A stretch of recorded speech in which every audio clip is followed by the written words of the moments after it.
Приветствую вас на канале Книги, Истории, Факты. Начать это видео я вынужден, к сожалению, с грустной новости. Это видео будет последним роликом, который я буду озвучивать на этом канале. Это происходит по независящим ни от меня, ни от авторов и редакторов канала причине. Символично, что первый озвученный мной ролик на этом канале вышел 28 января 2021 года, а последний выйдет 28 декабря 2024 года. Почти 4 года я озвучивал для вас интересные факты, подборки книг, интересные истории и тайны мира. Но все рано или поздно заканчивается. С грустью в душе я сообщаю вам этот факт. В будущем году у канала будет другой диктор, и я прошу вас радушно его принять и продолжать смотреть этот канал, ведь, на мой взгляд, новый диктор – достойный профессионал, и я убежден, что его озвучка вам понравится так же, как она нравится мне. В финале этого видео я скажу еще несколько слов. А сейчас давайте приступать к ролику. Для постоянных зрителей нашего канала хочу сообщить, что это видео со 120 неразгаданными тайнами мира будет скомпоновано из нескольких роликов, которые выходили ранее на канале Книги, Истории, Факты. Я хотел бы, чтобы последний озвученный мной ролик был особенным, поэтому мы решили, что он будет самым продолжительным на данный момент на нашем канале. При озвучке этого ролика мы исправим небольшие ошибки, которые были выявлены после выхода оригинальных видео. Ну а для новых наших зрителей, думаю, будет интересно услышать так много тайн мира, собранных в один ролик. Итак, приступим. 1.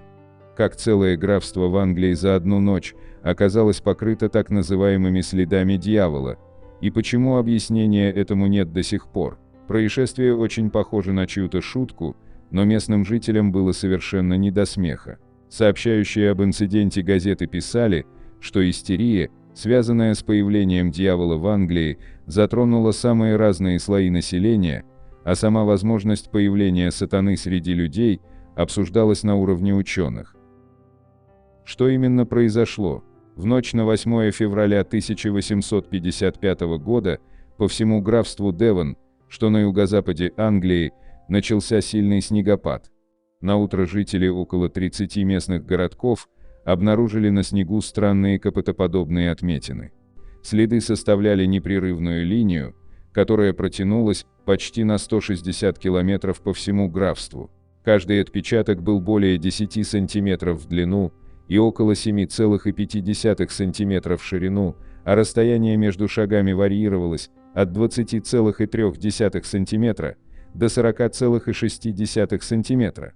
Считалось, что отпечатки оставило именно двуногое, а не четвероногое существо, но при этом следы тянулись один за другим. Отметин, расположенных парно примерно на одной линии, не нашли, что говорит о том, что их хозяин не останавливался. Самое удивительное, что отпечатки находили повсюду, в том числе на крышах и стенах. Также были предположения, что существо ходило по воде. Следы обнаружили на 2 берегах реки Экси, словно их хозяин подошел к ней, прошел по воде и продолжил движение на том конце. В конце своего пути следы таинственным образом обрывались, никаких других отпечатков рядом обнаружено не было. Виновником всего тут же был назван сам дьявол, или, по крайней мере, один из его прихвостней. Событие вызвало чуть ли не панику в городе, местные взялись за вилы, обежали с факелами округу, но так никого и не нашли. Кто оставил следы? Естественно, нашлись и те, кто не поверил в дьявола, который прошелся по Девону. За многие годы было выдвинуто немало версий произошедшего, причем некоторые были настолько нелепы, что многие готовы были взамен поверить в нечистую силу. Наиболее вероятным сегодня звучит объяснение, что никаких следов не было вовсе, либо их масштабы сильно раздули в ходе истерии. Вряд ли кто-то смог бы пройти расстояние в 160 километров, чтобы убедиться, что путь следов действительно не прерывался. И, конечно, изображения отпечатков, которые потом попали в прессу, были не фотографиями, а рисунками, так сказать, с натуры. Да и сами свидетельства сохранились лишь в письмах, которые горожане писали друг другу и в газеты. Другие версии того, кто мог оставить следы. Лошади или пони, если часть истории про следы на стенах и крышах преувеличена. Мыши, крысы или барсуки, если преувеличены размеры и форма следов. Крепление воздушного шара. Один из современников инцидента рассказывал, что в ночь происшествия с военной базы, расположенной неподалеку, улетел экспериментальный воздушный шар, и что следы оставили, так сказать, кандалы на концах двух веревок, которыми он был закреплен. Одноног, мифическое животное, описанное еще викингами, оно имело лишь одну ногу, но передвигалось при этом стремительнее всех прочих двуногих и четвероногих созданий. Кенгуру звучит странно, но по свидетельствам тех дней из питомника в одном из городов графства, действительно сбежал кенгуру. Джек Прыгун – персонаж викторианского фольклора, напоминающий человека, но имеющий дьявольское лицо с заостренными ушами, а также огромные когти на руках. Согласно легендам, он мог без труда подпрыгивать на огромные расстояния. 2. Джим Салливан – пропавший культовый музыкант, которого могли похитить инопланетяне. В истории музыки достаточно случаев таинственных смертей или исчезновений, но американец Джим Салливан – отдельный случай, его пропажа до сих пор не раскрыта, несмотря на несколько попыток его обнаружить. Музыкант родился 13 августа 1940 года в калифорнийском Сан-Диего. Позднее родители переехали вместе с ним в Небраску, где он и увлекся музыкой. В 1968 он вернулся в Калифорнию со своей женой и сыном. В этом штате он активно играл по клубам, где познакомился с голливудскими актерами, а чуть позже и сам снялся в эпизодической роли в легендарном фильме «Беспечный ездок». Его друзья финансово помогли записать дебютную пластинку, в записи которой приняли участие лучшие сессионщики того времени, участники знаменитой The Wrecking Crew. Capitol Records, где работала его жена, отказался издавать альбом, но он все же был выпущен в 1969 на лейбле Money, специально созданном актером Эллом Добсом. Диск получил название UFO, тексты песен были на соответствующие, паранормальную и инопланетную тематики, которыми очень интересовался Джим Салливан. Хотя пластинка не была успешной, в 1970-м ее переиздал лейбл Century City Records, правда переименовав Джим Салливан. В 1972-м Салливан записал песню «I Do What I Please» для фильма «Ивил Книвил», однако, несмотря на популярность ленты, сингл хитом не стал. Также в 1972-м Салливан выпускает свой второй альбом, одноименный «Джим Салливан», вышедший на лейбле Playboy Records, но и он не становится успешным. Такие неудачи в карьере к 1975 году расстроили семейную жизнь музыканта, он начал пить, но решил перезапустить карьеру в Нашвилле, где музыкой занималась жена его брата Кэти Доран, с которой он играл еще в Небраске. 4 марта на своем Volkswagen Жуке Салливан отправляется в свое финальное путешествие из Лос-Анджелеса в Нашвилл. На следующий день его заметили в мотеле в Нью-Мексико, но там он не заночевал, а купил бутылку водки в местном магазине. Последние свидетельские показания указывали на ранчо, где позднее нашли его машину со всеми деньгами, документами, гитарой и даже коробкой нераспроданных пластинок. Несмотря на все усилия, он так и не был найден, хотя позже обнаружили похожее на него тело. После экспертизы выяснилось, что оно не принадлежало музыканту. Называется множество причин его исчезновения, от убийства до похищения инопланетянами, не зря же его дебют носил название UFO «But the Truth is Out There». За прошедшие годы альбомы Салливана стали культовыми, а в 2011 году дебютная пластинка была переиздана американским лейблом Light in the Attic Records. Его основатель, однофамилец музыканта, Мэтт Салливан, даже предпринял свое собственное расследование, но так и не приблизился к ответу на вопрос, как же пропал исполнитель, который до сих пор числится пропавшим без вести. 3. Смертельная аномалия проклятого озера Сидни-Ланье. Истории, связанные с водоемами, чаще всего оказываются наиболее таинственными и мистическими, поскольку вода – это та зона, которая менее всего изучена людьми. как известно, мы владеем лишь от 2 до 7% знаний о Мировом океане.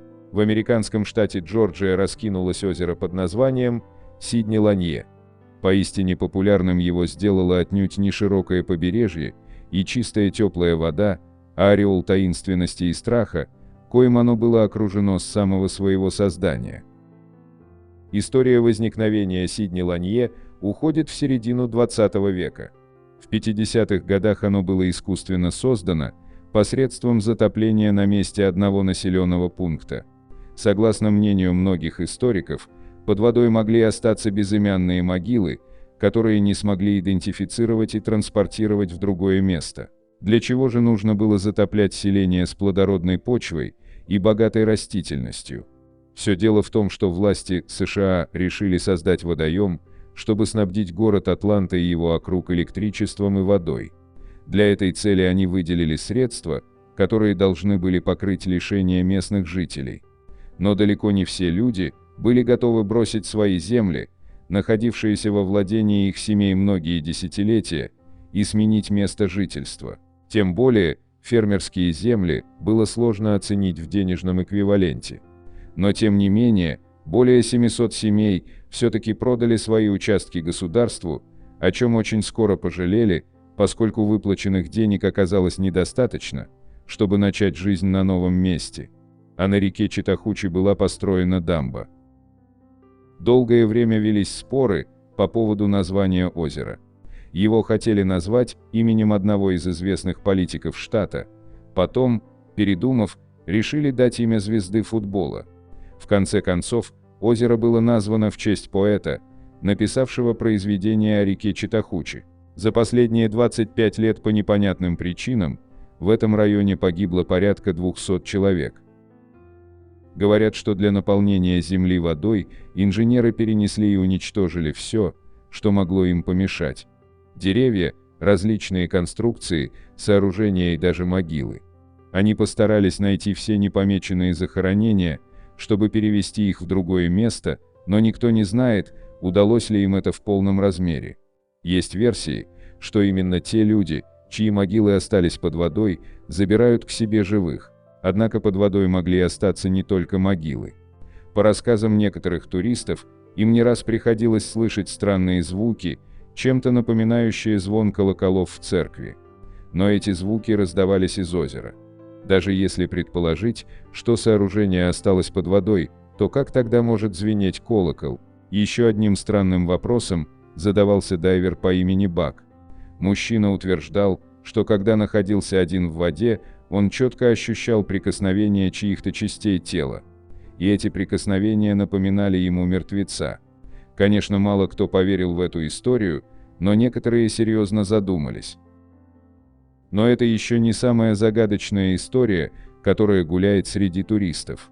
Говорят, что в конце 50-х годов с моста в озеро съехала машина, в которой находились две молодые женщины. Никаких предпосылок к такому повороту событий не было, и аварию списали на несчастный случай, однако через несколько месяцев появилась легенда о красивой женщине в голубом платье, чьи длинные волосы развиваются на ветру, а бледные ноги ступают прямо по воде. Увидеть это зрелище значит накликать на себя большую беду и повторить судьбу этой женщины. Пугают не только страшные истории, связанные с озером, но еще тот факт, что уровень воды с каждым годом становится все меньше. В некоторых местах он упал настолько, что можно было увидеть затонувшие дороги и некоторые сооружения. Тем не менее, сколько бы леденящих душу легенд не было вокруг этого озера, его популярность не страдает. Только за 2019 год его посетило больше 10 миллионов человек. 4. Кукла Роберт. Ужасающая история игрушки. История куклы по имени Роберт восходит к началу 1900-х годов, когда мальчику по имени Юджин Роберт Тота, слуга, работавший в доме родителей мальчика, подарил единственную в своем роде куклу ручной работы. Дом, в котором жил Юджин, теперь называется домом художника, а был построен между 1890 и 1898 годами. Хоть подарок и казался обычной матерчатой куклой, вскоре Роберт оказался вовлеченным в странные и несколько ужасающие события. Первый намек на то, что происходит что-то необычное, был однажды ночью, когда Юджин, которому было всего 10 лет, проснулся и обнаружил, что кукла Роберт сидит в конце кровати и смотрит на него. Через несколько мгновений его мать проснулась от криков мальчика, взывающих к помощи, и звука переворачиваемой мебели в детской комнате. Юджин звал на помощь, умоляя мать спасти его. Когда женщина наконец смогла открыть запертую дверь, Роберт сделал это, было единственными словами, которые смог произнести мальчик. Это же выражение впоследствии использовалось много раз на протяжении всего детства, когда происходило что-то странное, таинственное или разрушительное. Причастен ли к этому Роберт? Никто точно не знает, почему и как эта детская игрушка могла нанести ущерб детской спальне или вообще что-то сделать. В конце концов, это была всего лишь игрушка. Верно. Но странное и необъяснимое не закончилось на этом происшествии. Родители Юджина часто слышали, как их сын наверху разговаривал с куклой и получал ответ совершенно другим голосом. Они даже сообщали, что видели, как кукла говорила и как менялось выражение его лица. Сообщалось также о хихиканье и наблюдениях за Робертом, бегущим вверх по ступенькам или смотрящим в окно наверху. Кукла Роберт продолжал жить с Юджином на протяжении всей своей жизни. Юджин повзрослел и женился на девушке по имени Анна, а кукла продолжала находиться рядом. Роберту даже выделили отдельную комнату наверху, где было окно, выходящее на улицу. Ане было неуютно из-за нахождения куклы Роберта в доме, и она просила мужа, чтобы тот запер куклу на чердаке. Юджин уступил, и, как можно было догадаться, кукла была не в восторге от своих новых апартаментов. Вскоре домочадцы стали слышать шаги на чердаке и дьявольское хихиканье. Соседские дети сообщили, что видели, как Роберт наблюдал за ними из окна в спальне наверху, и рассказали, что кукла фактически издевалась над ними, когда они шли в школу. Когда Юджин услышал это, он сразу же отправился проверить услышанное, зная, что запер Роберта на чердаке, и он никак не мог сидеть у окна спальни наверху. Но к его полному шоку, открыв дверь в спальню, он обнаружил Роберта, сидящим в кресле качалки у окна. Мужчина несколько раз запирал Роберта на чердаке, но каждый раз обнаруживал его снова сидящим у окна в той же спальне наверху. Новый ребенок для куклы. Юджин Ота умер в 1974 году, и когда в дом на Итон-стрит въехал новый владелец, их 10-летняя дочь была рада найти на чердаке куклу Роберта. Но ее восторг быстро угас. Скоро она заявила, что Роберт живой и причиняет ей боль. Она часто просыпалась посреди ночи с криком от страха и говорила родителям, что Роберт ходит по комнате. Вскоре куклу Роберта отдали в дар музею Восточного форта Мартелла, куда многие люди со всего мира приезжают посмотреть на него.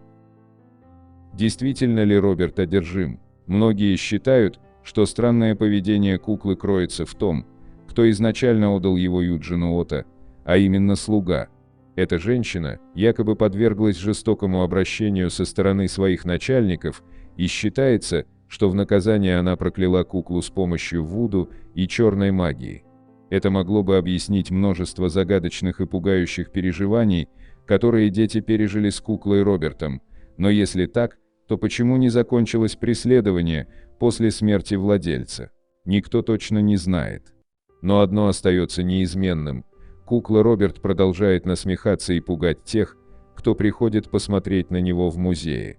Многие сообщали, что их камеры выходили из строя, когда они пытались сфотографировать Роберта, но снова начинали работать, когда они покидали музей. Кукла Роберт сидит внутри стеклянного ящика, но это не мешает ему причинять страх и дискомфорт сотрудникам музея и посетителям. Сотрудники сообщают, что выражение лица Роберта меняется, они слышат демоническое хихиканье и даже видели, как Роберт подносит руку к стеклу. 5. Проклятие Бхангара. История самого известного города-призрака Индии, который запрещено посещать после заката. Заброшенный город Бхангар считается самой посещаемой мистической локацией Индии. Его прошлое таит в себе массу темных тайн и загадок, привлекающих любопытных туристов. Почему некогда процветающий город опустел за считанные часы, какие легенды связаны с его проклятием, и действительно ли его посещение после захода солнца смертельно опасно? Построенный в XVI веке город Форт Бхангар на протяжении многих десятков лет был процветающей точкой на карте Индии, в нем активно велась торговля, развивалось ремесленное производство, строились храмы и дворцы, в которых проживали представители знатного рода Качваха. Но однажды город полностью опустел и навсегда остался призраком. Согласно легенде, Бхангар был проклят, а все его жители исчезли буквально в одночасье. История Бхангара берет свое начало. В 1573 году город был построен Бхагавантом Дасом, представителем династии Качваха, для своего сына Ман-Сингха I. Поначалу локация, которая сегодня имеет столь зловещую репутацию, активно развивалась и росла. Сын основателя Бхангара построил на территории города одноименный форт, ряд храмов, включая индуистские храмы божеств Гопинатха, Шивы, Ханумана, Ганеши, роскошный дворец, торговые ряды. При этом, согласно древней легенде, земля, на которой был основан Бхангар, ранее принадлежала могущественному аскету по имени Гуру Балу Надх. Перед началом масштабного строительства Ман-Сингх I попросил у того разрешения для постройки и получил его, но с условием того, что тени от зданий не должны падать на жилище старца, а иначе город ждет ужасная трагедия. Сын Бхагаванта Даса послушался старца и вел строительство таким образом, чтобы здания не были слишком высокими, и это помогло. В те времена город был процветающим центром торговли и ремесла, а его население составляло около 10 тысяч человек. Но в 1614 году Ман-Сингх I умер, и управление городом перешло к его наследнику, который был не столь умен и талантлив, как его отец.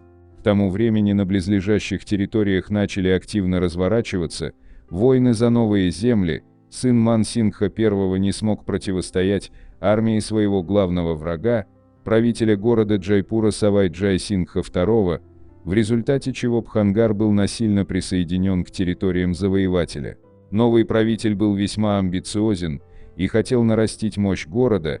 Несмотря на предостережения местных жителей, он стал возводить более высокие сооружения, укрепил форты и стены дворца, тень от которых теперь падала на место, где некогда жил Балу Надх. Согласно легенде, проклятие старца осуществилось, и город начал быстро приходить в упадок, торговля увядала, жители страдали от голода и болезней, а враги Савай-Джай-Сингха II то и дело совершали набеги на Бхангар. Так продолжалось несколько лет, пока однажды город не опустел в одночасье. Сегодня историки не могут дать однозначного ответа, действительно ли все население Бхангара исчезло в считанные часы, и что стало тому причиной. Однако местные жители выдвигают свои версии произошедшего, каждая из которых по-своему страшна. Согласно одной из теорий, в городе произошел некий природный катаклизм, в результате которого население было вынуждено спешно покинуть свои жилища, бросив скот, личные вещи и сбережения, что было равносильно погибели, поскольку шансы вновь обрести нажитое сводились к нулю. Согласно другой, жители Бхангара погибли от голода, а третья версия гласит, что вражеская армия на протяжении нескольких дней пыталась осадить стены города, а затем, когда воины прорвались внутрь, они расправились с правителем и его семьей, а также убили всех обитателей, после чего город навсегда остался призраком. Впрочем, существует и другая легенда, связанная с падением Бхангара. Она гласит, что в городе проживал колдун, практиковавший черную магию, и однажды он увидел принцессу Ратнавати, которая славилась своей невероятной красотой.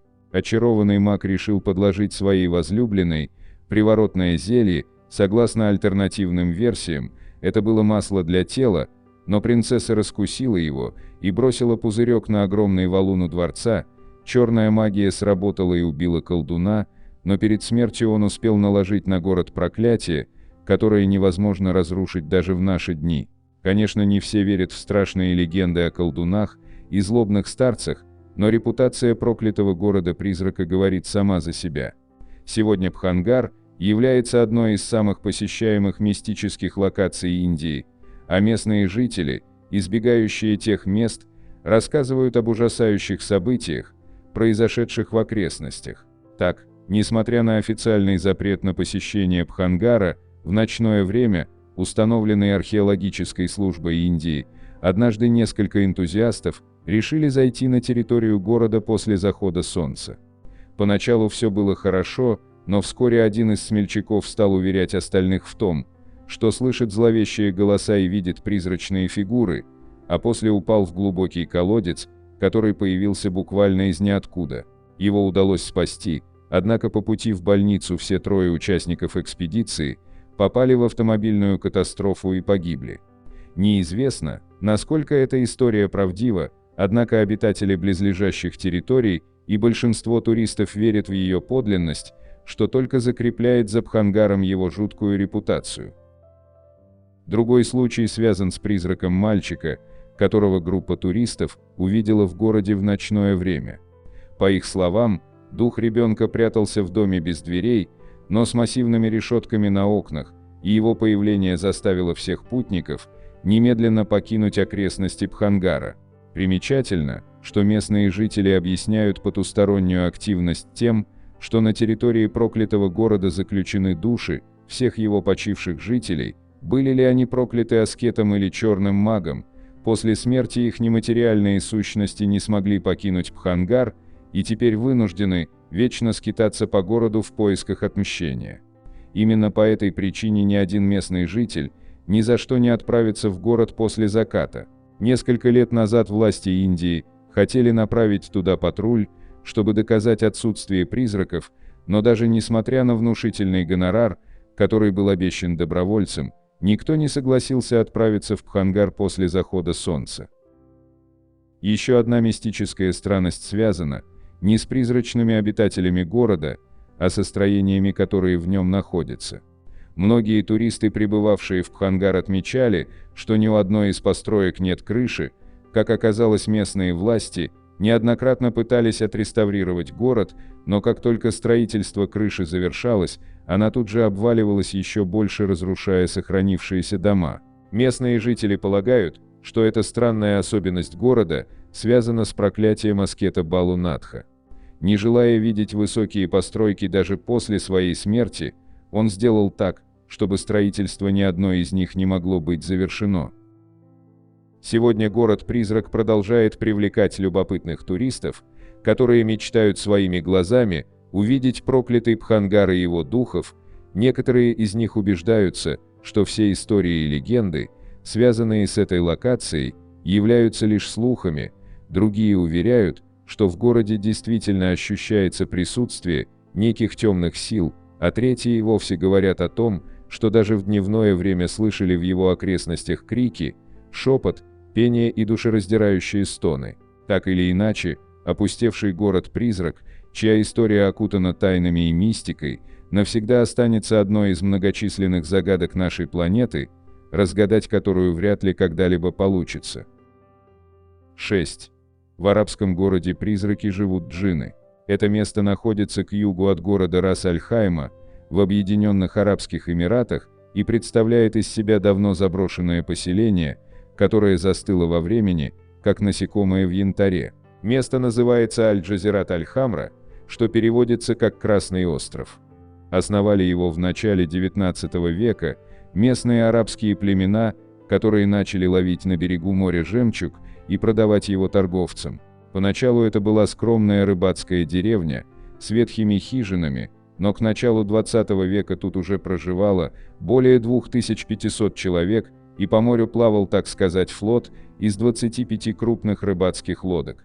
В период своего расцвета это был шумный морской порт, но он пришел в упадок в 1920-х годах с крахом торговли, в основном из-за появления культивированного жемчуга, и город начал ветшать, а люди начали уезжать отсюда в активно строящийся Абу-Даби.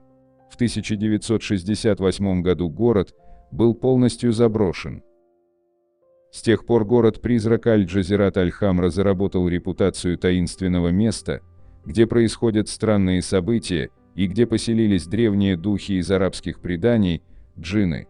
Может показаться, что этот городок находится где-то в очень удаленной части ОАЭ, но это не так. На самом деле город-призрак буквально вплотную окружен многочисленными курортными городками, отелями и торговыми центрами.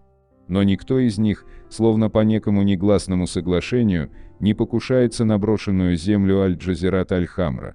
Многие посетители близлежащих курортов даже не подозревают, что буквально в 2 шагах от них существует это забытое место, застрявшее во времени, с примерно 400 зданиями, включая мечети, торговые лавки, полуразрушенный форт и старые сторожевые башни, а также жилые дома.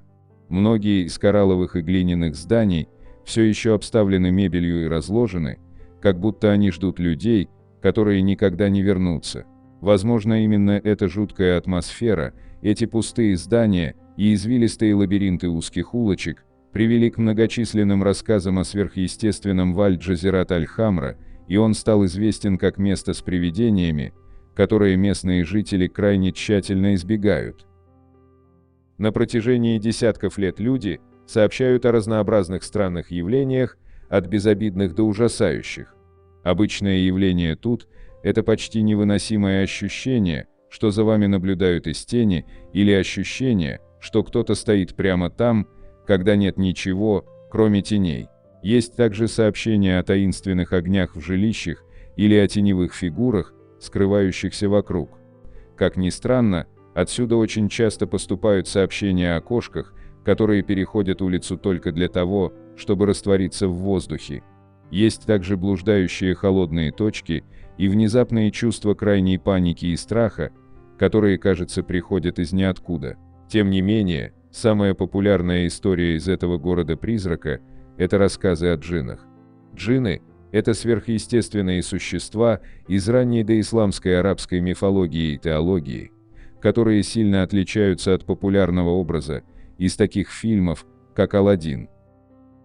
Арабские джинны имеют куда больше общих черт с демонами, и чаще всего они изображаются злобными существами, хотя технически они не являются ни добрыми, ни злыми по своей природе.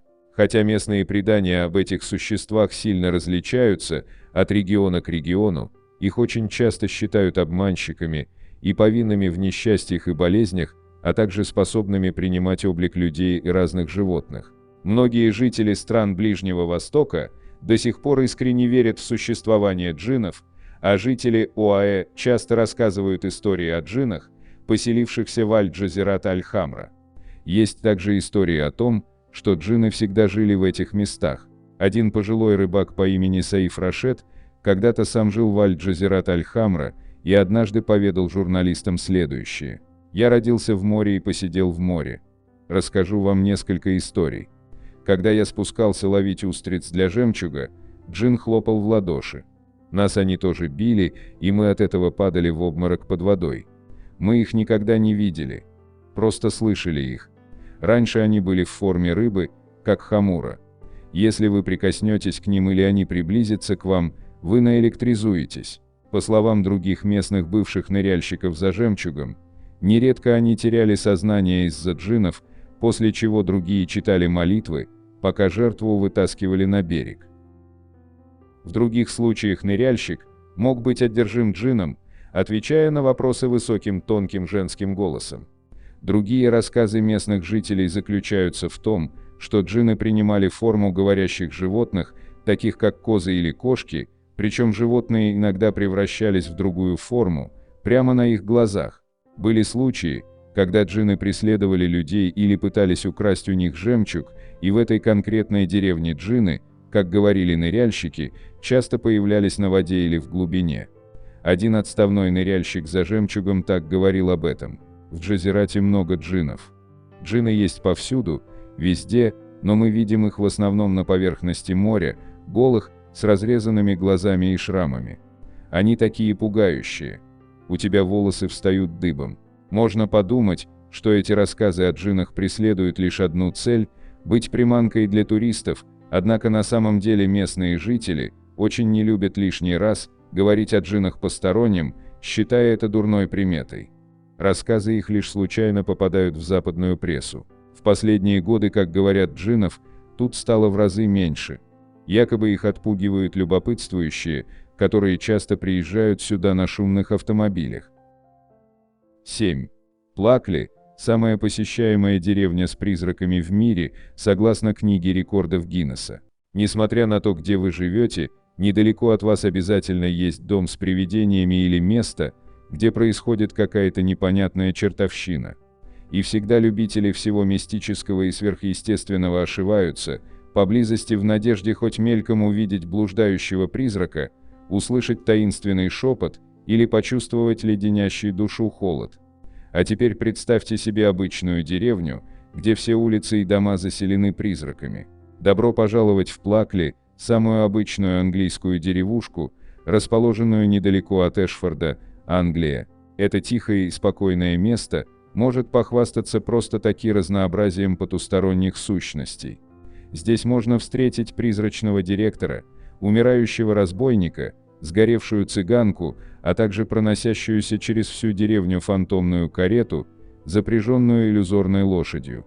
Большинство сверхъестественного, происходящего в этом месте, связывают с семейством Деринг, лордами поместья с 15 века и до Первой мировой войны. Во время гражданской войны лорд Деринг спасся от захвата сил Кромвеля, выпрыгнув в окно. Позже, вернувшись, он перестроил свой особняк и в знак своего спасительного побега построил все окна в одном стиле, что тут же было скопировано во всех домах деревни. Сам особняк сгорел в 1951 году, но многие дома на улицах деревни, сверкая одинаковыми окнами, все еще напоминают о, так сказать, великом побеге лорда. В 1989 году книга рекордов Гиннесса назвала Плакли самой посещаемой в стране деревней с 12 привидениями. Причем население самой деревни чуть больше 1000 человек. Жители рассказывают такие вот легенды о своих потусторонних соседях. Призрачная инсценировка битвы между неизвестным разбойником и полицейским в уголке страха. Разбойник был убит мечом и приколот им к дереву. Призрачный школьный учитель, чье тело обнаружили, повешенным в переулке Дики Басса, где его тело и можно увидеть все еще висящим там. Призрак цыганки, чью туманную фигуру можно увидеть на мосту Пинок-Бридж.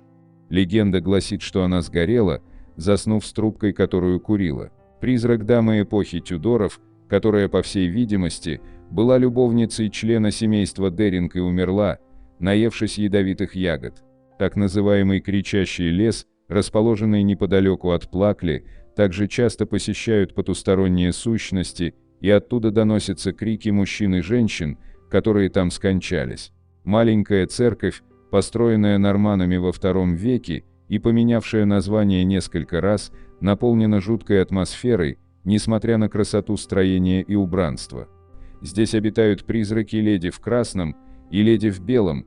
Также можно услышать непонятный шум, исходящий от стены, увидеть странный мерцающий свет. Даже в местном пабе обитает свой полтергейст, который перемещает предметы, прячет кошельки, а находясь в хорошем настроении, даже помогает с уборкой. Говорят, что в доме Грейстоунс, который раньше назывался коттедж приходского священника, обитает призрачный монах. Но его не видели с тех пор, как название изменили. Грохочущая карета появляется в районе Мальтманс-Хилл. Деринг Армс, бывший охотничий домик, встречает призраком старушки в викторианском платье, которая выглядит настолько естественно, что ее часто принимают за живого человека. Темную призрачную фигуру мельника Миллера Ричарда Дики Банса видят на месте его бывшей мельницы в преддверии грозы.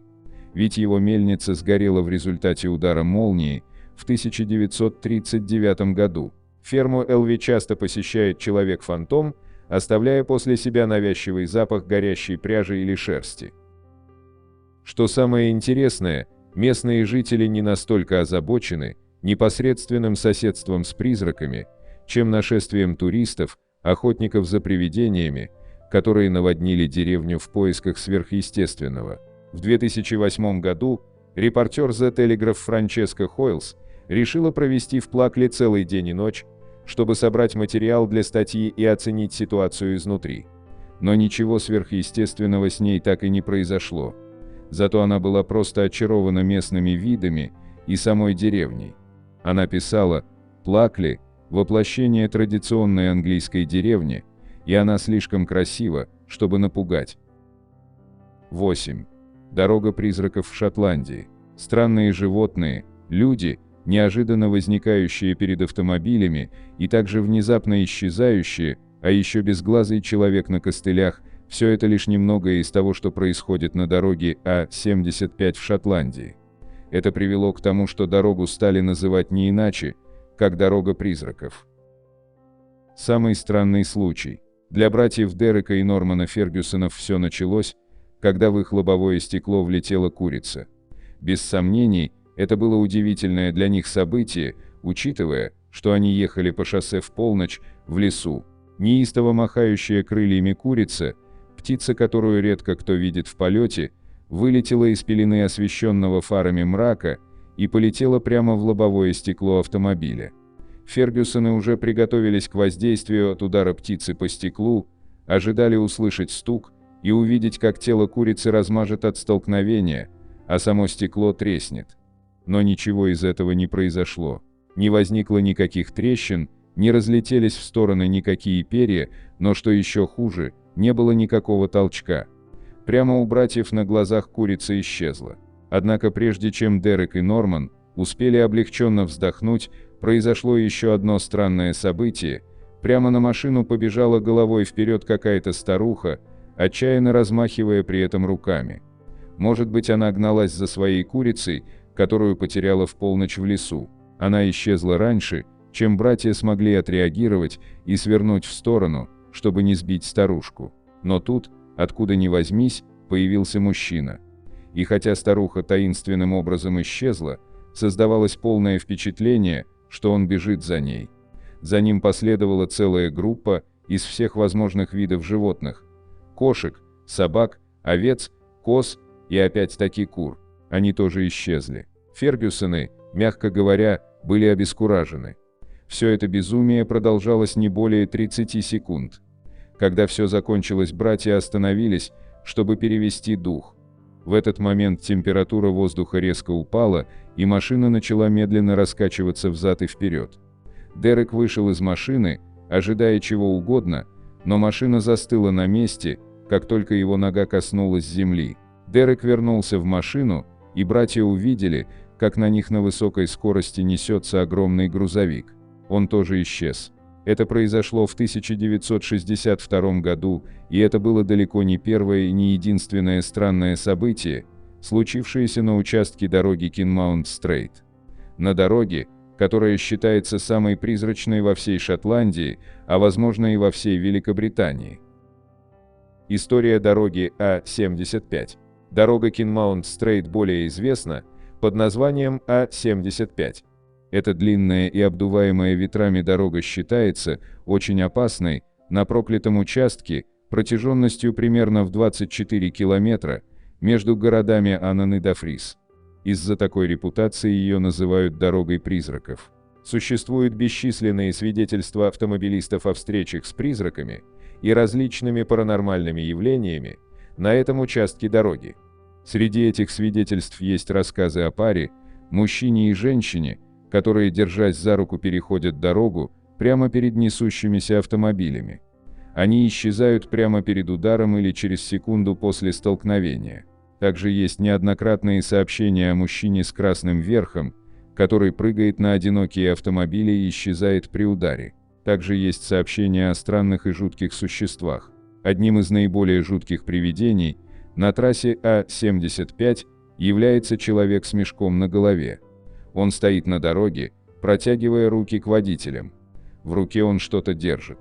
Одни говорят, что это старая тряпка, другие утверждают, что это кусок веревки. На этого призрака похож еще один человек на костылях. Проезжая мимо него, люди могут рассмотреть, что у него нет глаз. Некоторые говорят, что у него пустые глазницы, а некоторые утверждают, что на месте глаз у него просто натянута кожа. Невозможно описать всех призраков и существ, которых можно встретить на дороге Кинмаунт-Стрейт. Стоит еще упомянуть, что эта дорога считается самой опасной в Шотландии по количеству несчастных случаев и смертей, происходящих здесь. Также дорога пролегает через старинный район, и есть предположение, что на этом участке в глубокой древности пролилось немало человеческой крови. 9. Култхара – деревня-призрак в Раджастане.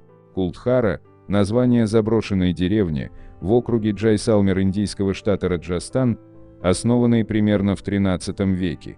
Когда-то это была процветающая деревня, населенная браминами Поливала.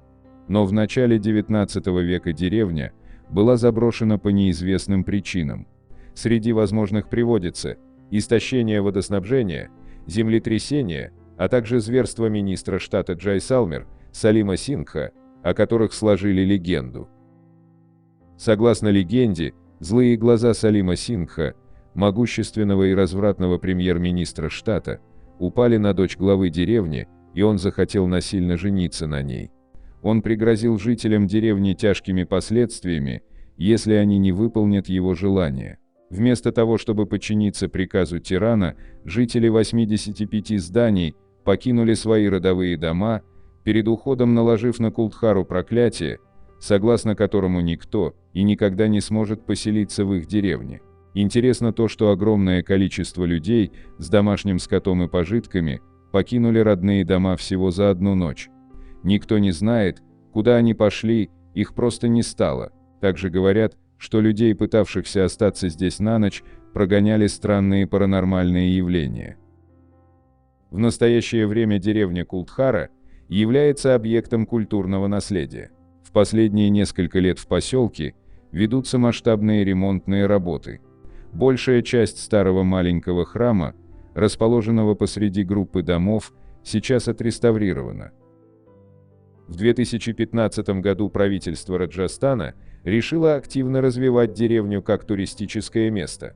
Оказавшись в таком древнем и, так сказать, мистическом месте, может стать интересно проверить действительность паранормальных явлений, приписываемых этой пустынной ныне деревне, но индийские гиды очень торопятся покинуть это загадочное место до наступления темноты, видимо, не желая встречи с таинственными духами-призраками. Все-таки многие индийцы действительно верят в такие вещи, а вы бы остались переночевать в проклятой деревне Култхара. 10. Горы суеверий. Легенда о золотом руднике голландца. Горы суеверий – это горная цепь в штате Аризона, США, расположенная в 64 километрах к востоку от города Феникс. Сухой осыпающийся гравий и острые зубчатые скалы враждебно встречают тех, кто отважится подступиться к этой горной цепи. В людском сознании за этим местом закрепилась грозная и пугающая слава. Название одного края этой горной гряды в переводе с языка апачи означает «гора, которую не следует тревожить». Апачи чтут гору суеверий как священное место. Тем не менее, тысячи авантюристов за последние 200 лет устремлялись и устремляются в поисках баснословных богатств к холмам, окружающим эту горную цепь. Цель их поисков – золотой рудник голландца. Но многие из этих искателей приключений вместо вожделенного золота нашли свою смерть в этих горах. Первоначально гора суеверий носила название на испанском языке Сьерра де ла Эспума – Пенные горы, но со временем за этим странным и таинственным местом закрепилось его нынешнее название, как нельзя лучше и отчетливее, отражающие суть этой области на Земле. Легенда о пропавшем золотом руднике голландца родилась в XIX веке. Этот рудник в 1840-х годах разрабатывался семьей Перальт. Рассказывали, что их трудам положило конец нападение апачей, которые защищали свои священные земли. Согласно легенде, семья Перальт уже приготовила ослов и навьючила на них седельные сумки, набитые золотом, когда случилось нападение индейцев. Апачи увели животных с собой, а сумки, буквально лопавшиеся от драгоценного металла, сбросили, словно в подарок тому, кто случайно их обнаружит. На протяжении нескольких лет карты местности с указанием рудника, будто бы хранившиеся в семье Перальт, переходили из рук в руки от одного старателя к другому. И все же золотой рудник так и не был обнаружен, пока в тех краях в середине 1860-х годов не появился немец Якоб Вальс по прозвищу Голландец. Вскоре прошел слух, возможно, благодаря пьяной похвальбе самого Вальса, что он обнаружил золотой рудник семьи Перальт. Многие пытались проследить за голландцем, чтобы выяснить местоположение рудника, но никому этого не удавалось. К тому же партнер Вальса и еще несколько близких к нему людей умерли при весьма странных и загадочных обстоятельствах. После смерти голландца в 1891 году легенда о потерянном золотом руднике еще больше распространилась и обросла новыми подробностями. Джулия Томас, соседка Вальса, которая ухаживала за умирающим старателем, уверяла окружающих, что перед смертью тот рассказал ей о копьях с 2 кварцевыми жилами, содержавшими самородки почти чистого золота. Более того, Джулия Томас утверждала, что Якоб Вальс открыл ей секрет местонахождения рудника вблизи одиночного пика под названием Игла Ткачей. Другие приметы искомого места были весьма поэтичны и туманны. Место находится там, куда падает тень от иглы ткачей, в 4 часа пополудни, а порой заходящее солнце освещает золото так, что его блеск виден сквозь ущелье. Джулия Томас, несмотря на все попытки отыскать золото, умерла, так и не найдя золотого рудника голландца. Зато ее указаниям последовали десятки тысяч старателей. Одним из них был Адольф Рут, правительственный чиновник, вышедший на пенсию, которому попалась одна из карт семьи Перальт. В 1931 году Адольф Рут добрался до ранчо у подножия горы Суеверий, спросил о местонахождении иглы ткачей. Хозяин ранчо и 2 старателей показали дорогу и помогли Руту разбить там палатку. После этого от него ничего не было слышно. Позднее в густых зарослях кустарника нашли его череп с 2 пулевыми отверстиями. В ходе дальнейших поисков было обнаружено и его тело. Карта Перальта исчезла. Возможно, Адольфа Рута убил некто, охотившийся за картой. А может быть, он нашел золотой рудник голландца не в одиночку, и убийца или убийцы не пожелали делиться. Последняя версия основывается главным образом на записях, сделанных рукой Рута, в блокноте, найденном рядом с его скелетом. В блокноте сохранились отрывочные пометки и латинская крылатая фраза, когда-то произнесенная Юлием Цезарем: «Пришел, увидел, победил». В последующие годы практически каждый поиск золотого рудника голландца заканчивался трагически. Люди погибали при весьма странных обстоятельствах, будучи истерзанными или обезглавленными. Обросшие зловещими слухами горы, усеянные костями и пролитой кровью, они стали называться горы Суеверий. А поток желающих отыскать таинственную золотую жилу так и не прекращается. Даже в наши дни на поиски золотого рудника голландца ежегодно отправляются около 8 тысяч человек. Как уже отмечалось ранее, многие из них находят в горах Суеверий свою погибель. Так, в 2010 году 3 молодых людей из Юты ушли в горы в поисках золота голландца. Спустя некоторое время они перестали выходить на связь. Организованные родственниками поиски не принесли результатов. Был найден лишь их автомобиль, оставленный у подножия горы. И лишь спустя год, в 2011 году, их тела были случайно обнаружены в одном из ущелий. Их внезапная гибель до сих пор остается загадкой, и еще большее число людей заставляет поверить в проклятие золотого рудника голландца.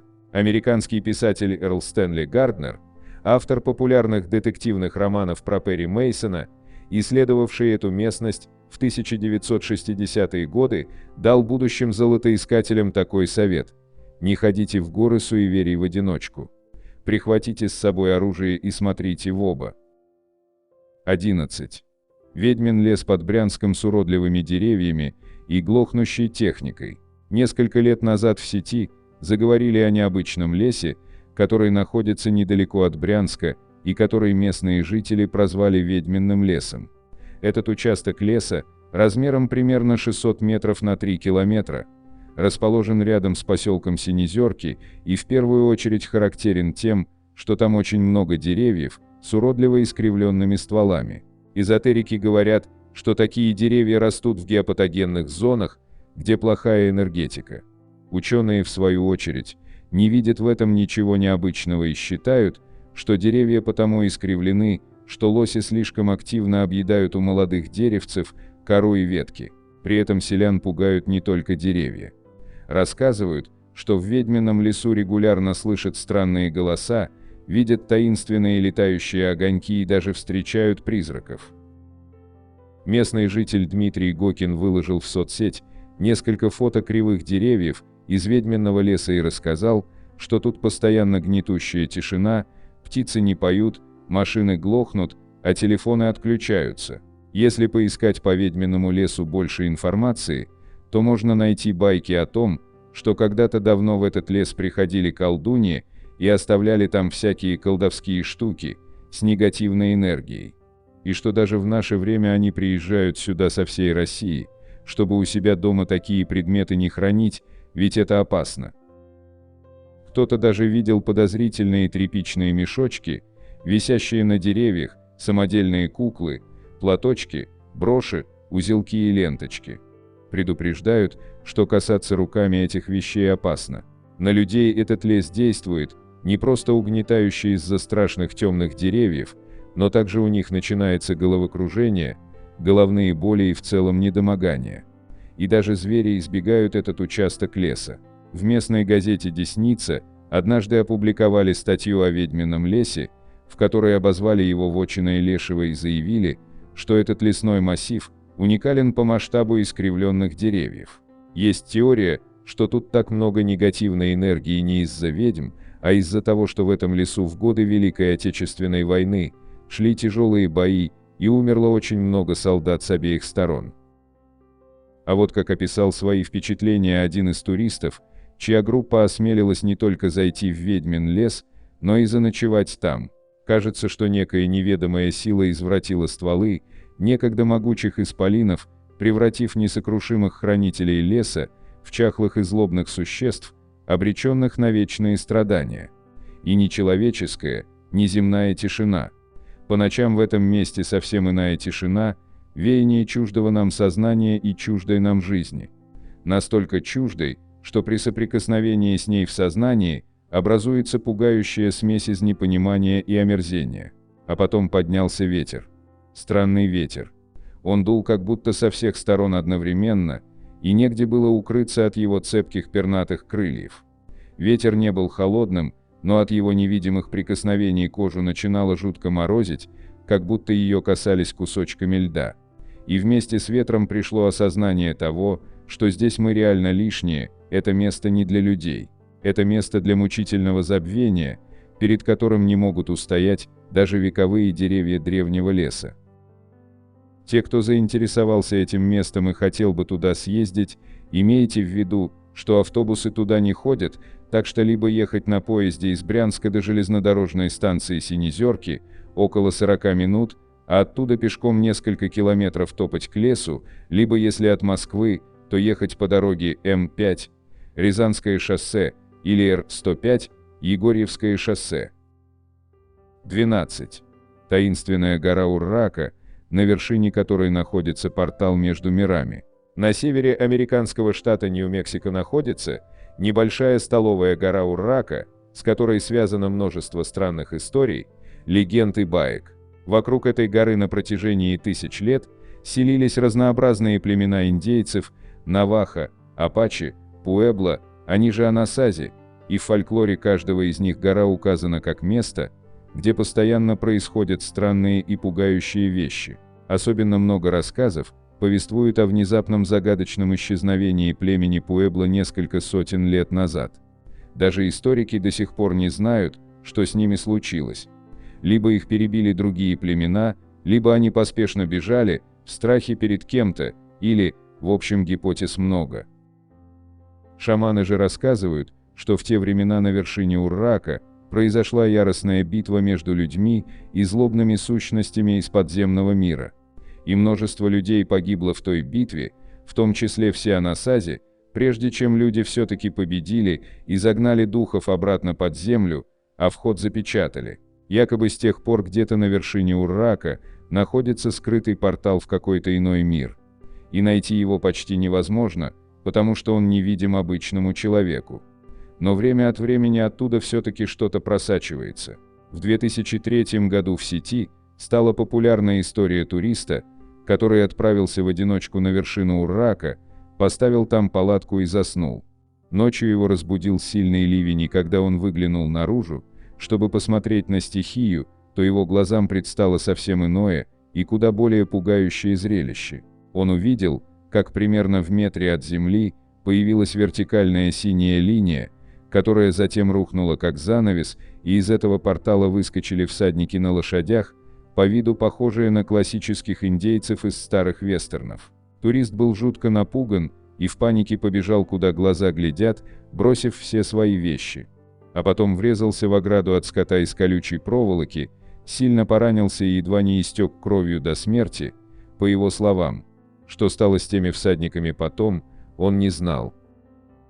Также в сети время от времени появляются сообщения от других любопытных туристов, которые отваживаются подниматься на вершину Уррака. И они рассказывали, что видели там старого индейского шамана, в том числе иногда светящегося синим светом, или плавающие в воздухе шары синего цвета. В книге Майкла Коннелли «Всадники в небе.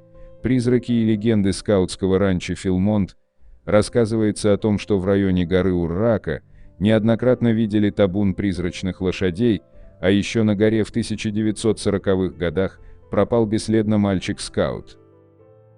С тех пор туристы иногда сообщали о призрачном силуэте мальчика в скаутской форме, который по вечерам громко плачет и пытается подойти к их костру.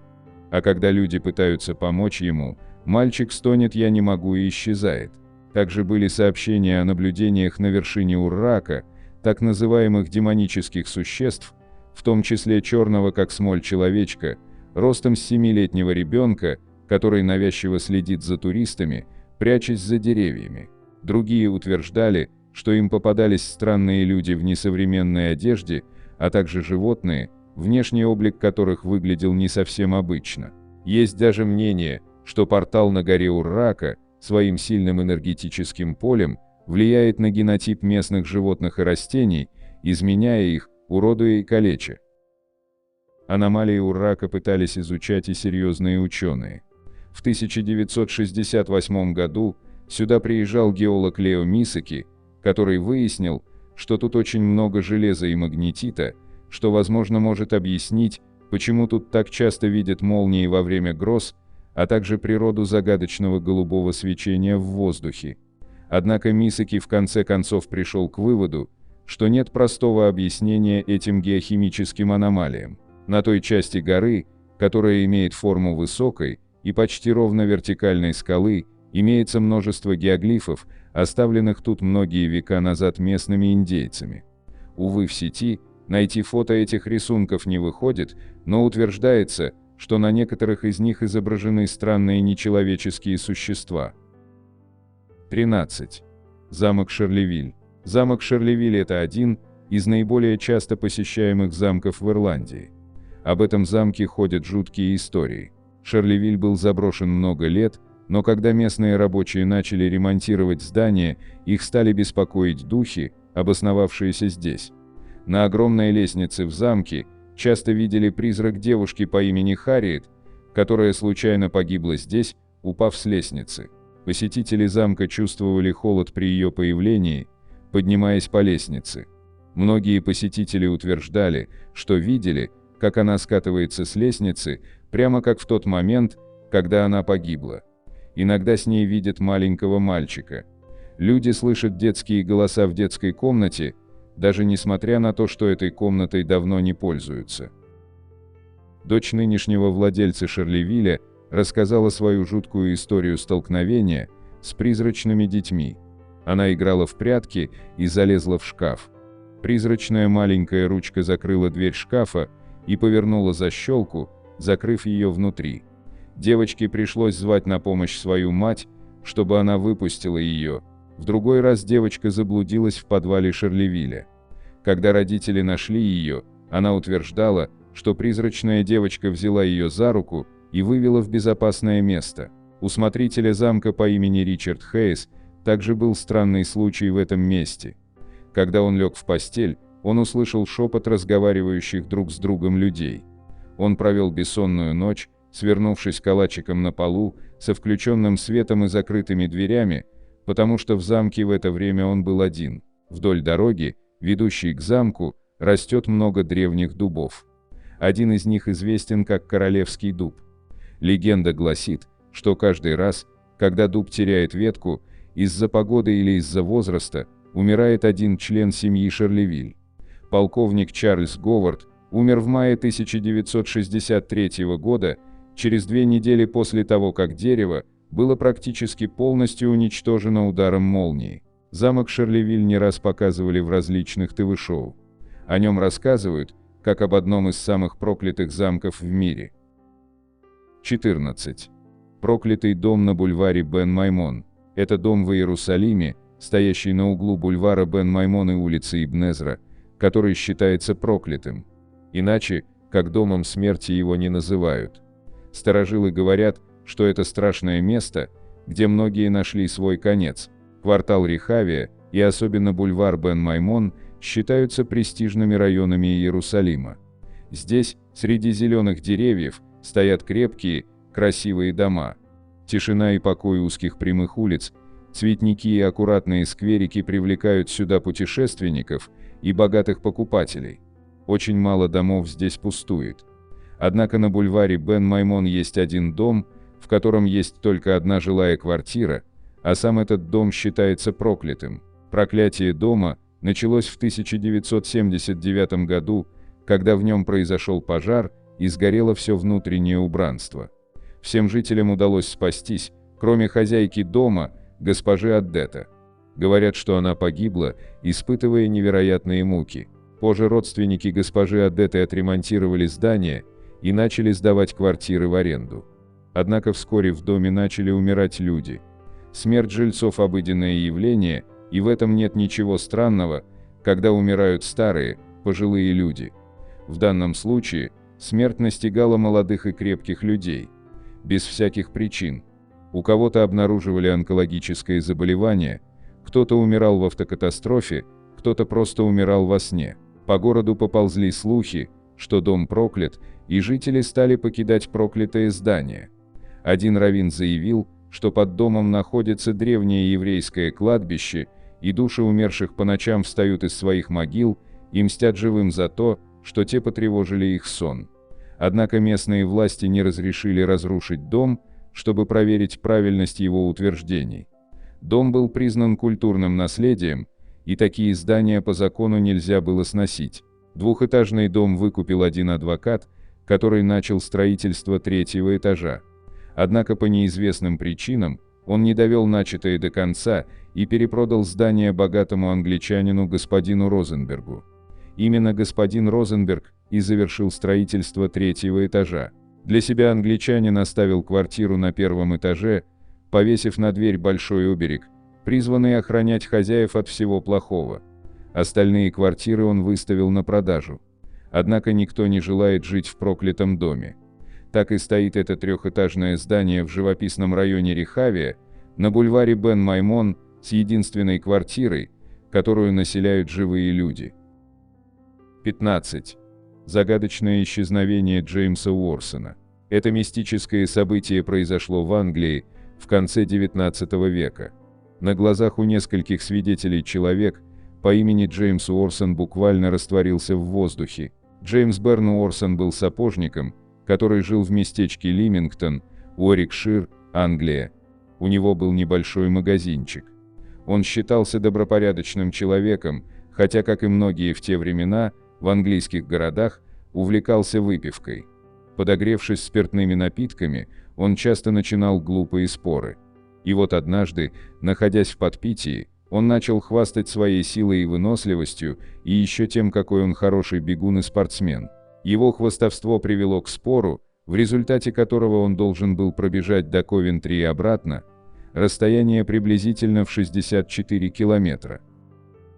3 сентября 1873 года Джеймс Уорсон отправился в путь в сопровождении 3 соглядатаев, мужчиной, с которым заключил спор, имя которого не сохранилось, и 2 своими друзьями, Бархамом Уайзом и Хаммерсоном Бёрнсом. Мужчины ехали за ним в повозке. Первые несколько миль Уорсон бежал легко, потому что действительно был очень сильным и выносливым. Мужчины ехали чуть поодаль, иногда равнялись с ним и перекидывались парой слов, подбадривая его. Вдруг, прямо посреди дороги, у них на глазах, Джеймс Уорсон споткнулся, издал душераздирающий крик и исчез. Он не упал на землю, а в буквальном смысле исчез, не долетев до земли, словно растворился в воздухе. Его товарищи тщательно осмотрели место, где он исчез, но никаких следов не обнаружили. Пробыв там бесцельно какое-то время, находясь в полном недоумении, трое мужчин вернулись в Лимингтон и рассказывали эту удивительную историю. Впоследствии их арестовали, но они были на хорошем счету, всегда считались правдивыми людьми и на момент прибытия в город были трезвы как стеклышко. Они твердо стояли на своем, и никаких оснований не верить им у полиции не было. Тем не менее, мнение жителей об этой истории разделилось. Если они действительно убили Джеймса Уорсона и скрыли тело, тогда их история – это самый оригинальный способ замести следы в истории человечества. Пропавший Джеймс Уорсон так и не вернулся, больше его никто не видел. 16. Загадочные пещеры Барабар. Примерно в 40 километрах к северо-востоку от города Гая индийского штата Бихар, посреди абсолютно плоской желто-зеленой равнины высится небольшая скалистая гряда протяженностью около 3 километров. В скалах этой гряды находится пещерный монастырь Барабар, древнейший из сохранившихся в Индии. 4 пещеры, вырубленные в скале, относятся к периоду правления царя Ашоки Великого, первого монарха, принявшего буддизм в качестве официальной религии. Изначально монастырь Барабар был буддийским. Он принадлежал секте Адживика, которая во времена правления царя Ашоки была основным конкурентом буддизма. Сами пещеры – дар царя Ашоки этой секте, о чем гласит надпись на одной из стен. Но самой большой загадкой пещер Барабар являются идеально отполированные стены правильной полукруглой формы. В ее центральной части находится известная, своими древнейшими в Индии рукотворными пещерами, группа скалистых возвышенностей, которые называются Барабар. Примерно в 1,5 километрах от них на восток находится еще одно место расположения подобных пещер, относящихся к одному с Барабаром историческому периоду, скалистый холм Нагарджуни. Чаще всего оба эти места упоминаются под одним обобщающим названием пещеры Барабар. Группа Барабар состоит из 4 пещер, а группа Нагарджуни из 3. Пещеры датируются временем Великой империи Маурьев. Они сооружались в период правления императора Ашоки 268-232 годы до нашей эры и его преемника Дашаратхи 232-225 годы до нашей эры. Наряду с 2 пещерами Сонбхандар в Раджгире, они являются самыми древними пещерными храмами Индии. Вот отрывок из книги Бешема «Чудо, которым была Индия». Одной из самых интересных особенностей этих скальных сооружений является то, что они не были ни буддийскими, ни индуистскими, ни джайнскими, а принадлежали несуществующей ныне шраманской секте философов-аскетов-адживиков. Пещеры Барабар являются единственным сооружением, связанным с этой исчезнувшей религиозно-философской традицией адживики. Конец цитаты. Третьей неортодоксальной сектой, возникшей одновременно с буддизмом и джайнизмом, были адживики, группа аскетов, связанных, как и джайны, суровой дисциплиной и также отказывавшихся от всякой одежды. Учение основателя секты Гошалы Маскарипутры во многом напоминает идеи его современника Махавиры, одно время бывшего его другом. Как и Махавира, он основывался на учениях предшествовавших вероучителей и аскетических сект, дополняя и развивая их. И буддийские, и джайнские источники утверждают, что он был незнатного рода и умер примерно на год раньше Будды, то есть в 487 году до нашей эры, после яростной полемики с Махавирой в городе Шравасти. Его последователи, видимо, объединились с учениками других проповедников, таких как антиномист Пурана Кашьяпа и атомист Пакутха Катияна, образовав секту адживиков. Расцвет секты приходится на эпоху Маурьев. Известно, что Ашока и его преемник Дашаратха дарили адживикам пещерные храмы. Однако впоследствии секта, стала быстро терять влияние, сохранив небольшое число последователей лишь в маленьком районе восточного Майсура и прилегающих областях Мадраса, где она удерживалась до XIV века, после чего о ней уже больше ничего не было слышно. Тексты адживиков до нас не дошли, и мы о них знаем только из буддийской и джайнской полемики против этой секты. Учение адживиков было, несомненно, атеистическим и отличалось последовательным детерминизмом. Традиционное учение о карме, как известно, утверждает, что состояние человека определяется его прошлыми поступками. Наряду с этим, человек сам может повлиять на свою судьбу в настоящем и будущем при помощи правильного поведения. Адживики отрицали это.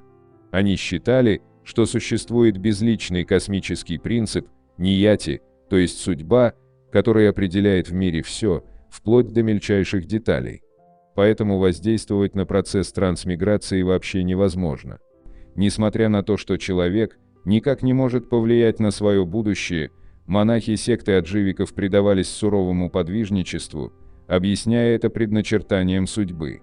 Тем не менее, последователи соперничающих вероучений обвиняли адживиков в распущенности и безнравственности. Адживики Дравидского юга развили свое учение в направлении, близком к эволюции буддизма Великой Колесницы. Гошала стал у них нетленным божеством, наподобие Будды в системе Махаяны, а учение о предопределенности трансформировалось в доктрину, напоминающую взгляды Парменида. Мир вечен и неподвижен, и всякое изменение и движение лишь иллюзия. Здесь усматривается определенное сходство с учением Нагарджуны о пустоте. Все же самое удивительное в пещерах Барабар — это не их уникальная древность, ни принадлежность к давно исчезнувшей загадочной шраманской секте, ни замечательная точность геометрии помещений и поражающее качество полировки гранитных стен и сводов, а то, что эти необычные сооружения были специально спроектированы и построены как акустические пещерные залы для медитаций. Первые 3 пещеры высечены в длинной округлой скале, вытянувшейся с востока на запад на 200 метров и удивительно похожей по своим очертаниям на гигантскую подводную лодку, всплывающую прямо из грунта. Горная порода скалы, гнейс, твердая метаморфическая порода внешне и по своим свойствам очень похожая на гранит, поэтому далее по тексту будут употребляться слова «гранит» и «гранитный». Дорожка ведет к северной стороне скалы, где расположена одна пещера, Каран-Чаупар. Пещера датируется 244 годом до нашей эры, так как на входном проеме есть надпись, что эта пещера сооружена 19 лет спустя после восхождения на престол императора Ашоки. У пещеры простой прямоугольный входной проем, который сразу же обращает на себя внимание абсолютной геометрией и идеальной обработкой. Пещера очень своеобразна, наверное, ничего подобного среди культовых сооружений в мире нет, внутри нет ни одного рисунка, барельефа, статуи и так далее. Вместо этого помещения с идеально выдержанными геометрическими размерами и дивной полировкой, напомню, что все это высечено в гранитном монолите в III веке до нашей эры, причем довольно внушительных размеров. Длина 10,4 метра, ширина 4,3 метра, высота около 3,3 метра, высота стены 1,42 метра, плюс свод 1,84 метра. Вот что пишут путешественники. Дальше было самое удивительное. Смотритель отошел к торцу пещеры и громко выкрикнул несколько слов, после чего пещера наполнилась каким-то хитросплетением звуков, причем многие из них были явно новые, не связанные с тем, что проговаривал смотритель. Еще слегка ошарашенные, мы сами начали экспериментировать со звуком, громко проговаривая фразы разными интонациями и интервалами или хлопая в ладоши. Не успеваешь закончить фразу, как тут же тебя обволакивает переплетение множества звуков, некоторые похожи на приглушенный разговор, восклицания, шум улицы и прочее, другие вызывают какие-то знакомые, но трудно передаваемые ассоциации. Очень интересным и неожиданным оказалось возникновение каких-то не совсем понятных и даже странных ощущений. Стоишь в абсолютно темной пещере, еле видно углы и стены, а все это как будто осязаемо летает вокруг тебя. Прямо психоделика какая-то. Кстати, все пещеры действительно очень темные. Все освещение – это дневной свет через входной проем и свечка, которую зажигал смотритель в очередной пещере. Фотографии делались со вспышкой и затем прилично дорабатывались. Результатом наших упражнений стало то, что супруга до сих пор абсолютно уверена, внутри пещеры слышала повседневный шум деревни, которая находится внизу, голоса людей, мычание коров, смех детей и прочее, и что это проникло внутрь либо через входной проем, либо еще как-то. Все мои попытки разубедить ее с помощью физики и логики до сих пор так ни к чему не привели, любые аргументы бессильны, если человек это реально слышал. Когда в темной пещере с такой акустикой часами кружится, распадаясь на гармоники и сплетаясь снова в нечто иное, объемный звук, от повторяемого с определенной ритмикой и интонацией на разные голоса, слогом, то пробивает мороз по коже. Когда я размышлял над природой этого чуда, то сильно пожалел, что не сделал несколько замеров затухания по секундомеру часов и не попробовал повнимательнее прислушаться, на что распадаются простые звуки, гласное, хлопок и тому подобное. Могу только сказать, что полное затухание звука происходит приблизительно в течение 5-6 секунд. В том, что все пещеры Барабара и Нагарджуне создавались как специальные акустические залы, сомнений у меня нет. Видимо, древние строители хорошо знали, как, из чего и где построить помещение с такой удивительной реверберацией. Все пещеры высечены в монолите, имеют практически одинаковые размеры, внутреннюю геометрию. Стены, свод и пол были отполированы с высочайшим качеством. Даже абсолютно прямоугольные проемы у всех пещер одинаковы, вероятно, в этом был какой-то смысл, возможно, служили резонаторными отверстиями. Также нет сомнений в том, что они предназначались только для медитации или каких-либо подобных ритуальных действий, а сами аскеты жили где-то рядом. Исходя из написанного современными учеными, можно понять, что о самих адживиках известно очень мало, а об их ритуальных практиках вообще ничего. Поэтому, наверное, мы никогда не узнаем, зачем шраманской секте аскетов-атеистов понадобилось создавать такие, так сказать, высокотехнологичные и безумно трудоемкие музыкальные шкатулки. Еще 2 пещеры находятся на противоположной, южной стороне скалы.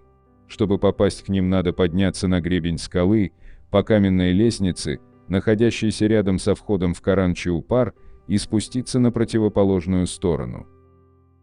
На южной стороне скалы, первая по ходу, западная пещера. Она расположена почти симметрично относительно продольной оси скалы, с Каранчиупар, и носит название Судама. Входом в Судаму является такой же простой и идеально прямоугольный проем, как и у Каранчиупар. Внутренняя планировка Судамы отличается от Каранчиупар. Пещера состоит из 2 помещений. Первое – зал размером 10 на 5,8 метра и высотой 3,6 метра, восточная стена которого прямолинейная. Западная же стена этого зала имеет форму выпуклой дуги с куполом. Стена имеет такую необычную форму потому, что повторяет контур находящегося за ней второго, круглого помещения диаметром 5,8 метра. Полировка в Судаме, вероятно, самого высокого качества среди всех пещер Барабара, а может быть, лучше всех сохранилась, а сама пещера выглядит просто идеально. В круглом помещении полировка стен сохранилась хуже, естественная коррозия, видимо, вызванная просачивающейся в щели водой. Здесь к реверберации добавляется другой акустический эффект, вызванный формой помещения. Голос человека, который стоит напротив тебя, не слышен прямо. Вместо этого он громко звучит то у правого, то у левого уха, если периодически немного смещаться. Пещера, согласно наскальной надписи при входе, датируется 12-м годом правления Ашоки, 261 год до нашей эры. Справа, к востоку, от Судамы находится знаменитая пещера Ломас-Риши. Знаменитая потому, что единственная из пещер Барабара имеет резной входной портал, фотография которого является визитной карточкой пещер Барабара. Из 2 фотографий Барабара одна обязательно будет с порталом Ломас-Риши. С.П. Гупта и С. Виджай Кумар заявляют, вероятнее всего, портал создавался не адживиками. Скорее всего, он имеет более раннее буддийское происхождение, об этом говорит вереница слонов, движущаяся к ступе в центре дуги, и арка в форме листа пипала. Ломас Риши, как и Судама, состоит из двух помещений, прямоугольного и круглого, но ее сооружение по каким-то причинам не было завершено, поэтому на плане второе помещение выглядит не круглым, а овальным его просто не доделали. Даже судя по неокончательным размерам, длина от 10 до 11,1 метра, ширина 5,2 метра, диаметр круглого помещения 5,2 метра, можно судить, что Ломас Риши задумывалась как копия Судамы. Время и причина, по которым работы в пещере не были доведены до конца, неизвестны. Внутри помещений хорошо видно, каким методом происходило вырубание в скале. Вполне очевидно, что делалось это по определенной технологии, качественным стальным инструментом. Пишут, что у современных ученых до сих пор нет полной ясности по многим аспектам техники обработки камня и железа в Древней Индии. В Индии в последующие годы не искали легких путей. Поражает воображение количество пещерных храмов, целиком вырубленных в твердых горных породах и украшенных огромным количеством колонн, скульптур и барельефов, среди которых много образцов все с той же знаменитой полировкой. В Китае и Юго-Восточной Азии все было не так. Там, как правило, работали с песчаником, известняком, сланцами, глинистыми породами и подобными им по твердости материалами. Гранитные скалы покрыты лишайниками, и ходить по ним даже в сухую погоду надо осторожно. В дождь и туман они просто очень скользкие, и удержаться на наклонной мокрой поверхности практически невозможно, скоростной спуск гарантирован. Мы оценили такие тропинки-пунктиры, когда в дождь обходили пещерный комплекс Канери, вблизи Мумбаи, без них перемещаться по скалам было бы просто невозможно. Вишваджопри, четвертая пещера из группы Барабар, находится примерно в полукилометре от первой пещеры Каран-Чаупар. Сама по себе она большого интереса не представляет, так как является не просто незаконченной, а скорее немного начатой. Намного более интересен путь к пещере по скалам и спуск по Ашока Степс прямо в деревню. В последние десятилетия по неизвестной причине трещины в скале стали очень активно прогрессировать, достигли самой пещеры, воды стали размывать ее свод. Несколько лет назад трещины залатали раствором и залили битумом, похоже, не очень качественно. Еще раньше была сооружена заградительная стенка для того, чтобы в сезон дождей не размывалась площадка перед пещерой. Ашока Степс, ведущая от пещер к деревне, дорожка тропинок пунктиров из прямоугольных выемок, вырубленных на поверхности скал в те же времена, 3 век до нашей эры, что и сами пещеры. 17. Загадочный и мистический Даргавс. Не так давно Армавирское местное отделение Русского географического общества побывало в странном и таинственном месте на Северном Кавказе под названием Даргавс, которое расположено в пригородном районе Северной Осетии, Алании. Именно там расположен памятник всемирного наследия ЮНЕСКО «Город мертвых». Дорога в поселок Даргавс, где расположился средневековый некрополь, идет по очень крутому горному серпантину длиной в 17 километров. Когда подъем закончился и мы остановили машину для короткого привала, открывшийся с высоты в 1200 метров над уровнем моря, вид поразил красотой, далеко вниз узкой змейкой уходила дорога, а прямо перед глазами мощные седые горы с двух сторон образовывали ущелье.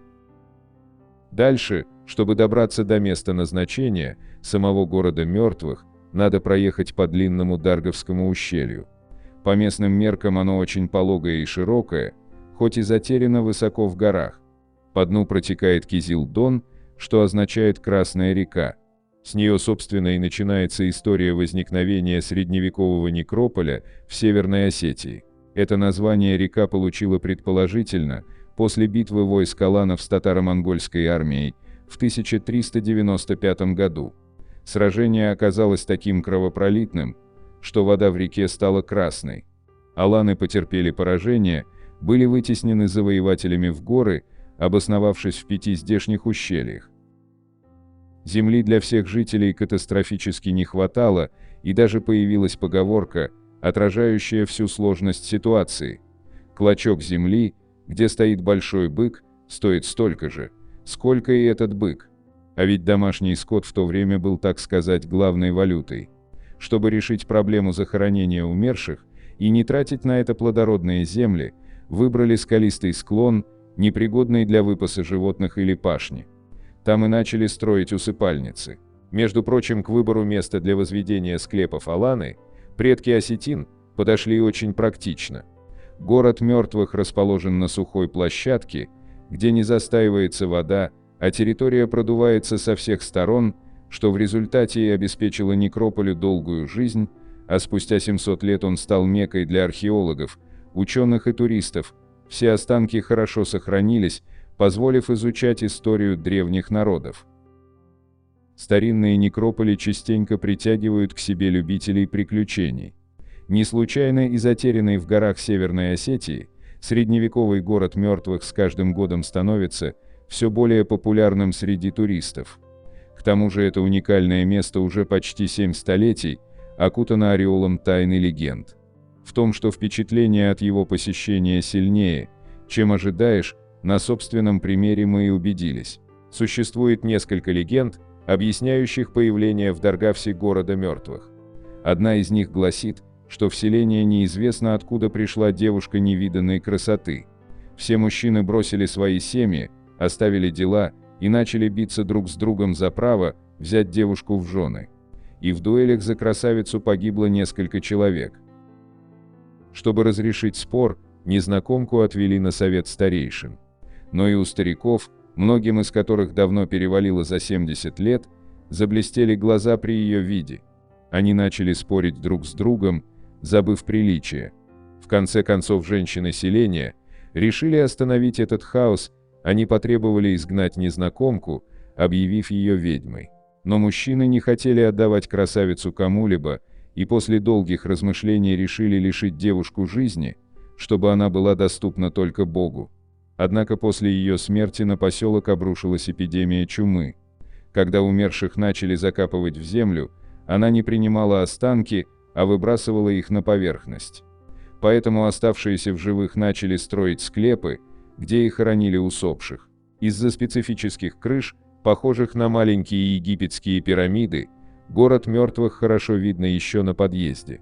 Но понять, что на самом деле представляет из себя памятник истории, можно, только походив по местным улочкам и извилистым переулкам. Сам некрополь состоит из 97 склепов, которые делятся на 3 вида: наземные с пирамидальной или двускатной крышей, полуподземные и полностью подземные. Большая часть склепов, которые видны на поверхности, особым архитектурным разнообразием не отличаются. Это каменные четырехугольники с многоступенчатыми крышами, одновременно напоминающими японские пагоды и египетские пирамиды. Кровля устроена таким образом не случайно. Во время дождей вода сбегает по ней своеобразными каскадами, что позволяет усыпальнице быть полностью сухой в любую погоду. В каждом строении города мертвых есть небольшое квадратное отверстие-проход. Раньше оно запиралось специальной деревянной ставней на замок. Но этих запоров уже давно нет. Сами отверстия такие маленькие, что современный взрослый человек туда не пролезет. Но через проход хорошо видно все, что находится внутри склепа. Каждая из усыпальниц состоит из нескольких ярусов и вмещает в себя до сотни захороненных останков. Таким образом, в некрополе покоится около 10 тысяч человек. Причем многие гробы выдолблены по фигуре и сделаны в форме лодки, хотя поблизости нет моря. Это связано с поверьем, будто после смерти умерший должен переплыть реку забвения, чтобы попасть в царство усопших. Трудно передать все те эмоции, которые охватывают, когда ходишь по узким переулкам города мертвых и в крохотные, так сказать, окна склепов видишь черепа, кости и мумии тех, кто был похоронен здесь 600-700 лет назад, как раз в период Золотой Орды и позже. Это были реальные люди со своей жизнью, желаниями и стремлениями, своими характерами. До сих пор по одежде и некоторым сохранившимся предметам быта можно определить, кем были те, кто нашел здесь свое последнее пристанище. Среди них молодые женщины и старики в преклонном возрасте, мужчины в расцвете сил и даже дети, трагически погибшие раньше времени. Но все эти захоронения не вызывают ужаса или отвращения, скорее почтения и уважения. Установлено, что в XVIII веке, когда в районе Даргавса свирепствовала эпидемия холеры, заболевшие, дабы не заражать своих родственников, добровольно отправлялись в склепы, захватив небольшие припасы еды и воды, и доживали там свои последние дни. Примерно в то же время на одной из усыпальниц появилась надпись, сделанная красной краской на осетинском языке: «С любовью смотрите на нас. Мы были такие, как вы будете такие, как мы». Доподлинно неизвестно, кто сделал ее, но это обращение к потомкам, пройдя сквозь века, поражает воображение. Сейчас надпись почти не читается, рабочие, проводившие реставрационные работы в 1990-е годы XX века, приняли ее за каракули вандалов и закрасили и звездкой. В настоящее время самая большая опасность для города мертвых, как ни странно, это туристы. С одной стороны, очень хорошо, что архитектурный и исторический памятник пользуется такой популярностью у людей. Посмотреть на него съезжаются со всего Северного Кавказа. Особенно повысился интерес почему-то за последние годы. С другой, в городе мертвых нет хорошо отлаженной системы охраны объектов памятника. Порой можно не уследить, как какой-нибудь недобросовестный турист положит себе в сумку один из черепов, взятый из склепа. Доступ-то к ним свободный. А есть любители сделать потом из этих костей пепельницы или пресс-папье. А ведь эти черепа не имитация, они принадлежат реальным людям, жившим в Даргавсе 600-700 лет назад. В итоге, за последние 20 лет значительную часть останков растащили. Сейчас местные власти предпринимают усилия для охраны исторического памятника. Усилено наблюдение за ним, а экскурсии проводятся под более внимательным контролем. 18. Проклятый город-призрак. В 25 километрах от столицы Тайваня Тайбэя в конце 1970-х годов группа компаний под патронатом государства начала строительство гигантского ультрасовременного комплекса Санчжи, который задумывался как прибежище состоятельных людей, желающих отдохнуть от суеты мегаполисов. Проектировал так называемый город будущего Мати Суронен, финский архитектор, известный безумными, но впечатляющими проектами и склонностью к футуристическому дизайну. Возводились дома с круглыми комнатами и изящными мраморными лестницами. Из каждого дома можно было спуститься прямо в океан или бассейн по водной горке со второго этажа. Но вскоре среди строителей начали ходить слухи, что на Санчже лежит проклятие. Происходили непонятные несчастные случаи. Десятки рабочих умирали при загадочных обстоятельствах, а иногда даже без видимых причин. Суеверные тайцы были уверены в том, что этот городок заселен злыми духами. Многие рассказывали о японском лагере смерти, который когда-то давно располагался в здешних местах. Все же, в начале 1980-х строительство 60 домов в форме НЛО из бетона и прочного стекловолокна было закончено. Застройщики даже провели торжественное открытие и ждали, что апартаменты Санчжи вскоре обретут новых хозяев, но желающих купить там недвижимость не оказалось. Возможно, не ко времени пришелся дизайн, а может, виноват был очередной экономический кризис. Распространившиеся слухи о проклятом месте, на котором строились здания, также не способствовали энтузиазму покупателей. Те, кто уже сделал предварительный взнос, потребовали свои деньги обратно. В конце концов, компания-застройщик обанкротилась, а роскошный курорт постепенно превратился в город-призрак.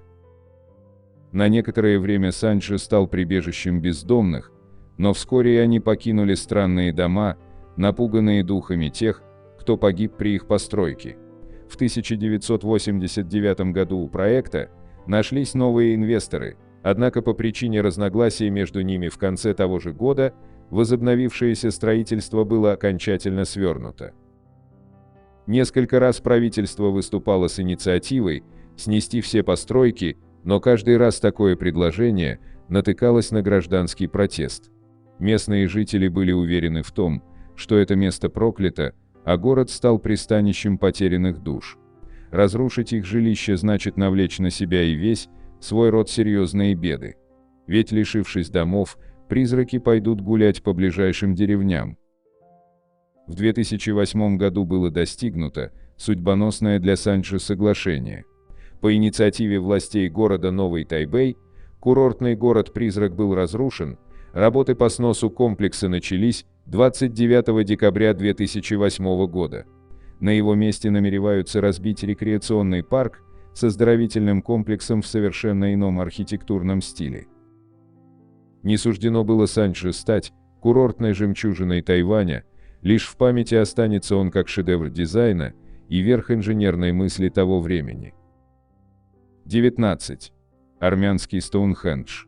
Говорят, что в Армении нет горизонта, куда ни посмотришь, всюду высятся горы. Есть там и каменные сады, и лабиринты, и даже симфонии. А еще есть целое каменное войско – Зарац-Карер. 7,5 тысяч лет назад его воины встали в дозор на высокогорном плато на юге Армении и не собираются покидать свой пост. Среди ученых нет однозначного мнения ни по поводу точного возраста мегалитического сооружения в Армении, ни по поводу его предназначения. Пытаясь датировать менгиры Зарац-Карера или армянского Стоунхенджа, как его по-другому называют, исследователи сошлись лишь в одном – они старше египетских пирамид. Кто их построил? Местные легенды упорно связывают появление каменного воинства с деятельностью племени карликов, когда-то обитавшего в здешних местах. Маленькие люди затеяли масштабное строительство, но сил у них не хватило, и тогда они позвали на помощь великанов. Те верно в душе были ландшафтными дизайнерами и подошли к делу творчески. Постарались на славу.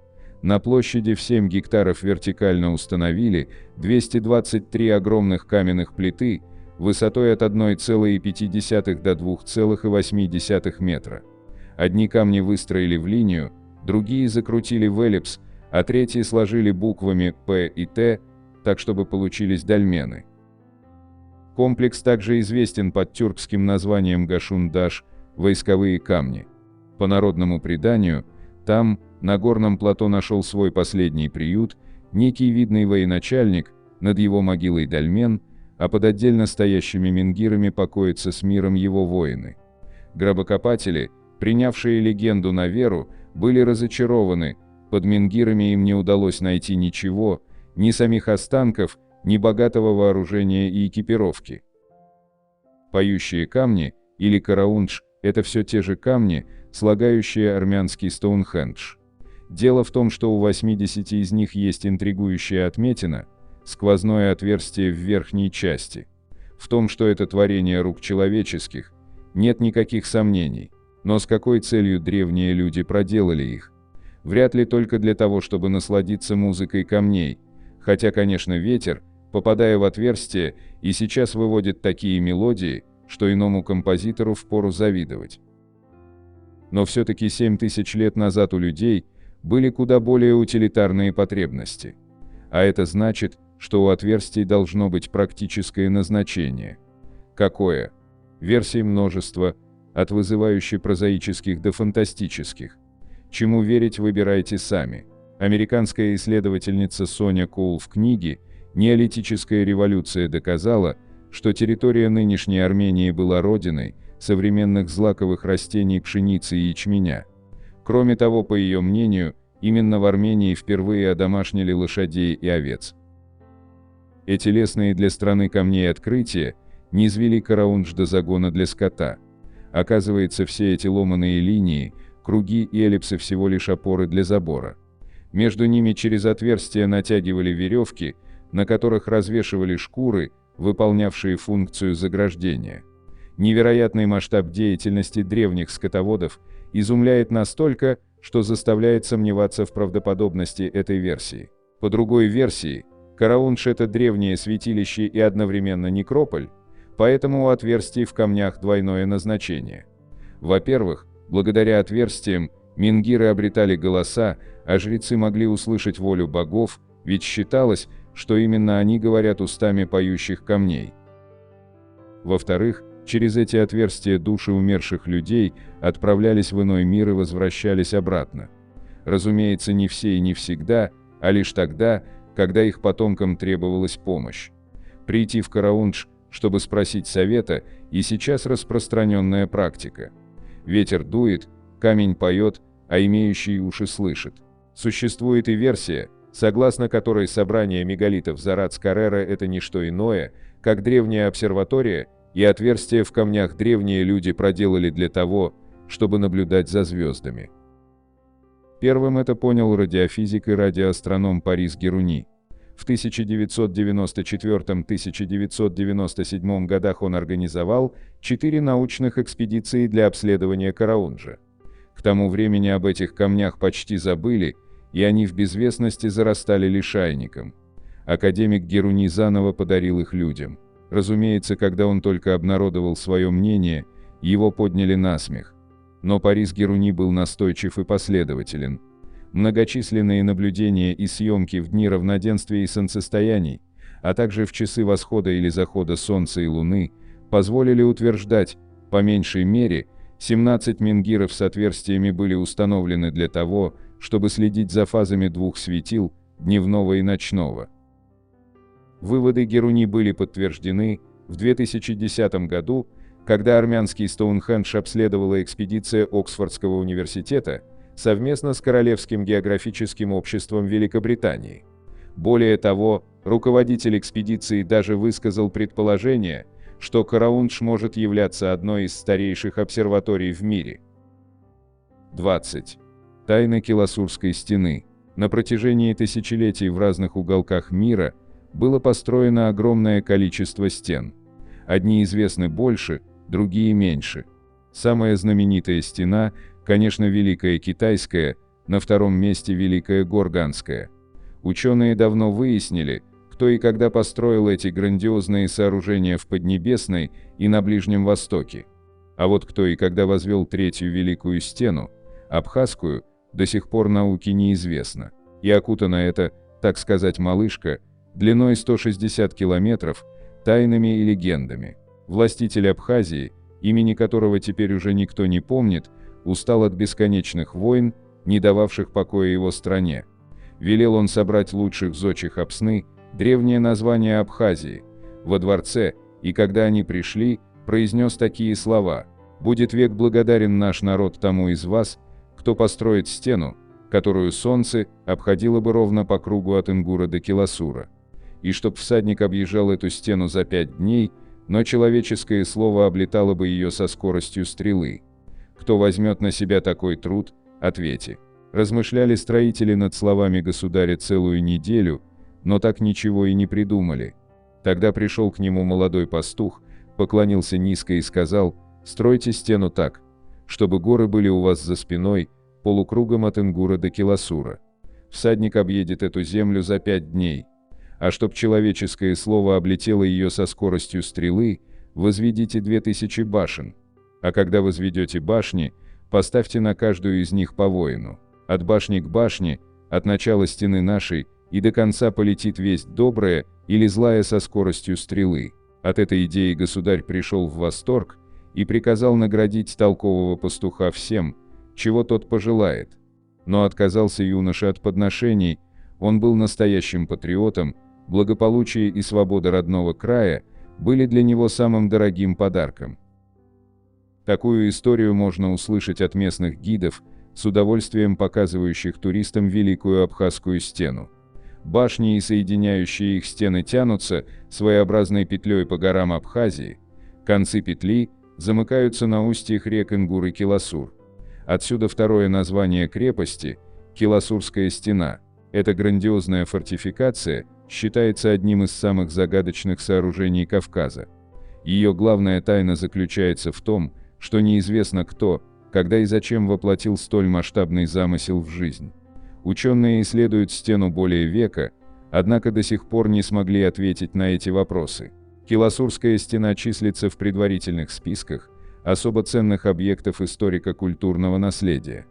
Время от времени ученые занимаются изучением стены, но всякий раз сетуют на то, что по сей день ни разу не велось по-настоящему серьезных археологических раскопок достаточного объема. По пальцам можно пересчитать, кто и когда пытался разгадать тайну древнего сооружения. Так, в 1907 году под руководством российского археолога и этнолога Александра Александровича Миллера была обследована приморская часть стены и проведены раскопки в одной из башен. Были обнаружены керамика XI века, цветное и прозрачное стекло, но выяснить, откуда взялась там посуда, не удалось. Возможно, ее принесли туда позже. В 70-х годах прошлого века за дело взялись советские археологи. Они предположили, что стена была построена во времена позднего Средневековья. Эта версия в течение длительного времени являлась приоритетной. В 2013-2014 годах абхазские и российские специалисты снова засучили рукава. Их ожидал сюрприз. Гипотеза о постройке объекта высшей военной инженерной мысли в период позднего Средневековья потерпела фиаско. Стена оказалась намного старше. Рассматривается возможность возведения этого фортификационного сооружения древними греками во времена античности. Также тут могли отметиться и другие прекрасные зодчие византийцы. Кто им мешал начать стройку века еще в VI столетии, когда там правил византийский император Юстиниан, задумавший оборонять свои владения от живших к северо-востоку горцев. Не исключено, что туда добрались и персы-сасаниды во второй половине VI века и, дабы укрепиться на новых территориях, возвели защитное сооружение. Пока же экскурсоводы Сухума рассказывают туристам несколько версий возникновения этого уникального памятника.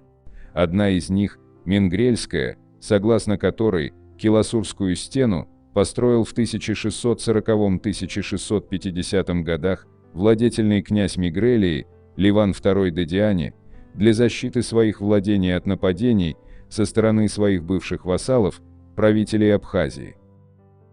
Менгрельскую версию со всей страстностью продвигал в жизнь профессор Юрий Николаевич Воронов, уроженец тех мест и идеолог независимости Абхазии, убитый за свои политические взгляды.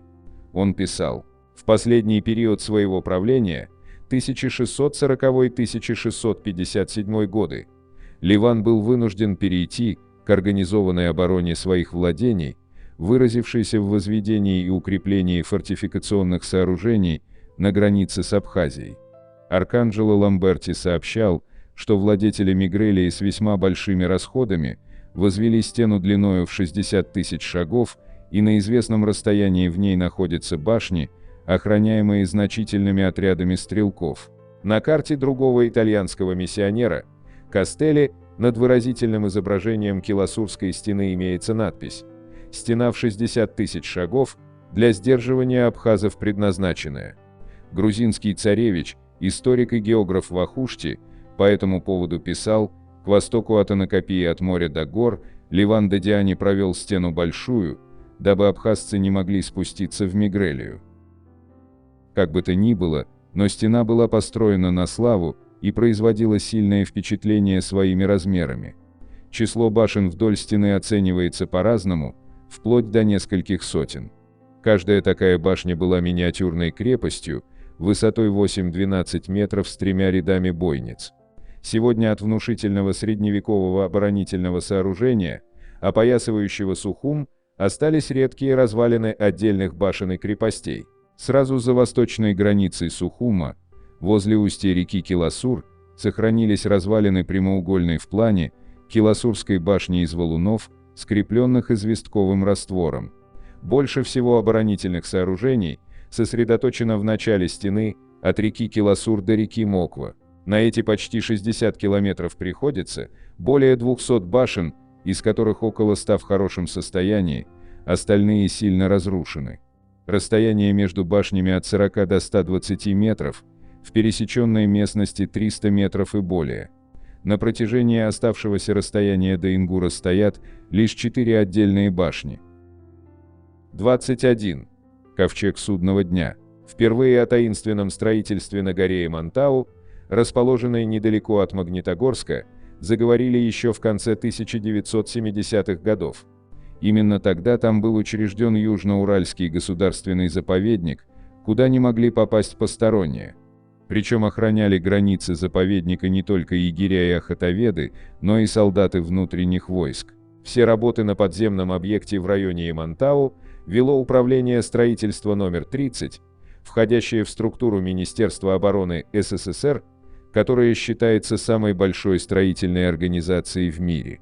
Оно насчитывает более 1000 подразделений и специализируется на возведении особо важных объектов наземного и подземного размещения. Сам спецобъект состоит из нескольких населенных пунктов: станция Юша, город Татлы, город Межгорье. Комплекс имеет несколько названий. В 1979 году он назывался Уфа-105. Все работы в районе горы Имантау велись в условиях строжайшей секретности. Кстати, Имантау в переводе с башкирского «плохая гора». Даже местные жители очень мало знали о том, что там строилось в 1970-е годы и для чего предназначены огромные шахты и подземелья в толще горы. К Имантау подвели линию электропередачи, железнодорожную ветку. От Магнитогорска к ней ведет автомобильная дорога. Что же находится внутри горы? По мнению экспертов, в горе Имантау расположен огромный подземный город, в котором в течение длительного времени могут проживать около 300 тысяч человек. По неподтвержденным данным, в подземном комплексе, поделенном на так называемые дома, создана вся необходимая инфраструктура, подведены коммуникации, налажены системы жизнеобеспечения. Сам комплекс состоит из системы шахт диаметром 30 метров. Примечательно, что территория, где находится этот подземный город, представляет собой гигантский аккумулятор воды. Здесь берут начало множество рек и речушек, притоков реки Белой. Ученые полагают, что при взрыве в этом районе термоядерного заряда вода в подземном комплексе будет оставаться чистой более 300 лет.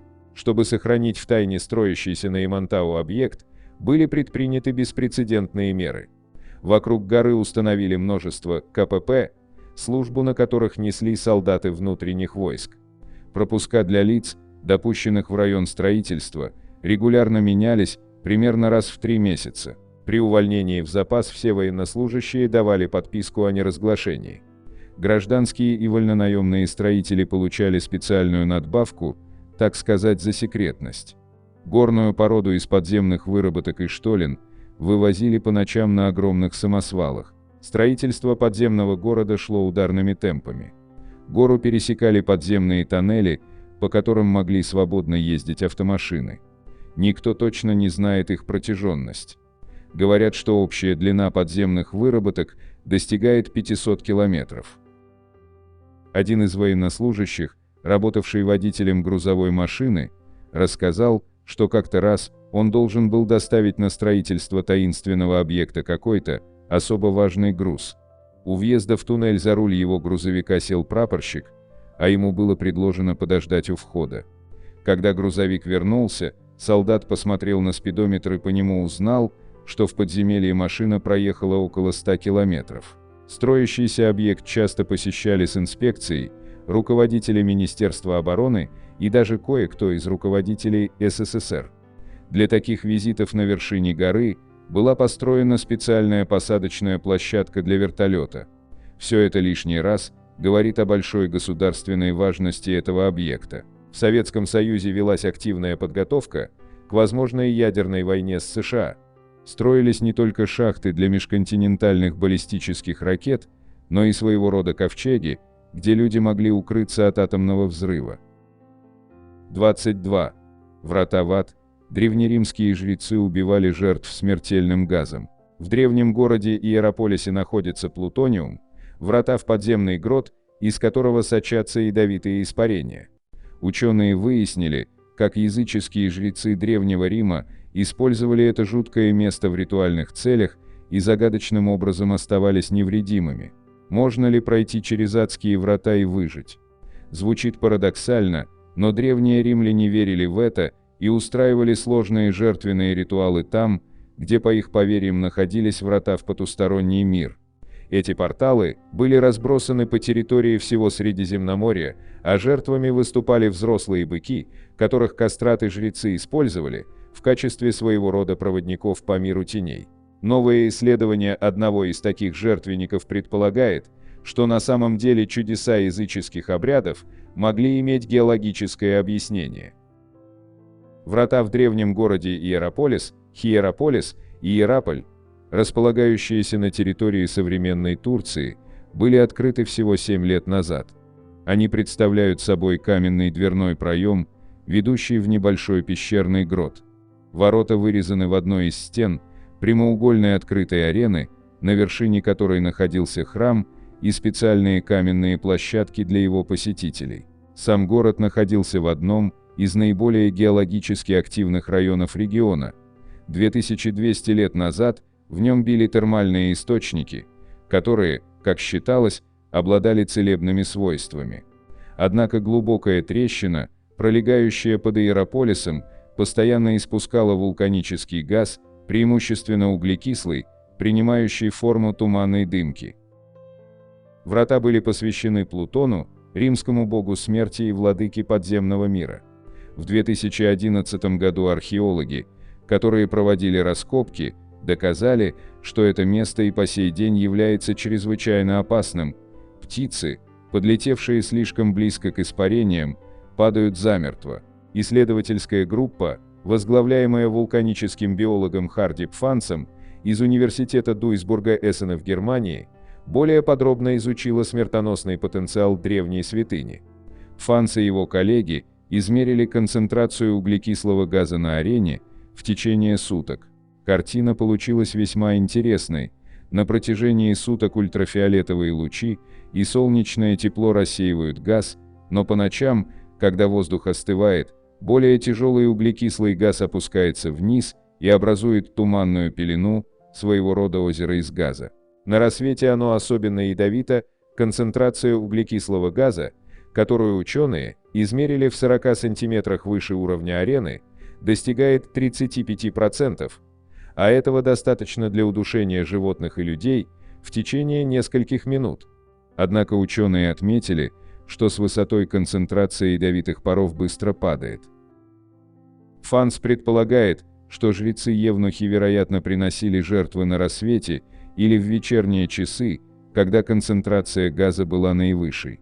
Жертвенные животные часто не были достаточно высокими, а потому могли дышать только ядовитыми парами. В результате у них начинала кружиться голова, они клонились еще ниже, вдыхали еще больше газа и вскоре погибали от удушья. А вот священники были достаточно высокими, что позволяло им держать головы над опасным газом. Возможно, для подстраховки они становились на камне. Страбон, древнегреческий историк, который посетил Плутониум в Иераполе около 2000 лет назад, записал, что жрецы могли даже поместить свои головы прямиком в адские врата и не пострадать. Ученый предположил, что этот иммунитет, скорее всего, был вызван кастрацией. Его современный коллега же полагает, что жрецы просто хорошо изучили химический состав местности. К примеру, они были достаточно осторожны, чтобы не подходить к вратам слишком близко, и спускались туда лишь в полдень, когда уровень газа на арене был минимальным. Однако археолог Франческо Дандрия из Университета Саленто в Лечи, Италия, который возглавлял команду, обнаружившую плутониум в Иераполе в 2011 году, в этом не уверен. Его команда обнаружила множество масляных ламп в непосредственной близости от портала, свидетельствующих о том, что жрецы спускались в гроты в вечерние часы, несмотря на опасный уровень углекислого газа. Вероятно, другие святилища функционировали по схожему принципу. Гил Ренберг, изучающий древнюю религию Греции и Рима в Университете Небраска, Линкольн, уверен, что исследование Пфанца позволит определить точное местоположение и других, так сказать, входов в преисподнюю, расположенных в местности под названием Акарака, которая также является частью современной Турции. 23. Закрытый египетский город Завиит-эль-Ириан. В городе Нижнего Египта Завиит-эль-Ириан, что между Гизой и Абусиром, находится недостроенная пирамида Древнего Царства. На западе от города, в пустынной местности, находится некрополь с аналогичным названием, в который входят 2 пирамидальных комплекса и 5 мастаб-гробниц в виде усеченных пирамид. Этот комплекс представляет собой огромный интерес для египтологов, но находится на территории военной базы, и доступ для гражданских лиц к ней закрыт с 1964 года, раскопки там строго запрещены. На фотографиях, сделанных до ввода запрета на исследования, можно видеть совершенно потрясающие сооружения и следы грандиозной цивилизации.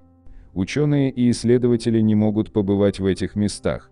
На территории некрополя размещены военные постройки, а на месте незаконченной пирамиды организована свалка. В каком состоянии находятся погребальные комплексы на данный момент неизвестно. Авторство пирамиды приписывают фараону 4-й династии Бака. По хронологии его имя стоит между Хафра, после Харджедефа и Менкаура. Бехерис — эллинизированная форма имени этого фараона, и оно встречается у Юлия Африкана, который приводит фрагмент из Египтики Манифона. Согласно ему, Бехерис был сыном фараона Суфиса II, Хафра, который правил 22 года. Однако каких-то достоверных археологических свидетельств существования такого фараона не существует, поэтому есть версия, что такого фараона не существовало, а имя Бехерис, Бака, появилось в результате недопонимания надписей. В Туринском царском списке между именами фараонов Хафра и Менкаура присутствует имя еще одного фараона, однако оно сильно повреждено, причем стерлась также и продолжительность правления. Также между именами Хафра и Менкаура присутствует одно имя в Саккарском царском списке, однако и оно совершенно нечитаемое. У египтологов много гипотез насчет этого фараона, но на данный момент незавершенная пирамида в Завиит-эль-Ириане считается пирамидой фараона по имени Бака, есть разные вариации его имени Непка, Бикка, Неферка. Есть еще гипотеза, что пирамиду мог начать строить Джедефра, ведь его имя тоже найдено в окрестностях сооружения. Мало того, строение в Завиит-эль-Ириане очень похоже на пирамиду Джедефра в Абу-Рааше. Обе высечены в скале, имеют Т-образную сердцевину и недостроены. Пирамида в Абу-Рааше севернее Гизы на несколько километров, а пирамида Бака южнее. Схема построения основания пирамиды в Завиит-эль-Ириане от Франко Мони, подготовленная при поддержке проекта Isida Project. Вот так выглядит реконструкция процесса постройки пирамиды от Франко Мони в анимации.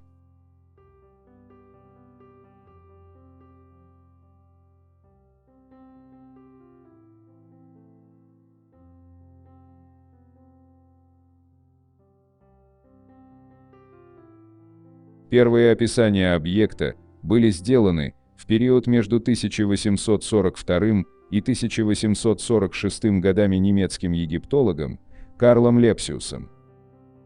Он исследовал найденную им пирамиду и ее окружение, маркировал пирамиду как пирамида Лепсиуса XIII. Изучать и раскапывать пирамиду стал итальянский археолог Алессандро Барсанти в 1904-1905 годах.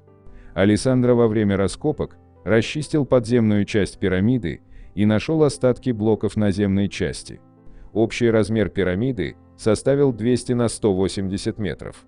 Вход начинается с понижающегося коридора, затем идет горизонтальный участок, который переходит в каменную лестницу. Особенность пирамиды в том, что она разделена на 2 части, а посередине расположен высокий гладкий выступ, затем еще один горизонтальный коридор. Котлован заполнен каменными блоками на глубину 4,5 метра.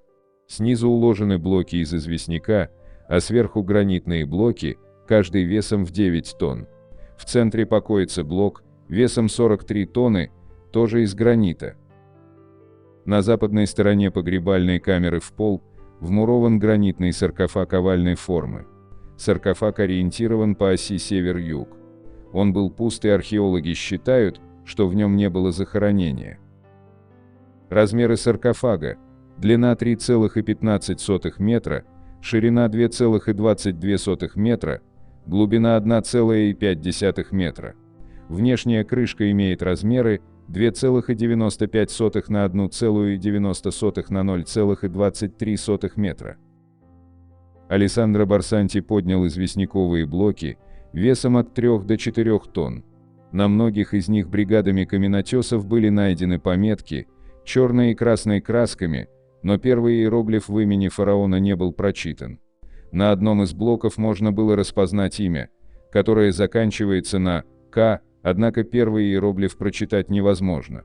Алессандро сделал не факсимиле, а небрежную зарисовку, в результате чего иероглиф невозможно распознать. Кстати, всего он зарисовал около 60 надписей. Поэтому археологи и расходятся во мнении, как звали хозяина этой пирамиды, и также продолжают обсуждать датировку пирамиды Бака. Свои раскопки Алессандро вел до самой своей смерти.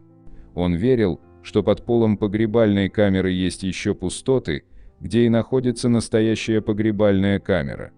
Такую уверенность ему придал случай, который произошел 31 марта 1905 года. Был дождь, и котлован заполнился водой на 3 метра, а около полуночи уровень воды внезапно понизился на 2 метра и остановился. Оставшийся метр воды уже вычерпывали вручную.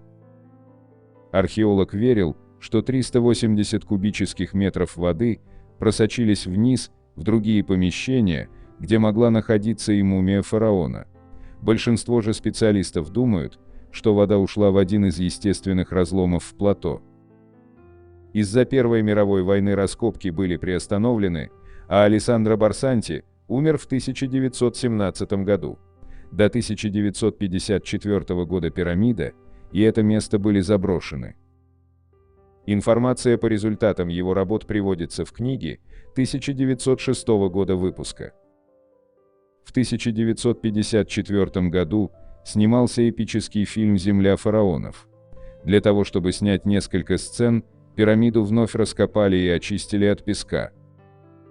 После съемки фильма пирамида вновь оказалась заброшена, а в 1964 году вокруг этой территории расположилась военная база, которая находится там и по сей день.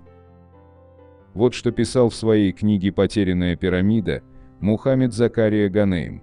Незавершенная пирамида, находящаяся севернее, в 1954 году одна американская кинокомпания очистила колодец от 1000 тонн заполнявшего его песка, чтобы крутить здесь сцены постройки пирамиды. Таким образом, впервые за много лет можно видеть и гранитные блоки, и саркофаг, состоит по существу из уходящего вглубь прохода, длиной около 90 метров с двойной лестницей, высеченной в скале. Проход начинается небольшим уклоном, затем идет горизонтально и, наконец, под крутым углом спускается вниз, упираясь в огромный квадратный колодец, напоминающий шахту под пирамидой Джосера. Несомненно, на дне этого колодца должна была быть гранитная усыпальница. До сих пор там лежат гранитные блоки, на некоторых из них грубо начертано имя Небкара или Наферка. Там же стоит великолепный саркофаг из красного гранита. Он стоит, каким его оставили здесь почти 5000 лет назад. Однако и огромный колодец, и входная галерея лежат под открытым небом. Пирамида, которая должна была их прикрыть, так и не была никогда воздвигнута. Сейчас пирамида занесена песком. Археологи сходятся во мнении, что незаконченную пирамиду Бака надо исследовать еще раз с использованием современных знаний и технологий. Учитывая, что пирамиду постоянно заносят песком и ее никто не расчищает, погребальную камеру затапливает грунтовыми водами, а судя по снимкам из космоса, она к тому же заросла деревьями, кустарниками и, вероятно, засыпана мусором, то надежд, что ее когда-нибудь исследуют более пристально, уже не остается. 24. Тайна узелкового письма. При въезде в замок Недзица красуется надпись «Осторожно! Привидение!». Но это предостережение не только не отпугивает посетителей, напротив, привлекает их сюда со всех уголков Европы. Впрочем, ни одна белая дама, знаменитый призрак замка, прославила его далеко за пределами Польши.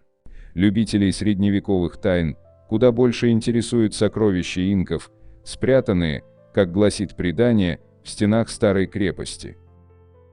История замка захватывает дух. Как водится, Он был построен в самом выгодном месте, на крутом берегу реки Дунаец, недалеко от села Недзица. В честь села замок и получил название. Правда, местные жители также ласково называют его Дунаец. Хотя сегодня о скалу, на которой возвышается замок, бьются уже воды неспокойного Дунайца от Чарштынского водохранилища. Вдали, за замком, виднеются пенины, необычайно живописный горный кряж на границе между Польшей и Словакией.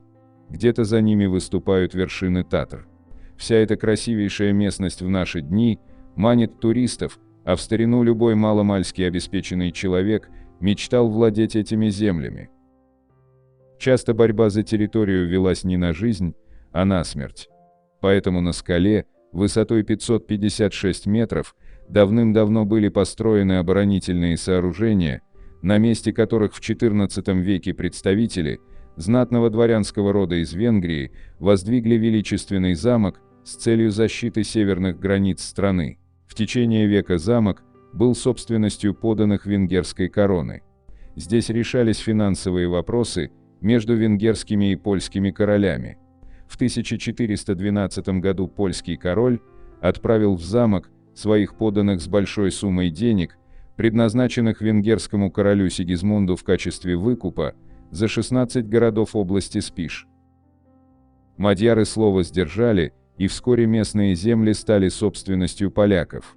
В 1470 году польский аристократ по имени Запальяй получил замок Дунаец в свое полное распоряжение.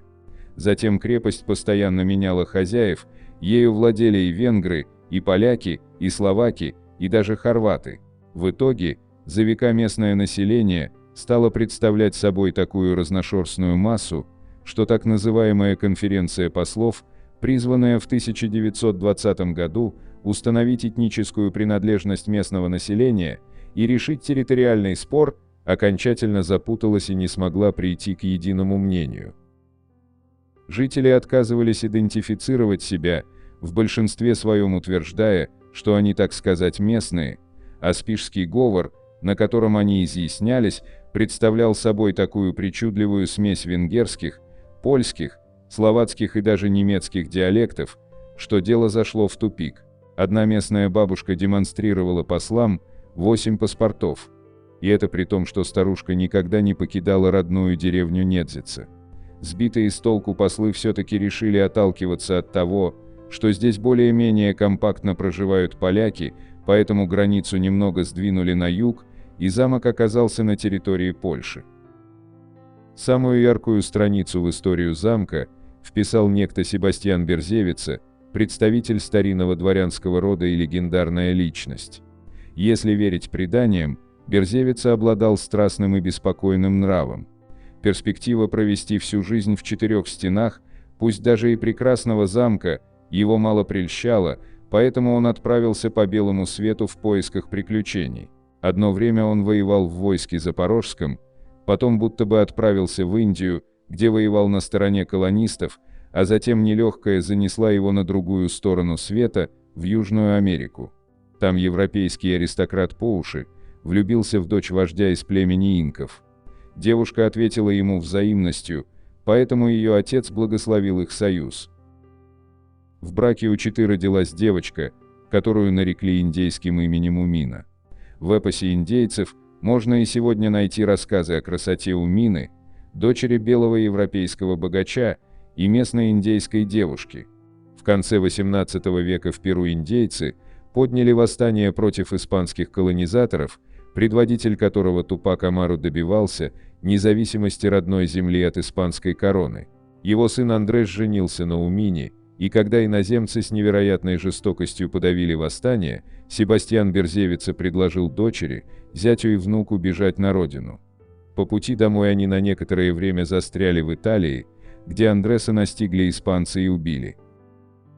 Внук Берзевица остался единственным наследником не только замка Дунаец, но и сокровищ инков, которые его взрослые родственники захватили с собой во время разгрома мятежа.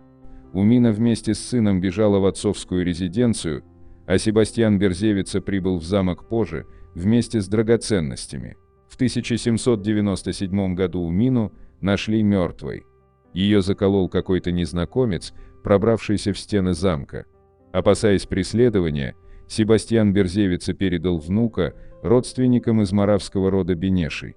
Мальчика в целях конспирации переименовали в Антония Бенеша, и он спокойно дожил в Австро-Венгрии до 1877 года и там же умер. Перед смертью Антоний Бенеш успел передать сыну семейный архив. Эрнст Бенеш копаться в архиве не стал, а вот внук Антония, Анджей, оказался куда более любопытным. В 1946 году покой замка в Недзице был потревожен. В ворота въехал автомобиль, из которого вышел представительный мужчина в строгом костюме и шляпе. А уже через некоторое время часть крепостной стены была разобрана, и на белый свет извлечен странный предмет – оловянная труба. Когда ее вскрыли, выпала еще более странная вещь, смотанные в клубок веревки и нитки с узелками из шерсти южноамериканских лам. Это оказалось кипу, так сказать, счеты инков, которые служили им с самыми разными целями. С их помощью индейцы производили подсчеты, с ними по имперским дорогам передвигались посыльные курьеры-часки и передавали зашифрованную в кипу информацию. Узелковое письмо было настолько популярным у инков, что со слов испанского хрониста Хосе де Акоста вся империя инков управлялась посредством кипу, и никто не мог избежать тех, кто вел подсчеты с помощью узлов. Анджей Бенеш сообщил, что смог найти кипу благодаря тому самому семейному архиву. Далее в его планы входило отыскать сокровища своих предков. Но для начала ему нужно было найти специалиста, который сумел бы прочитать узелковое послание. А таких в Европе отыскать не удалось. Анджей Бенеш собирался отправиться на другой конец света в Перу, чтобы прочитать письмо. Так или иначе, Бенеш организовал экспедиции в Перу, но в 1972 году вся группа поисковиков из Кракова пропала бесследно. После этого Анджей Бенеш стал пресекать все разговоры на эту тему. А потом случилась трагедия. 26 февраля 1976 года партийный функционер Бенеш председательствовал на конференции. Очевидцы вспоминали, что в тот день он был чем-то взволнован. Вечером его автомобиль разбился на трассе Варшава-Гданьск. Свидетелей аварии не было. Причины автокатастрофы установить не удалось, как и цель поездки члена польского Сейма. Позже семейный архив сгорел во время пожара в доме Бенеша. С тех пор людская молва гласит о том, что сокровища прокляты. Их стерегут духи инков. А в замке Дунаец можно увидеть белую даму, привидение в белом. Говорят, это призрак Умины. Сотрудники замка, в котором нынче находится музей, не спешат рассказывать посетителям о драгоценностях инков. Они верят, что не только тот, кто пытается их найти, но и тот, кто говорит о них, будет наказан. Местное население также не спешит раскрывать старинные тайны, помня о проклятии. Но это, конечно же, не мешает охотникам за сокровищами искать легендарный клад. Впрочем, пока безуспешно. 25. Тайны Матуа. Матуа – один из немногих необитаемых островов, входящих в Большую гряду Курил. Но именно он, этот небольшой участок суши, таит в себе столько тайн, что их вполне хватило бы на все Курильские острова. По одной из версий, в переводе с айнского языка Матуа означает «адская пасть». Чуть более полувека назад здесь бурлила жизнь, причем не только на земле, но и под землей. Сегодня остров Матуа абсолютно безлюден. Здесь нет охотников, геологов, горняков, нет туристов и даже в эфире полная тишина. В устье единственной на весь остров реки Хисупа когда-то обитало племя айнов в количестве 200 человек. В 1885 году всех айнов с Курил японцы переселили на остров Шикотан. Сегодня об аборигенах ничто не напоминает, зато об оккупировавших остров японцах сообщает каждый клочок суши. Выселив айнов, жители страны восходящего солнца разместили на Матуа сторожевой пост, метеостанцию, станцию по охране котиков, рыболовный пункт, песцовый приемник. И это было только начало. Со временем потомки самураев решили перевести на Матуа 41-й отдельный полк армии Японии. Несмотря на то, что остров был надежно защищен неприступными скалами, и высокими берегами, новые хозяева возвели на острове целую сеть укрепительных сооружений. В качестве рабочей силы использовали то ли военнопленных китайцев, то ли корейцев, то ли и тех, и других вместе взятых. На острове нет ни одного захоронения. Возникает вопрос, неужели люди не умирали? Климат там суровый, а японцы вряд ли особо церемонились с пленными. Может, тела увозили отсюда и предавали земле в другом месте или бросали в море. Последняя версия выглядит наиболее правдоподобно. Как бы там ни было, но эту тайну японцы не выдают до сих пор, как, впрочем, и остальные. К концу войны Матуа превратился в неприступную крепость посреди океана, взять которую было проблематично.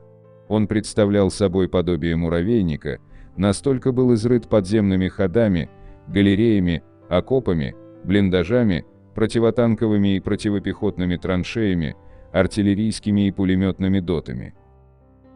Эти подземные коридоры, порой двух- и даже трехэтажные, постоянно петляли, образовывали тупики и лабиринты.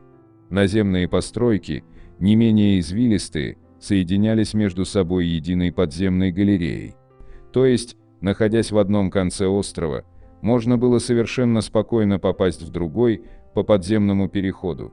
Тем не менее, на Матуа есть единственный дот, не связанный подземным переходом с общей подземной системой острова. У него вообще нет подземного выхода. Поэтому наши пограничники называли его дотом смертников. Почти везде по верхней линии обороны шла узкоколейка, по которой ходили вагонетки для централизованной подачи боеприпасов. Все доты располагались в определенной последовательности для эффективного использования перекрестного огня. До сих пор доты находятся в прекрасном состоянии, несмотря на то, что японцев тут не наблюдается с 1945 года. Что и говорить, военные инженеры получали свои иены не за красивые глаза. Особый интерес вызывает и то, как японцы обустроили свой быт на острове. Каждому офицеру в отдельной казарме полагалась своя маленькая комнатка с узким коридором. Комнаты обогревались печками, а несколько печей отапливали баню. В парной имелся небольшой бассейн с каменными сиденьями по бокам, вода в котором, судя по всему, постоянно подогревалась. Еще одна достопримечательность Матуа – это искусственно созданная руками японцев огромная сопка с правильными округлыми очертаниями, высотой почти 125 метров, возвышающаяся над окрестностями и уступающая лишь хозяину острова вулкану Фуйо или пику Сарычева. В сопке располагался целый комплекс сооружений – казармы для солдат, госпиталь, штаб, склады и прочее. И здесь строители показали, на что способны, все камни тщательно обтесаны и идеально подогнаны друг к другу. Однако постройки не идут ни в какое сравнение с аэродромом. Это просто шедевр военно-инженерного искусства, не зря японцы им так гордились. Две параллельные полосы, длиной по 1570 метров и шириной 35 метров были покрыты превосходным бетоном. О качестве бетона можно судить хотя бы потому, что он сохранился в лучшем виде до наших дней и на нем практически нет трещин. Аэродром расположен таким образом, что ветра, которые господствуют на Матуа, не могли помешать ни взлету, ни посадке самолетов. Но самое поразительное то, что взлетное поле с подогревом. К полосам из местных термальных источников, бьющих на склоне вулкана, по специальной забетонированной канаве подводилась вода, имеющая одинаково высокую температуру круглый год. Желоба шли между двумя параллельными взлетными полосами, и под каждой из них были проложены трубы. По ним горячая вода и циркулировала всю длину полос, после чего она уходила в третью полосу, затем разворачивалась и шла обратно. В итоге аэродром находился в полной боевой готовности круглый год, даже в самые лютые морозы и снежные бури. Его не нужно было чистить ни от наледи, ни от снега. Американцы неоднократно пытались уничтожить аэродром и островные объекты, потеряв в боях с десяток самолетов и как минимум 2 подводные лодки. Есть достаточно оснований полагать, что на Матуа находились какие-то секретные японские объекты. Вполне вероятно, что это были лаборатории по разработке химического или бактериологического оружия. Сюда приходили, совершив почти кругосветный поход, подводные лодки Третьего Рейха, что косвенно подтверждают пустые немецкие бочки тех лет с маркировкой Крафтстоф Вермахт 200 ЛТР, горючее вермахта 200 литров. В августе 1945 года, после капитуляции Японии, власть на Матуа в очередной раз поменялась. Японцы позаботились о том, чтобы скрыть от русских свои секреты. Времени на то, чтобы уничтожить все имеющееся там военное имущество или скрупулезно спрятать его до лучших времен, было предостаточно. На острове не было найдено ни одного самолета, танка или орудия. На 3811 сдавшихся японских солдат и офицеров в наличии оказалось всего-то 2127 винтовок. При этом летчики, моряки и артиллеристы куда-то исчезли, а в плен попали лишь стройбатовцы да вспомогательный персонал. Возможно, это была так называемая похоронная бригада, которая консервировала остров и все прятала.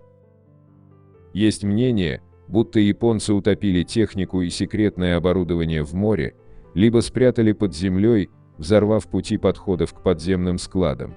До сих пор на острове встречаются замаскированные узлы и агрегаты военной техники, странные номерные стержни с резьбой, о предназначении которых можно только догадываться. В 1946 году остров находился уже под советским флагом. Там стояли пограничная застава и воинская часть, по всей видимости, обслуживающая радары. Разломанные установки и свалки электронного оборудования 1960-70-х годов разбросаны по всему острову. В юго-восточной части острова располагались два населенных пункта – Сарычево и Губановка. В 1952 году на Матуа во время землетрясения под снежной лавиной погибло 16 пограничников. В конце 1970-х годов там пропали 3 пограничников. Сержант и 2 рядовых бойцов из любопытства спустились в одну из вентиляционных шахт круглой сопки, и больше никто их не видел. В 2000 году погранзастава сгорела, и пограничники навсегда покинули остров. С тех пор он так и стоит заброшенный, и только птицы да звери хозяйничают на этом клочке суши. Кажется, дух Матуа, о котором твердили еще айны, не позволяет никому прижиться на этом острове. 26. Неразгаданная тайна побега из Алькатраса в июне 1962 года. Алькатрас – одна из самых знаменитых и неприступных тюрем мира. Истории ее заключенных и бесплодных попыток побегов становились основами легенд, фильмов и литературных творений. Но так ли уж неудачны были побеги? Может быть, все же кому-то удалось? 21 марта 1963 года была закрыта знаменитая американская тюрьма для особо опасных преступников Алькатрас, также известная как Скала. Расположенная на одноименном острове у побережья Калифорнии, она в свое время считалась самой защищенной на территории Соединенных Штатов. Предположительно, за 29 лет эксплуатации тюрьмы не было совершено ни одного успешного побега. Но утверждать наверняка нельзя, поскольку 3 заключенных, которым удалось вырваться с острова в 1962 году, так и не были найдены ни живыми, ни мертвыми. Ряд факторов косвенно указывает на то, что они выжили, пересекая залив. Прежде всего представим, насколько маловероятной была сама идея сбежать из этой тюрьмы. Остров Алькатрас находится более чем в 1,5 километрах от берега, ледяная вода и сильное течение обеспечивают его естественную изоляцию. Снаружи здание было обнесено высоким забором с колючей проволокой и сторожевыми вышками. На 3 заключенных приходилось по одному надзирателю, при этом каждый преступник содержался в одиночной камере. Однако в июне 1962 года 3 мужчинам удалось обойти все эти препятствия. Изощренный побег осуществили Фрэнк Моррис, осужденный за ограбление банка, и братья Джон и Клэренс Энглины, неоднократно судимые за кражи и угоны автомобилей. В деле был еще и Алан Вест, но ему не удалось вовремя выбраться из камеры. Все они прежде предпринимали попытки побега, за что и были переведены в Алькатрас. Поддельники занимали соседние камеры. Прознав, что старая система вентиляции над их блоком, в отличие от остальных, не залита бетоном, заключенные решили пробраться через нее на крышу тюрьмы. К вентиляции вел узкий служебный тоннель, проходящий как раз за стеной их камер. А в каждой камере имелось вентиляционное отверстие 10 на 20 сантиметров. Моррис стал разработчиком проекта, а трое других на первом этапе были заняты изготовлением необходимого оборудования. Заостренную металлическую ложку они спаяли с украденным мотором от пылесоса, использовав вместо канифоля серебро от 10-центовой монеты. Получилась импровизированная дрель, которой заговорщики почти год по очереди сверлили стену вокруг вентиляционного люка. Шум заглушала музыка, которая ежедневно в течение часа играла в блоке. Повреждения стены они скрывали фальшивой решеткой, искусно сделанной из листов картона. Параллельно преступники выменивали у других заключенных ветровки и прорезиненные плащи, из которых соорудили плот размером 2 на 4 метра и спасательные жилеты. Весла вырезали из фанеры. Кроме того, для того, чтобы их исчезновение преждевременно не заметили надзиратели, совершавшие ночные обходы камер, мужчины изготовили куклы из папье-маше и муляжи человеческих голов с настоящими волосами, собранными в парикмахерской. 11 июня 1962 года после отбоя поддельники накрыли куклы одеялами и пролезли в тоннель через дыры в стене. Только Вест, как выяснилось, так и не проделал отверстие достаточных размеров, и бежать решили без него. Разогнув решетку, закрывавшую неработающий вентилятор, троица выбралась на крышу и спустилась к воде по водосточной трубе. Там они надули плот с помощью заготовленной небольшой гармоники. Примерно в 10 вечера беглецы отплыли от берега. На этом следы Морриса и Энглинов теряются. Официально они до сих пор числятся пропавшими без вести. Спустя 2 дня после побега был найден водонепроницаемый пакет, в котором были телефонная книга, деньги и семейные фотографии, принадлежавшие одному из братьев Энглин. Также был обнаружен самодельный спасательный жилет с заметными следами зубов у клапана. Вероятно, зажим не был герметичным, и пловец с трудом держался на поверхности. Температура воды в те дни составляла не больше 10 градусов по Цельсию. До 1978 года розыском беглецов занималась ФБР, а потом ордер на их арест был передан службе маршалов США. С 2003 года расследование ведет сотрудник этого ведомства Майкл Дик. Он полагает, что преступникам удалось спастись, доказательством чего являются почти 250 косвенных улик. В частности, мать Энглинов в течение нескольких лет получала в подарок цветы от таинственных анонимов. Кроме того, считается, что Джон и Клэренс побывали на ее похоронах в 1973 году, переодевшись в женские платья. А историк Фрэнк Хиней узнал от родственников Энглинов, что они якобы получали открытку из Южной Америки, подписанную 2 братьями. О судьбе Морриса неизвестно ровным счетом ничего. Ордера на арест преступников будут аннулированы только после того, как им исполнится по 100 лет. А пока розыск беглых узников Алькатраса продолжается. 27. Самое таинственное преступление Норвегии. Кем была женщина из долины Издален? В 1970 году в норвежской долине Издален обнаружили тело неизвестной женщины.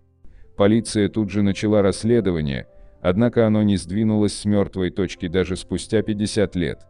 Раскрываем подробности загадочного дела. Загадка женщины из долины Издален будоражит умы людей уже полвека. Одни считают ее шпионкой, другие видят в ее смерти политический подтекст, а некоторые даже до сих пор не теряют надежды пролить свет на таинственную историю смерти неустановленной женщины. Рассказываем, что известно о странном преступлении, которое произошло в Норвегии в 1970 году. 50 лет назад в долине Издален, которая находится недалеко от норвежского городка Берген, мужчина и 2 его дочерей наткнулись на страшную находку – обгоревший труп женщины. Путешественники тут же обратились в полицию. Прибывшие полисмены действовали оперативно, они провели полноценный осмотр территории, изучили положение тела женщины, обнаружили несколько улик, в том числе пустую бутылку из-под дешевого ликера, 2 пластиковые тары, в которых был бензин, сапоги и зонт. Однако никаких документов или вещей, указывающих на личность женщины, найдено не было. Более того, на одежде женщины отсутствовали ярлыки и бирки, кто-то намеренно срезал их, чтобы замести следы. Еще одним странным моментом было то, что труп женщины нашли обгоревшим, как и некоторые предметы, лежавшие рядом. При этом никаких следов костра или огня обнаружено не было. Кому и зачем понадобилось пытаться сжечь труп, а после перетаскивать его в другое место? Загадок вокруг этого дела становилось все больше. Растерянные полисмены продолжали вести расследование, однако дело не двигалось с мертвой точки. Лишь спустя 3 дня следователи смогли найти еще одну зацепку в этом таинственном деле. В камере хранения вокзала Бергена были обнаружены чемоданы, в которых полицейские нашли деньги, одежду, несколько париков, блокнот с записями, солнцезащитные очки. Криминалисты, осматривавшие личные вещи погибшей, смогли найти несколько частичных отпечатков пальцев, принадлежавших потерпевшей. Но это не давало никаких результатов, в вещах убитой так и не нашли никаких документов, которые помогли бы установить ее личность. На следующий день были готовы официальные результаты вскрытия. Согласно заключению медиков, смерть женщины наступила от приема снотворного, а также отравления угарным газом. В ее легких была обнаружена сажа, что говорило о том, что она была еще жива в тот момент, когда ее тело охватил огонь. Позже полицейские решили обратиться в местные СМИ, надеясь, что кто-либо из жителей прольет свет на эту загадочную историю. Попытка была успешной, вскоре в полицейский департамент Бергена позвонили из отеля Хардахеймен. Служащие рассказали, что найденная в долине Издален женщина проживала в их гостинице, и последний раз ее видели там 23 ноября, когда она выселялась. Женщина платила за все наличными и вела себя достаточно осторожно. Также работники отеля смогли уточнить детали ее внешности. Красивая женщина ростом около 163 сантиметров с темно-каштановыми волосами и карими глазами. У полиции уже было многое, но ни одна из зацепок по-прежнему не помогала в раскрытии дела. Тогда полисмены решили пойти другим путем. Среди вещей, обнаруженных в чемоданах убитой женщины, был найден блокнот с ее личными записями. После подробного изучения ежедневника полиция выяснила, что неизвестная много путешествовала по городам Норвегии, а также по разным странам Европы.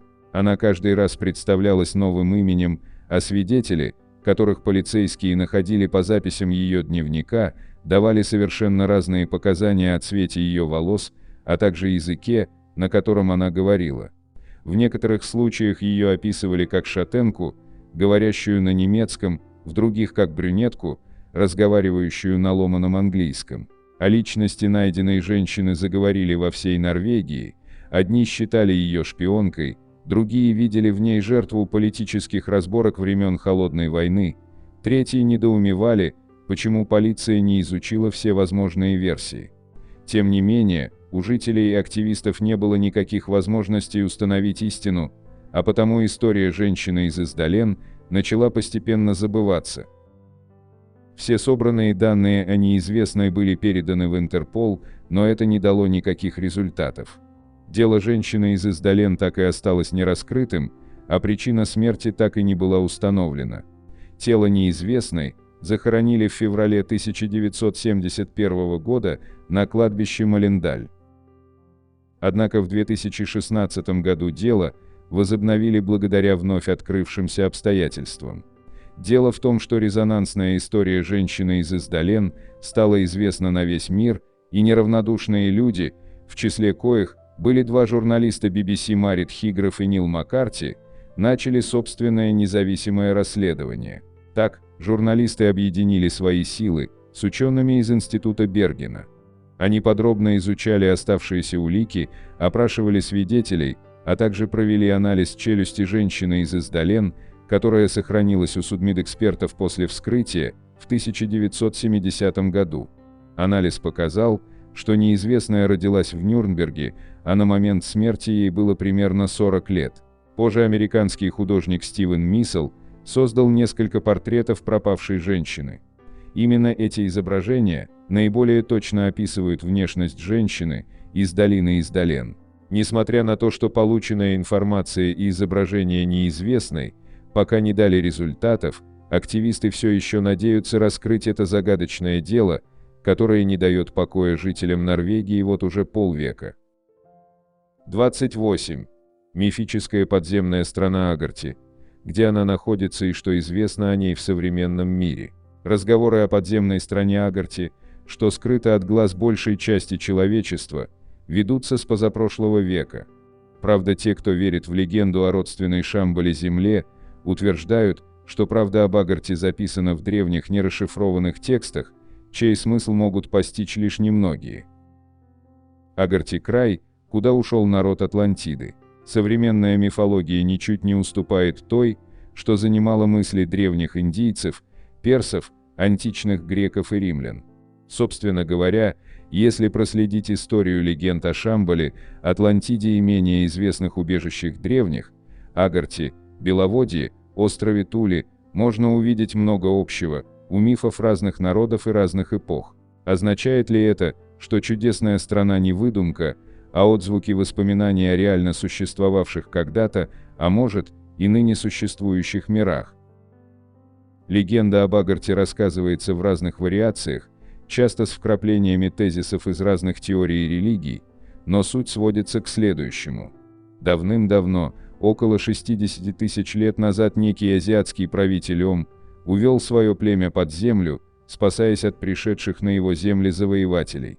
Позже к подземному народу присоединились и те, кто скрывался от Чингисхана, а также американские индейцы, искавшие убежище с приходом колонизаторов. Страна, которая заняла пространство под всеми материками Земли, звалась Агарти или Агартха. Это название связывают с санскритскими «недоступный», «неуязвимый». Уцелевшие жители Атлантиды и Гипербореи тоже нашли свое пристанище в Агарти, которое стало духовным центром Вселенной.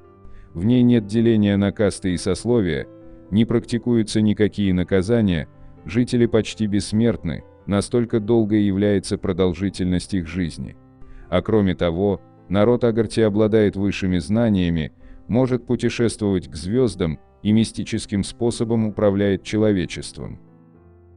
Якобы единственным народом, который покинул Агарти, были цыгане, которые оказались изгнанными из подземной страны, но принесли в верхний мир искусства видеть будущее с помощью гадания.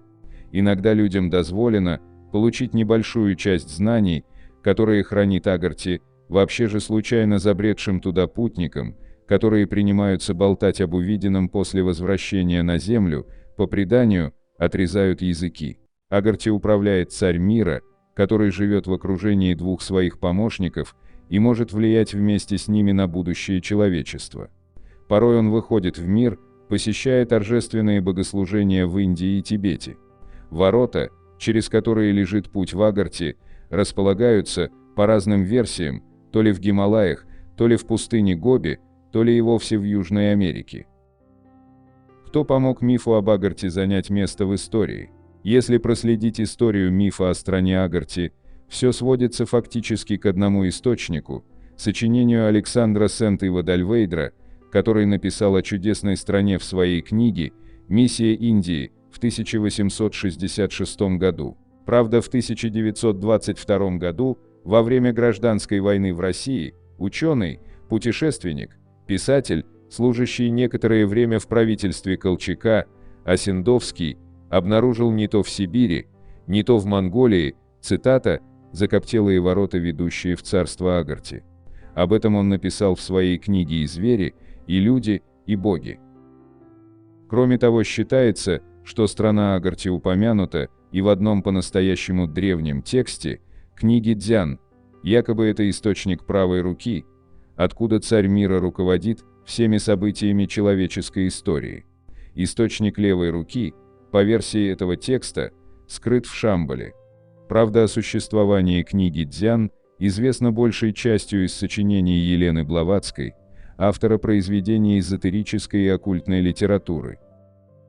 С Шамбалой неразрывно связано все, что рассказывают об Агарте мифы и легенды. Две эти страны представляются формами существования древнего великого народа, который был вынужден прятаться после какой-то великой катастрофы. И если Агарте было назначено созерцание и духовный прогресс, то Шамбала приняла на себя управление стихиями и материальным развитием человечества. В отличие от подземной страны Агарте, Шамбала находится на поверхности Земли, она якобы скрыта окружающими ее горными цепями, либо просто невидима для непосвященных.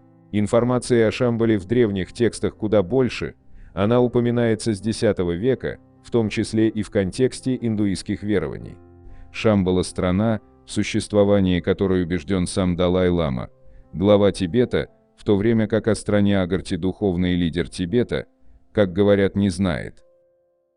Агарте порой упоминают и в связи с обителью богов из скандинавской мифологии Асгардом, небесным городом, который населяют боги Ассы. Известно, что и учеными, и политиками, и простыми энтузиастами были не раз предприняты попытки обнаружить мифические страны, якобы затерянные на Востоке.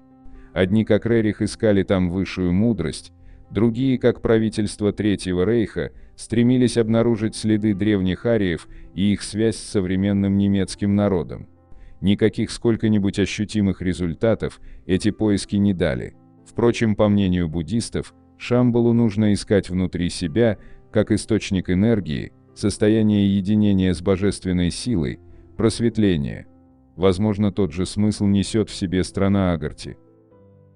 Тайны человечества, скрытые в подземных городах, откуда берут начало мифы, будоражащие сознание в том числе современного человека, в эпоху, когда не осталось белых пятен на карте Земли, а власть захватили цифровые технологии. Если обратиться к истории, нетрудно найти подтверждение тому, что отдельные народы прибегали к этому способу защиты, уходили в труднодоступные районы или под землю в сети пещер.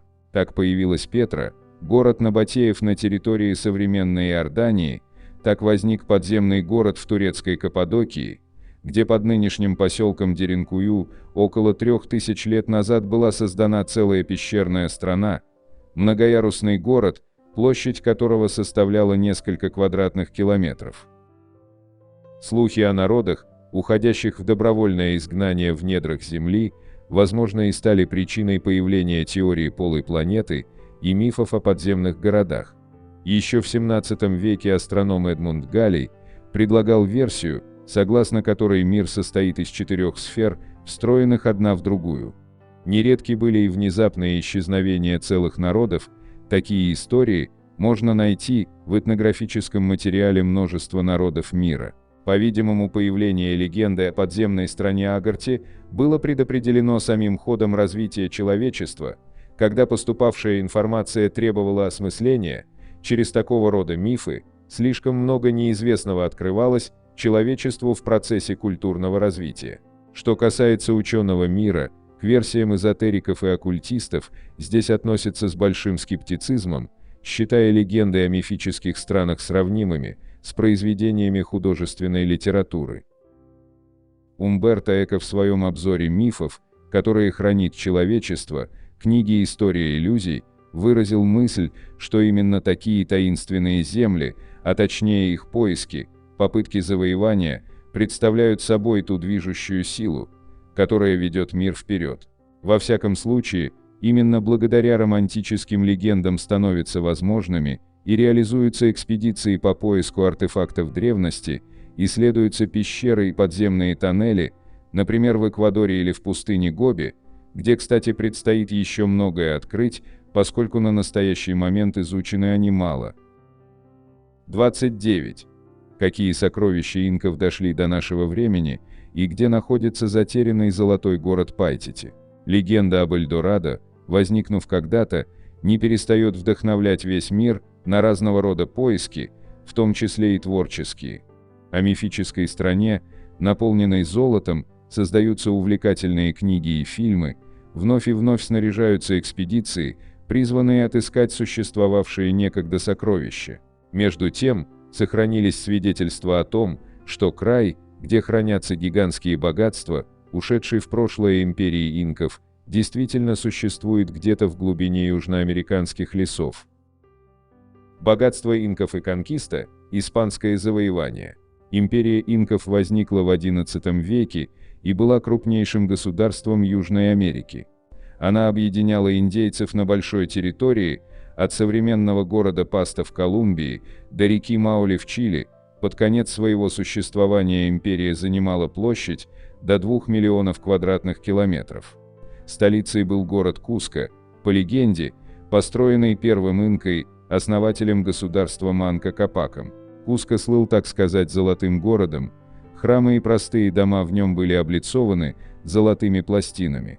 Инки выплавляли драгоценные металлы в большом количестве, и с учетом индейского культа солнца, изделия из золота были распространены повсеместно. В XVI веке началась экспансия европейцев на земли Южной Америки, очень быстро испанские конкистадоры взяли под контроль большую часть территории государства инков.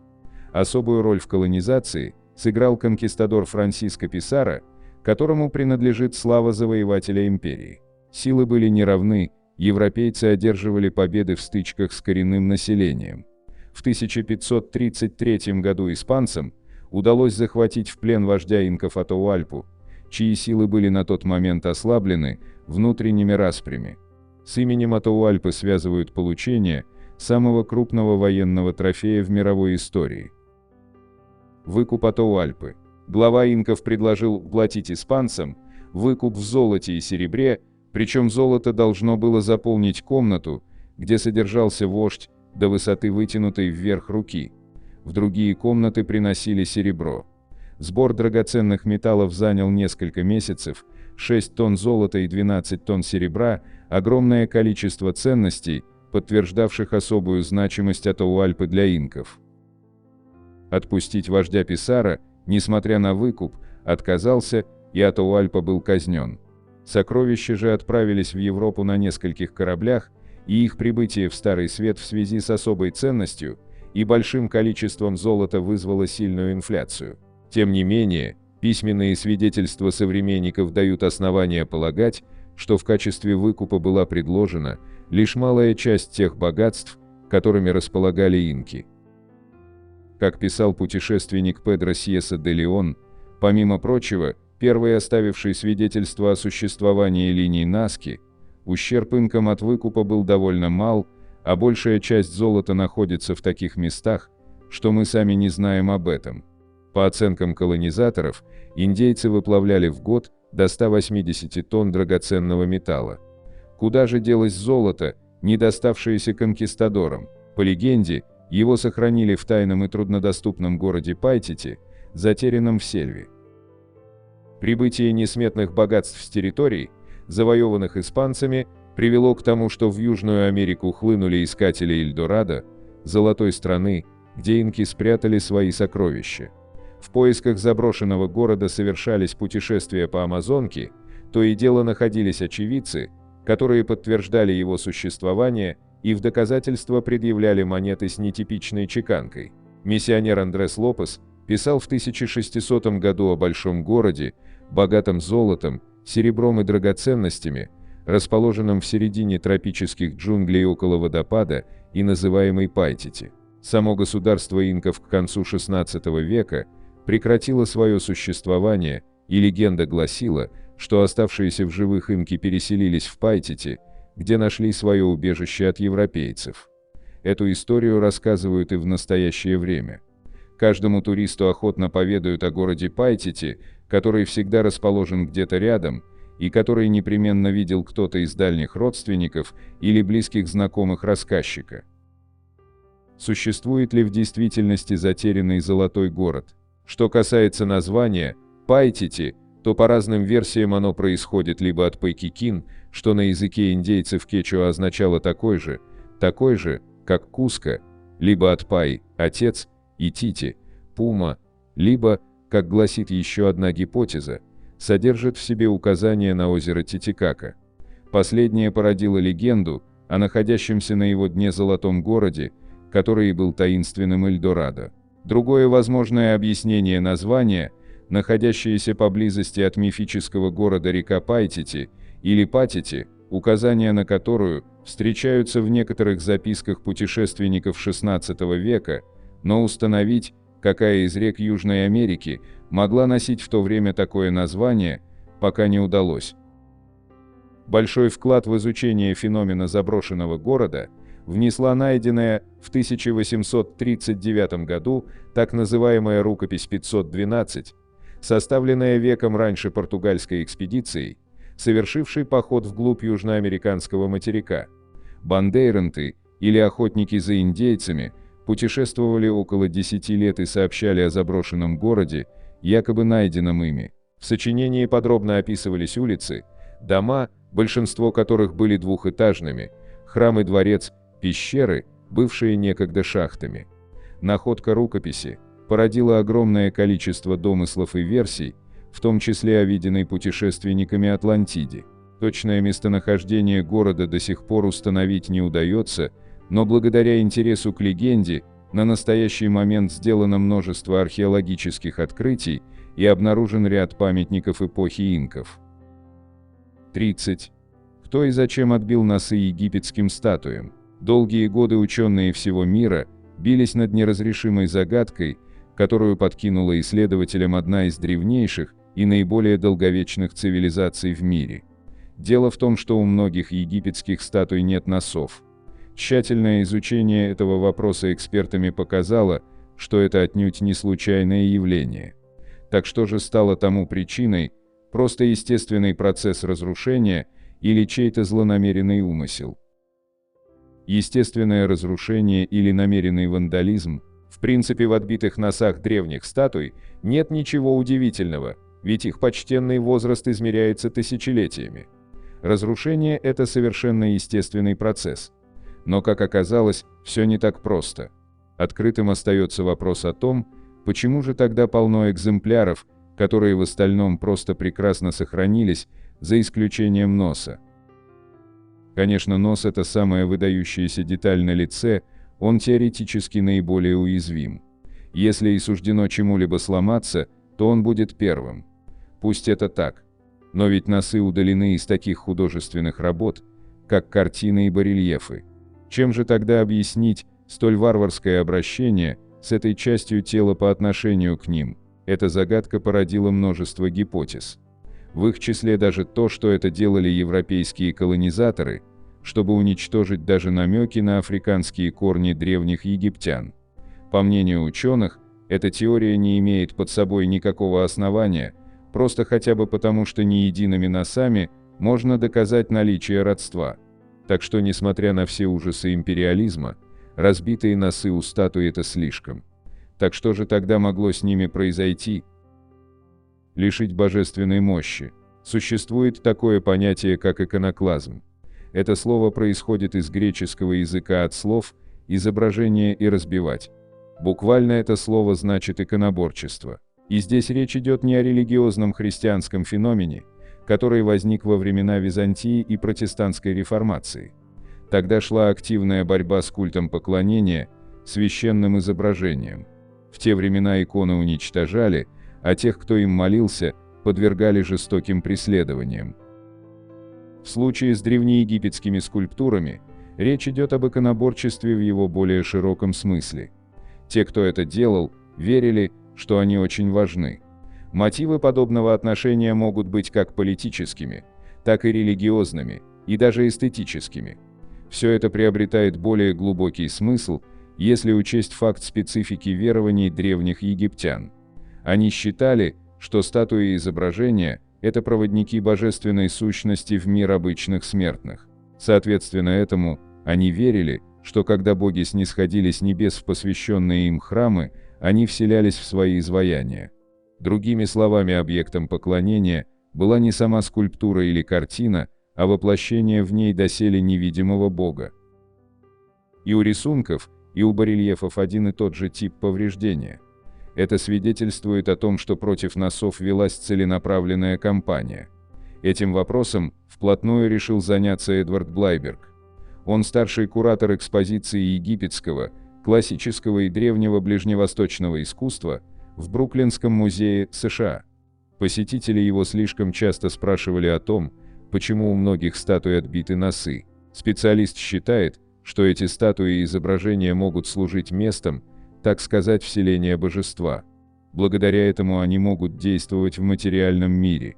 Именно так написано о древнеегипетской богине любви и плодородия Хатхор.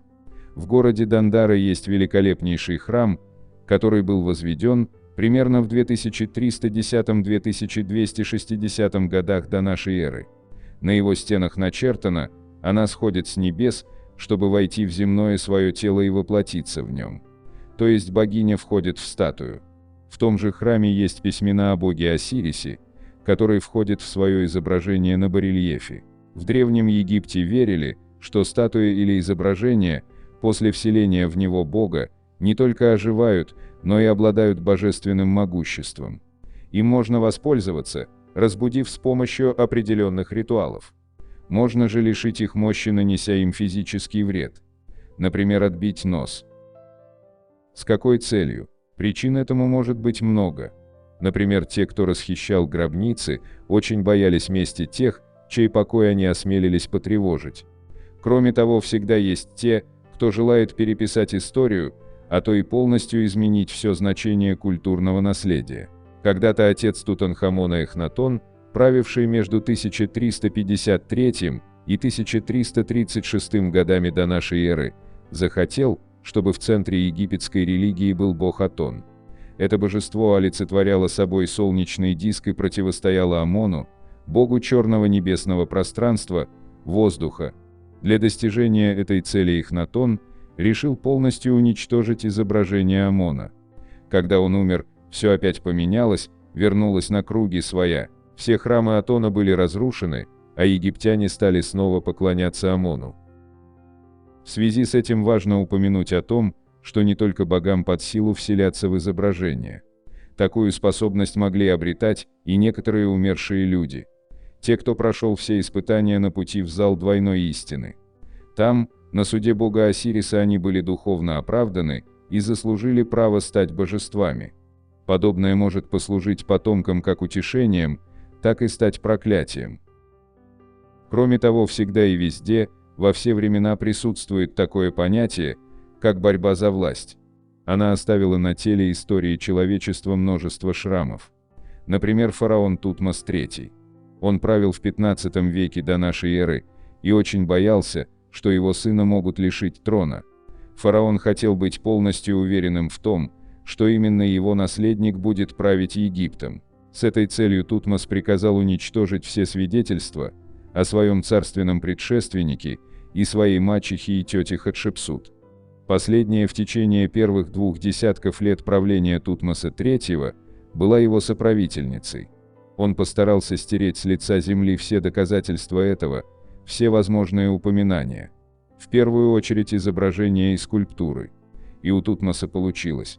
Почти. Среди различных древнеегипетских текстов часто встречаются упоминания о том, что в отношении вандализма виновнику будет грозить суровое наказание. Это говорит о том, что подобное было в Египте обычным делом.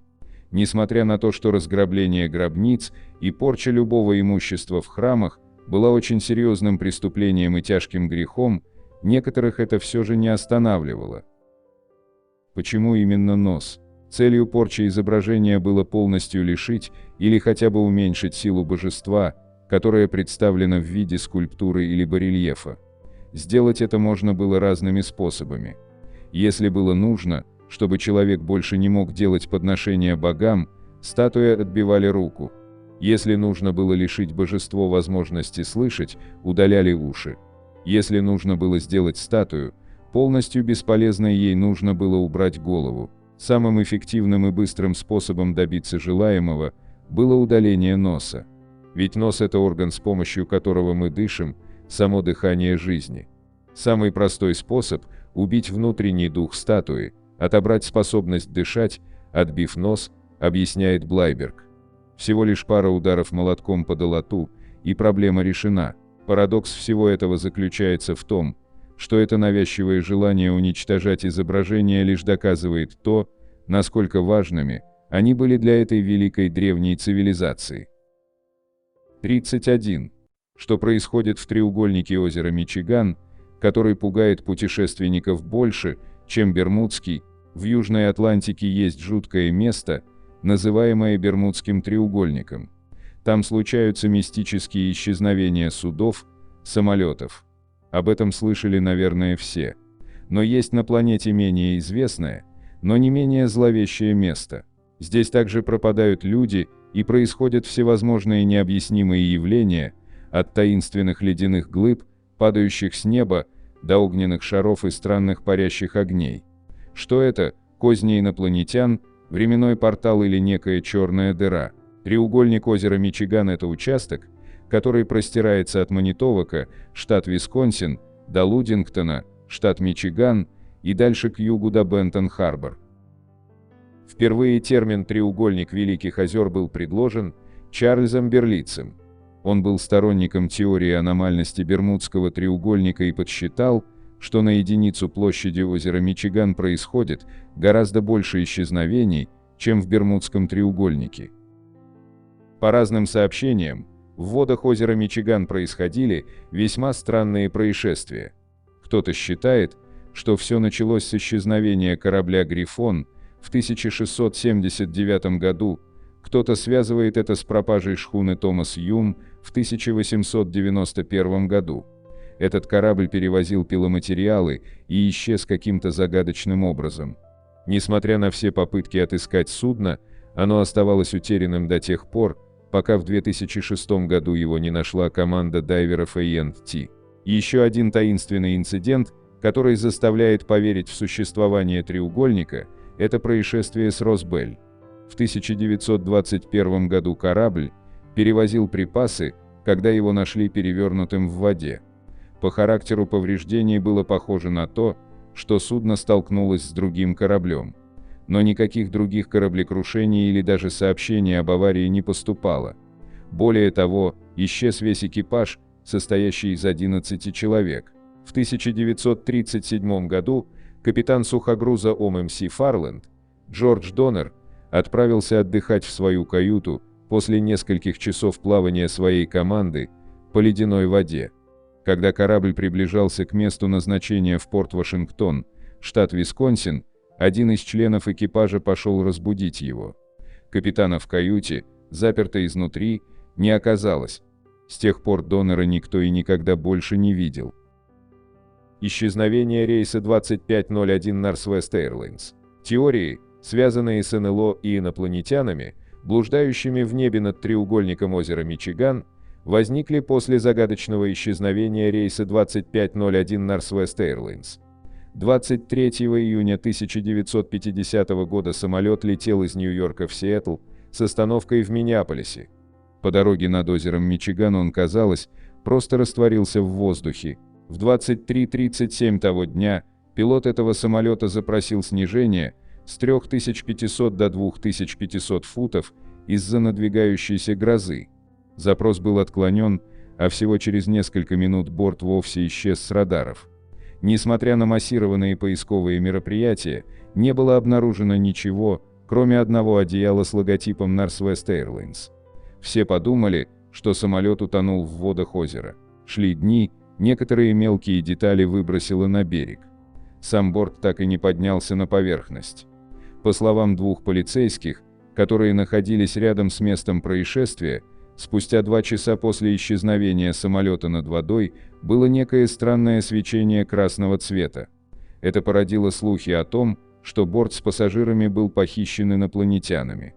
До сих пор это загадочное исчезновение не получило объяснения. Пропавший лыжник. Стивен Кубаки был 23-летним студентом колледжа Хоуп в Холланде, штат Мичиган. 20 февраля 1978 года он бесследно исчез, когда катался на лыжах недалеко от Саугатока, штат Мичиган. На следующий день снегоходы обнаружили все его оборудование брошенным. От самого лыжника остались только следы на льду. Они заканчивались внезапно. Это наводило на мысль о том, что Кубаки провалился под лед и умер либо от переохлаждения, либо от утопления.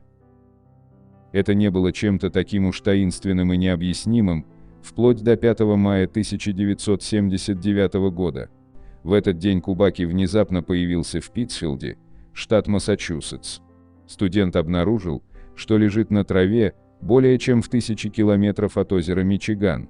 Спустя 15 месяцев после того, как он, казалось, погиб в его ледяных глубинах. Кубаки заявил журналистам, что вообще ничего не помнит за прошедшие 1,5 года. Когда он проснулся, на нем была странная одежда, а в его рюкзаке были какие-то карты. Это заставило студента поверить, что он путешествовал.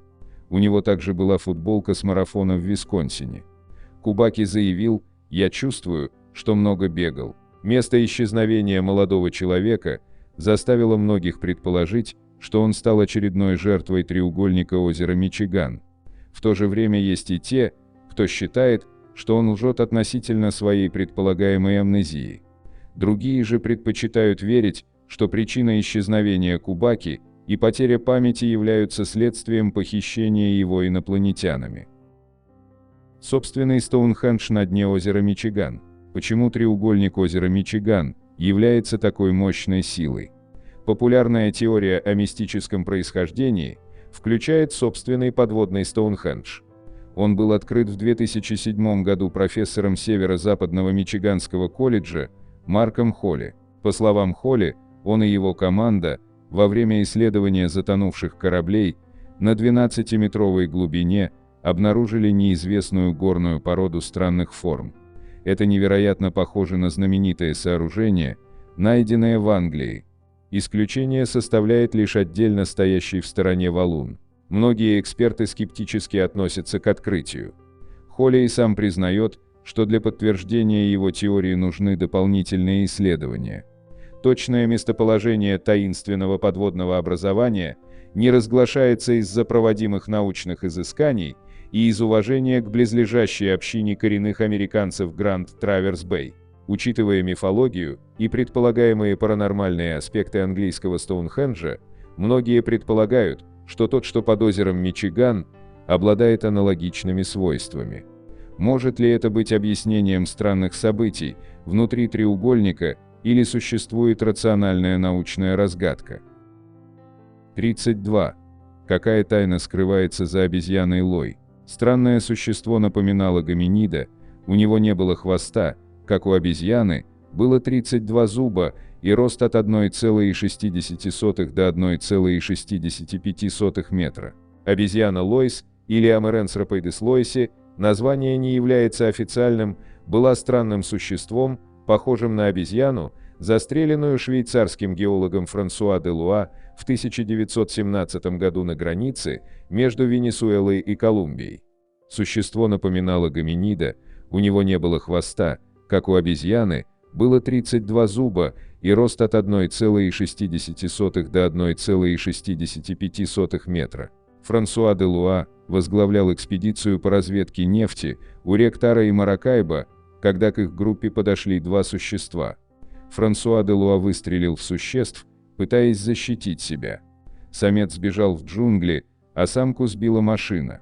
Существо было сфотографировано, и де Луа сохранил изображение. Когда Франсуа де Луа вернулся в Швейцарию, он никому не рассказал об этом существе. Однако в 1929 году антрополог Джордж Монтадон обнаружил фотографию, ища информацию в заметках Лойса о коренных племенах Южной Америки, и убедил Лойса опубликовать ее в английской газете. Позже во Франции было опубликовано несколько статей о загадочном существе, а Жорж Монтадон предложил Французской академии наук его научное название. Однако научное описание Монтадоном этого вида, как Амеренсропоидес лойси, американской человекоподобной обезьяны де Луа, было встречено резкой критикой. По словам британского натуралиста сэра Артура Кейта, на фотографии изображен только один из видов паукообразных обезьян Ателес белзебус, обитающий в исследованном регионе, с намеренно отрезанным или скрытым на фотографии хвостом. Обезьяны-пауки распространены в Южной Америке, их рост в вертикальном положении составляет почти 110 сантиметров. Де Лойс С другой стороны, измерил свою обезьяну в 157 сантиметров, значительно больше, чем все известные виды. Монтандон был очарован обезьяной. Он предложил название Merenthropoides loysi в 3 отдельных статьях для научных журналов. Однако ученые были настроены скептически. Историки Пьер Сент-Ливрис и Изабель Жирот опубликовали в 1998 году статью, в которой утверждалось, что вся история странной встречи была мистификацией, устроенной антропологом Монтандоном из-за его российского взгляда на эволюцию человека. Кем был этот парень Делуа и какие у него были доказательства того, что обезьяна была не просто обезьяной-пауком? Был ли он вообще уверен, что фотография была сделана в Южной Америке? Это одна из загадок.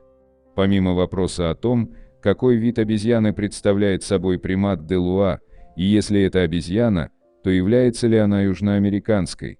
В Америке нет местных обезьян, только человекообразные обезьяны. В Африке обитают шимпанзе, гориллы и бонобо, а в Азии орангутаны, гиббоны и сиаманги. Если Делуа действительно найдет в Южной Америке ранее неизвестную обезьяну, это в корне изменит наше понимание эволюции человекообразных обезьян. 33. Исчезновение магната Эмброуза Смолла. Эмброуз Джозеф Смолл родился в 1863 году и умер. Но не сразу, конечно. Но вот о смерти собственная история. Владелец нескольких водевилей театров в провинции Онтарио, Канада, а также финансовый директор 62 других зданий. В 21 год устроился на работу, по ходатайству отца, помощником кассира в оперный театр. Дорос до кассира, менеджера, совладельца, купил еще несколько театров. В 39 лет женился на Тересе Корман, наследнице одного из пивоваренных магнатов, что помогло значительно расширить театральную империю.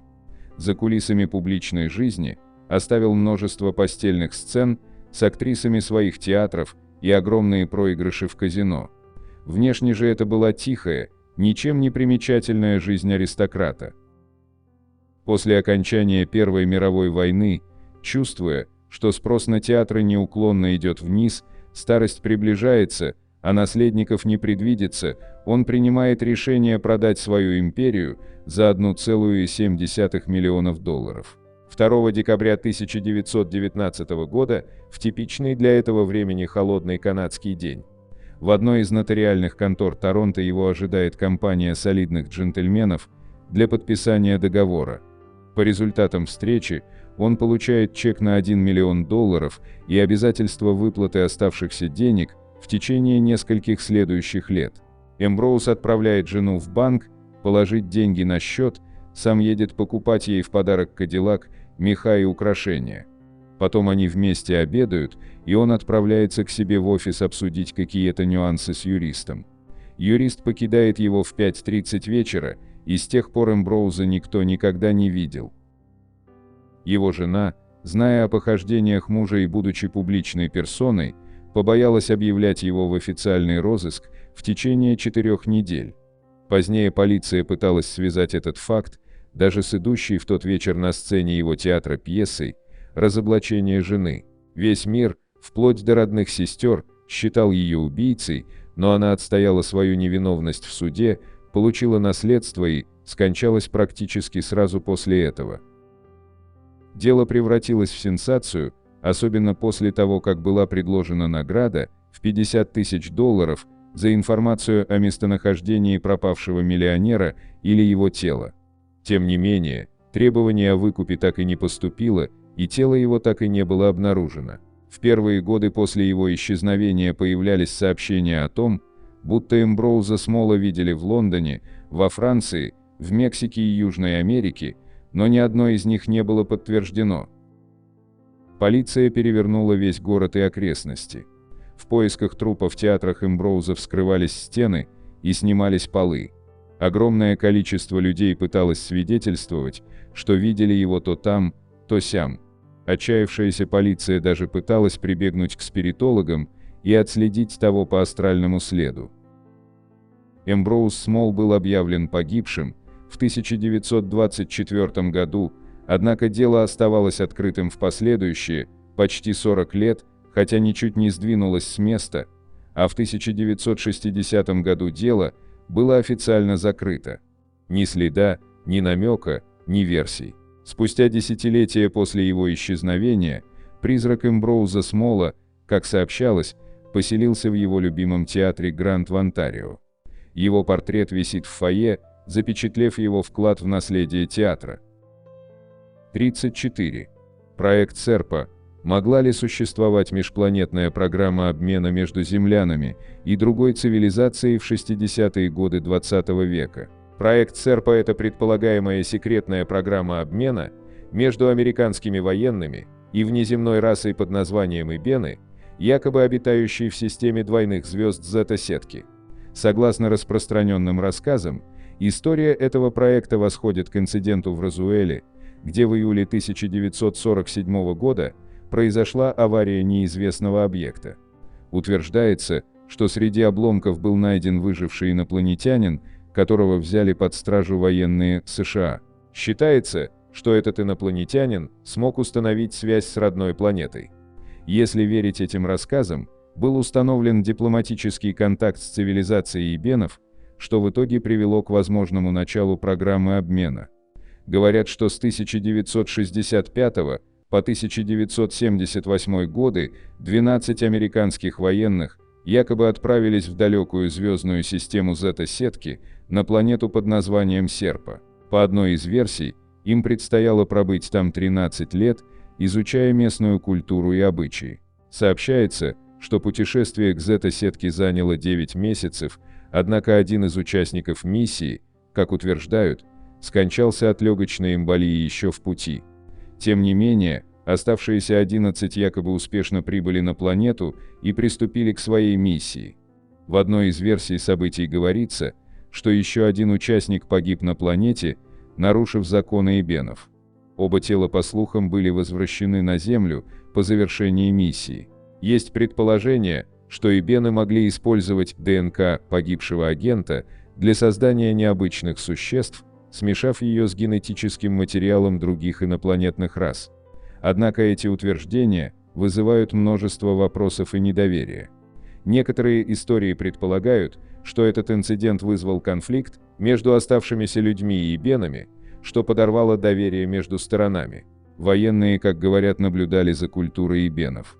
Эти существа якобы были ростом от 1,35 до 1,90 метра, имели стройные тела и детские черты лица. Описания ибенов вызывают сомнения из-за их явных отличий от человека. Сообщается, что они имели 4 пальца на руках и ногах, а их глаза были большими и миндалевидными с защитной пленкой. Существует версия, что ибены вели общественную жизнь, напоминающую земную, и даже играли в игры, похожие на бейсбол. Их жилища якобы состояли из небольших металлических построек, соединенных общей столовой, где обедали и представители других инопланетных рас. Эти инопланетные гости, как утверждают, могли искать убежище на Серпа после разрушительных событий в их родных системах. Некоторые рассказы предполагают, что ибены регулярно занимались научными и генетическими исследованиями, и в ходе миссии люди якобы стали свидетелями этих экспериментов. Например, существует история о встрече с агрессивным существом, которое, как говорят, напоминало змею с человеческими чертами лица. Сообщается, что это существо якобы напало на людей, и они были вынуждены застрелить его. Однако данные об этом инциденте вызывают сомнения, так как трудно подтвердить, имела ли место такая ситуация на самом деле. По завершении 13-летней миссии, как утверждают некоторые источники, 10 из 12 участников программы якобы вернулись на Землю. 2 из них решили остаться на планете Серпа, и их дальнейшая судьба неизвестна. Откуда взялась эта история?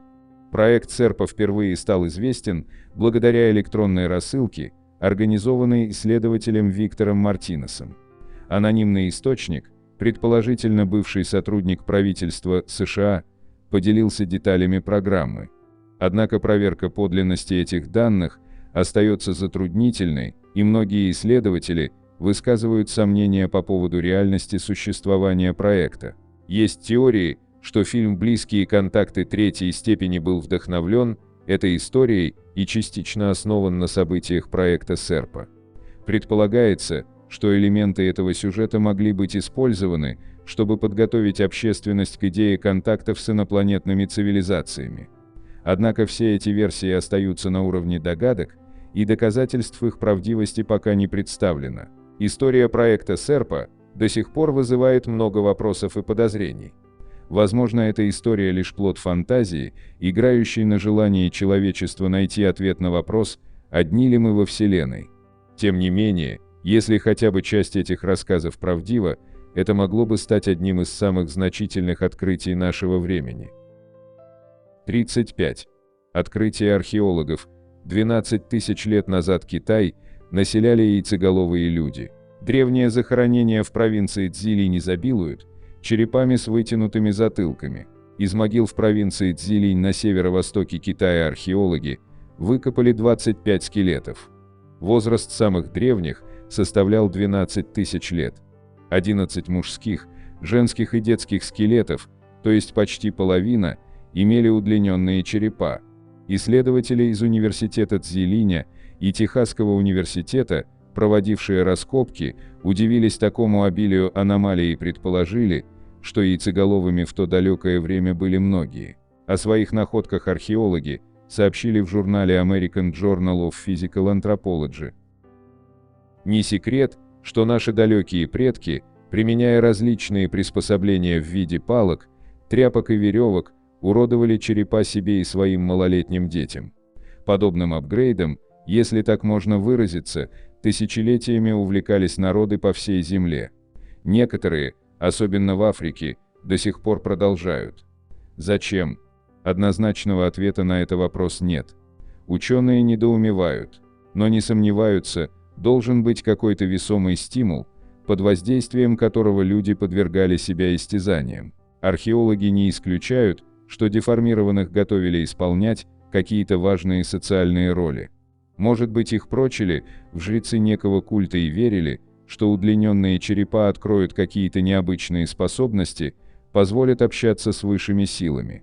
Или сделают мудрее. По крайней мере, люди наверняка думали, что, оттягивая затылки, приобретают нечто весьма полезное. Например, положение в обществе. Объяснение же уфологов весьма простое: яйцеголовыми были инопланетяне. Местные жители, желая походить на них, деформировали черепа. Считалось, что мания модификации голов охватила землян примерно 9 тысяч лет назад. Находки в Китае отодвигают эту дату в прошлое, как минимум на 2000 лет, и дают основания предполагать, там ли в Китае эта мания и зародилась. А потом за несколько тысяч лет распространилась по всему миру, вплоть до Южной Америки, Египта, Поволжья, Урала и Крыма. Уфологи подобному предположению только рады. Ведь оно подкрепляет версию о пришельцах, когда-то посещавших Землю, и позволяет допустить, что высадились они в Китае, в провинции Цзилинь, удлиненных черепов тысячи. Возможно, некоторые имеют, что называется, естественное происхождение. То есть, натурально представляют собой черепа инопланетян. Но как их выявить? До всех находок руки не доходят, но некоторые рождают подозрения. 36. Кем был Валиант Тор, чужак в Пентагоне? Человека, который великодушно поделился с землянами информацией о том, что нашу планету посетил настоящий венерианец, зовут доктор Фрэнк Стрэнджес. Доктор Стрэнджес также был евангелистом и проповедником, а статус доктор, судя по всему, присвоил себе сам, хотя исследованиями занимался по-настоящему. Он был основателем Национального комитета по расследованию НЛО, а также охотником за НЛО и независимым частным детективом.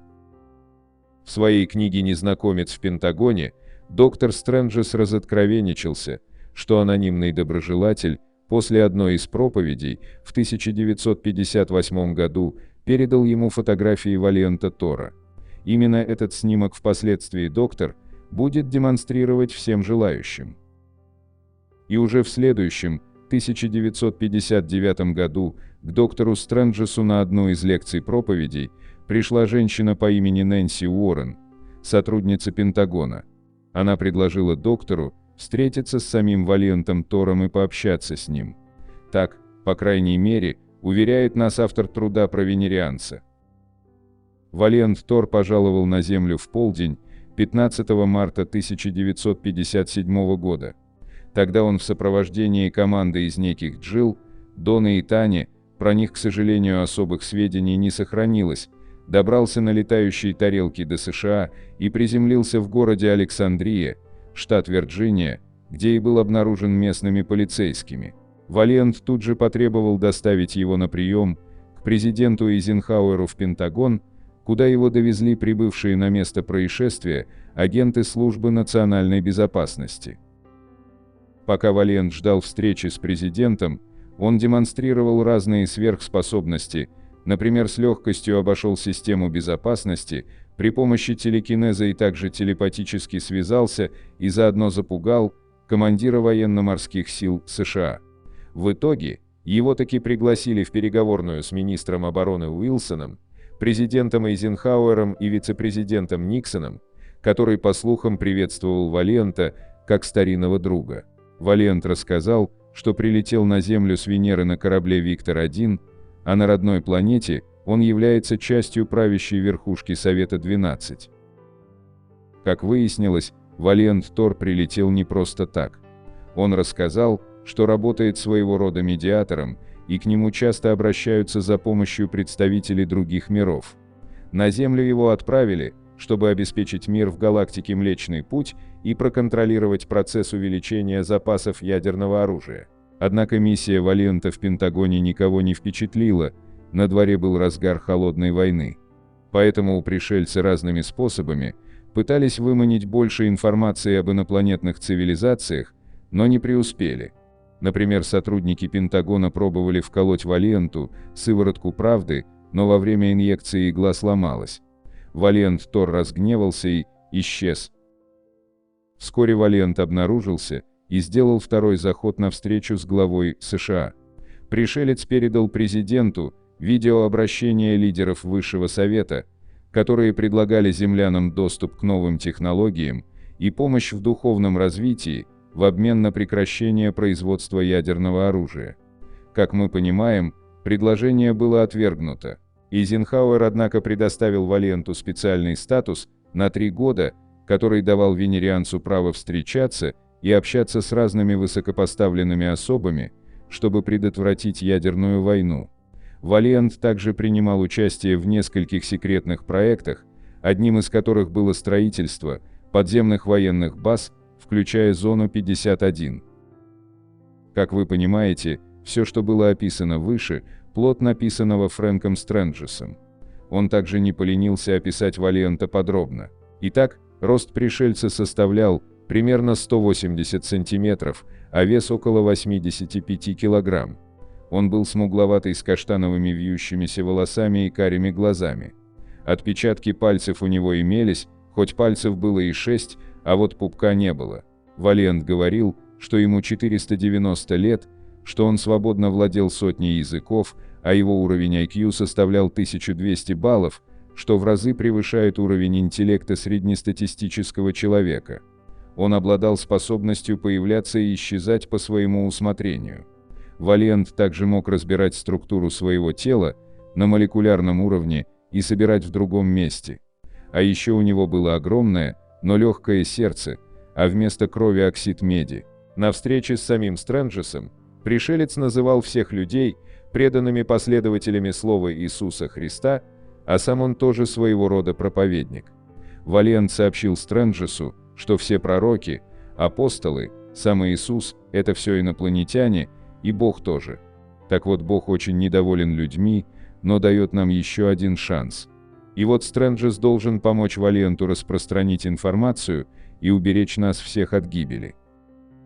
Помимо того, что все это звучит крайне сомнительно, сюжет иносказания Стрэнджеса подозрительно напоминает сюжет фильма «День, когда остановилась Земля», который вышел за несколько лет до написания книги в 1951 году.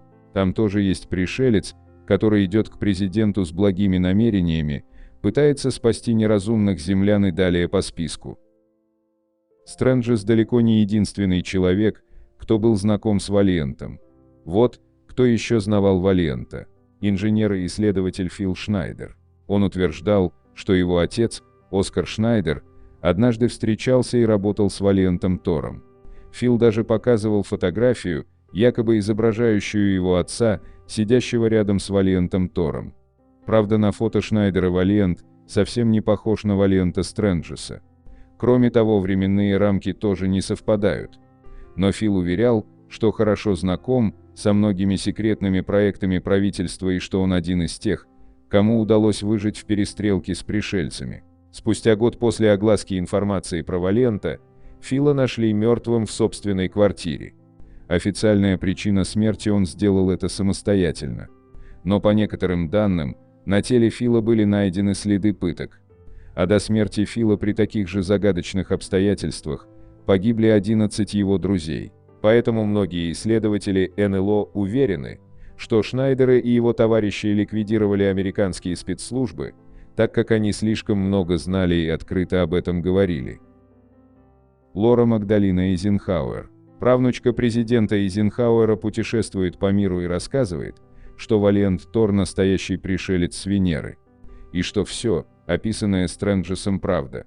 Она в частности написала вступительное слово к книге, название которой можно перевести как «Мы никогда не подведем вас». Встречи с Валиантом Тором и путешествие за пределы Земли авторства друидки и художницы Елены Данаан. Там она сообщает дорогому читателю, что межгалактическое правительство все еще следит за нами и пытается минимизировать последствия от решений людей. Если после просмотра этого пункта нашего видео вы задались вопросом, почему история про пришельца, безумная и абсолютно точно выдуманная, вообще стоит вашего внимания, то вот вам заковырка. Дело в том, что официальный Пентагон до сих пор официально не опроверг историю пришельца с Венеры Валианта Тора. Не подтвердил, но и не отрицал. Более того, есть как минимум несколько интервью с генералами ВМС США, которые буквально говорят «да, был такой».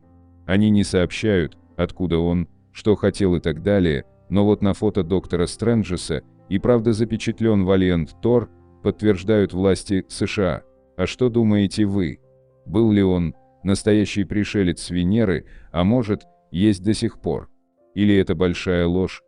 Почему американское правительство не подтверждает, но и не отрицает присутствие венерианца на Земле? 37. Таинственное убийство Джо Элвилла в запертом изнутри доме. Американец Джозеф Боун Элвилл, 1873-1920 годы, был тем, кого американцы называют социальным альпинистом.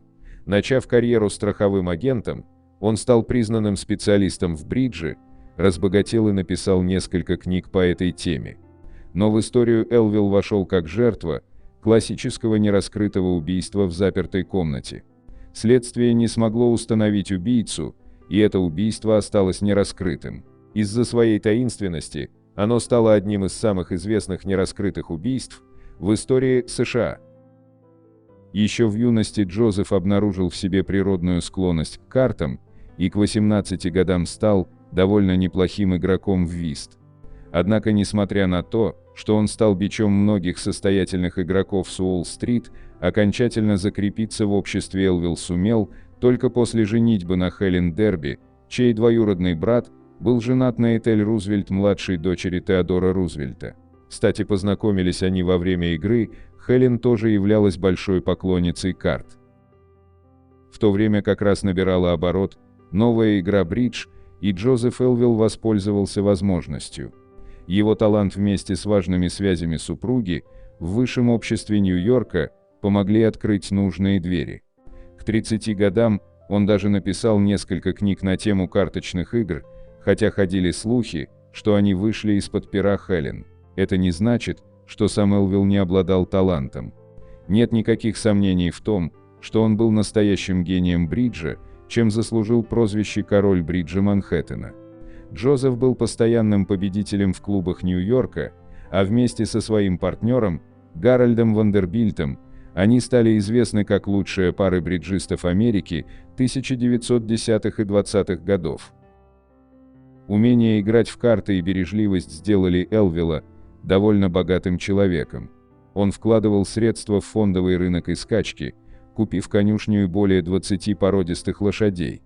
Также у него было 5 автомобилей, яхта и внушительная сумма на банковском счете. Но со славой и положением в обществе часто приходят пороки. Элвилл не был пуританином, и, как известно, у него было много романов по всему Нью-Йорку. Причем часто женщины были либо намного моложе его, либо замужем.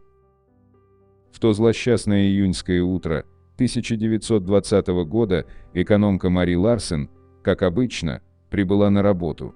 Но мистер Элвилл в этот раз не вышел поприветствовать работницу. Зато она наткнулась на труп неизвестного мужчины. Впоследствии выяснилось, что это и есть Джо. Просто без накладных волос и зубных протезов, которые он носил на публике для пущей привлекательности, соответствующей его звездному статусу. Джозеф был убит выстрелом в голову, но пистолета в его нью-йоркской квартире не обнаружилось. Против версии того, что он совершил это сам, выступило и заключение экспертов, подтвердивших, что стреляли с расстояния около 2 метров, когда хозяин сидел в кресле и изучал свою почту. Прибывшие полицейские с удивлением обнаружили на столе пулю. Она пробила череп и, видимо, срикошетила от стены. Но выглядело это как изощренная издевка преступника, слишком уж театрально и постановочно. Из дома ничего не пропало, то есть версия с ограблением тоже оказалась несостоятельной. Ни следов взлома, ни борьбы, ни признаков каких-то насильственных действий. То есть хозяин впустил убийцу гостя сам, что подтверждает факт знакомства, и вел себя непринужденно, не ожидая подвоха. Началось сложное расследование, которое получило огромное общественное внимание. Полиция изучала многочисленные пути, пытаясь найти убийцу. У Элвилла было множество знакомых, многие из которых были дамами высшего общества, и полиция рассматривала их в качестве подозреваемых, но без успеха. В ходе расследования полицейские выяснили, что накануне гибели мужчина встречался в отеле Ритц-Карлтон с женщиной по имени Виола Краус. Незадолго до убийства у него начались с Краус близкие отношения. Джозеф Боун Элвилл был известен своими романами с многими женщинами, многие из которых были замужем. Поэтому, когда его нашли мертвым, многие из этих женщин стали объектом внимания следствия. Под подозрение, конечно, попала жена погибшего Дерби. Официально они пока не были разведены, но несколько лет проживали раздельно. Дерби надоели бесконечные романтические увлечения мужа, и она ушла, забрав сына Ричарда. Но у супруги оказалось железное алиби. Детективы рассмотрели множество теорий об убийстве Элвилла, включая возможность, что его могла убить одна из его любовниц или ревнивый муж одной из них. Однако улик, достаточных для предъявления обвинений, не было найдено. К тому же кольт 45-го калибра, из которого был убит Элвилл, был слишком тяжелым для слабых дамских ручек. В конечном счете, полиция заявила, что вряд ли мотивом убийства Элвилла стала его личная жизнь. Поэтому они начали изучать его деловых партнеров, отчаянно роясь в бумагах, связанных со скачками, бриджем и фондовым рынком, но там тоже было пусто.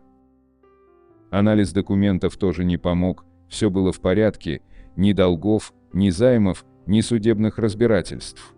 Идеальная жизнь миллионера-педанта и идеальная документация. Он не имел долгов, вел свои дела законно, ни с кем не конфликтовал и не судился.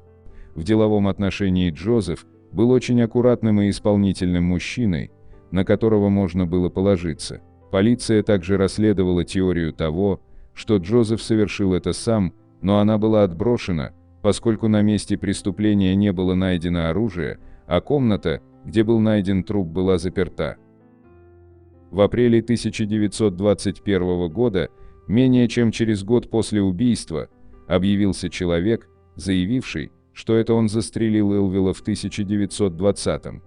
Полиция допросила его и пришла к выводу, что он даже не был знаком с Элвиллом. А причиной признания стало психическое заболевание. Мужчина надеялся, что его приговорят к смертной казни, и он перестанет быть обузой для родных. А вот преступление обсуждалось еще не 1 год, и оно, конечно же, стало источником вдохновения для многих авторов детективов и романов. Уиллард Райт признался, что на его основе написал свою первую книгу «Дело об убийстве Бенсона», опубликованную в 1926 году. Также личность Джозефа Элвилла послужила прототипом главного героя «Великого Гэтсби», написанного Фрэнсисом Скоттом Фицджеральдом в 1925. Дело получило широкую огласку. Пресса соревновалась в количестве статей о загадочном случае. Вот так Элвилл, бывший предметом светских сплетен и скандалов, растворился на страницах печатных изданий. Только раскрыть это безупречное классическое убийство, породившее массу версий, домыслов и литературных произведений, видимо, уже никто и никогда не сможет. 38. Мегалиты Пума-Пунку – загадка так называемого тетриса титанов из Боливии. Все знают о египетских пирамидах, фигурах острова Пасхи и Стоунхенджа. Эти сооружения столетиями поражают воображение людей. При этом почти никто не слышал о не менее удивительном и загадочном памятнике – комплексе Пума-Пунку, расположенном в 70 километрах на запад от столицы Боливии Ла-Паса. Камни Пума-Пунку свидетельствуют о высоком мастерстве древних мастеров и использовании ими неизвестных нам технологий. Они вырезаны невероятно точно, и между ними практически нет зазора. Более того, грани камней обработаны настолько филигранно, что их можно менять местами, и они все равно идеально подойдут друг к другу. Это похоже на каменный тетрис, который создали титаны. Инки, жившие на территории нынешней Боливии, когда мегалиты Пума-Пунку уже стояли, были уверены, что их создали и затем разбросали древние боги, сотворившие мир. Современные же ученые считают, что храмовый комплекс Пума-Пунку был построен империей Тиуанака в период с 300 по 1000 год нашей эры. Это подтверждает углеродный анализ артефактов, найденных рядом с каменными фигурами. Также есть мнение, что камни Пума-Пунку гораздо древнее цивилизации Тиуанака. Его сторонники утверждают, что комплексу более 17 тысяч лет. Как бы там ни было, но блоки изготовили с высокой точностью, а способ их доставки на место так и не определен. Самая большая каменная плита Пума-Пунку имеет размеры 7,81 метра на 5,17 метра. Элемент высекли из красного песчаника, и его вес не менее 131 тонны. Кроме гранитных блоков, есть изделия из андезита. Они также весят десятки тонн, и их доставили на плато издалека. Ближайшие каменоломни с красным песчаником находятся на берегу озера Титикака, в 10 километрах от комплекса. Более скромные по размерам андезитовые камни привезли с полуострова Копакабана, до которого 90 километров. Неизвестные науке технологии. Даже сегодня транспортировка огромных камней по пересеченной местности была бы сложной задачей. Как справились с ней древние, остается загадкой. Почти все исследователи сходятся в одном: когда-то глыб было гораздо больше. Просто те, что поменьше, столетиями растаскивали для своих нужд местные жители. Еще больше вопросов вызывает способ обработки камней. Их грани и ребра поражают точностью, а на поверхности видны идеальные пропилы и ряды отверстий. Изучавшие мегалиты Пума-Пунку ученые не смогли определить технологии, использованные древними мастерами для обработки. Ореол загадочности вокруг боливийского чуда породил массу самых фантастических гипотез. Разумеется, чаще всего в догадках вспоминают инопланетные цивилизации. Сторонники этой теории считают, что пришельцы построили гигантский комплекс из необычных глыб, а затем он пострадал во время какой-то войны. Археологи же склоняются к тому, что камни Пума-Пунку – это руины храмового комплекса. Вероятно, он пострадал во время землетрясения. Также не исключают, что комплекс в ходе катаклизма попал в зону действия приливной волны озера Титикака. 39.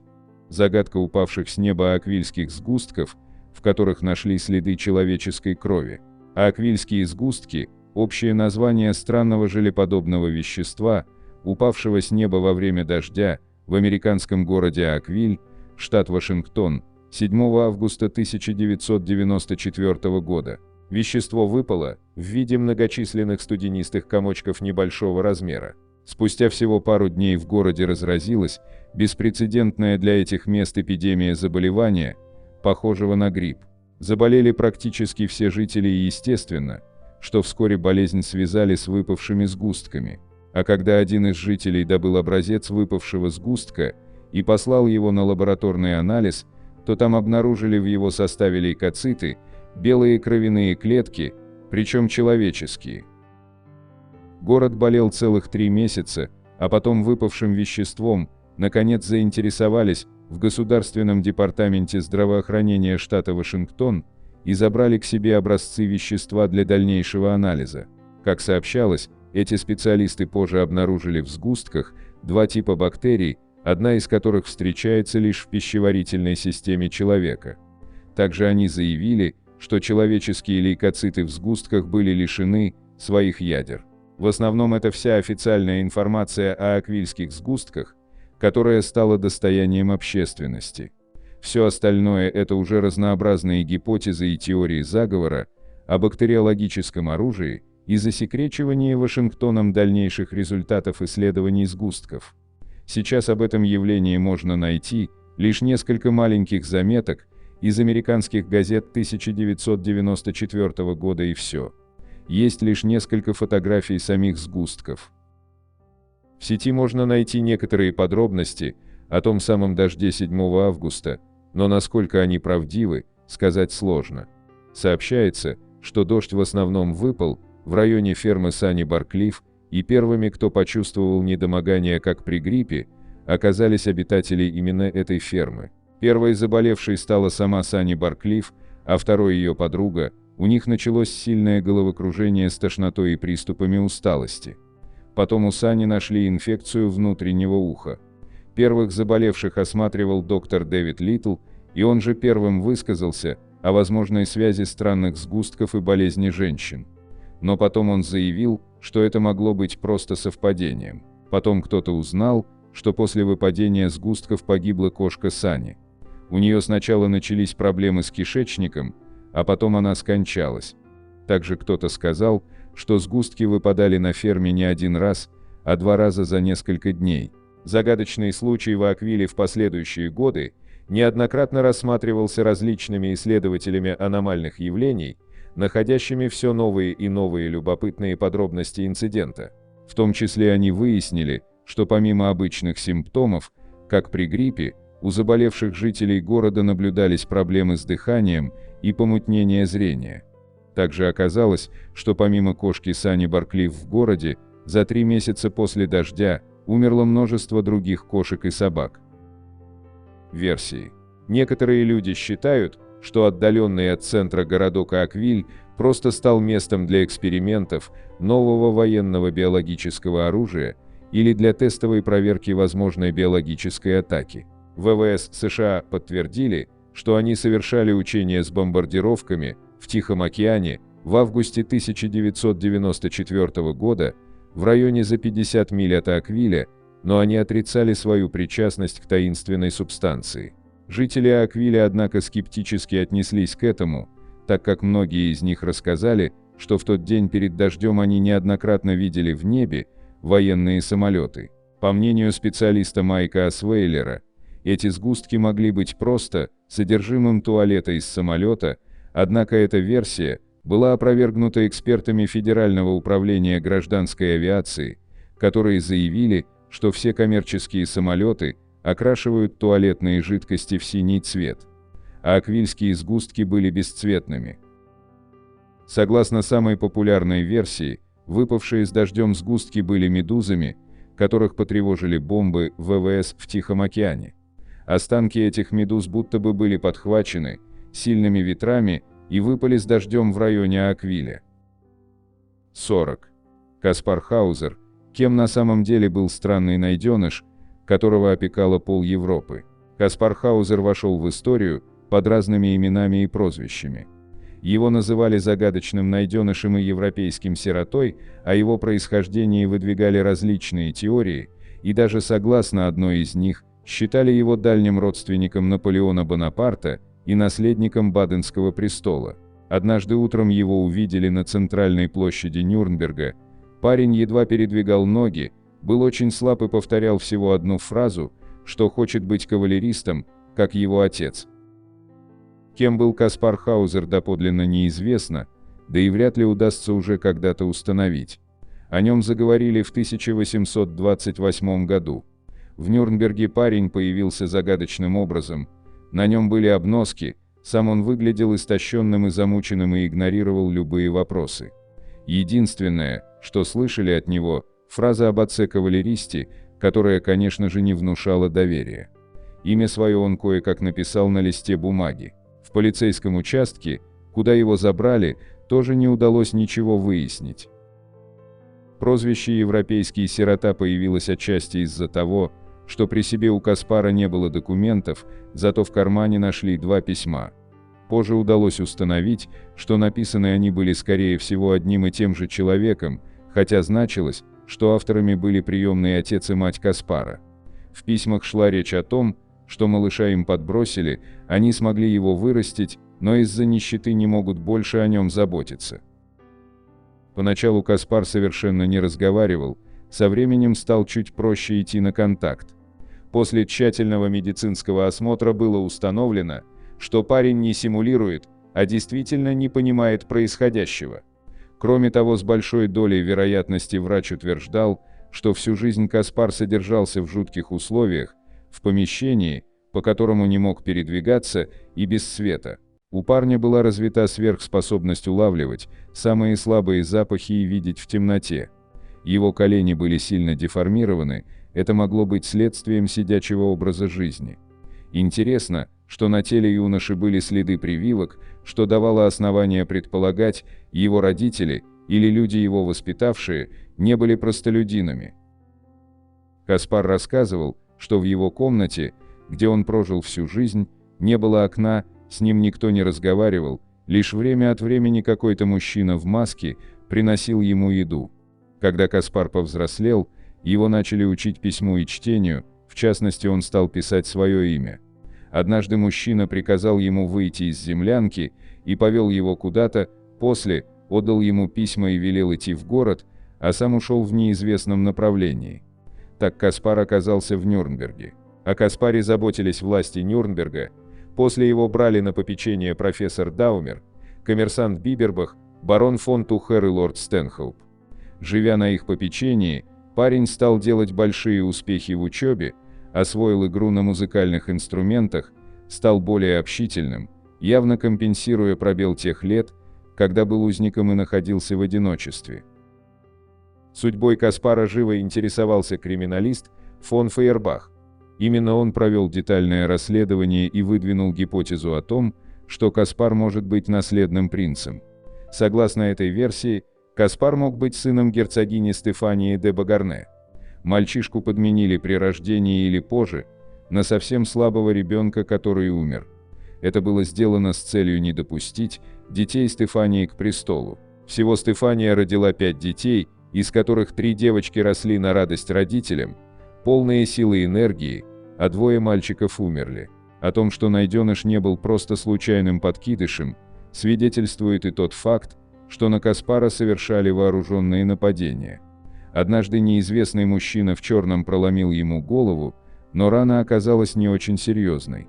Каспару даже на какое-то время приставили охрану. Правда, и эта мера не уберегла его от гибели. Как-то парень получил анонимную записку, в которой ему была назначена встреча в парке. Неизвестный обещал открыть тайну его происхождения.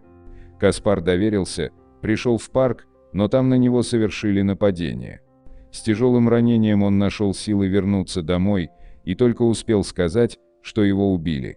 3 дня за жизнь парня боролись врачи, но спасти его не удалось. В память об этой удивительной истории в Ансбахе установлен памятник, представляющий собой фигуры 2 молодых мужчин. Одна фигура юноша в лохмотьях, каким Каспар пришел в Нюрнберг, вторая респектабельный юноша, которого удалось воспитать из найденыша. На месте убийства Каспара установлена мемориальная стела с надписью на латыни, которая буквально переводится как Здесь неизвестный погиб от рук неизвестного. 41. В горах Урала обнаружены наноартефакты. Термином «неуместный артефакт» называют какой-нибудь предмет, найденный археологами в таком месте, где его, учитывая уровень технологии той или иной цивилизации, установленный возраст, физические, химические свойства, быть никак не может. Один такой предмет может перевернуть все представления о древней истории человечества и породить множество альтернативных научных теорий. В 1991 году неподалеку от берегов рек Кожем, Нарада и Балбанию археологи обнаружили крошечные и закрученные наподобие канатов артефакты, споры о которых продолжаются до сегодняшнего дня. Эти таинственные миниатюрные предметы позволяют предположить, что 300 тысяч лет назад люди обладали культурой, двигающейся к развитию нанотехнологий. Эти искусственные завитки изначально были обнаружены в ходе геологических исследований, связанных с добычей золота в Уральских горах. Эти артефакты включают кольца, спирали, стержни и другие ни на что не похожие компоненты. Согласно анализу, проведенному Российской академией наук в Сыктывкаре, самые крупные фрагменты сделаны, главным образом из меди, а самые маленькие из вольфрама и молибдена. Размер самого крупного объекта составляет около 3 см, а самого маленького – 0,25 см. Многие из них сделаны с соблюдением пропорций золотого сечения. Их форма предполагает, что они были изготовлены искусственно. Они не могут быть естественными металлическими образованиями. На самом деле, они очень сильно напоминают миниатюрные компоненты современных нанотехнологий. Хотя некоторые предполагают, что эти крошечные структуры являются просто-напросто обломками, оставшимися после запусков ракет с соседнего космодрома Плесецк, московские специалисты утверждают, что их возраст исключает такую вероятность. Фрагменты были обнаружены на глубине от 3 до 12 метров, в геологических пластах возрастом от 20 тысяч до 318 тысяч лет. Как древние люди могли создавать такие мелкие объекты и для чего они могли использоваться? Одни полагают, что во времена плейстоцена люди обладали технологиями высокого уровня, другие убеждены, что эти находки внеземного происхождения. Эти артефакты изучали независимые исследовательские группы в Хельсинки, Санкт-Петербурге и Москве. Однако, судя по всему, все работы были прекращены в 1999 году после смерти ведущего специалиста Йоханнеса Фибега. 42. Неразгаданная тайна Пакала Великого, так называемого космонавта Паленки. В 1952 году в Мексике, среди руин древнего города Майя Паленки, была обнаружена гробница с останками мужчины, череп которого закрывала удивительная маска, сложенная из множества кусочков нефрита. Надписи на стенах погребальной камеры говорили о том, что тело принадлежит правителю Кинича Джинааба Пакалю, или, как мы его сейчас называем, Пакалу Великому. Гробница, возрастом 1300 лет, найденная в храме надписей, раскрыла тайну погребения самого могущественного правителя майя, не имевшего конкурентов в обеих Америках. Но при этом она стала источником множества удивительных загадок. Главный вопрос, на который с середины 20-го столетия не могут найти ответ ученые, что означает космонавт Паленки, изображенный на массивной крышке захоронения. В 1968 году писатель и режиссер Эрих фон Деникин, большой поклонник теории палеоконтактов, заметил, что человек на барельефе очень похож на космонавта в момент старта космического корабля. Поза, в которой древний художник запечатлел хозяина саркофага, и на самом деле является оптимальной при стартовых перегрузках. Голова космонавта закрыта чем-то наподобие шлема, руки его лежат на панели, похожей на пульт управления, а тело опутано линиями, напоминающими провода и шланги. Кроме этого, легко можно заметить, что своим внешним видом и немногочисленной одеждой этот человек не похож на других майя во множестве изображенных на стенах храма надписей. Вызывает интерес и то, что сидит космонавт Паленки на сложном кресле из множества деталей, а за его спиной изображено некое устройство, из которого вырываются языки пламени. Изначально археологи предположили, что барельеф на гробнице изображает Бога, но когда сопоставили погребальную маску, найденную в склепе изображения, то убедились, что это один и тот же человек. Общая черта маски и человека-космонавта – это нос, который начинается гораздо выше надбровных дуг. Больше такой тип лица нигде не встречается, остальные изображения людей имеют большой, но правильно сформированный нос. Получается, что космонавтом Паленки является сам Пакал Великий, окутанный загадками древний правитель могучего государства. Это не образ Бога. Посмотрев на некоторые изображения и предметы, можно предположить с большой долей вероятности, что это Пакал Великий. Сейчас мы почти уже уверены в этом. Так сказал о барельефе один из главных исследователей захоронения, археолог Арнольдо Гонсалес. История этого монарха Пакала необычна, прежде всего тем, что он находился при власти 68 лет. Ученые отлично изучили календарь майя и уверены в том, что правильно расшифровали исторические записи. В VII веке, в котором жил Пакал, это почти в 2 раза превышало среднюю продолжительность жизни человека. Также удивило ученых и то, что, судя по останкам, правитель имел огромный для майя рост 173 сантиметра. На престоле Пакал оказался в не самое лучшее для государства Паленки время. Город был частично разрушен в результате войны с Каан, еще одним городом-государством, а предыдущий правитель погиб при резне, устроенной врагами в столице. Царство находилось в глубоком упадке, величественные здания почти все оказались разрушены, сокровищницы разграблены победителями, а от подданных осталось едва ли треть. Кроме этого, впереди маячил призрак голода, так как запасов практически не было, а поля маиса кааняне при уходе сожгли. Точно неизвестно, были ли боги милостивы к побежденным, или совсем еще юный король, которому помогала такая же неискушенная в правлении мать, показал свои неординарные таланты, но государство Паленки выжило и начало развиваться и крепнуть. Совершенно очевидно, что соседний город майя Каан не мог стерпеть подобного ренессанса и снова собрал армию, чтобы окончательно уничтожить Паленки и юного, но амбициозного Пакала. Шпионы молодого короля, имевшие доступ в лагерь врага, своевременно предупредили о нападении, и Пакал Великий решил ударить первым. Его войску, значительно уступавшему врагу по числу воинов, помог эффект внезапности. Нападение на армию Каана, стоящую лагерем и только готовившуюся к штурму города, принесло уверенную победу. Пакалу досталось не только множество рабов и оружия, но и сами правители Каана. Не слишком долго думая, король приказывает принести их всех вместе с военачальниками в жертву богам кукурузы, молний и змей, что немедленно было исполнено. Это была далеко не последняя война за время длительного царствования Пакала, но соседи из Каана его больше не беспокоили. При Пакале Великом город-государство Паленки достигло невероятного могущества, увеличилось в размерах и обзавелось множеством грандиозных культовых построек, часть которых сохранилась до наших дней.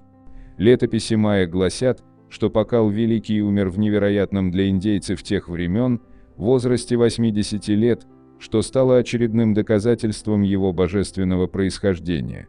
Ученым еще только предстоит разгадка изображения с космонавтом Паленки, пока мы имеем сухие описания побед правителя, оставленные современникам, странные изображения и множество гипотез.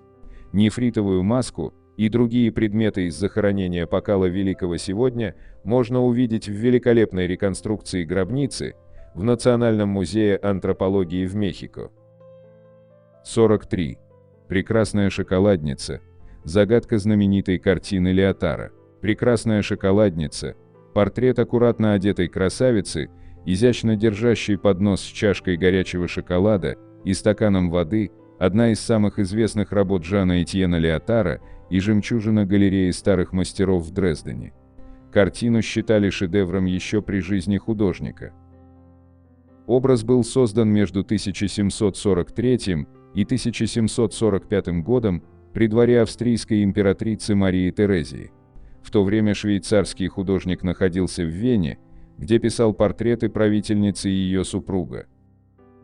3 февраля 1745 года картину приобрел у Леотара в Венеции граф Франческо Альгаротти, который был артагентом двух монархов, прусского короля Фридриха II и польского короля Августа III Саксонца.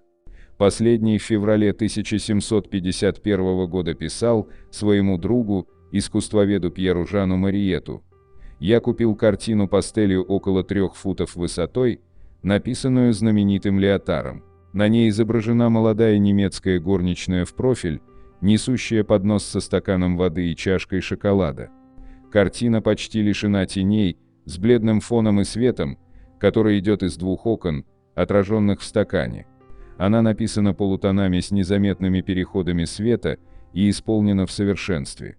И хотя это европейская картина, она может понравиться китайцам, которые, как вы знаете, являются заклятыми врагами теней. Что касается совершенства работы, то это Гольбейн в пастели». А вот кто был моделью для прекрасной шоколадницы, достоверно не установлено. Вероятнее всего, это одна из незамужних девушек при дворе, поразившая живописца своей красотой. В те дни было принято призывать ко двору юных прелестниц из семей, так сказать, низшего дворянства, и делать их компаньонками для дам из высшего дворянства. Очень часто утверждается, что Леотару позировала Аннель или Наннель Бальтауф, дочь обедневшего кавалера Мельхиора Бальтауфа, которую, возможно, пригласили ко двору в качестве такой наперсницы. Молодой князь фон Дитрихштейн якобы был поражен ее красотой, влюбился и женился, приведя в смятение весь высший свет. Эту легенду поддерживала американская шоколадная компания Walter Baker & Company, которая использовала прекрасную шоколадницу Леотара в качестве своего логотипа с 1883 года. В небольшом буклете с рецептами 1913 года было написано: «Неясно, было ли обязанностью Анны подавать шоколад, или же она была светской красавицей, которая позировала в таком костюме. Но как бы то ни было, своей красотой она так поразила князя Дитрихштейна, что он женился на ней. Этот брак породил множество разговоров в австрийском обществе. Кастовые предрассудки в Вене всегда были очень сильны, а дочь простого дворянина не считалась подходящей партией для придворного». Более романтическая версия этой истории гласит, что молодой Дитрихштейн пришел в венское кафе, чтобы попробовать новомодный напиток – горячий шоколад. Там он и встретил Анну Бальтауф, которая обслуживала посетителей. Он мгновенно влюбился в девушку и следующие несколько недель приходил в заведение практически ежедневно. В конце концов он женился на своей пассии, несмотря на сопротивление высшего дворянства. В качестве свадебного подарка он заказал Леотару портрет невесты в той одежде, в которой встретил ее впервые.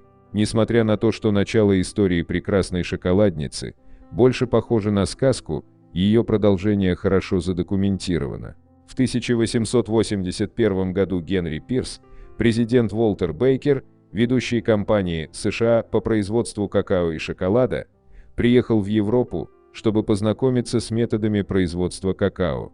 В Дрезденской королевской галерее он увидел картину Леотара. Его впечатлил и сам портрет, и его романтическая история, и с тех пор прекрасная шоколадница стала одной из первых зарегистрированных торговых марок в экономической истории. С 1880-х образ Анны Бальтауф был запечатлен и растиражирован на миллионах банок какао и рекламных буклетов. Примерно в 1900 году прекрасная шоколадница вдохновила художника Яна Мюссе, вероятнее всего это был он, на создание образа медсестры для торговой марки «Дрозд». В описании было сказано, что иллюстрация указывает на полезный эффект шоколадного молока и неразрывно связана с названием «Дрозд». Во время Второй мировой войны немцы перевезли оригинальную картину в крепость Кёнигштейн. Хрупкому произведению удалось перенести холод и сырость. Пастель вернулась в Дрезден после того, как нацисты отступили под натиском советских войск. 44. Загадочные шершневые гнезда, которые использовали для добычи золота в Америке в XIX веке. История полна интересных и полных сведений об исторических событиях, личностях и достопримечательностях, но иногда она подбрасывает нам и загадки о каких-то вещах, предназначение которых со временем забылось и которые сегодня выглядят странно и удивительно. Вот один из таких примеров. Это Hornet Balls, шершневые гнезда, железобетонные полые сферы на каркасе из железной сетки, похожие на гигантские средневековые зажигательные устройства. Необычные артефакты были найдены на развалинах шахты Либерти в американском штате Вирджиния.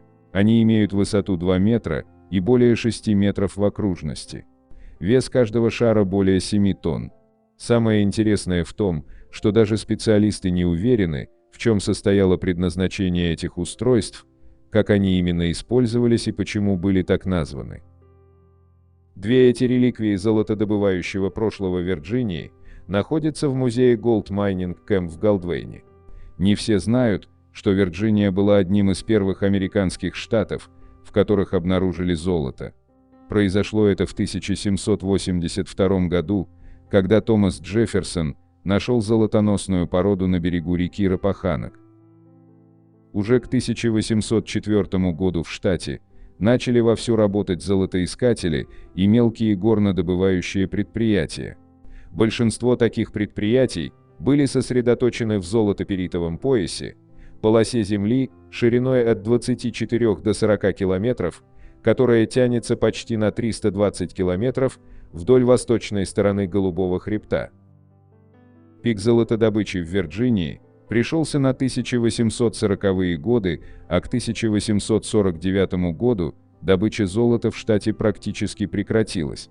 Это был год, когда большинство горняков двинулись на запад, влекомые калифорнийской золотой лихорадкой.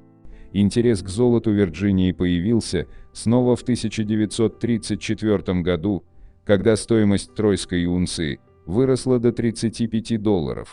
Однако это возрождение было недолгим. Добыча золота в Вирджинии прекратилась в конце 1930-х годов, а в последний раз золото добывали в штате в 1947 году.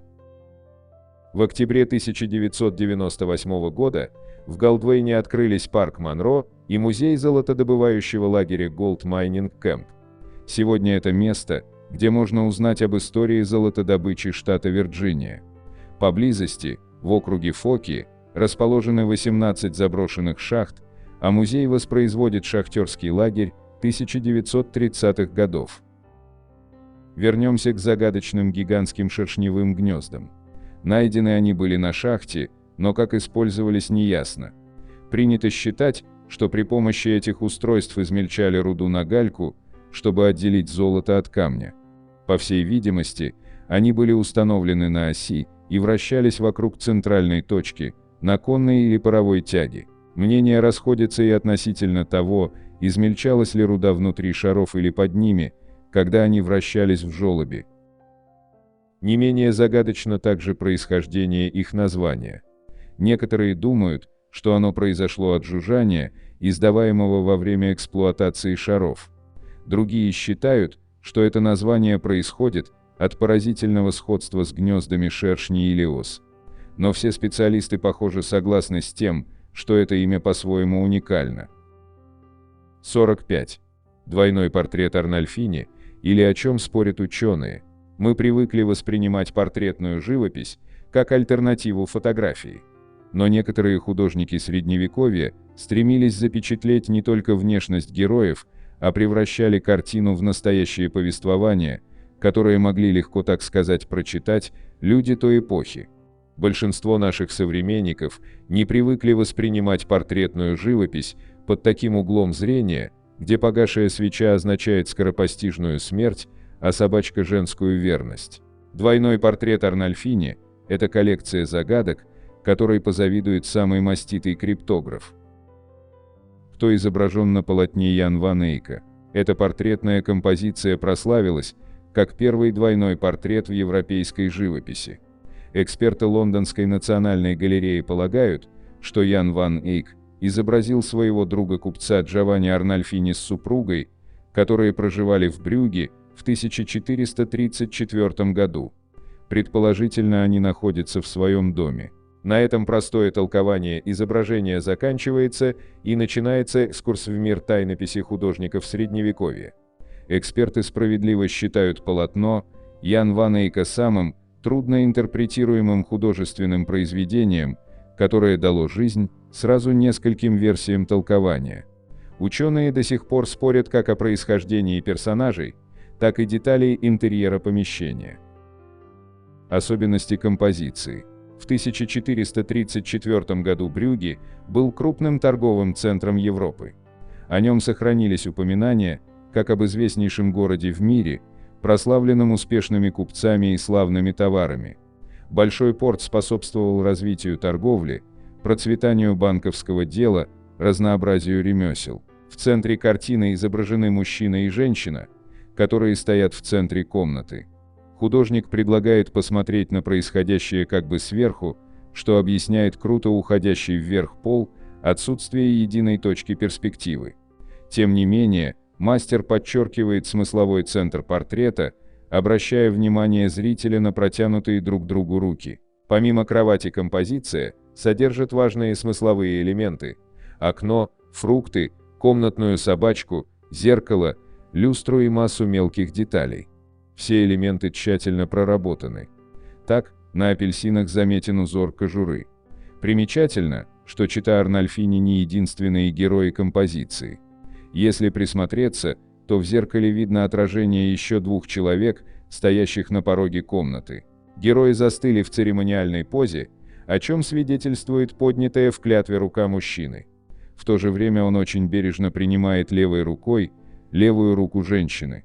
Действие происходит в спальной, о чем свидетельствует большая кровать с пологом. Пара одета в праздничные одежды, отороченные горностаем.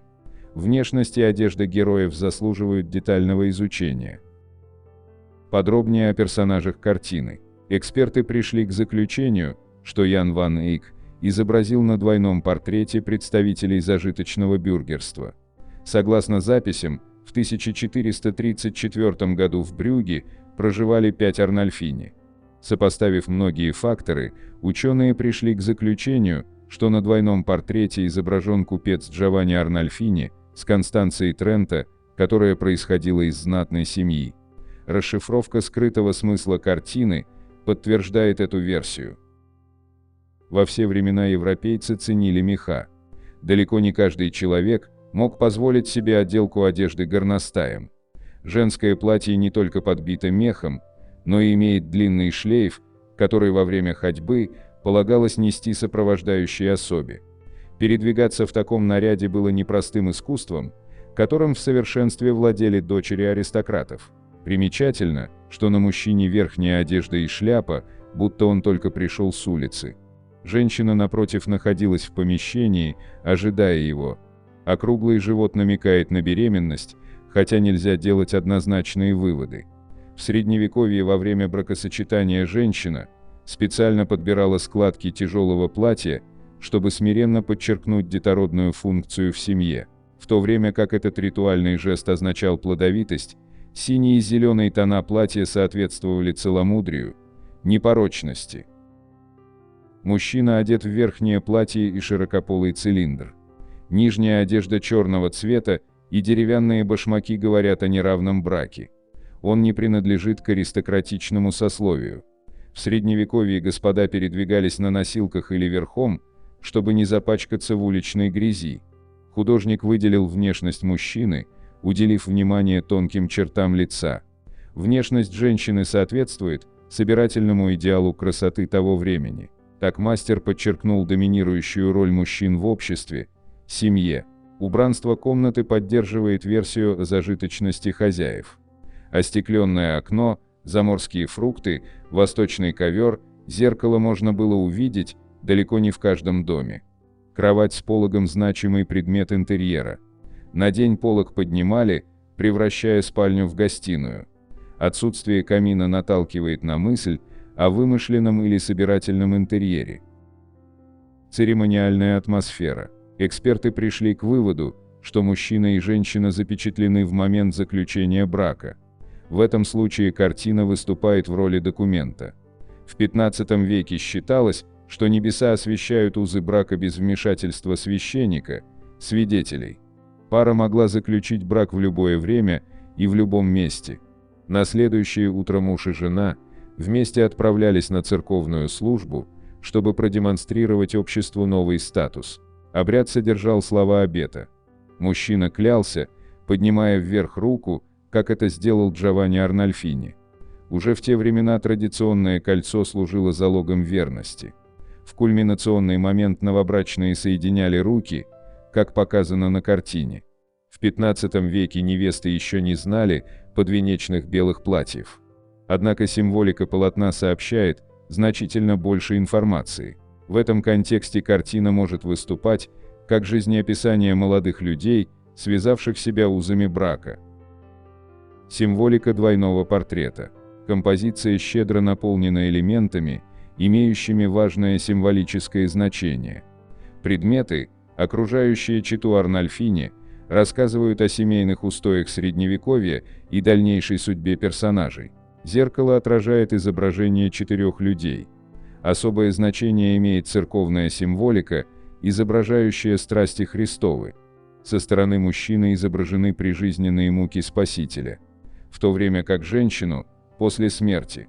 Это дает основание считать, что Ян ван Эйк писал двойной портрет после смерти Констанции. Свеча, горящая над головой жениха, означает всевидящего свидетеля брачного союза. Примечательно, что горит только одна свеча. Вторая над головой женщины погасла. Этот факт свидетельствует в пользу версии о посмертном портрете. Собачка символизирует преданность, верность, благосостояние. Животное стоит рядом с женщиной, которая, как известно, принадлежала к более знатному роду, чем ее избранник. Обувь отсылает зрителя к Ветхому Завету, в котором есть строки о босых ногах и святой земле. В Средневековье жених и невеста снимали обувь в знак святости брачной церемонии. Фрукты во многих традициях символизируют плодовитость. На портрете четы Арнольфини изображены яблоко и апельсины.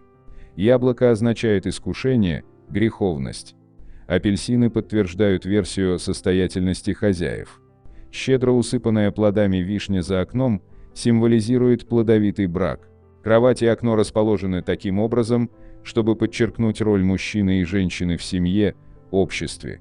Окно за спиной мужчины подразумевает его принадлежность к миру внешнему, в то время как кровать со стороны женщины акцентирует внимание на доме, очаге, потомках. Спинка кровати украшена статуэткой покровительницы-роженец. Метелка рядом с кроватью символизирует очищение дома молодой семьи.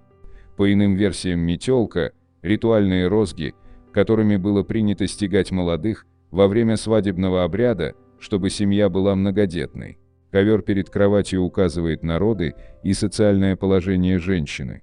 Роженицы-дворянки стелили перед кроватью только один ковер.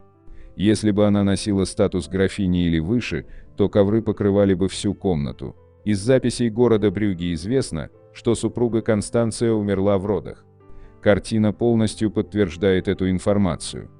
Так, кровать с пологом была местом, где роженица приветствовала посетителей.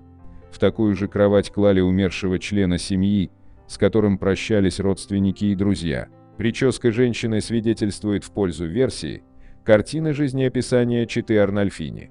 Невесты шли под венец простоволосыми.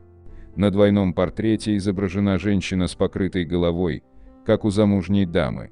Скорее всего, двойной портрет был призван задокументировать слияние двух знатных семейств.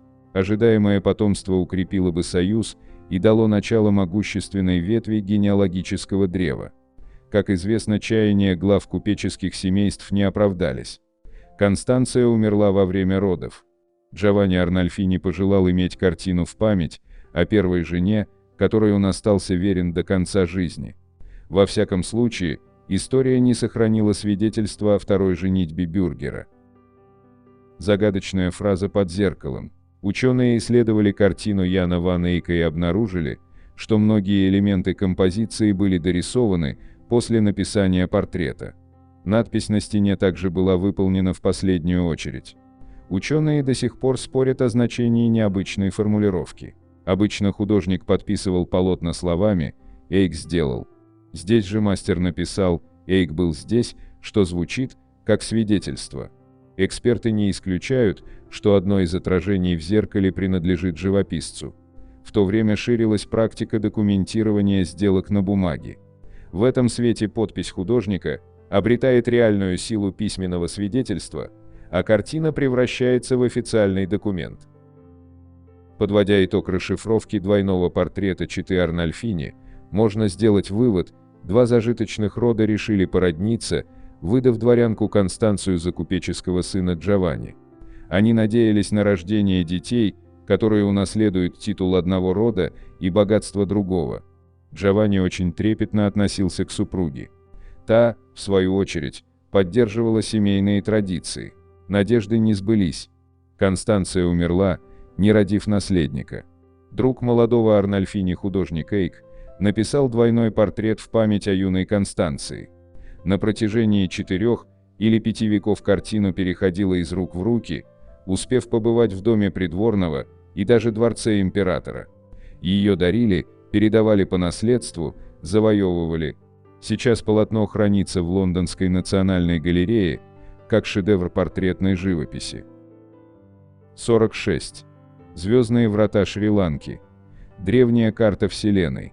На протяжении многих лет люди во всем мире обсуждают загадочное изображение на скале в древнем городе Анурадхапура, Шри-Ланка. Существует множество теорий о его значении.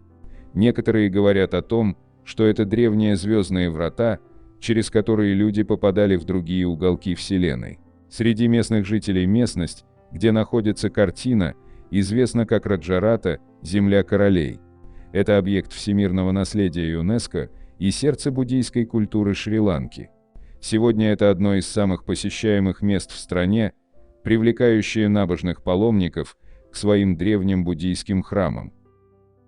Саквала-Чакрая. Святой город также скрывает в себе нечто гораздо более интересное, чем духовные блага. В древнем городском парке площадью почти 16 гектаров, окруженном буддийскими храмами, находится карта, которая, как говорят, приведет к открытию тайн Вселенной. Саквала-Чакрая, что с сингальского языка переводится как «цикл Вселенной», неглубоко высечена в невысокой скале среди руин заповедника. О происхождении рисунка известно немного, и это одна из многих причин, по которым он до сих пор ставит в тупик историков, археологов и ученых. В интервью BBC профессор археологии Радж Самадева также рассказал о возможном предназначении круглой диаграммы и других объектов, существующих вокруг нее. Парк долгое время использовался как сад. Второй крупный этап строительства, вероятно, начался в VII веке нашей эры. В этот период к прежней планировке сада было добавлено несколько новых зданий. Возможно, узор относится к этому периоду, но точно сказать невозможно, так как ни о его существовании, ни о его назначении, ни о чем-либо, связанном с ним, не упоминается ни в одной исторической записи, тщательно хранимой буддийскими монахами. По сравнению с другими резными работами того же периода, эта картина не имеет религиозного контекста и по сути не похожа ни на что известное из того времени, от чего могли бы оттолкнуться историки. Поэтому, конечно же, открывается простор для спекуляций. Есть даже предположение, что через этот портал на Землю прибывали инопланетяне. Конечно, научное сообщество придерживается рационального подхода, несмотря на проблему определения функции столь старого рисунка. Никаких записей об этом объекте до наших дней не сохранилось. А если он и есть у буддийских монахов, то они упорно молчат. Связь со Вселенной. Наиболее вероятная теория состоит в том, что это древняя карта Вселенной. По сути, это показывает то, что видели предки нынешнего мира. Впервые такое предположение высказал Гарри Чарльз Пёрвис Белл, британский чиновник, назначенный первым комиссаром археологии на Цейлоне, прежнее название Шри-Ланки. Белл сделал доклад по этому поводу, который содержал следующее. Эта древняя карта мира, возможно, самая старая из существующих, представляет большой интерес. Ее наличие свидетельствует о древности астрономической традиции, которая до сих пор практикуется в некоторых буддийских монастырях Цейлона. Хотя диаграмма не похожа на карту в современном понимании, Белл добавил, она представляет собой космографическую таблицу прошлых лет, которая с наивной простотой иллюстрирует буддийские представления о Вселенной. Секретный код. В соответствии со своими знаниями о буддизме Белл объяснил, что на карте изображены Земля, море и Вселенная. Современные туристы расширяют эту теорию, выдвигая более интересные предположения. Предполагается, что карта имеет сходство с определенными местами на Земле, которые считаются звездными вратами, а в карте содержится секретный код для их активации. Исследователи, склонные к альтернативным теориям, утверждают, что схема содержит символы, идентичные звездным вратам, обнаруженным в Абу-Гурабе, Египет и Хаю-Марки, Перу. В пользу этой потусторонней теории говорит и близость к горе Данигала, известной также как Внеземная гора, расположенной в священном городе Полонарува. Расположенная глубоко в джунглях и популярная среди туристов, Данигала имеет уникальную круглую форму и совершенно плоскую вершину. Это привело интернет-сыщиков к выводу, что в какой-то момент она, должно быть, использовалась для приземления НЛО.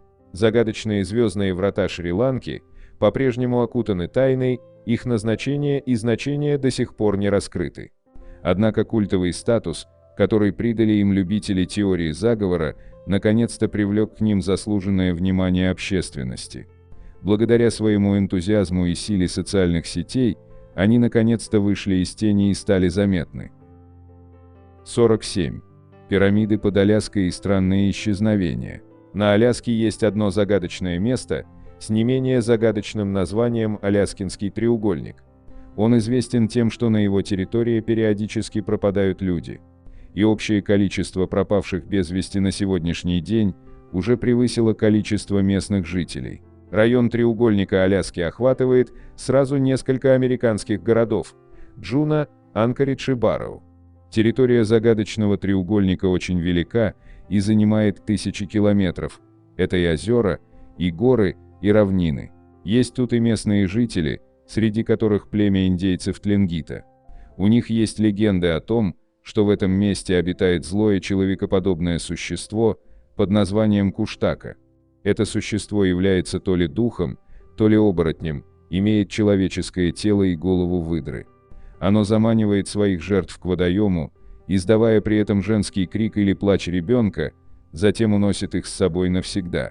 Существованием Куштаку индейцы и объясняют случаи с исчезновением людей на территории Аляскинского треугольника.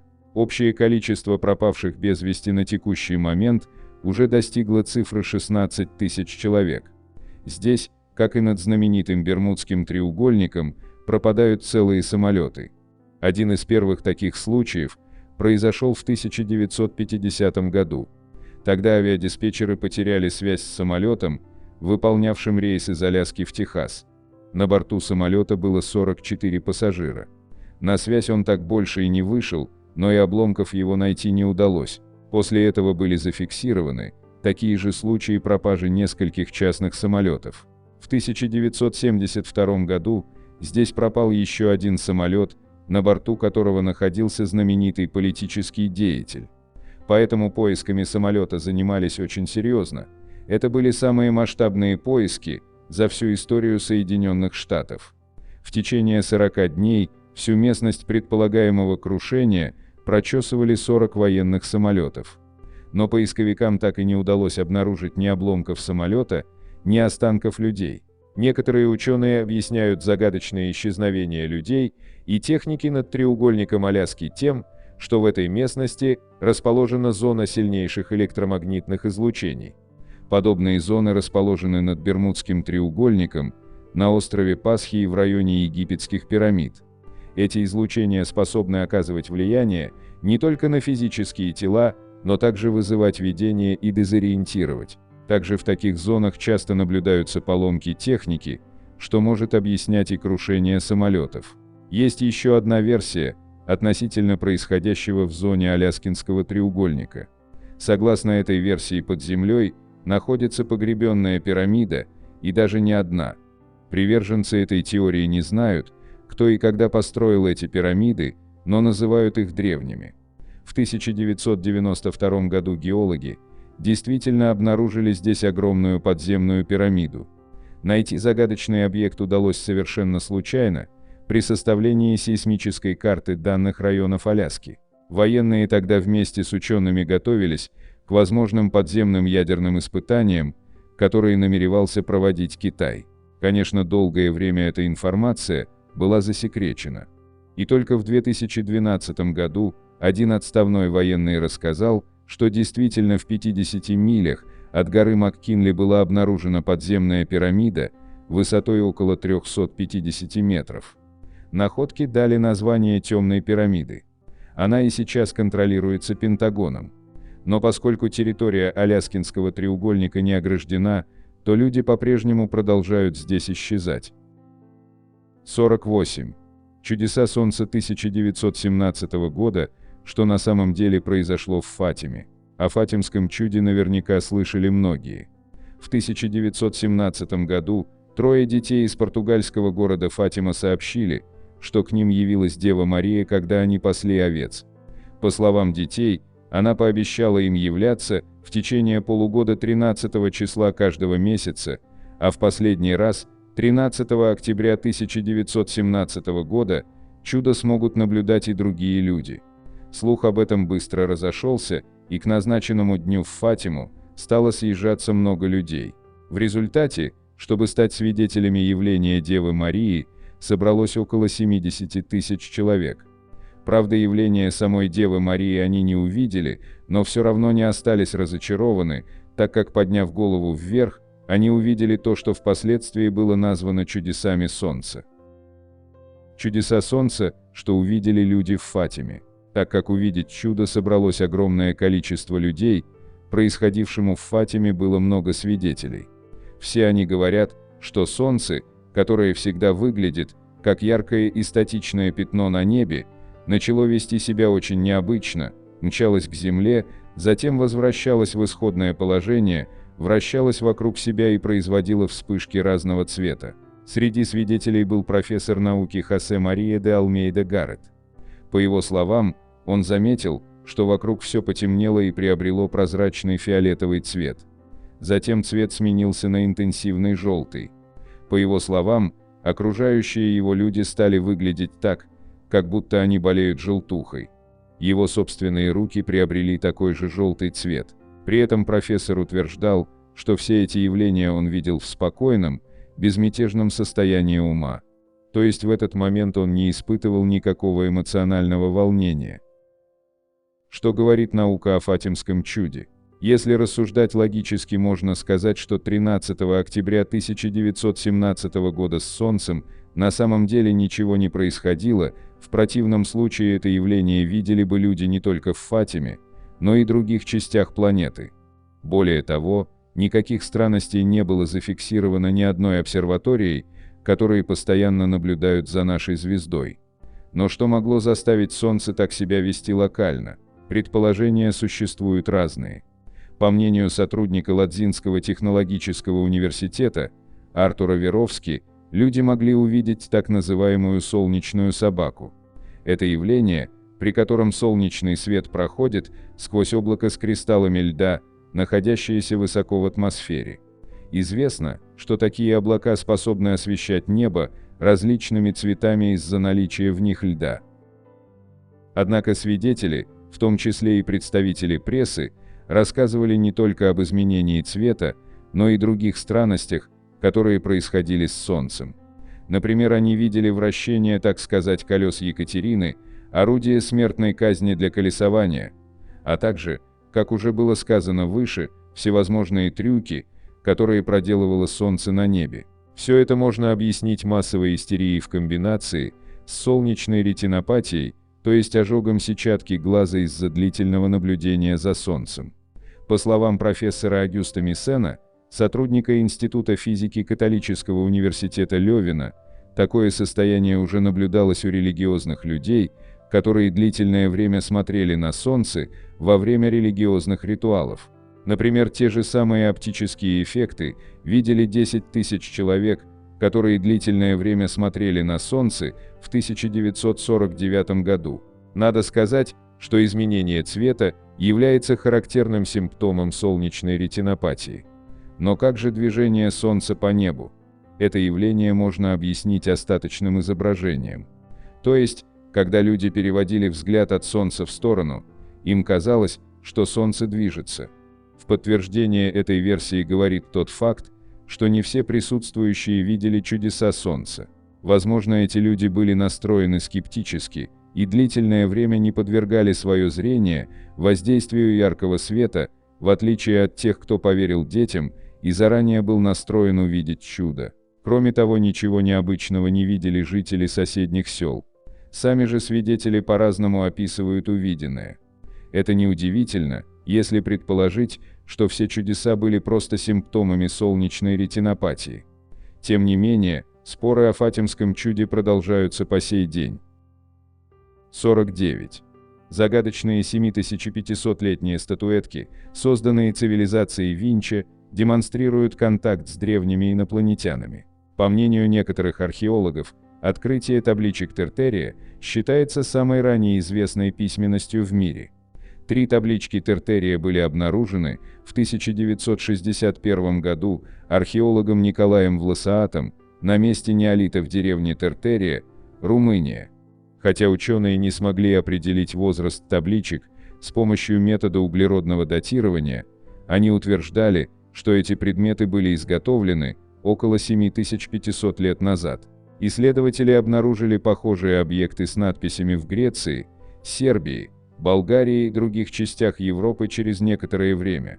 По мнению ученых, они были созданы в эпоху шумеров между 5500 и 4000 годами до нашей эры, людьми древней загадочной цивилизации Винчи.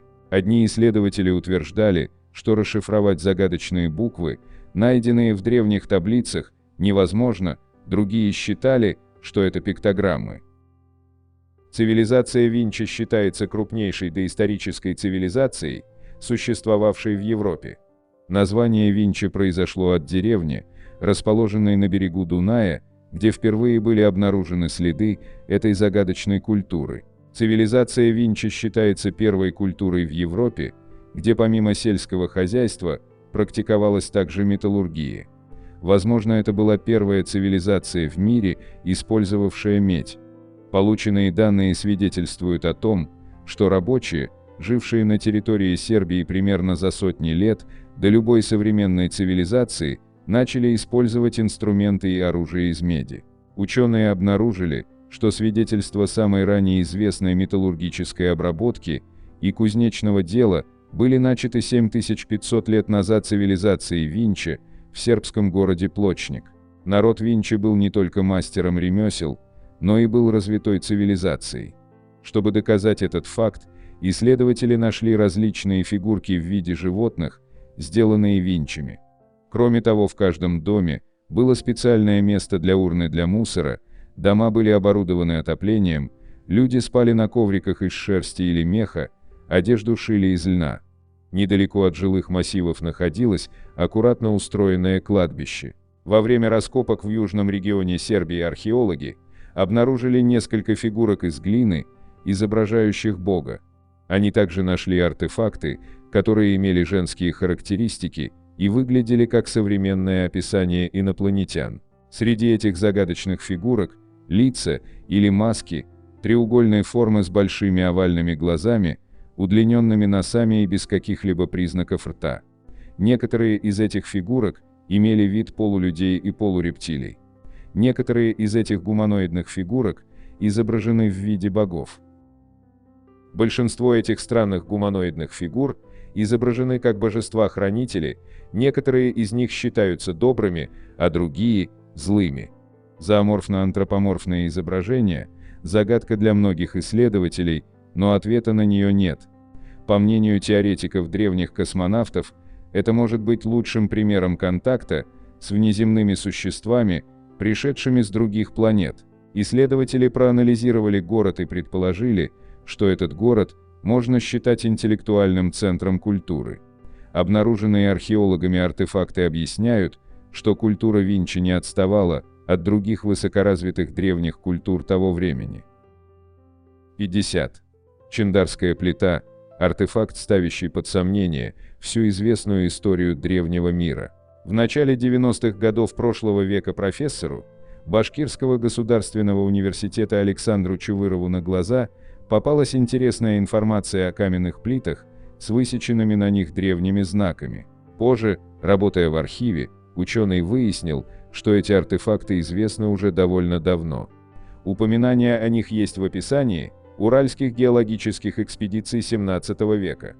А в начале века XX их достаточно подробно описал Алексей Шмидт, основатель уральской археологии. В старых работах шла речь о 200 больших каменных плит, явно имеющих следы механической обработки. На них были изображены непонятные символы, знаки и черточки. В 1924 году известный геолог Георгий Вахрушев включил загадочные плиты в список памятников природы, культуры и истории в БССР. Вот только речь шла уже не о 200 плит.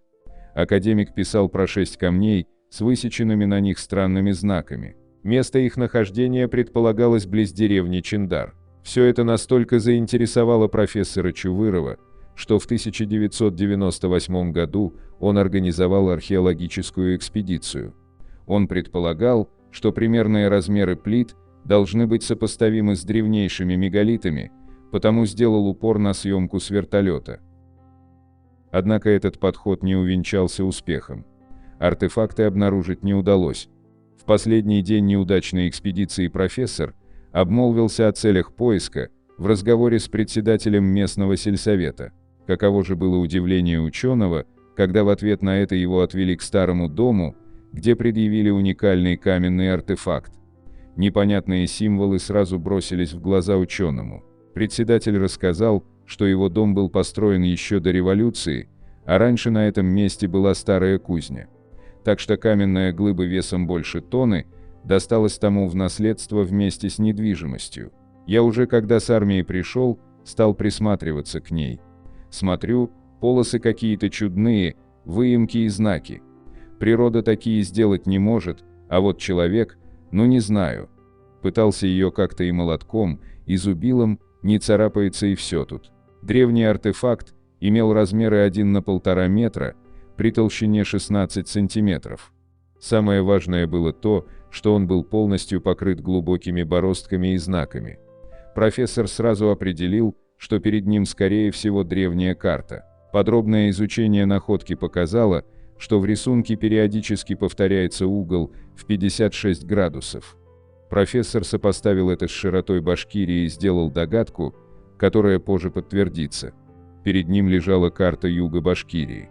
Только на ней был изображен ландшафт, который был в этой местности как минимум 5 миллионов лет назад. Четко прослеживались русла рек, но были несколько смещены. Была хорошо заметна Уфимская возвышенность. Виден даже Уфимский каньон. Правда, в наше время от него практически ничего не осталось. Позже геологи подтвердили, что примерно 5 миллионов лет назад произошел сдвиг литосферных плит. До этого эта местность должна была выглядеть именно так. Такие заявления заставили профессора крайне внимательно подойти к определению возраста артефакта. Различные тесты дали поразительные результаты. Возраст плиты был определен от 50 до 120 миллионов лет. Более точные данные получить не удалось. Также стоило учесть материалы, из которых была сделана плита. Именно сделана. Ученому уже было понятно, что он столкнулся со 100% искусственным изделием. Материал плиты стоит отдельного разговора. Основание толщиной 14 см выполнено из крепчайшего из известных минералов доломита. Причем в нем практически отсутствуют примеси кварца. В природе такое сочетание не встречается. 2-сантиметровый верхний слой состоит из так называемого диапсидового стекла. Каким образом он был получен, ученые не могут сказать. Именно на него нанесен рельеф карты. Рентгенограмма показала, что рисунок выполнен неизвестным высокотехнологичным инструментом. По твердости диапсидовое стекло сопоставимо с современным титановым сплавом. И, наконец, верхний слой, толщиной всего 2 мм, венчает это произведение. Кальциевый фарфор, практически вечный материал, защитил изделие на многие миллионы лет. В связи с тем, что любопытный артефакт обнаружил не просто энтузиаст-любитель, а человек от науки, к нему было проявлено серьезное внимание. Была создана комиссия, включающая в себя несколько маститых ученых. Среди них был ректор МГУ Виктор Садовничий, член президиума Сибирского отделения РАН Анатолий Деревянко, члены РАН, РАЕН и 2 космонавта Виталий Севастьянов и Владимир Аксенов. Новые эксперты полностью подтвердили заключение Чувырова. Выдержка из письма начальника топографической службы ВС РФ Валерия Филатова от 1 декабря 2007 года. По вашей просьбе были рассмотрены представленные материалы с целью идентификации поверхности, изображенной на каменной плите, и проведена работа по изучению археологической находки. По данному вопросу сообщаем следующее. На поверхности плиты изображен рельеф, в целом соответствующий юго-западным отрогам Башкирского взгорья, с некоторым смещением русел водных артерий указанного района. Теперь перед учеными стоит еще более интересный вопрос. Кто же мог создать такую карту миллионы лет тому назад? Конечно, ответить на него пока не представляется возможным. Но сам факт существования подобного артефакта переворачивает с ног на голову все современные представления об истории нашей цивилизации. При этом не стоит забывать, что это всего лишь фрагмент, и где-то хранятся еще как минимум 200 таких же плит. 51. Артефакты, найденные в Мексике, доказывают контакты цивилизации майя с инопланетянами. Теперь открыты многие тайны майя и получены ответы на многие вопросы, в том числе и о контактах майя с НЛО. Это новое открытие наносит мощнейший удар по секретности, специально созданной вокруг истинной истории нашей Земли. Найденные в Мексике артефакты и опубликованные мексиканским правительством документы и их изображения доказывают реальность внеземного контакта. Они были предоставлены Национальным институтом антропологии и истории Мексики. Каменные диски цивилизации майя. По данным Национального института антропологии и истории, каменные диски были созданы майя и найдены около 80 лет назад. Все изображения в разных сегментах дисков четкие и однозначные. 1. Изображение двух окружностей одна в другой, вероятно, Земля и ее атмосфера. 2. Межпланетный корабль. 3.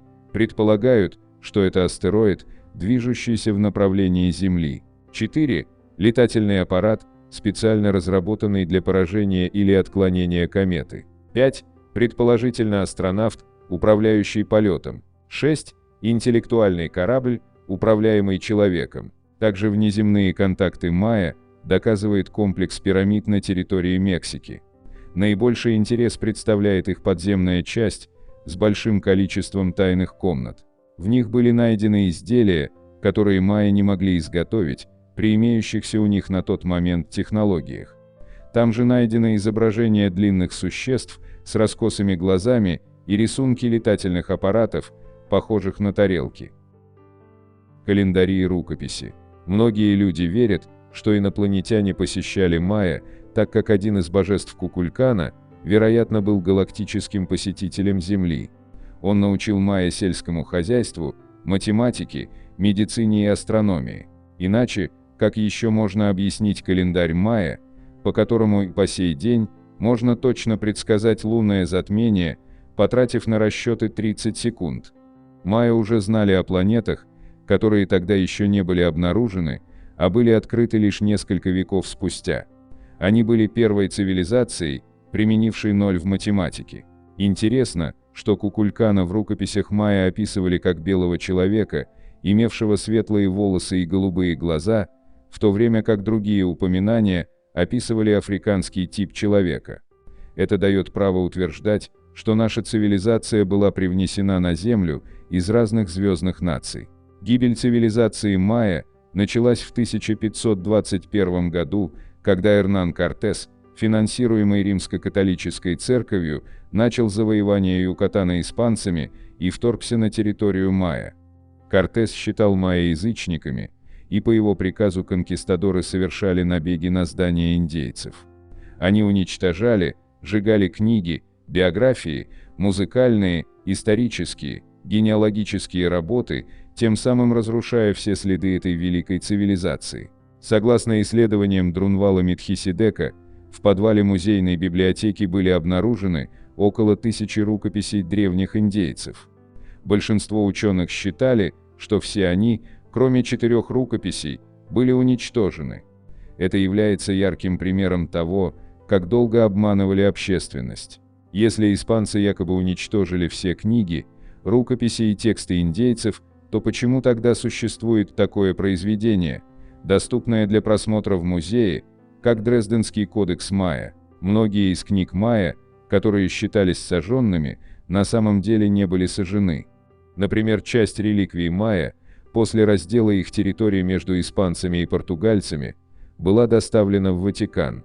Папа Римский Григорий VIII требовал выравнивания юлианского календаря из-за того, что солнечный день был длиннее календарного на 11 минут, и происходило смещение Пасхи по отношению ко дню весеннего равноденствия. Для создания григорианского календаря, по указанию папы, немецкий математик собрал команду, которая использовала тексты и расчеты Майя. Через 5 месяцев усердной работы команда математиков получила григорианский календарь. Папа Римский представил дату 21 декабря 2012 года как конец света. У Майя календарь был более совершенен и точен, а самое главное, он бесконечен, в нем один цикл сменяется другим, существует короткий и длинный счет. У них дата 21 декабря 2012 года является всего лишь окончанием одного длинного цикла и началом нового. 52. Диск из Небры. 3600-летний бронзовый артефакт, возможно, является совершенной звездной картой. Диск из Небры – один из самых странных исторических артефактов, когда-либо обнаруженных учеными. Бронзовый диск диаметром 32 см был изготовлен примерно в 1600 году до нашей эры и изображает Солнце, Луну и несколько звезд, среди которых можно различить Плеяды. Историки спорят, мог ли он использоваться древними культурами для определения времен года и солнцестояния. Если да, то нам придется переписывать учебники. До сих пор считалось, что астрономические знания являются уделом развитых культур, таких как Вавилонская империя или Египет. В Европе в то время существовали лишь примитивные фермеры, чьи прадеды выживали за счет мамонтов и кореньев. Возможно, единственным исключением стали неизвестные цивилизации на западе континента, которые возводили массивные дольмены, как будто это были простые кирпичи. Однако диск, найденный возле немецкого города Небра, примерно в часе езды от Лейпцига, свидетельствует о том, что даже жители Центральной Европы не были глупыми. Этот удивительный артефакт относится к периоду так называемой унитистской культуры, следы которой были найдены в Богемии, Моравии и на территории современных Словакии и Германии. Археологи считают, что уже в это время через этот район проходили важные торговые пути из Северной Европы на юг, по которым перемещались ценные товары, включая янтарь и медь. Только по этой причине культура унетицы не могла быть изолированной или отсталой. И это не перестает удивлять экспертов. Путешествие по черному рынку. Особое внимание привлек вышеупомянутый диск из Небры. Но прежде чем он попал в Ландисмузеум Саксонии, Анхальт, ему пришлось пройти нелегкий путь. В 1999 году он был обнаружен с помощью металлоискателя кладоискателями-любителями, которые были не очень профессиональны и повредили его при извлечении из земли.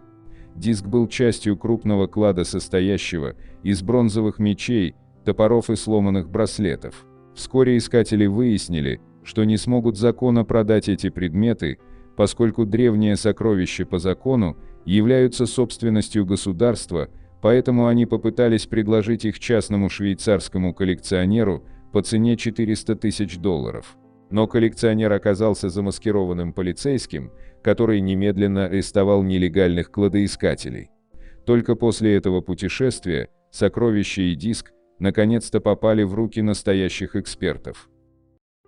Случайное творчество или действующий календарь. Цвет бронзового диска изначально был темно-синим, но со временем окислился и потускнел. На поверхности имеются золотые инкрустации, которые, вероятно, изображают диск Солнца, полумесяц и 30 звезд. По краям он был украшен 3 арками, однако из них сохранились лишь только 2.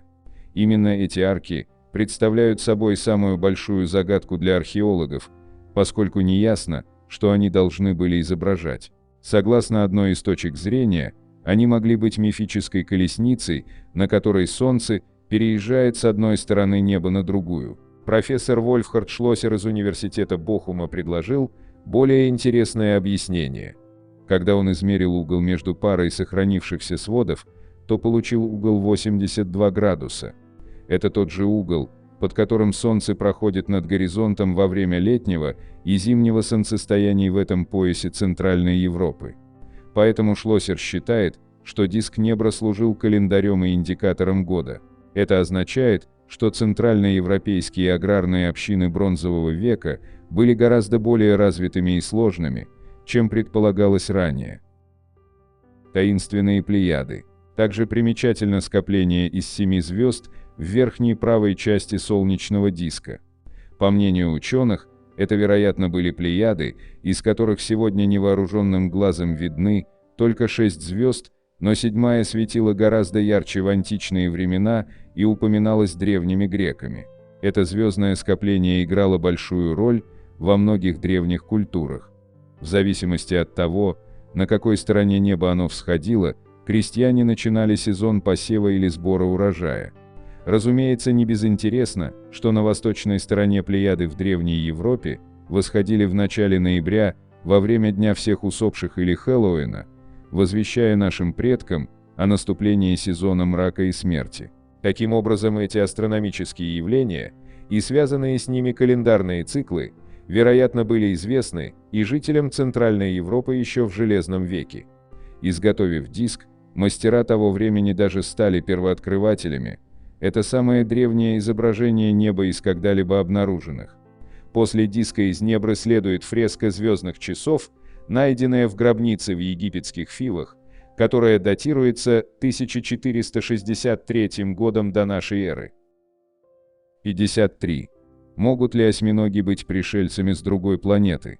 Каких только не встретишь исследований в самых разных журналах. В довольно провокационной статье утверждается, что предки осьминогов прилетели на Землю из космоса. Речь об обзоре, опубликованном в рецензируемом и довольно неплохо цитируемом журнале «Прогресс в биофизике и молекулярной биологии», в котором в общей сложности перечислено 33 довольно известных в своих областях ученых. Хотя есть ощущение, что редакция эту статью пропустила шутки ради.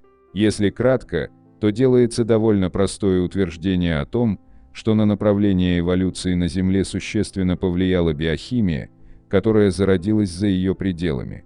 Кометы являются носителями и распространителями жизни в космосе, а жизнь на Земле возникла и развилась в результате воздействия комет, говорит один из специалистов. В первую очередь речь о вирусах, которые на протяжении всей эволюции жизни оказывали на нее огромное влияние. На основе существующих исследований делается вывод о том, что буквально, так сказать, дождь внеземных ретровирусов сыграл ключевую роль в диверсификации жизни в наших океанах примерно 500 миллиарда лет назад. Таким образом, ретровирусы и другие вирусы, предположительно обнаруженные в следах кометного мусора, потенциально могли добавлять новые последовательности ДНК в земные геномы и вызывать дальнейшие мутагенные изменения в геномах соматической и зародышевой линий, пишут авторы. Ну а дальше в исследовании написано совсем уж будоражащее сознание утверждение. Именно в период активной бомбардировки Земли кометами головоногие моллюски впервые появляются на планете, разветвляясь на ошеломляющее множество размеров и форм за, казалось бы, удивительно короткий промежуток времени. Тут, конечно, следует отметить, как легко люди разбрасываются фразами, вроде «довольно короткий промежуток времени», говоря о сотнях миллионов лет. Генетика этих организмов, которые сегодня включают осьминогов, кальмаров и каракатиц, также странна, как и сами животные, отчасти из-за их способности редактировать свою ДНК, буквально сознательно, говорят исследователи. Авторы работы делают довольно смелое заявление о том, что эти генетические странности могут быть признаком того, что их ДНК произошла не на Земле. Более того, они пишут, что не следует сбрасывать со счетов возможность того, что с помощью комет на Землю могли быть заброшены находящиеся в стазисе яйца кальмаров или осьминогов, которые оттаяли в теплых водах земных океанов, а не просто фрагменты ДНК, подсаженные земным организмом с помощью вирусов. Заканчивают свою работу исследователи шуткой, хотя, кто их знает, может и не шуткой, о том, что на всякий случай, если их предположения найдут подтверждение, они рекомендуют хорошо подготовиться к возвращению повелителей наших головоногих моллюсков, ведь они вполне могут захотеть получить эти яйца обратно. 54. Действительно ли так называемые люди-муравьи из легенд индейцев Хопи и шумерские анунаки одна и та же раса? Легенды о потопе известны всему миру. Большинство из них обычно следуют одному и тому же сценарию. Хотя есть история, существенно отличающаяся от того, что рассказывается в мифах шумеров, египтян или других народов того периода. Речь идет о мифологии индейцев Хопи, предки которых из поколения в поколение с давних времен передавали эти события несколько иначе. Гранд Каньон – одно из самых известных мест в Америке, но немногие знают, что каньон – это еще и место, где, согласно легендам, индейцы Хопи пережили сильное наводнение, уничтожившее большую часть населения мира. Уже один этот факт существенно отличает их историю от известных в мире. Кроме того, согласно их легендам, существовали и, возможно, до сих пор существуют загадочные люди-муравьи, живущие под поверхностью нашей планеты и передвигающиеся на, так сказать, летающих щитах во время появления на поверхности. Нельзя отрицать, что концепция другой расы, живущей как бы у нас под ногами, кажется неправдоподобной. Однако стоит помнить, что почти во всех древних культурах говорилось об определенных местах на Земле, где можно получить доступ к такому внутреннему миру. Многие независимые культуры, такие как греческая, шумерская и египетская, прямо утверждали, что боги обитают во внутренних частях Земли. Может ли эта уверенность исходить из встреч с загадочными существами, которых на протяжении многих лет называли богами? Более того, ходят слухи, что то, как Хопи называют людей-муравьев или друзей-муравьев, Анусином, вызывает почти прямую ассоциацию с историей анунаков. Вавилонского бога неба звали Ану, что на языке Хопи означает «муравей». Слово «наки» можно перевести как «друзья». Таким образом, анунаки переводится с языка Хопи как «друзья-муравьи». Это означает, что на двух разных континентах появилось два почти идентичных названия расы сверхсуществ или богов, принимавших активное участие в развитии человечества и в то же время в легенде о потопе. Разница лишь в том, что шумерские анунаки пришли с неба, а люди-муравьи пришли из подземного мира, внутренней земли. Есть также те, кто считает, что люди-муравьи, описанные в мифах Хопи, также повлияли на культуру Египта. Говорят, что некоторые из древних петроглифов Хопи напоминают вид африканского муравья, называемого муравьем-фараоном. Согласно этой смелой теории, он напоминает уменьшенную версию фараона Эхнатона своей удлиненной головой, известного своей странной, инопланетной внешностью. Могло ли увлечение древних культур удлиняющимися черепами быть результатом встречи с этой загадочной расой муравьев? Конечно, это дикие или даже абсурдные предположения, но ученые не хотят в этом разбираться, так как легенды, увы, не их профиль. 55. Какие тайны хранит плоская гора Рарайма, благодаря которой появился затерянный мир Конана Дойля? Загадочная гора Рарайма в Мексике, словно плато из затерянного мира или земли Санникова. По крайней мере, именно она, как принято считать, вдохновила Конана Дойля на написание своего знаменитого романа. Как летучий корабль, она висит над землей, окутанная облаками и туманом. Взобраться на нее могут только самые выносливые, а там наверху никаких вершин, а одна сплошная равнина, будто какой-то великан взял и срезал ее верхушку острым гигантским лезвием. Неудивительно, что о Рарайме древние индейцы складывали невероятные легенды. Нигде в мире больше нет такой странной горы. летающий корабль. Рарайма расположена на стыке Бразилии, Венесуэлы и Гаяны и является частью горного хребта. Высота ее более 2700 метров, а стены по большей части отвесны, вниз по ним спускаются бурные водопады. А еще ее называют единственной в мире горой без вершины. Такие горы, как Рарайма, называют столовыми, и на Земле они встречаются в основном в Южной Америке, Африке и Азии. Обычно они, как и Рарайма, состоят из осадочных пород, а усеченную верхнюю часть имеют благодаря денудации, то есть эрозии и выветриванию пород. Рарайма – самое крупное образование такого типа из тех, кто есть в Южной Америке. С давних пор поблизости от Рараймы жили древние индейцы. Такие горы они называли Типу и верили, что они созданы божествами. Рарайму, например, считали домом богини Куин, которая якобы создала все живое на планете. Хотя подняться на эту гору не просто даже с ее пологой стороны, те, кому это удавалось, вернувшись, рассказывали о невероятных красотах, которые встретили наверху. Это еще больше подогревало суеверный интерес и страх, заставляя индейцев сочинять о Рарайме все новые и новые легенды. Внимание ученых Рарайма привлекла, когда в 1596 году ее обнаружил и затем описал один из английских путешественников. Что же там, наверху? Площадь горы Рарайма – 34 квадратных километра, что во много раз больше площади Нью-Йорка. На этом, так сказать, плато обитают уникальные виды растений и животных, некоторые из которых больше нигде, кроме как на этой горе, не водятся. Исследователи убедились в этом, когда им удалось на ней побывать. Впервые экспедиция поднялась на эту гору в 1884 году. Кстати, находятся отчаянные люди, которые пытаются взобраться на Рарайму по отвесным стенам с ее крутой стороны. Некоторые из них погибают. Самый простой же способ попасть наверх – высадиться сюда на вертолете, но стоит это, понятное дело, очень дорого. Некоторые гиды водят на Рарайму пешие экскурсии, их организовывают и для русскоязычных туристов. Для этого нужно пересечь местную реку, а потом подниматься по саванне, периодически делая привалы и ночевки. Большая часть подъема непосредственно на гору будет идти через тропический лес. Тут встречаются уникальные папоротники, бромелии, росянки, в том числе растения-эндемики этой местности. Подъем наверх занимает несколько часов. Ближе к вершине путешественники увидят гигантские ступени нерукотворного происхождения, это валуны, имеющие почти кубическую форму. По ним подниматься будет еще легче.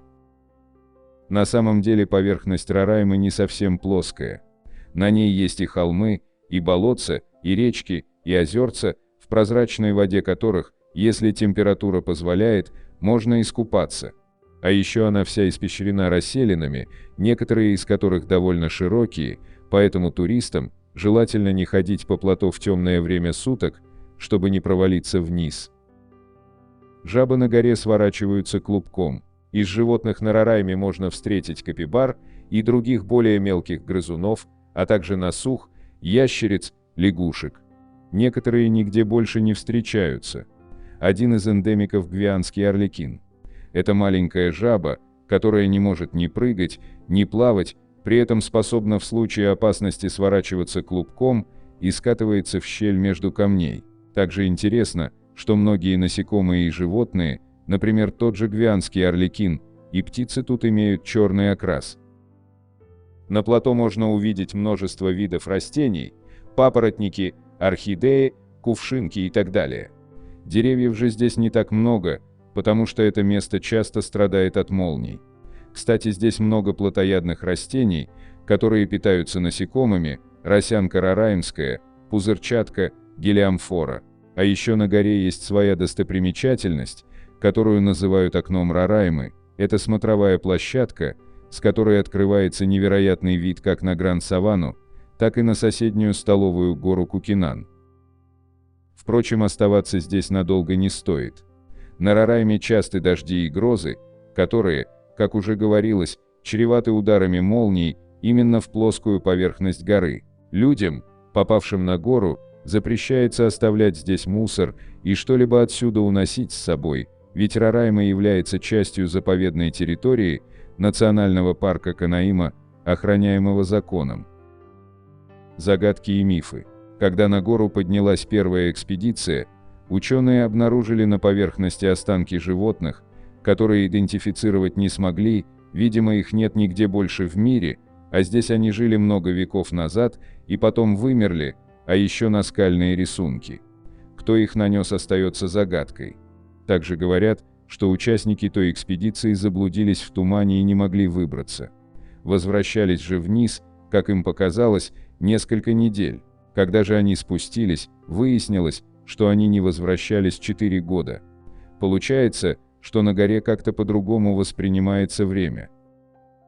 Племена индейцев Пимон и Капон верили, что Рарайма – это ствол гигантского волшебного дерева, вокруг которого изначально росли все фрукты и овощи, которые только существуют на земле. Потом же, согласно преданию, эти земли захватило племя Макунаима. Захватчики якобы срубили дерево, что вызвало всемирный потоп. А современные любители мистики уверяют, что Рарайму вообще возвели инопланетяне. Геологи же объясняют происхождение этой горы просто: она появилась в результате мощнейшего землетрясения около 2 миллиардов лет назад. Раньше она была частью огромного плато, которое разрушилось, оставив лишь, так сказать, осколки, несколько столовых гор. Ученым предстоит разгадать еще много тайн природы. Рарайма до сих пор исследована еще не полностью. 56. Древние ануннаки, Нибиру и почему золото было так важно. Существование древних ануннаков, внеземной цивилизации, пришедшей на Землю в далеком прошлом, давно оспаривается исследователями. Однако их существование и прибытие на планету Земля хорошо задокументированы во многих древних текстах, которые полностью игнорируются основной историей. По словам Захарии Сичина, боги ануннаков создали людей как вид рабов. Первые люди были продуктом разумного замысла 450 тысяч лет назад, когда древние ануннаки генетически смешали свою ДНК с ДНК доисторического человека и таким образом получили рабочую силу, которая позволила им эксплуатировать природные ресурсы Земли. История ануннаков, тех, кого Ану послал с небес на Землю, гораздо более загадочна, чем кто-либо готов принять. В последние годы, и в основном из-за теории древних астронавтов, которая предполагает, что Землю посещали высокоразвитые инопланетные цивилизации на протяжении тысячелетий, правда об ануннаках приобрела большое значение среди миллионов читателей по всему миру.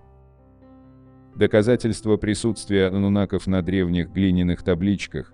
Если бы ануннаки действительно существовали, нашли бы мы доказательства их правления здесь, на Земле. Что ж, по мнению многих исследователей, доказательств предостаточно. Во время раскопок библейского города Ниневия, группа под руководством Остина Генри Лейерда обнаружила руины древней ассирийской библиотеки Ашурбанипала. Интересно, что одним из наиболее важных открытий, сделанных во время раскопок, была серия клинописных табличек под названием «Семь скрижалей творения». По мнению многочисленных исследователей, таблички рассказывают историю о группе богов, называемых ануннаками, которые пришли с небес, чтобы создать человеческую расу. Список шумерских царей, пожалуй, один из самых важных древних текстов, который прекрасно описывает время в истории, когда буквально 1000 лет правили боги. После того, как царство сошло с небес, царство перешло в Эридук. В Эридуге Алулим стал королем. Он правил 28 800 лет. Алалджар правил 36 тысяч лет. Два короля. Они правили 64 800 лет. Одной из наиболее интересных деталей шумерского списка царей является тот факт, что самый ранний список описывает 8 царей, которые правили землей в общей сложности 241 200 лет, с тех пор, как первоначальное царство, так сказать, спустилось с небес, вплоть до времен Великого потопа, который прокатился по земле, и еще раз царство было низведено с небес после потопа. Великий потоп согласно древним шумерским свидетельствам. Знаете ли вы, что самые ранние сообщения о Великом потопе встречаются в древних шумерских текстах.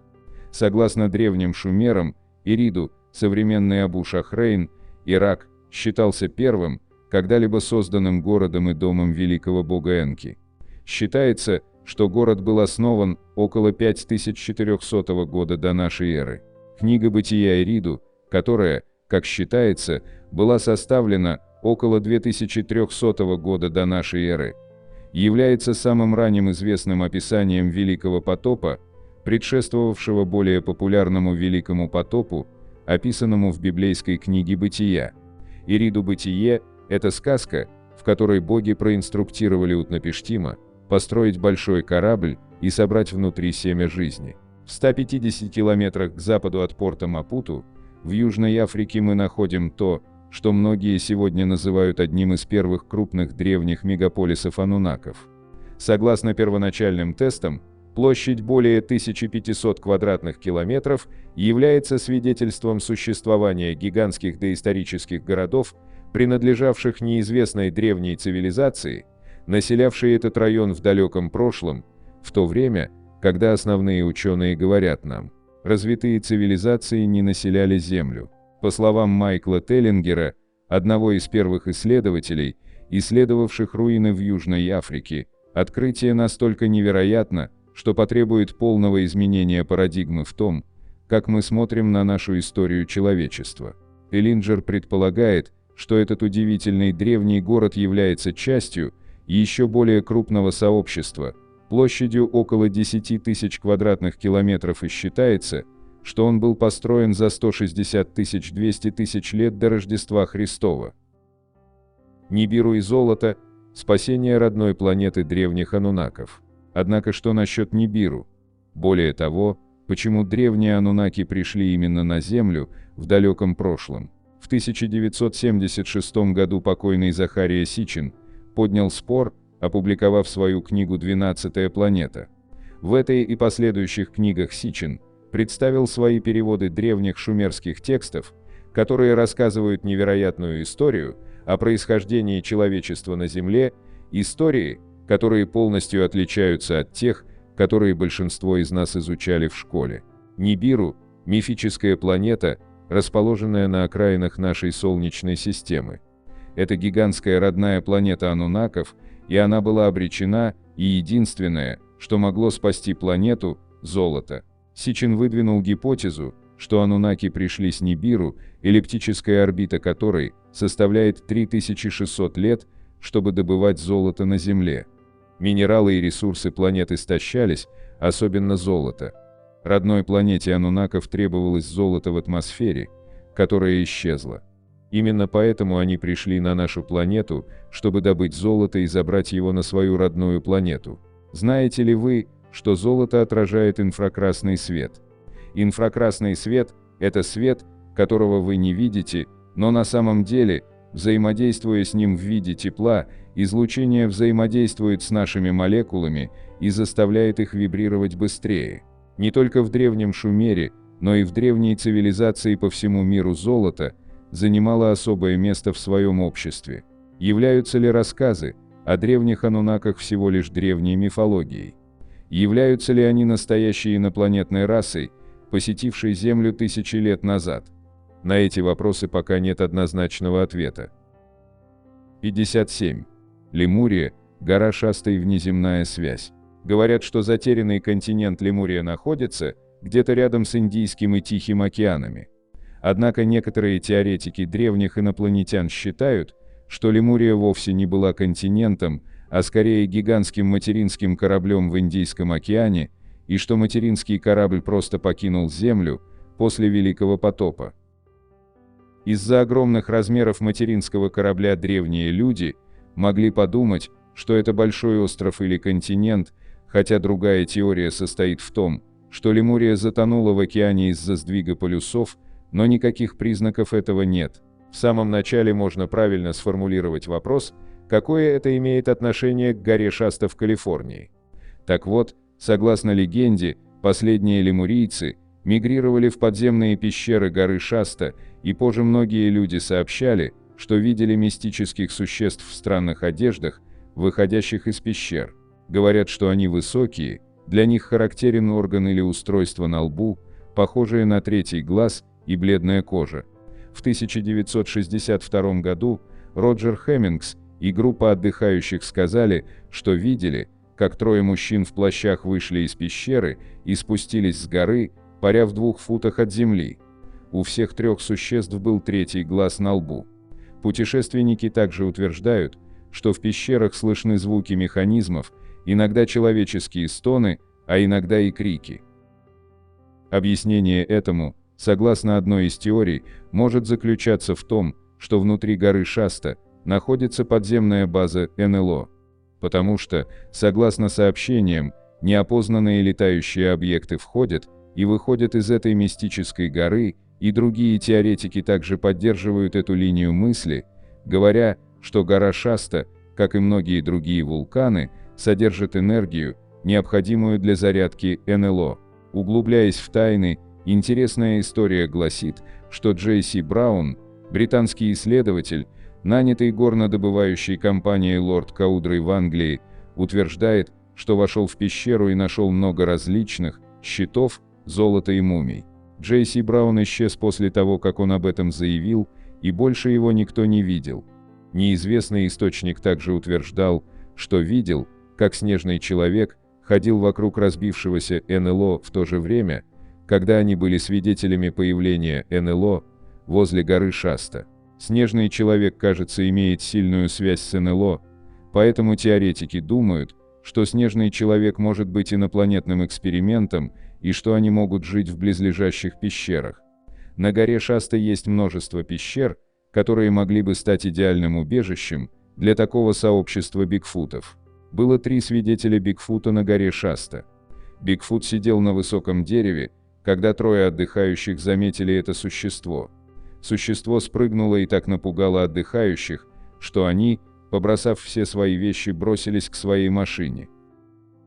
Со всеми видами паранормальной активности, наблюдаемой на этой горе, неудивительно, что она привлекает, так сказать, странных людей, от друидов до ритуальных групп Вики. В 1960-х годах, например, тысячи хиппи стекались к этой священной горе с целью соединиться с космическими существами и слиться с природой. Многие группы New Age также считали гору святым местом. Утверждалось, что под горой находится древний город под названием Телос, где люди с древнего затерянного континента Лемурия, также известного как Му, поселились после того, как Лемурия была разрушена. Говорят, что они до сих пор живут под горой. Эта история жива и по сей день, и они утверждают, что эти существа иногда являются физическими людьми, а иногда живут на другом плане существования, возможно, как существа других измерений.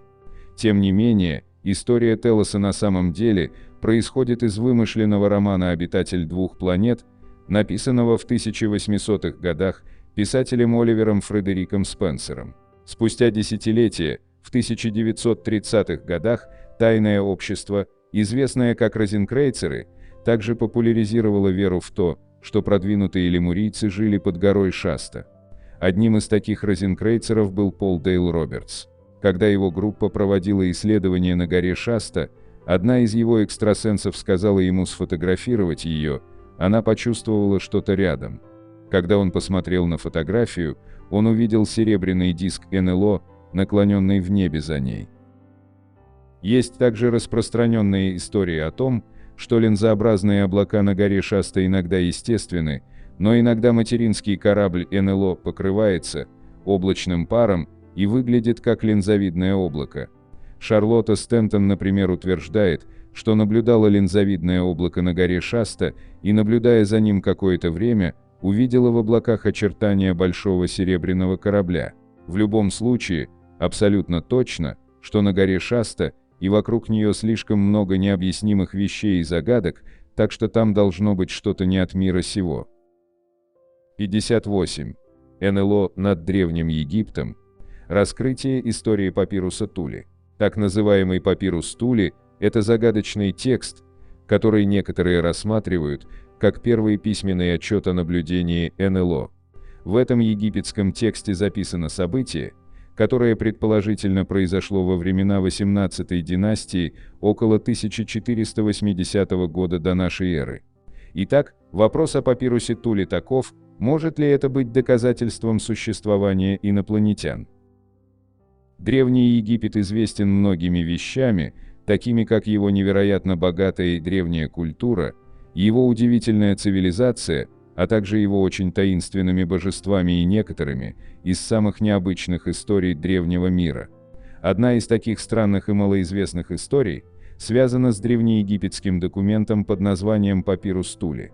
Папирус Тули представляет собой текст, в котором очень подробно описывается наблюдение НЛО, которое предположительно произошло в Древнем Египте во время правления Тутмоса III. Во время визита в Каир в 1933 году Альберто Тули, от которого текст получил свое название, директор египетского отдела Музея Ватикана, якобы обнаружил интересный папирус в антикварном магазине.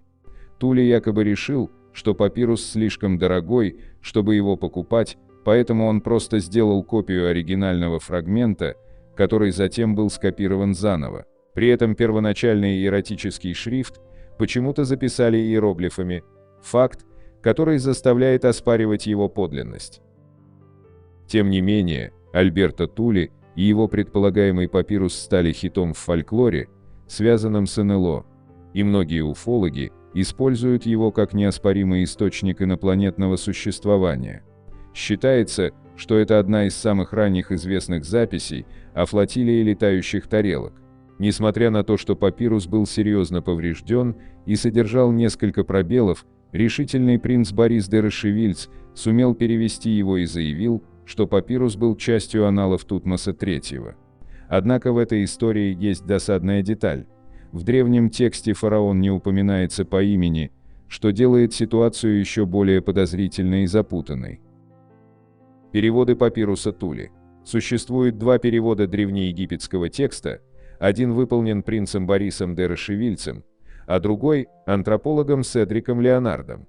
Ниже приводится перевод, предоставленный принцем Борисом де Рошевильцем. В 22 году, в 3-м месяце зимы, в 6-й час дня, песцы Дома жизни обнаружили, что в небе появился огненный круг, хотя у него не было головы, а ширина его рта имела неприятный запах. Его тело длиной в 1 стержень, около 150 футов, и размером в 1 стержень, у него не было голоса. Их сердца пришли в замешательство из-за этого. Затем они легли на животы, они пошли к царю, чтобы сообщить об этом. Его Величество приказал изучить все, что написано в папирусных свитках Дома жизни, и Его Величество размышлял о том, что произошло. Теперь, по прошествии нескольких дней над этими вещами, вот, их было больше, чем чего-либо. Они сияли в небе больше, чем солнце, до пределов 4 небесных опор. Мощным было положение огненных кругов. Армия царя наблюдала, и его величество был в центре этого. Это было после ужина. После этого они, то есть огненные круги, поднялись выше, направляясь на юг. С неба падали рыбы и летучие вещества. Это было чудо, которого не было со времен основания этой земли. Заставил его величество принести благовония, чтобы умиротворить богов, и то, что записано в книге Дома жизни, запомнится навечно. Седрик Леонард предоставляет более понятный перевод, который может помочь некоторым лучше понять суть текста. В 22 году, 3-го месяца зимы, в 6-й час дня, среди песцов Дома жизни было обнаружено, что в небе появился странный огненный диск. У него не было головы. Дыхание из его рта издавало неприятный запах. Его тело составляло 1 стержень в длину и 1 стержень в ширину. У него не было голоса. Он приближался к дому Его Величества. Их сердце смутилось из-за этого, и они упали на животы. Они пошли к царю, чтобы сообщить об этом. Его Величество приказал ознакомиться со свитками, находящимися в Доме жизни. Его Величество размышлял обо всех этих событиях, которые сейчас происходили. По прошествии нескольких дней их стало в небе больше, чем когда-либо. Они сияли в небе ярче, чем солнце, и простирались до пределов 4 небесных опор. Мощным было положение огненных дисков. Армия царя наблюдала за происходящим, а его величество был среди них. Это было после вечерней трапезы, когда диски поднялись еще выше в небе на юге. С неба дождем посыпалась рыба и другие летучие вещества. Чудо, ранее неизвестное со времен основания страны. И его величество приказал принести благовония, чтобы умилостивить сердце Амона-Ра, бога двух земель. И было приказано, чтобы это событие было записано для его величества в аналах Дома жизни, чтобы его помнили вечно. Должны ли мы рассматривать папирус Тули как достоверный источник? Как следует из переводов древнего текста, это предполагаемое наблюдение НЛО имело место около 1480 года до нашей эры и было засвидетельствовано многими людьми. Можно с уверенностью предположить, что древние египтяне не могли неправильно интерпретировать эти огненные диски с редкими астрономическими или погодными явлениями, поскольку они были чрезвычайно продвинуты, когда дело доходило до астрономии. Их знания в астрономии и других науках заставляют многих историков полагать, что египтяне были бы способны отличить астрономическое явление от странного, необъяснимого происшествия, подобного описанному в тексте. Однако мы не должны увлекаться какими-либо выводами. И наоборот, мы должны иметь в виду, что папирус Тули – это не подлинный папирус, а перевод современной транскрипции предполагаемого египетского документа, местонахождение которого в настоящее время неизвестно. Кроме того, о существовании такого документа сообщил только один человек – Дерешевильц, и, следовательно, никакая научная экспертиза не может быть проведена без анализа оригинала на подлинность. Итак, на данном этапе истории было бы бессмысленно продолжать анализировать, что могли представлять собой эти огненные круги, когда само существование оригинального текста находится под вопросом. Дебаты должны оставаться открытыми до тех пор, пока не появятся дополнительные доказательства, подтверждающие или разоблачающие всю историю как мистификацию. 59. Надписи на Великой пирамиде и НЛО в Розуэле были одинаковыми. Великая пирамида была популярной туристической достопримечательностью с момента ее открытия, благодаря своей точной конструкции и тому факту, что до сих пор не ясно, кто ее построил. Многие люди связывают строительство пирамиды с древними пришельцами. Великая пирамида – единственное чудо древнего мира, которое стоит неповрежденным. Также считается, что она имеет определенную связь с НЛО и инопланетянами. Среди историков преобладает теория о том, что пирамиды были построены как гробницы. Однако, с другой стороны, некоторые считают, что эти загадочные сооружения были построены фараонами для защиты своих ритуалов и тайн. Истинное предназначение пирамид остается загадкой, и по сей день, в 1943 году у входа в Великую пирамиду Хуфу были обнаружены 4 загадочные отметки. До сих пор назначение и смысл этих надписей остается загадкой. Загадочные символы, выгравированные на Великой пирамиде. У подножия главного входа в древнюю пирамиду царя Хуфу находится загадочная табличка с непостижимым, так сказать, кодом, похожим на слово «ВОИО». Этот загадочный символ был первоначально обнаружен в 1934 году французским египтологом Андре Пашаном. Он увидел их начертанными в раннем стиле на огромной каменной перемычке над первоначальными воротами Великой пирамиды. Однако другие ученые утверждают, что эти надписи являются послеегипетскими и могут намекать на другие темы. Однако, несмотря на неизвестное происхождение и назначение надписей, очевидно, что они таят в себе много загадок. Многие историки отмечают сходство между резьбой на пирамидах и символами, начертанными на обломках разбившегося НЛО из Розуэла, штат Нью-Мексико. Значит ли это, что древние египтяне общались с инопланетянами, или это просто совпадение? Загадочное происхождение тетраграмматона Великой пирамиды. Считается, что тетраграмматон, начертанный на дверях Великой пирамиды, имеет берберское происхождение. Тетраграмматон или тетраграмма – это четырехбуквенное еврейское имя Бога в иудаизме и христианстве. Берберы – это североафриканский народ, происхождение которого можно проследить до 6000 лет до нашей эры. Жители Северной Африки, говорящие на берберском языке, который относится к афроазиатской языковой семье, известны как берберы. Название Эмазиген означает «свободный народ», и они сами считают себя таковыми. По оценкам, от 58 до 75 миллионов человек в оазисе Сива в Марокко, Алжире и Египте говорят на этих языках как на родном. Однако сюда также включены туареги, преимущественно кочевой народ пустыни Сахара.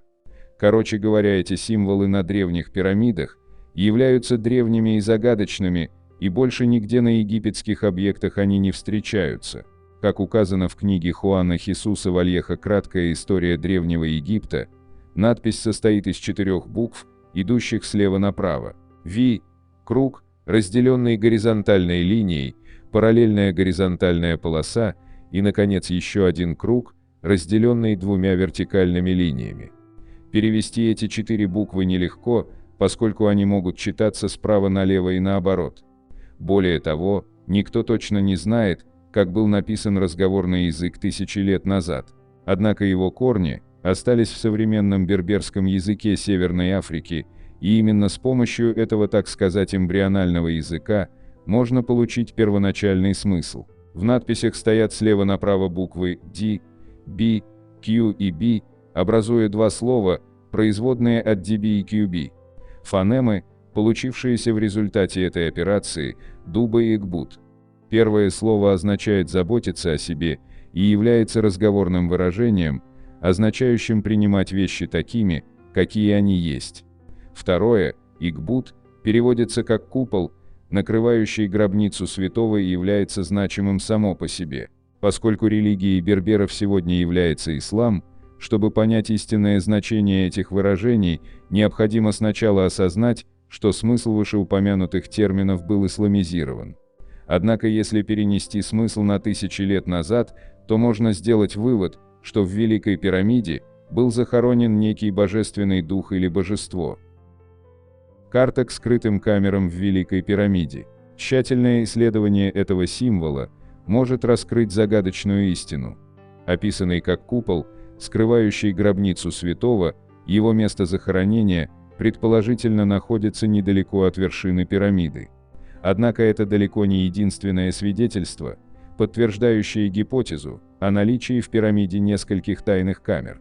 Современные исследования с использованием детекторов космических лучей медленно, но верно доказывают эту гипотезу. Связь между Великой пирамидой и древними инопланетянами. Существует доказательство теории о том, что 1000 лет назад люди на Земле использовали символы для общения между собой. Однако сторонники теории древних пришельцев утверждают, что древние боги пришли на Землю, чтобы учить человечество, и создали цивилизованные народы, которые продолжают поклоняться богам и сегодня. Считается, что эти боги дали древнему человеку знания и язык для развития. В додинастическом Египте эти боги назывались царями, которые правили египтянами сотни или тысячи лет, передавая мудрость и создавая развитое царство. Что если этот текст был оставлен древними богами? А что если эти боги были инопланетянами, обладающими более совершенными технологиями? Иероглифы НЛО в Розуэле и символы Великой пирамиды. В июле 1947 года в Розуэле, штат Нью-Мексико, произошел знаменитый Розуэльский инцидент. НЛО потерпел крушение, и прибывшие на место происшествия военные с удивлением обнаружили ряд необычных фрагментов. Среди обломков НЛО были загадочные артефакты, которые поразили военных. Мы начали собирать обломки. Многие из них были испещрены неразборчивыми цифрами и иероглифами. Ни один из обломков не горел. Мы пытались поджечь материал, но его невозможно было воспламенить. Он был похож на листок из сигаретной пачки. Мы попытались разбить его 16-фунтовым молотком, но безуспешно. Генерал Райми предупредил меня, что я должен молчать об этом инциденте. Эти слова принадлежат майору Джесси Марсель, одному из работавших над расследованием крушения НЛО в Розуэле. Спустя много лет, после крушения НЛО, Джесси Марсель-младший рассказал, что его отец среди ночи принес для него и его матери фрагменты крушения. Маленькая палочка с выгравированными на ней иероглифами, которая находилась среди обломков, особенно восхитила Марселла-младшего. До самой своей смерти в 2013 году Марселл-младший настаивал на том, что вся история была правдой. Символы, начертанные на палке из Розуэлла, очень похожи на символы, украшающие вход в Великую пирамиду. Во многих других случаях встречи с НЛО свидетели утверждали, что эти иероглифические письмена были начертаны на корпусе НЛО. И этот артефакт и пирамида относятся к совершенно определенному времени и месту. Не указывает ли это на то, что древние египтяне поддерживали контакт с инопланетянами, и что эти инопланетяне просто передали древним египтянам передовые технологии? Во многих других случаях встречи с НЛО свидетели утверждали, что эти иероглифы были начертаны на корпусе НЛО. Архитектура Великой пирамиды кажется странной даже современным наблюдателям. Кажется невозможным с помощью современных технологий построить такую огромную структуру с высокой точностью. Вокруг пирамид существует множество мифов и теорий. Некоторые считают, что пирамиды испещрены надписями, которые относятся к древнеегипетским тайнам, истинам, науке и ритуальным формулам. Историки также считают, что надписи раскрывают будущее или прошлые события. Однако со временем эти надписи стерлись. Некоторые считают, что пирамида содержит множество секретных камер, которые, если их найти, откроют множество тайн, а также дадут сокровища. Но мы так мало знаем о Великой пирамиде, что теперь нам остается только любоваться ее красотой и еще больше стараться найти ее секреты. 60. Эта скала возрастом 75 миллионов лет в Таиланде выглядит как разбившийся космический корабль. Скала трех китов – это необычное скальное образование, возрастом около 75 миллионов лет, расположенное в джунглях Таиланда, в провинции Буэнг-Кан. Оно названо так потому, что под определенным углом скалы выглядят как семейство китов, либо как разбившийся космический корабль. Только две скалы, мать-кит и отец-кит, доступны пешком, до детеныша кита добраться пешком невозможно. Путешественники, поднявшиеся на вершину скалы трех китов, наслаждаются нетронутым видом, который простирается до пляжей Меконга и гор соседнего Лаоса. Путешествию к скале трех китов можно посвятить целый день. Посетители могут выбрать один из 9 различных маршрутов для похода. В этих походах можно найти водопады, большое разнообразие растений и животных и даже немного тишины и покоя. Находясь здесь, оставайтесь на закате, если у вас есть время. Нет ничего лучше, чем наблюдать за закатом солнца над Таиландом со спины гигантского каменного кита. Существует много теорий, связанных со скалой трех китов. Одни считают, что скала – это природное образование, созданное движением тектонических плит. Другие считают, что каменное сооружение искусственно создано давно забытой цивилизацией. Каким бы ни было истинное происхождение камня, оно до сих пор остается удивительной загадкой. Камень невероятно гладкий и, кажется, вырезан с большой точностью. Он также невероятно велик, его вес превышает 1000 тонн. Доисторическая структура является популярным туристическим направлением, и многие люди приезжают со всего мира, чтобы увидеть ее. Камень – настоящее чудо света, и его тайна будет сбивать нас с толку на протяжении столетий. 61. Человек без прошлого. История Питера Бергмана. В 2009 году тело неизвестного мужчины было найдено на одном из пляжей в Ирландии. До сих пор никто не знает, кем был незнакомец. Незадолго до этого мужчину видели в автобусе до Слайга, в который он сел недалеко от границы с Северной Ирландией. После выходных, проведенных в полном одиночестве, незнакомца находят мертвым. Тайна его смерти так и остается нераскрытой. Впервые камера засняла этого худощавого пожилого мужчину на автовокзале в Дерри, что на границе с Северной Ирландией. Он сел на автобус до Слайга. Было 12 июня 2009 года. Автобус в тот вечер прибыл по расписанию в 18:28. Мужчина поймал такси до центра города. Очевидно, он был здесь впервые, ведь до центра было всего 10 минут, неспешным шагом. Может, ему и мешали две небольших сумки, но по видео можно понять, что они не такие уж и тяжелые. В первом отеле Бергману вынуждены были отказать, был вечер пятницы и разгар туристического сезона. В Слиго-Сити Хотел, однако ему повезло больше, и Питер заплатил за 3 ночи вперед. Заплатил наличными. Заполняя гостевую книгу, мужчина указал адрес в Вене, Австрия. Персонал отеля не спросил паспорта или прав, но акцент у незнакомца действительно был немецким. Он указал свое имя как Питер Бергман. Все 3 дня Питер провел в полном уединении. Мужчина посетил почтовый офис, где купил 8 марок и несколько стикеров для авиапочты. Он прогулялся по городу и вернулся на ужин в отель. Иногда незнакомец выходил выкурить сигарету, но всегда один. В воскресенье, последний день своего пребывания в городе, он подошел к стоянке такси и попросил отвезти его на пустынный пляж, где мужчина мог бы поплавать. Водитель такси отвез его на известный, своими потрясающими видами Россес-Пойнт пляж, который представлял собой полуостров. Дорога заняла всего 15 минут. По прибытии на пляж, Бергман вышел из авто, осмотрелся и остался доволен выбором места. Но вместо того, чтобы остаться на пляже и поплавать, как и планировалось, мужчина попросил отвезти его обратно в город. Там он провел еще один вечер в полном одиночестве. 15 июня около 13:00 он выселился из отеля с 2 пакетами и своей сумкой. Бергман отправился на вокзал длинным путем, прогуливаясь по городу. В 14:20 он приобрел билет до Россес-Пойнт и в 14:40 уехал из Слайго. Питера Бергмана в тот день видело 16 человек на том живописном пляже.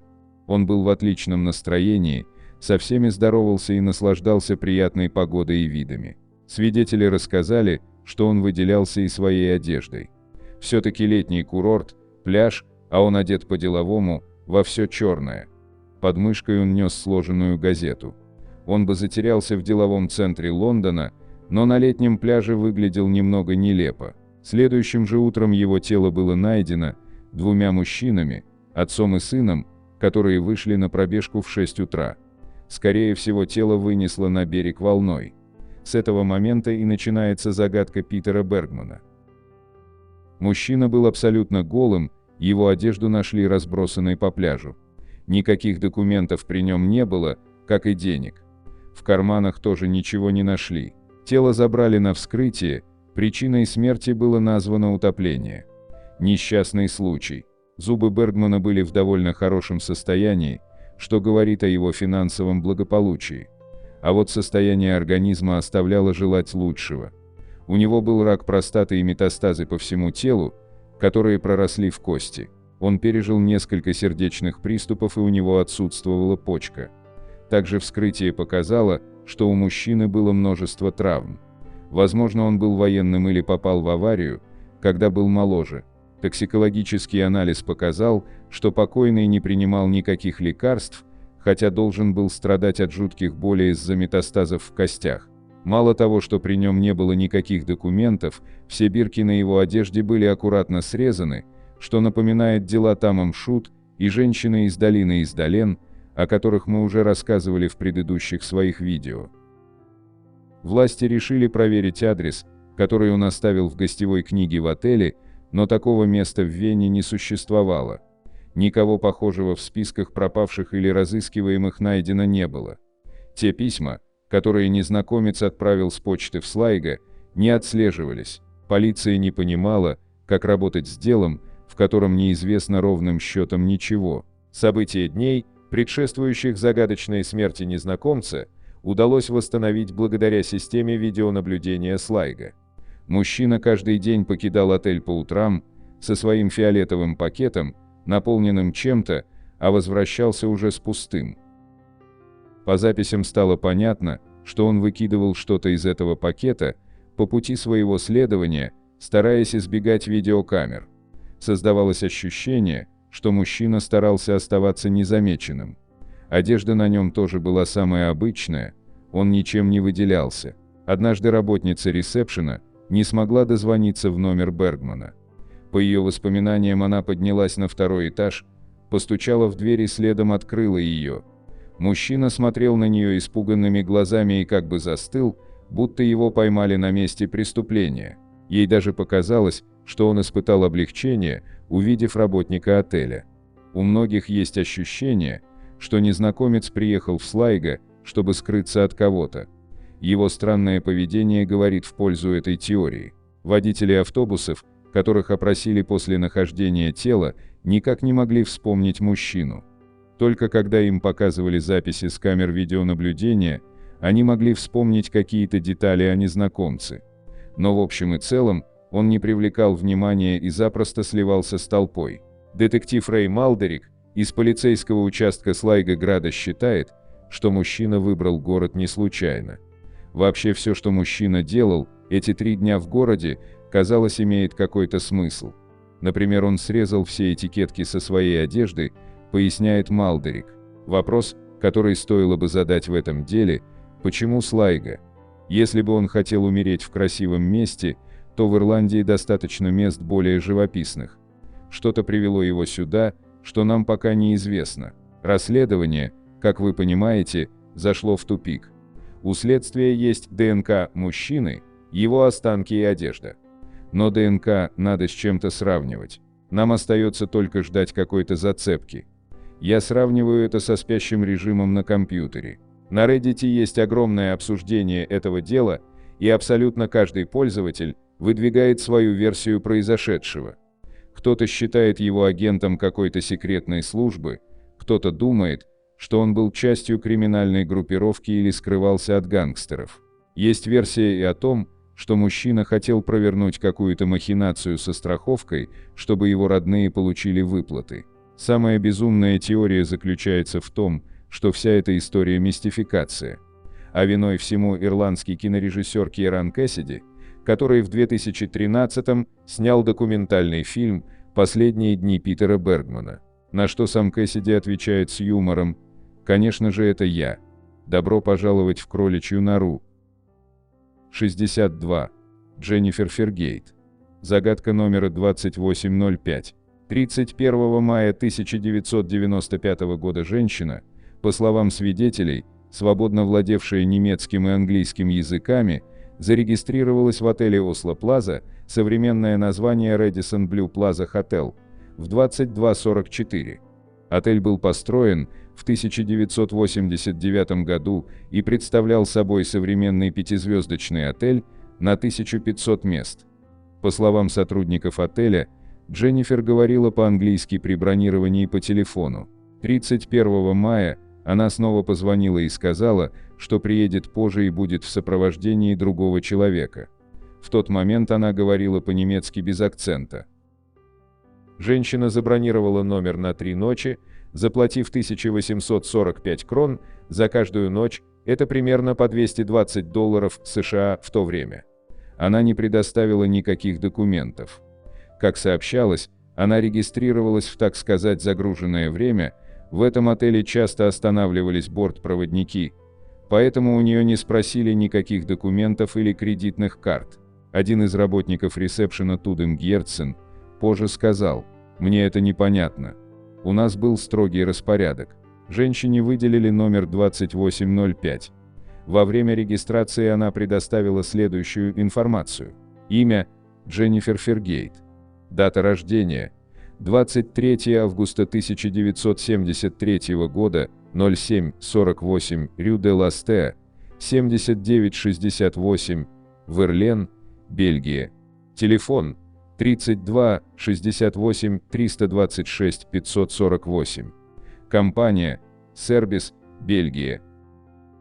Дженнифер также вписала имя Лоис Фергейт, который должен был проживать в одном номере с ней.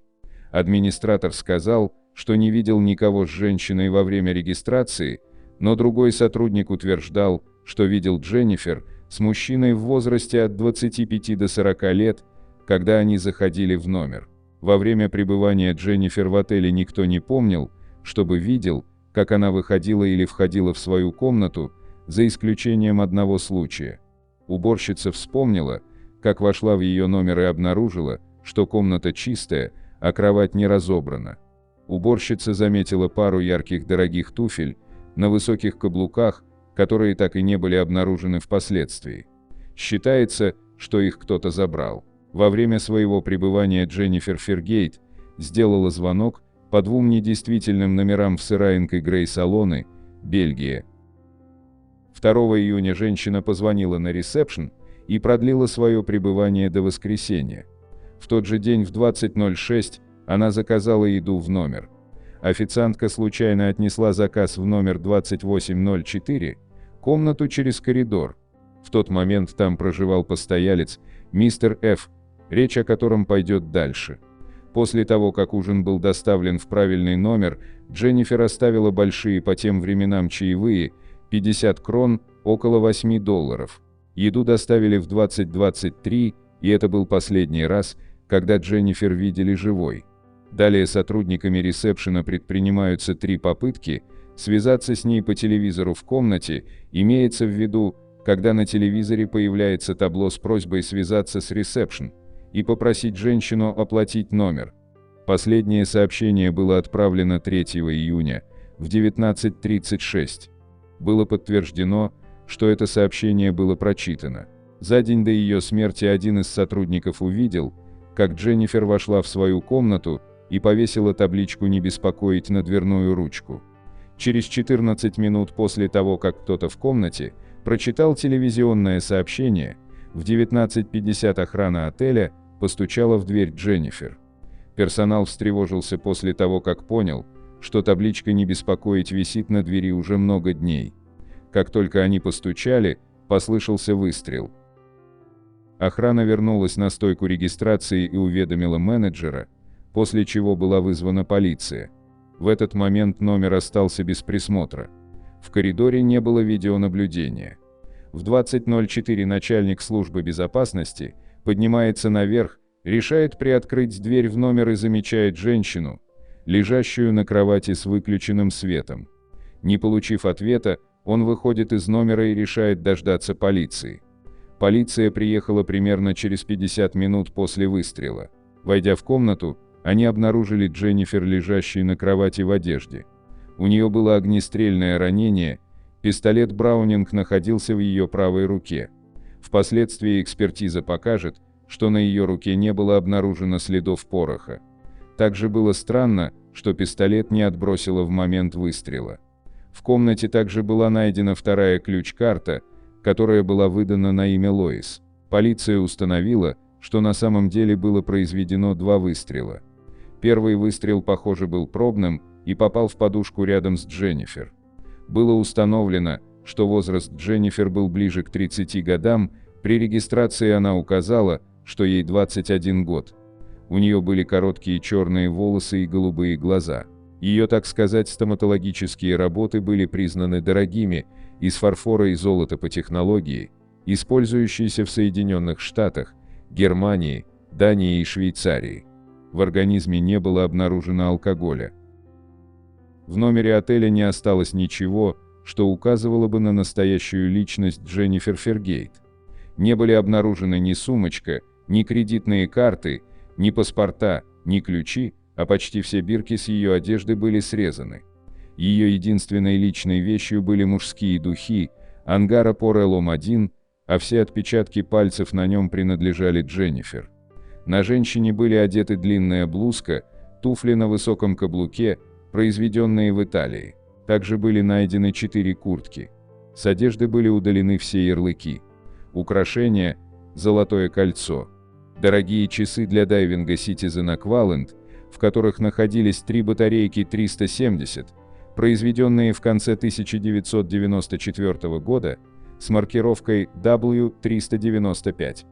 Часы были изготовлены примерно в 1992 году. При регистрации Дженнифер утверждала, что живет на улице Рю-де-Ластет, в деревне Верлен, Бельгия. Однако такой улицы не существует, и код города, который она записала, неверен. В то время в Бельгии также не было компании с названием Service. В комнате был найден полиэтиленовый пакет с газетой USA Today. Сумка была адресована комнате 2816, расположенной в противоположном конце коридора от комнаты 2805. Следователи также обнаружили на сумке отпечаток пальца, который они не смогли идентифицировать. Полиция также изучила данные электронной карты ключа отеля, которую Дженнифер использовала для доступа в свой номер. Установили, что с 0:34 1 июня до 8:52 июня ее не было в номере. Пистолет был 9-мм Браунингом 1990-91 года, произведенным в Хирстале, Бельгия, но на нем был только частичный серийный номер. Некоторые высказывали предположение, что серийный номер был растворен в кислоте. Также на месте происшествия был найден портфель Браун Баффл, в котором не было ничего, кроме 25 патронов. Когда за день до смерти Дженнифер ей доставили в номер ужин, колбасу и салат, официантка вспомнила, что видела в номере чемодан на колесиках, что навело ее на мысль, что Дженнифер могла быть стюардессой. Такого чемодана в комнате после смерти Дженнифер обнаружено не было. Уже было сказано, что напротив, в номере 2804 проживал мужчина, мистер Ф., его имя никогда не разглашалось. Этот человек утверждал, что он из Бельгии и зарегистрировался 2 июня.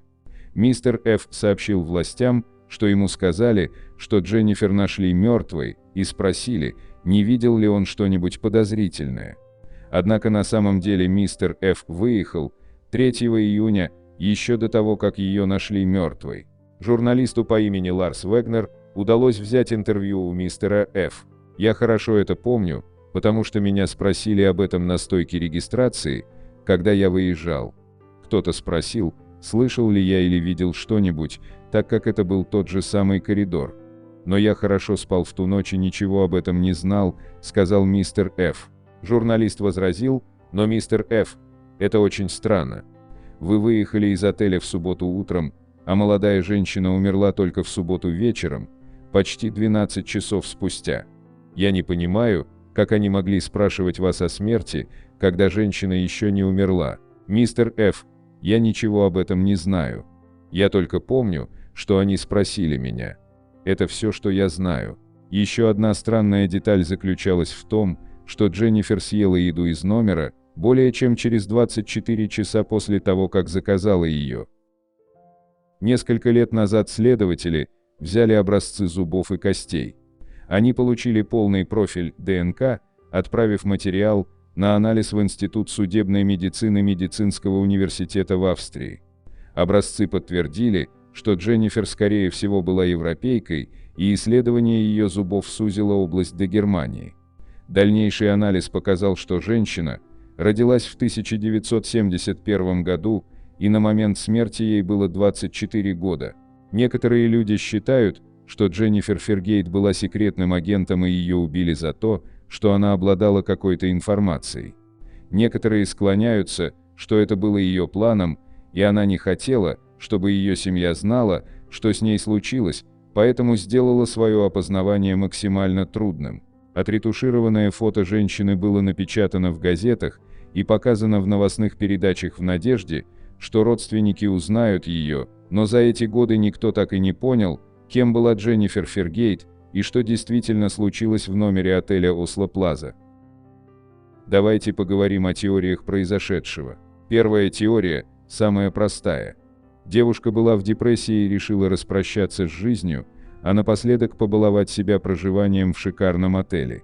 Срок проживания продлила, возможно, потому что не выполнила всего запланированного. Все это время она гуляла по городу или сидела в отеле.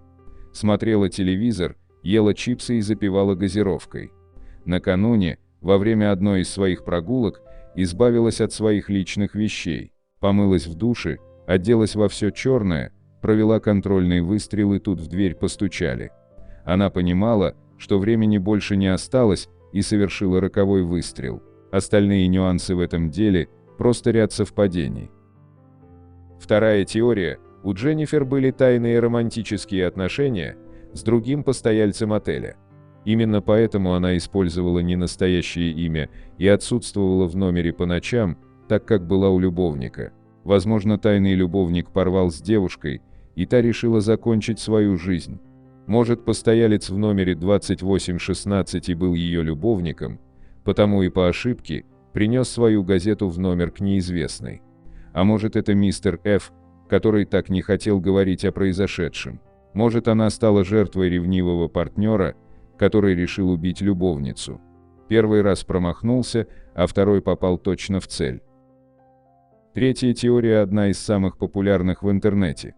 Многие уверены, что Дженнифер Фергейт была сотрудником секретных служб, шпионкой, грубо говоря. И вот что думают на этот счет. Дженнифер заселилась в отель и не оставила никаких данных о себе не просто так, возможно, кто-то из работников отеля был с ней в сговоре. Это прекрасно объясняет, почему девушка дважды была на ресепшене и так и не заполнила форму постояльца. Возможно, она знала, когда на ресепшене будет большая очередь, и специально заселилась именно в это время, чтобы остаться незамеченной. Велика вероятность, что Дженнифер прибыла в Осло на поезде, и именно поэтому никаких данных о неизвестной найдено не было. Она могла использовать поддельные документы для покупки билетов, от которых сразу избавилась после прибытия в столицу Норвегии. В пользу этой теории говорит и оружие, которое так и не смогли отследить, ведь номер был не просто спилен, как обычно делают, а это место было обработано какой-то кислотой. Если номер спиливают, то есть вероятность его восстановить, но в этом случае никак. Тот, кто это сделал с пистолетом, точно не рядовой гражданин. Почти все бирки с одеждой и аксессуаров были удалены, прям как в деле женщины из долины Издален или Тамам Шут, которая тоже считается шпионкой.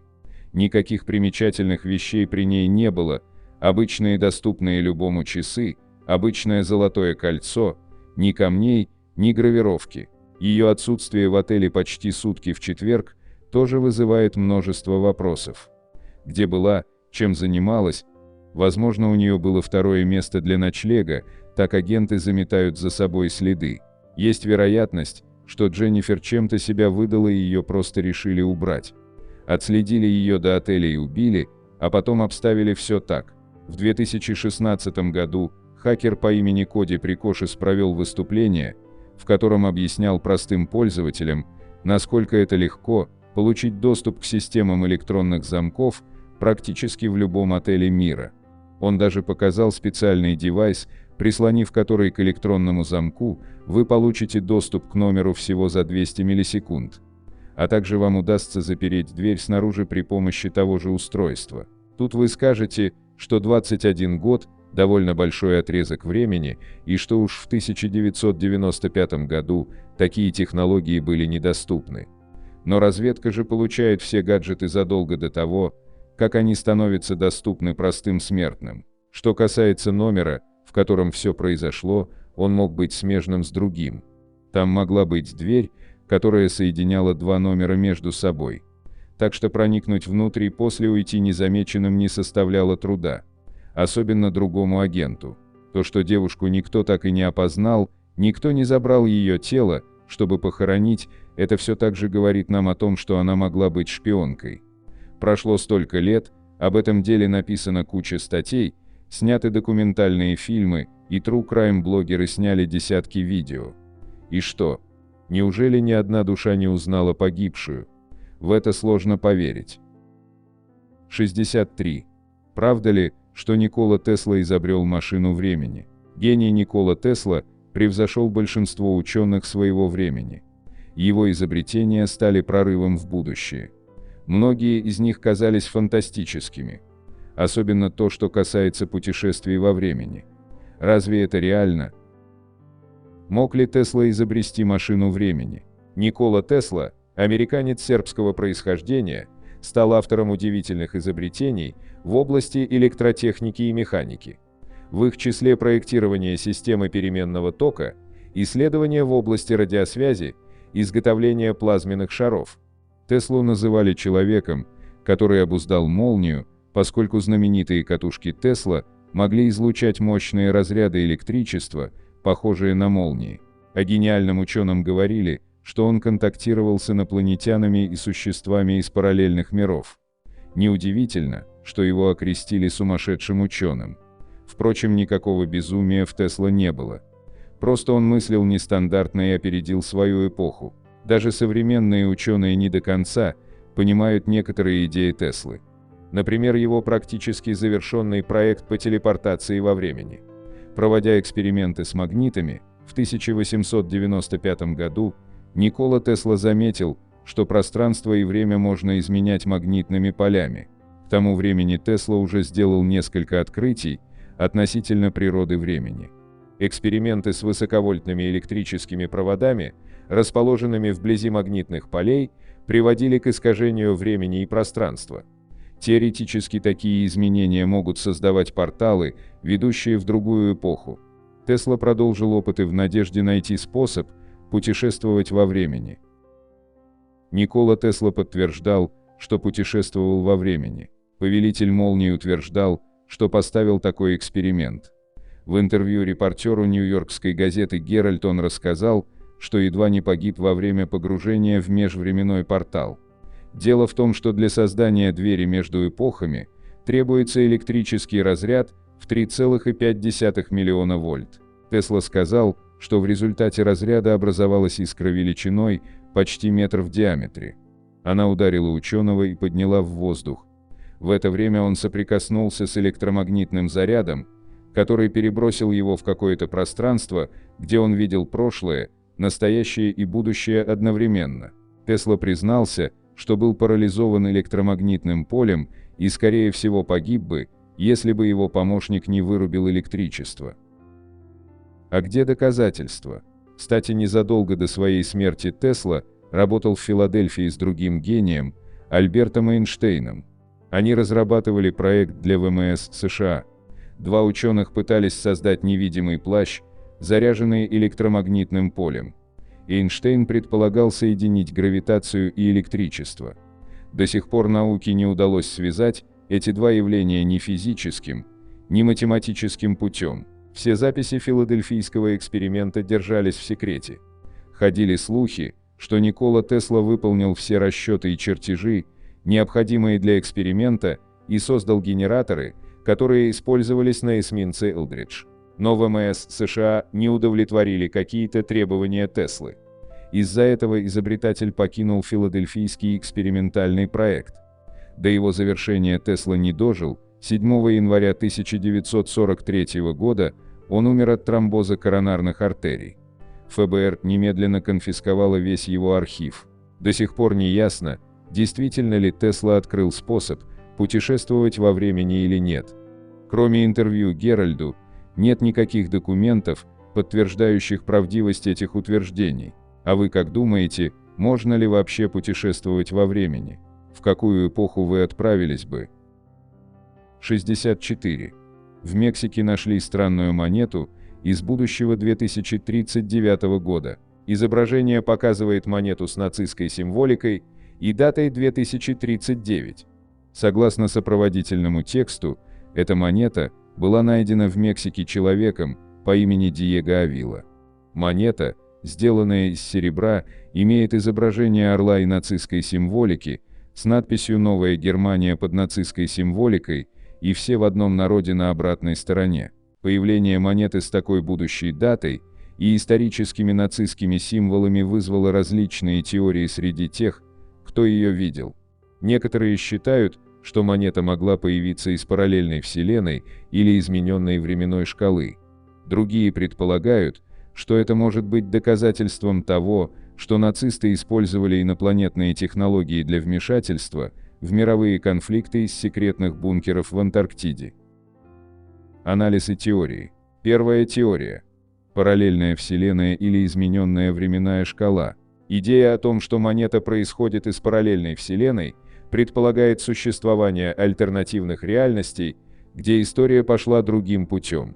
В такой вселенной нацисты могли выжить и продолжить свой режим в будущем, чеканя монеты с будущими датами. Вторая теория. Мистификация или вымысел. Другая, более правдоподобная, версия состоит в том, что монета является мистификацией или вымышленным артефактом. Монета могла быть намеренно создана и подброшена, чтобы создать историю или теорию заговора. Необычная дата и дизайн могут быть частью сложного розыгрыша или художественного произведения, предназначенного для провокации размышлений или развлечения. Третья теория. Научная фантастика или альтернативная история. Эта монета также может быть реквизитом из научной фантастики или альтернативной истории, где авторы и создатели представляют мир, в котором нацисты выиграли Вторую мировую войну и продолжили существовать в 21 веке. Четвертая теория. Секретные технологии. Теория, включающая секретные нацистские бункеры в Антарктиде и инопланетные технологии, согласуется с давними теориями заговора о скрытых нацистских базах и передовых технологиях. Эта теория менее достоверна, но является частью более широкого жанра спекулятивной фантастики и теории заговора.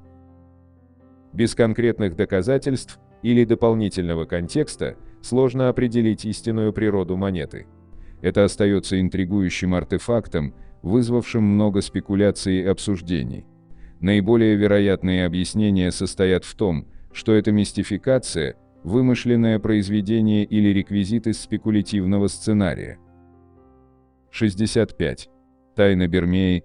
Как мексиканцы потеряли остров. Несколько веков назад португальские исследователи обнаружили неподалеку от Мексики скромных размеров остров и назвали его Бермея. А в конце прошлого столетия райский уголок волшебным образом испарился. Открытие. Первое упоминание Бермеи появилось в 1539 году в списке островов региона Юкатан, находящегося в Центральной Америке и отделяющего Мексиканский залив от Карибского моря. На тот момент кусочек суши описывали рыжим. Позднее остров с таким названием упоминался в различных рукописях мореплавателей и не только, поэтому его существование не вызывало сомнений. К тому же испанские картографы смело изображали его на своих чертежах. Пропажа.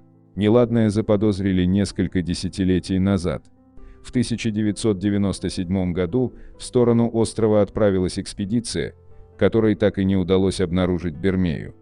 Позднее, через 12 лет, попытку повторили другие исследователи, но и они не смогли разыскать таинственный остров.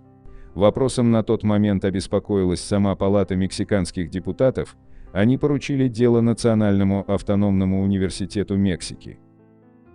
Версии. Несмотря на предпринимаемые меры, огласку и привлечение специалистов разных уровней, кусочек суши не был обнаружен. В результате стали появляться различные теории странного явления. Согласно одной из них, Бермея пропала не сама по себе, а благодаря усилиям спецслужб США. Они якобы затопили остров, так как он располагался на территории нефтяного поля, на которое фактически могла претендовать только Мексика, а им это не особо нравилось. В качестве главного аргумента такой версии приводится исчезновение из архивов государственных учреждений Мексики документов о подписанном с США моратории на добычу углеводородов в близлежащих водах. Другая версия не такая интригующая и объясняется более естественным образом. Райский уголок попросту утонул, как это иногда случается с островами. Она подтвердилась в 2008 году, когда было сделано заявление о его обнаружении на глубине 50 метров. Тем не менее, некоторые по-прежнему верят в то, что это произошло не само по себе, а при участии ЦРУ, которое и затопило его. 66. Кто виноват в загадочной смерти Стэнли Мейера, человека, который изобрел водяной автомобиль? Стэнли Мейер – человек, который изобрел автомобиль с водным двигателем. Его история привлекла внимание международных расследователей, когда он умер при загадочных обстоятельствах, после того, как его идея водяных топливных элементов была отвергнута. По сей день существует множество теорий заговора, связанных с его смертью, а также критика его изобретения. Стэнли Аллен Мейер родился 24 августа 1940 года в США. Большую часть своей жизни он провел в Восточном Колумбусе, штат Огайо. Позже он переехал в Грандвью-Хайтс, где закончил среднюю школу. Хотя Мейер был религиозным человеком, у него было желание создавать что-то новое. После окончания учебы он пошел в армию и подал заявление в университет штата Огайо. За свою жизнь Стэнли Мейер получил тысячи патентов, в том числе в области банковского дела, океанографии, кардиомониторинга и автомобилей. Патент – это форма интеллектуальной собственности, которая дает его владельцу законное право запрещать другим лицам создавать, использовать, продавать и импортировать изобретения в течение ограниченного периода времени, пока изобретение не станет общедоступным. Среди его патентов самым популярным и противоречивым был автомобиль с водным двигателем. Автомобиль на водном топливе. В 1960-х годах Мейер изобрел запатентованное устройство, которое позволяло использовать воду вместо нефтяного топлива. Мейер назвал его топливным элементом или водным топливным элементом. Он сделал это вовремя, потому что в середине 70-х годов цена сырой нефти на мировом рынке утроилась, а цены на нефть в США росли с каждым днем. Из-за повышенного расхода топлива продажи автомобилей буквально упали до нуля. Правительство США находилось под сильным давлением, поскольку Саудовская Аравия прекратила поставки нефти в страну. В результате многие компании обанкротились, и американский автопром сильно пострадал. В это трудное время Стэнли Мейер пытался разработать автомобиль, который мог бы произвести революцию в американской автомобильной промышленности. Он придумал автомобильный топливный элемент, который мог бы использовать воду в качестве топлива вместо бензина, чтобы положить конец зависимости от нефти. По словам Мейера, стало крайне важно попытаться найти альтернативный источник топлива и сделать это как можно быстрее. Его метод был прост: вода состоит из двух частей водорода и одной части кислорода. В устройстве Мейера эти две вещи были разделены, и водород использовался для питания двигателя, а оставшийся кислород выбрасывался обратно в атмосферу. Таким образом, водородный автомобиль был экологически чистым, в отличие от машины, работающей на традиционном топливе с вредными выбросами. Можно сказать, что этот процесс уже был доступен науке под названием электролиз. Химическое разложение происходит при пропускании электрического тока через жидкость или раствор, содержащий ионы. Если жидкость представляет собой воду, она распадается на кислород и газообразный водород. Однако этот процесс более дорогостоящий, что совершенно не снижало затраты на топливо. Но, по словам Мейера, его устройство могло работать практически бесплатно. Как это возможно, до сих пор большая загадка. Если бы утверждение Стэнли Мейера было правдой, его революционное изобретение могло бы действительно произвести революцию в американской автомобильной промышленности, сэкономив мировой экономике миллиарды долларов. Затем Мейер разработал красный Лалакес, первый автомобиль с водным двигателем. Этот автомобиль с водородным двигателем был продемонстрирован по всей территории США. В то время всем было любопытно его революционное изобретение. Водяной багги Мейера даже был показан в новостях местного телевидения. В своем интервью Мейер утверждал, что его водородный автомобиль тратит всего 83 литра воды на поездку из Лос-Анджелеса в Нью-Йорк. Это действительно невероятно. Заявление о мошенничестве и законы. Ранее Мейер продал свою идею инвесторам, которые получали право использовать его технологию водных топливных элементов. Но ситуация изменилась к худшему, когда Мейер предложил осмотреть свою машину эксперту по имени Майкл Лоттон. Господин Лоттон был профессором инженерных наук в Лондонском университете Королевы Марии и нашел презентацию Мейера неубедительной. В результате два инвестора подали в суд на Стэнли Мейера. Его водяной топливный элемент позже был исследован в суде свидетелями-экспертами, которые установили, что в этом элементе нет ничего революционного, и он просто использует обычный электролиз. Суд установил, что Мейер совершил грубое и серьезное мошенничество и обязал его вернуть двум инвесторам их $25 тысяч. Эксперты далее утверждали, что Мейер использовал термины «топливный элемент» или «водяной топливный элемент» для обозначения части своего устройства, где вода проходит через электричество для производства водорода и кислорода. Использование Мейером этого термина в этом смысле противоречит его обычному значению в науке и технике, где такие ячейки условно называют электролитическими ячейками. Некоторые, однако, высоко оценили работу Мейера и заявили, что его автомобиль, работающий на воде, был одним из величайших изобретений в мире. Одним из таких приверженцев был судья по имени Роджер Херли. Херли сказал: «Я бы не стал представлять его мошенником. Он был хорошим парнем». Таинственная смерть Стэнли Мейера. 20 марта 1998 года Мейер встретился с двумя бельгийскими инвесторами. Встреча состоялась в ресторане Cracker Barrel, где также присутствовал брат Мейера Стивен Мейер. За обеденным столом все выпили алкоголь, после чего Мейер выбежал на улицу, схватившись за горло. Он сказал брату, что его отравили. Вот что сказал брат Стэнли Мейера Стивен. Стэнли сделал глоток алкоголя. Затем он схватил себя за шею, открыл дверь, упал на колени, и его сильно вырвало. Я выбежал за ним и спросил его, что случилось. Он сказал: «Они отравили меня». Это было его предсмертное заявление. Коронер округа, Франклин и полиция Гроув-Сити провели тщательное расследование.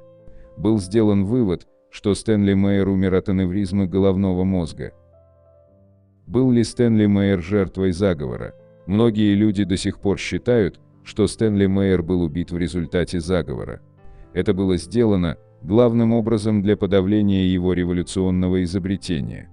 Некоторые также утверждают, что основной причиной смерти Мейера стало его изобретение, получившее нежелательное внимание со стороны правительственных деятелей. Перед смертью у Мейера было несколько встреч с загадочными гостями из разных стран. По словам брата Мейера Стивена, бельгийские инвесторы знали об убийстве Стэнли, потому что они не отреагировали, когда им сообщили о смерти Мейера.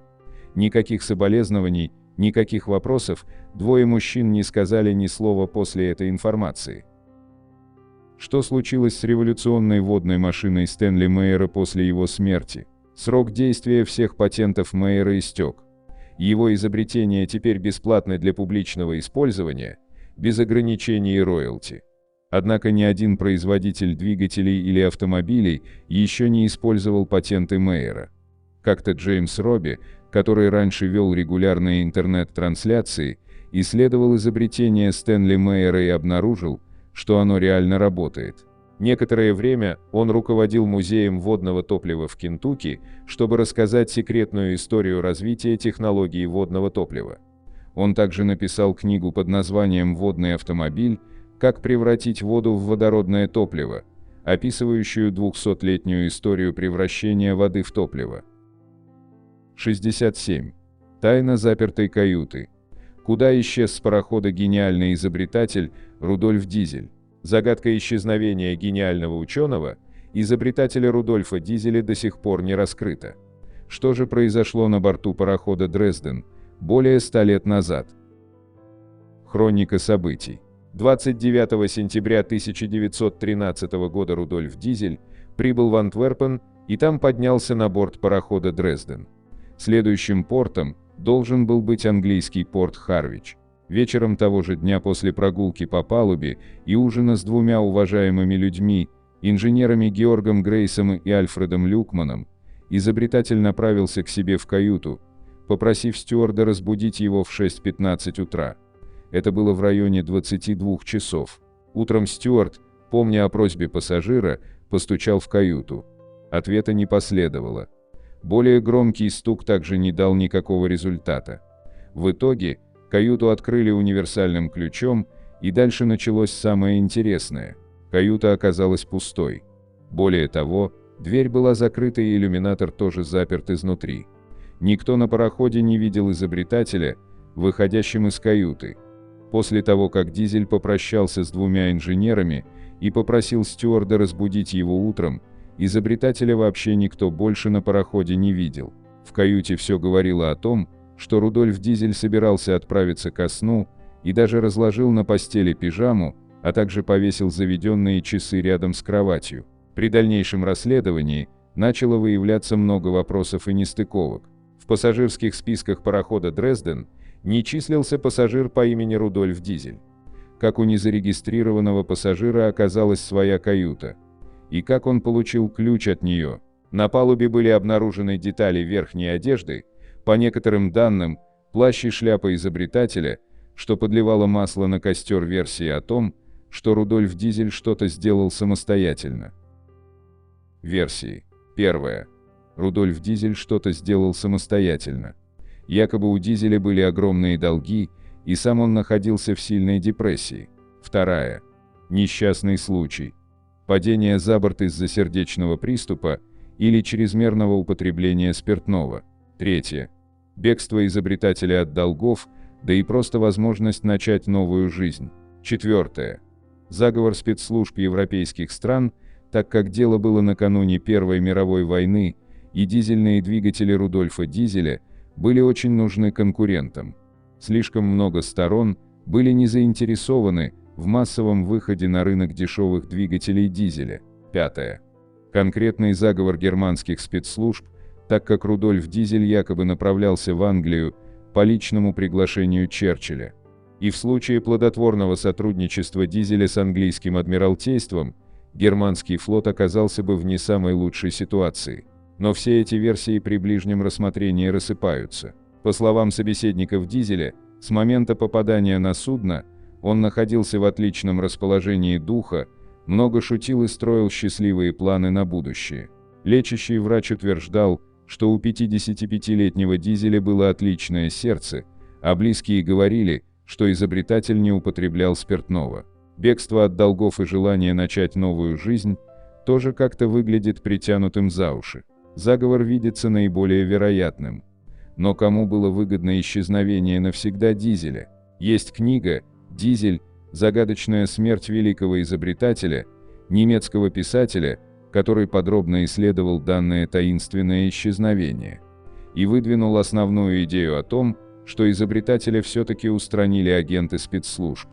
Хотя, казалось бы, профессионалы от спецслужб, занимающиеся такой, так сказать, деятельностью, могли бы выстроить более правдоподобный сюжет или декорации. Есть некоторые данные, что спустя 10 дней после исчезновения Рудольфа Дизеля голландское лоцманское судно обнаружило в море полуразложившееся тело хорошо одетого мужчины. Поскольку тело утопленника было в очень плохом состоянии, его решили не поднимать на борт, а только обыскали и забрали обнаруженные при нем личные вещи, в числе которых были блокнот, перочинный нож и футляр для пенсне. Позже сын Рудольфа Дизеля, Ойген, опознал эти предметы как принадлежащие его отцу. Кроме того, имеется информация, что в конце Первой мировой войны один немецкий военнопленный заявил, что это он по заданию немецкой разведки сбросил Рудольфа Дизеля в море, чтобы помешать его переговорам с британским адмиралтейством. При этом точные обстоятельства смерти так и не были выяснены. Так что же все-таки такое исчезновение Рудольфа Дизеля, случайность, злой рок или хорошо продуманное преступление? Так или иначе, но правды, похоже, уже никто не узнает, и эта тайна канет в лету, как одна из величайших загадок 20 века. 68. Кандидаты на сверхчеловечество. Кто такие боскопы и почему они вымерли? Время от времени в разных концах земного шара находят останки существ, похожих на людей, но все же имеющих некие, так сказать, нестандартные признаки. К ним относятся и останки боскопов, древние человеческие скелеты с черепами огромных размеров. Названы они так, потому что найдены в окрестностях южноафриканского поселения Боскоп. Произошло это более века назад, а научные дискуссии по поводу находки продолжаются и по сей день. Это не кроманьонцы. В 1913 году в руки Фредерика Фитцсимонса, директора музея в Порт-Элизабет, территория нынешней ЮАР, попали останки человекообразных существ, живших примерно за 30 тысяч лет до нашей эры, то есть как раз на заре появления Homo sapiens. По мнению Фитцсимонса, это не могли быть отдаленные предки человечества. Объем их мозга достигал 1900 кубических сантиметров, что на треть больше, чем у современных людей. По этой причине директор музея уверенно заявил, что это кроманьонцы, которые считаются предшественниками человечества, но в то же время относятся к одной из вымерших ветвей. Впрочем, у Фитцсимонса тут же нашелся оппонент, палеонтолог Роберт Брум из Кейптауна. По мнению Брума, речь шла вовсе не о кроманьонцах, а об особой группе первобытных людей. Он назвал их Homo capensis, буквально «человек с мыса», по наименованию Восточно-Капской провинции, на территории которой была сделана находка. Однако больше прижилось неофициальное название Баскопы или Баскопский человек от селения, где были обнаружены останки. Многие ученые считали, что это именно человек. Строение скелета Баскопов указывало на то, что при жизни они были прямоходящими, а устройство их челюстей на то, что они умели говорить. Исследование продолжил знаменитый антрополог Раймонд Дарт, который пришел к выводу, что Баскопы и в самом деле люди, а их огромный мозг является не признаком гидроцефалии, как полагали некоторые эксперты, а вполне себе нормой, во всяком случае для представителей данной группы. Тем не менее, эта ветвь, как и кроманьонцы, оказалась тупиковой. В более поздних геологических слоях их останков уже не встречается. Они были гениями, на какое-то время о Баскопах практически позабыли, но в 2009 году в свет вышла книга, авторами которой являются известные американские нейрофизиологи Гэри Линч и Ричард Грейнджер «Большой мозг. Происхождение и будущее интеллекта человека». В этом труде очень много внимания уделено именно популяции Баскопов. Причем авторы приходят к заключению, что Баскопы обладали умственными способностями гораздо выше средних. Они должны были быть разумнее кроманьонцев настолько, насколько мы сейчас разумнее обезьян, пишут Линч и Грейнджер. Исследователи ссылаются на то, что у Баскопов были очень сильно развиты лобные доли мозга, отвечающие как раз за уровень интеллекта. Объемом они в 1,5 раза превосходили соответствующие отделы нашего мозга. А значит, резюмируют авторы книги, Баскопы были способны параллельно обрабатывать различные потоки информации, анализировать сложные ситуации, улавливать неочевидные связи между различными вещами и событиями. Скорее всего, и память у них была намного лучше, чем у нас, например, они могли помнить себя с самого раннего возраста. Но в таком случае, почему же, так сказать, гениальные Баскопы вымерли, в отличие от нас, таких обыкновенных? Линч и Грейнджер выдвинули предположение, что их мозгу не хватало энергии, которую не мог обеспечить имевшийся в распоряжении древних людей скудный рацион.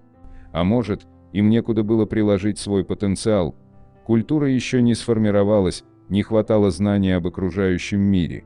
Ведь и среди нас, современных людей, гении часто оказываются не слишком приспособленными к реальной жизни.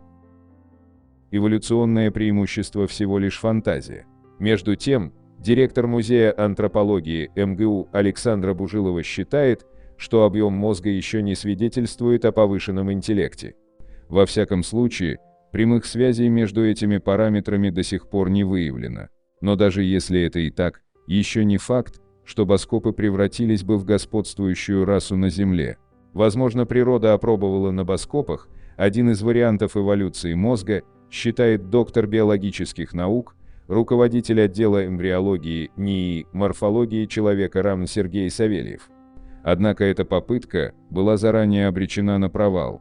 Слишком много требуется энергии на поддержание такого мозга, и слишком мало преимуществ он дает. Линч и Грейнджер предполагают, если бы Баскопы не исчезли с лица Земли, то у нас с вами вообще не было бы шансов на выживание. Для создания сверхцивилизации им потребовалось бы не более 10 тысяч лет. И к настоящему моменту они уже, возможно, достигли бы относительного бессмертия и научились бы управлять пространством и временем. Но следует помнить, что это лишь одна из версий. И реальные Баскопы могли быть совсем не такими, какими представляют их отдельные исследователи. 69. Был ли египетский принц Тутмос настоящим Моисеем, и другие интригующие загадки древней забытой религии атеизм. На протяжении большей части известной истории Древнего Египта население поклонялось нескольким богам, причем обычные граждане могли свободно у себя дома поклоняться любым богам, которых они считали нужными. Тем не менее, есть также сравнительно короткий период, в течение которого страна неожиданно превратилась в монотеистическую и повсеместно начал распространяться атеизм, одно из самых интригующих и загадочных верований. Откуда появилась эта странная и явно чуждая египтянам религия, и куда она внезапно исчезла после смерти фараона, который пытался внедрить ее. Религия будто появилась ниоткуда. Многим может показаться странным то, что после более чем 2000 лет укоренившегося многобожия, фараон Аменхотеп IV на 5-м году своего правления изменил имя на Эхнатон и ввел атенизм. Спустя еще 4 года Эхнатон вместо поклонения нескольким богам провозгласил Атона единственным богом. Было запрещено делать любые изображения этого бога, поскольку он никак не проявлялся в этом мире и не мог быть виден. Единственным олицетворением Атона был плоский солнечный диск. И еще более интересным является тот факт, что несмотря на довольно редкие упоминания об Атоне в старых, даже древнеегипетских, писаниях подтверждается, что это было солнечное божество, которое, как это ни парадоксально, не было богом в понимании древних египтян. Не было видимого сопротивления переменам. Несмотря на то, что логично было бы ожидать сопротивления насильственному внедрению атеизма, к примеру, попыток свергнуть фараона и его новую религию, все население страны просто спокойно приняло радикальные изменения. Несмотря на то, что в Древнем Египте была сильная и хорошо обученная армия, не наблюдалось никаких попыток свергнуть Эхнатона. И это несмотря на переезд Эхнатона из Фив в новую столицу Амарну. А еще более странным является то, что атеизм почти моментально исчез всего через 2 десятилетия, а один из преемников Эхнатона восстановил старую веру в Амон-Ра. Сходство с ранними авраамическими религиями, тайными обществами и масонами. Многие из очевидных практик атеизма, особенно те, которые, как предполагают ученые, преподавались в школах мистерий в Гелиополе, по-видимому, предшествовали 3 основным авраамическим религиям, которые последовали за ними, особенно раннему иудаизму, а затем христианству. Эти утверждения кажутся еще более убедительными, если учитывать загадочную фигуру Аперела, также называемого Аперелем, который служил главным визирем Эхнатона. Ряд нюансов, которые были обнаружены в его могиле, заставили предположить, что Аперел весьма вероятно имел древнееврейское или израильское происхождение. На самом деле прослеживается довольно много связей атеизма с ранними религиями, да и с вполне конкретными писаниями Ветхого Завета. Как показывают исследования многочисленных авторов, то же самое можно сказать и о различных тайных обществах, об их обычаях и происхождении. Особенно это касается рыцарей, тамплиеров и масонства. И даже спустя тысячелетия в учениях христианства и римской церкви по всей Европе несложно заметить следы этих тайных учений. Попытки стереть атеизм из древнеегипетской истории. Уже после исчезновения новой религии в Древнем Египте была предпринята очевидная попытка стереть все записи об атеизме из истории. Действительно, многое из того, что сегодня известно об этом периоде, основано на тех крупицах информации, которые случайно забыли уничтожить в египетских записях, а также на записях других цивилизаций, соседствующих с Египтом. Даже один из самых известных древнеегипетских фараонов сам по себе является загадкой. Из всех фараонов того периода, несмотря на то, что Эхнатона по сути вычеркнули из истории, его мумия прекрасно сохранилась и ее не осквернили, в отличие от мумий многих других правителей. Все последующие за ним фараоны изо всех сил пытались не только дистанцироваться от атеизма, но и, начиная с Харимхеба, активно преследовали любого, кто практиковал или проповедовал эту идеологию, уничтожали памятники и стирали надписи. Было высказано много предположений относительно причины этой запоздалой реакции, от простой революции до безумно диких утверждений о внеземном вмешательстве. Связи с Тутанхамоном. Прежде чем перейти к потенциальным причинам этого интригующего, но странного периода в древнеегипетской истории, возможно, следует обратить внимание на знаменитого фараона, царствование которого пришлось на ту эпоху, но который пытался вернуть старую религию, какой она была до Эхнатона. Речь идет о Тутанхамоне. Сегодня он является, пожалуй, самым известным из древнеегипетских фараонов. При жизни юный фараон сменил свое имя с Тутанхатона, переводится как «живое воплощение Атона», на Тутанхамона в качестве публичной демонстрации своего отказа от атеизма. Несмотря на это, Его имя было удалено из официальных документов вместе с другими правителями того времени. Еще больший интерес представляет гробница, которая находится прямо напротив места последнего упокоения Тутанхамона, всего в нескольких метрах. Гробница 55, также известная как Киви-55. Таинственная гробница 55. Вполне возможно, что самым интригующим и загадочным аспектом атеизма является обнаружение содержимого того, что стало известно как гробница 55. Особенно странным археологам сразу показалось то, что Киви-55 первоначально была запечатана печатью Тутанхамона. Это утверждение остается непроверенным. Сам Тутанхамон, хотя и был похоронен рядом, его могилу обнаружили несколько лет спустя. Еще было интереснее в гробнице 55 то, что она была запечатана так, чтобы, будто удержать мумию внутри, а не сдерживать воров и грабителей. Учитывая то, что известно о верованиях тех времен, в частности о проклятиях и мести богов, это интересная, хотя и зловещая деталь. Кроме того, тело мумии было преднамеренно осквернено, а также похоронено как женщина, несмотря на то, что было обнаружено, что это мужчина. Внезапное появление статуи Сехмет.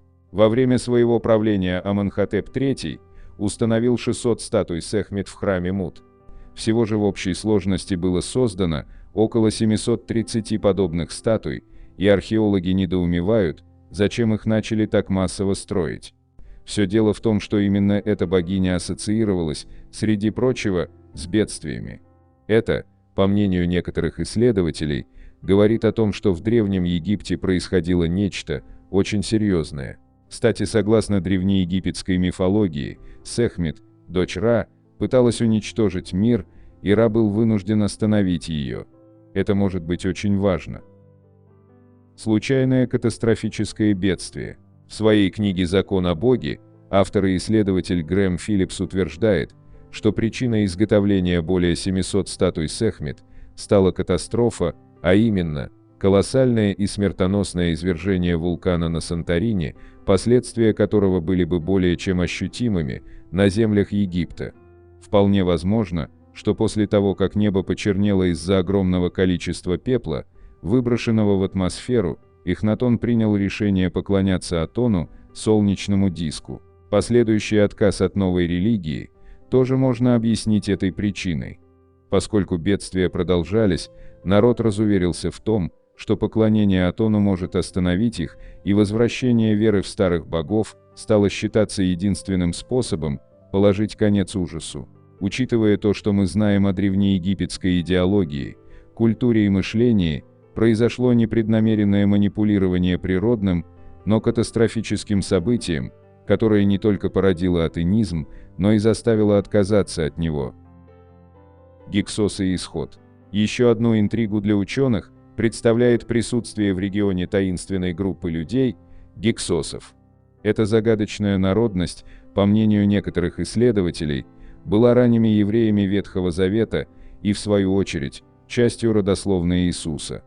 Некоторые исследователи даже утверждают, что Иисус, возможно, родился в семье фараона, из региона Гелиополиса, которого изгнали в Иерусалим. Когда он достиг совершеннолетия, Иисуса, вероятно, обучали тем же учениям, которые преподавали в школах мистерий в Египте за 1000 лет до его рождения. Также может показаться, что гиксосы были частью исхода, который, хотя и принято считать мифом, вполне мог случиться из-за запрета атеизма. Большая часть Ветхого Завета имеет очевидные связи с древнеегипетскими писаниями. И хотя история, Библия и даже фильмы утверждают, что исход во главе с Моисеем произошел во времена правления Рамзеса II, есть основания полагать, что большая часть из того, что было описано выше, в действительности произошло веком ранее, во времена правления Эхнатона. Был ли Тутмос настоящим Моисеем? Исследователь Грэм Филлипс отмечает, что наследный принц Тутмос по праву должен был занять трон после Аменхотепа III. Однако вместо этого на трон взошел Эхнатон, а Тутмос исчез. Большинство историков предполагают, что он умер. Учитывая, что обнаруженная надпись на винном кувшине Эхнатона описывает его как сына истинного царя, это начинает звучать как история Моисея и Рамзеса II. Также стоит обратить внимание, что слово «сын» на древнеегипетском звучит как Мос, Моисей. Если допустить, что Тутмосу пришлось отправиться в изгнание из-за того, что Эхнатон, возможно, хотел убить его, как законного престола-наследника, окажется, что все три основные авраамические религии нашей современности напрямую связаны с религиозной идеологией мистических школ Древнего Египта. 70. Альфред Билик. Я переместился в 2749 год и прожил там 2 года. Чтобы рассказать историю этого человека, начать стоит с того, что 28 октября 1943 года, в самый разгар Второй мировой войны, на военно-морских верфях Филадельфии в штате Пенсильвания было проведено одно из самых загадочных испытаний, позже получившее название «Филадельфийский эксперимент». В целом, эксперимент заключался примерно в следующем. ВМС США хотели сделать корабль невидимым. Для этого они объединили концепцию единой теории поля Альберта Эйнштейна, которая описывает взаимодействие материи, света и гравитации, с динамической теорией гравитации Николы Теслы.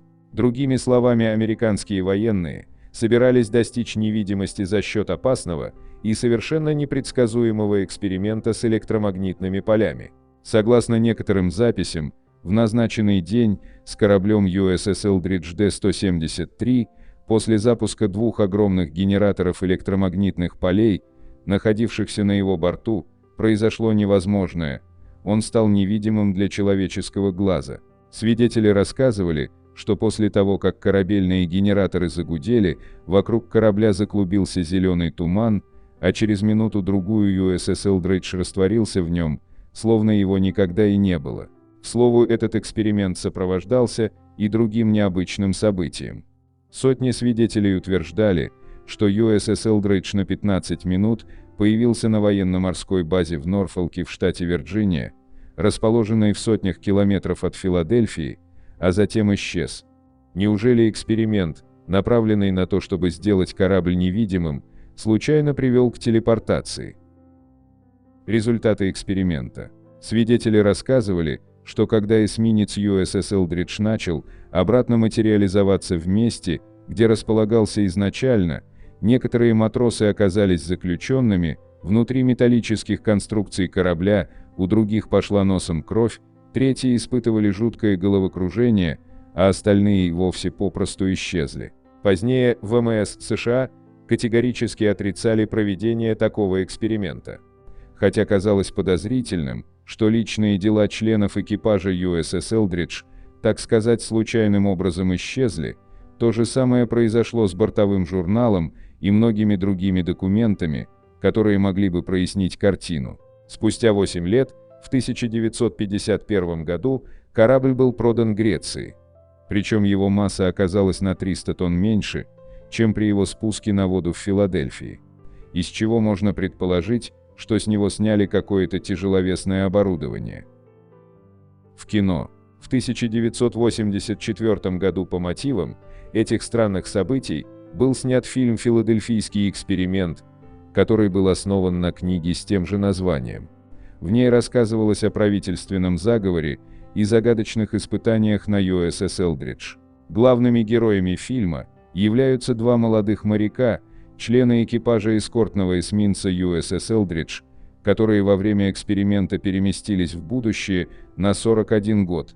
Кстати, там они узнали, что их врагами были вовсе не нацисты, а Советский Союз. По ходу сюжета оказывается, что генераторы корабля каким-то образом сумели создать временной портал из 1943 в 1984 год, и вследствие этого некоторые члены экипажа отправились в будущее. Попаданец. Но мы несколько затянули с предысторией, описанной для того, чтобы вы понимали контекст последующих событий. Спустя 5 лет после выхода вышеупомянутого фильма, то есть в 1989 году, неожиданно объявился 57-летний мужчина по имени Альфред Билик, который годами страдал тяжелой амнезией. Оказалось, что, посмотрев фильм «Филадельфийский эксперимент», он был поражен тому, как ему знакомы все описываемые в нем события.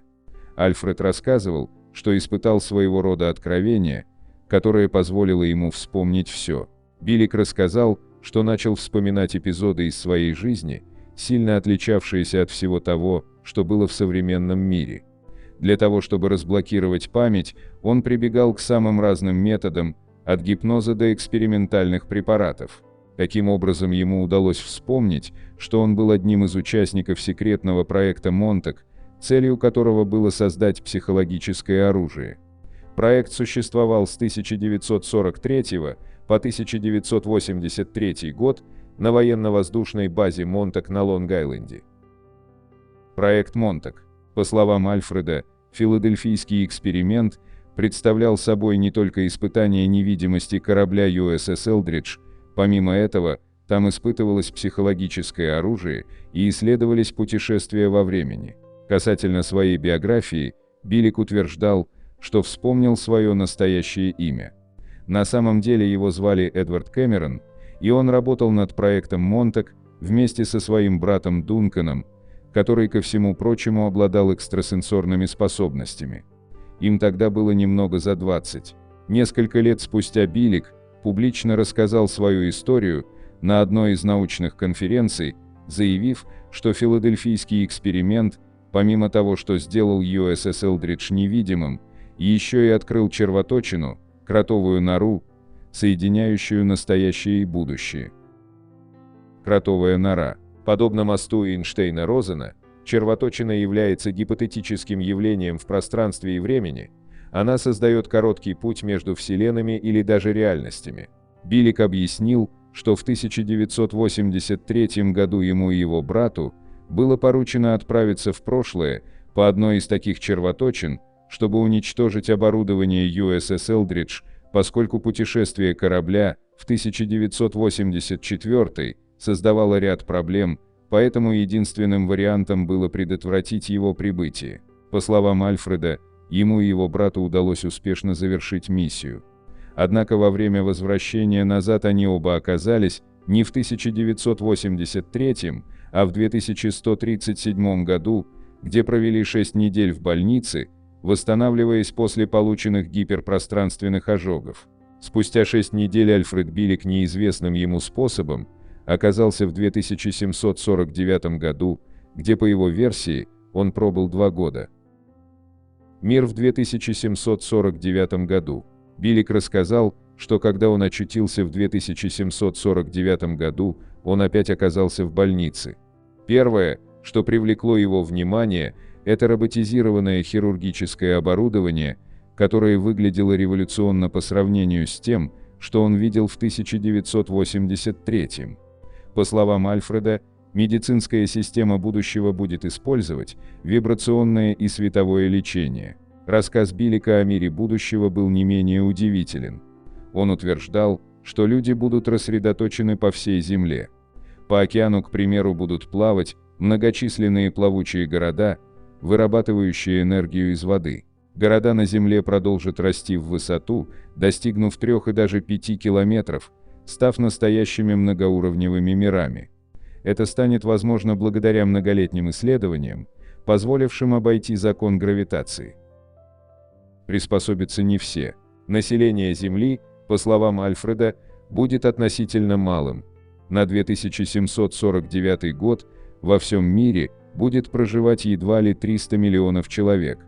А в Соединенных Штатах, одной из самых больших стран на планете, насчитывалось, по свидетельствам, так сказать, очевидца, всего около 50 миллионов. Как рассказал Билик, это произошло потому, что приспособиться к новому миру смогли не все. Билик также заверил, что в 2749 году не будет войн, хотя большая часть стран осталась, и изредка между ними происходят, так сказать, напряженные моменты. Причем он говорил о 4 крупных странах – США, Китае, России и Европе. Все европейские страны объединятся в одну страну. При этом серьезные конфликты между странами попросту невозможны, так как в будущем нет ни армий, ни солдат. Это стало возможным благодаря тому, что функции, так сказать, всемирного правительства возложили на искусственный интеллект, созданный в 26 веке. Только так людям удалось достичь порядка. Более того, С приходом искусственного интеллекта и роботов физический труд ушел в прошлое. Мир меняется. Помимо прочего, Билик рассказал о том, что в будущем люди перестали пользоваться деньгами за их ненадобностью.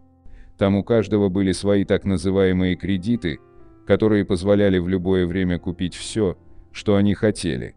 Земля к тому времени тоже претерпела заметные климатические и географические изменения, так как уровень воды стал намного выше, и берега континентов сместились. Для примера, фактически, 2/3 того, что сейчас является американским штатом Флорида, исчезло под океаном. Также люди смогли избежать глобальной катастрофы, начавшейся после изменения направлений магнитных полей Земли. Для этого были созданы искусственные полюса, которые спасли жизнь на планете. Возвращение. Билик не помнил детали своего возвращения, но ему каким-то образом удалось переместиться сначала обратно в 2137 год, где он отыскал своего брата, а затем они вернулись в исходный 1983 год через ту же самую червоточину. За это время на Земле прошло всего несколько дней. Когда Альфред рассказал свою историю руководителям проекта Монтак, они записали его невероятный рассказ, но, беспокоясь о том, что это станет известно широкой общественности, решили стереть воспоминания и ему, и его брату. Когда Альфред Билик восстановил память, он ездил по стране и рассказывал свою историю о жизни в будущем. В общей сложности он провел более 40 конференций и дал десятки интервью. Многие, конечно, обвиняли его в том, что он шарлатан или выдумщик, хотя есть и те, кто считает его настоящим хрононавтом, совершавшим путешествие во времени. А вы верите в историю Альфреда Билика? 71. Ученые оживили червя-нематоду, пролежавшего 46 тысяч лет в вечной мерзлоте в Сибири. Ученые смогли оживить червя-нематоду, пролежавшего приблизительно 46 тысяч лет в сибирской вечной мерзлоте, говорится в исследовании, которое опубликовано на сайте PLOS Genetics. Предварительный анализ показывает, что эти нематоды принадлежат к видам Pannegrolaimus и Plectus. Мы представляем точное радиоуглеродное датирование, указывающее на то, что особи вида Pannegrolaimus находились в криптобиозе с периода позднего плейстоцена, примерно 46 тысяч лет назад, отметили авторы. Исследователи извлекли образец на северо-востоке Сибири, в районе Колымы. Червь покоился в вечной мерзлоте на глубине 40 метров. Как рассказали ученые телеканалу Sky News, им удалось оживить его водой. Червь прожил меньше месяца, но успел произвести на свет более 100 новых поколений. Этот маленький червь может встать в очередь на получение рекорда Гиннесса за то, что оставался в состоянии анабиоза намного дольше, чем кто-либо считал возможным, приводит телеканал слова руководителя исследования Теймураза Куртчалии. По словам ученых, их открытие важно для понимания процесса эволюции, поскольку выживание отдельных особей в течение долгого времени может способствовать возрождению вымерших видов. 72. Почему растут волосы у японской куклы Окику? Тайну которой не могут раскрыть уже 100 лет. В фольклоре каждого народа, живущего на Земле, существуют свои страшные легенды, веками передаваемые из поколения в поколение, и страна восходящего солнца в этом не исключение. Причем японские страшилки являются одними из самых жутких. Именно поэтому самыми страшными фильмами ужасов считаются те, которые сняты в Японии. Но что любопытно, сюжеты хорроров, холодящие кровь зрителей, не всегда являются плодом необузданной фантазии и воображения их создателей. Иногда их истоки берут свое начало в реальности. И одним из таких примеров является мистическая история куклы Окику. Японский хоррор – это совершенно иной мир, отличающийся от европейского необыкновенной азиатской культурой, традициями и мировоззрением, который развивался длительное время по своим законам. Традиции хоррора в Японии имеют солидную историю, восходящую к 17-18 векам, когда в стране начали широко распространяться страшные сказки, получившие обобщенное название кайдан – истории с привидениями. Кайданы затрагивали спектр всевозможных мистических явлений, связанных с потусторонними силами, призраками, духами, привидениями, демонами, заживо погребенными, загадочными явлениями природы. Присутствовал в них также большой пласт мистических историй о зловещих куклах, многие из которых основаны на реальных событиях. Одной из самых жутковатых является реальная история о японской кукле Окику. Тайна куклы Окику. Эта кукла кажется самой обычной, но это только на первый взгляд. В нее, согласно преданию, вселился дух умершей маленькой девочки. Именно поэтому история легендарной Окику уже целое столетие будоражит умы как самих японцев, так и тех, кто об этой кукле знает за пределами страны. Окику существует на самом деле, и, так сказать, проживает она в городе Ивамидзама, что на острове Хоккайдо, в одном из местных храмов. Названа она в честь той самой маленькой девочки Окику и представляет собой фигурку в кимоно. Высота фигурки менее полуметра, у нее черные глазки-бусинки и длинные черные волосы, которые служители храма постоянно подстригают, поскольку те отрастают со скоростью, свойственной росту волос человека. Как все начиналось? История куклы Окику началась на острове Хоккайдо более 100 лет тому назад, в 1918 году. Изначально это была обычная игрушка, которая продавалась в небольшом магазинчике Саппоро. Именно тогда 17-летний юноша Йокиси Сузуки подарил ее своей двухгодовалой сестренке. В местечке Саппоро, где Йокиси был на морской выставке, он приобрел куклу в качестве сувенира. Малышке подарок брата очень понравился, и, назвав ее своим именем Окику, она играла с ней целыми днями, практически не выпуская из рук. Вскоре родители девочки и ее брат, видя любовь ребенка к кукле, стали считать, что в их семье теперь две Окику, одна настоящая, вторая игрушечная. Таким образом, подыгрывая малышке, они стали наделять куклу качествами живого существа. Но спустя год случилась беда. Неожиданно девочка заболела гриппом и скоропостижно скончалась от осложнений. В память о своей дочери родители усадили ее любимую куклу в домашний алтарь, самое красивое и светлое место в доме, где каждый день молились за упокоение души малышки. Воспринимая игрушку как частичку своей умершей девочки, мать с отцом обращались к ее образу, разговаривали с ней и даже иногда советовались. Мистическое явление. Но вскоре родные заметили нечто необычное. Черные как смоль прямые волосы куклы, которые изначально едва доходили до плеч, становились все длиннее и длиннее. Они вырастали до той длины, какая была у малышки при жизни, после чего их рост несколько замедлялся. Родители стригли волосы, и те снова начинали расти.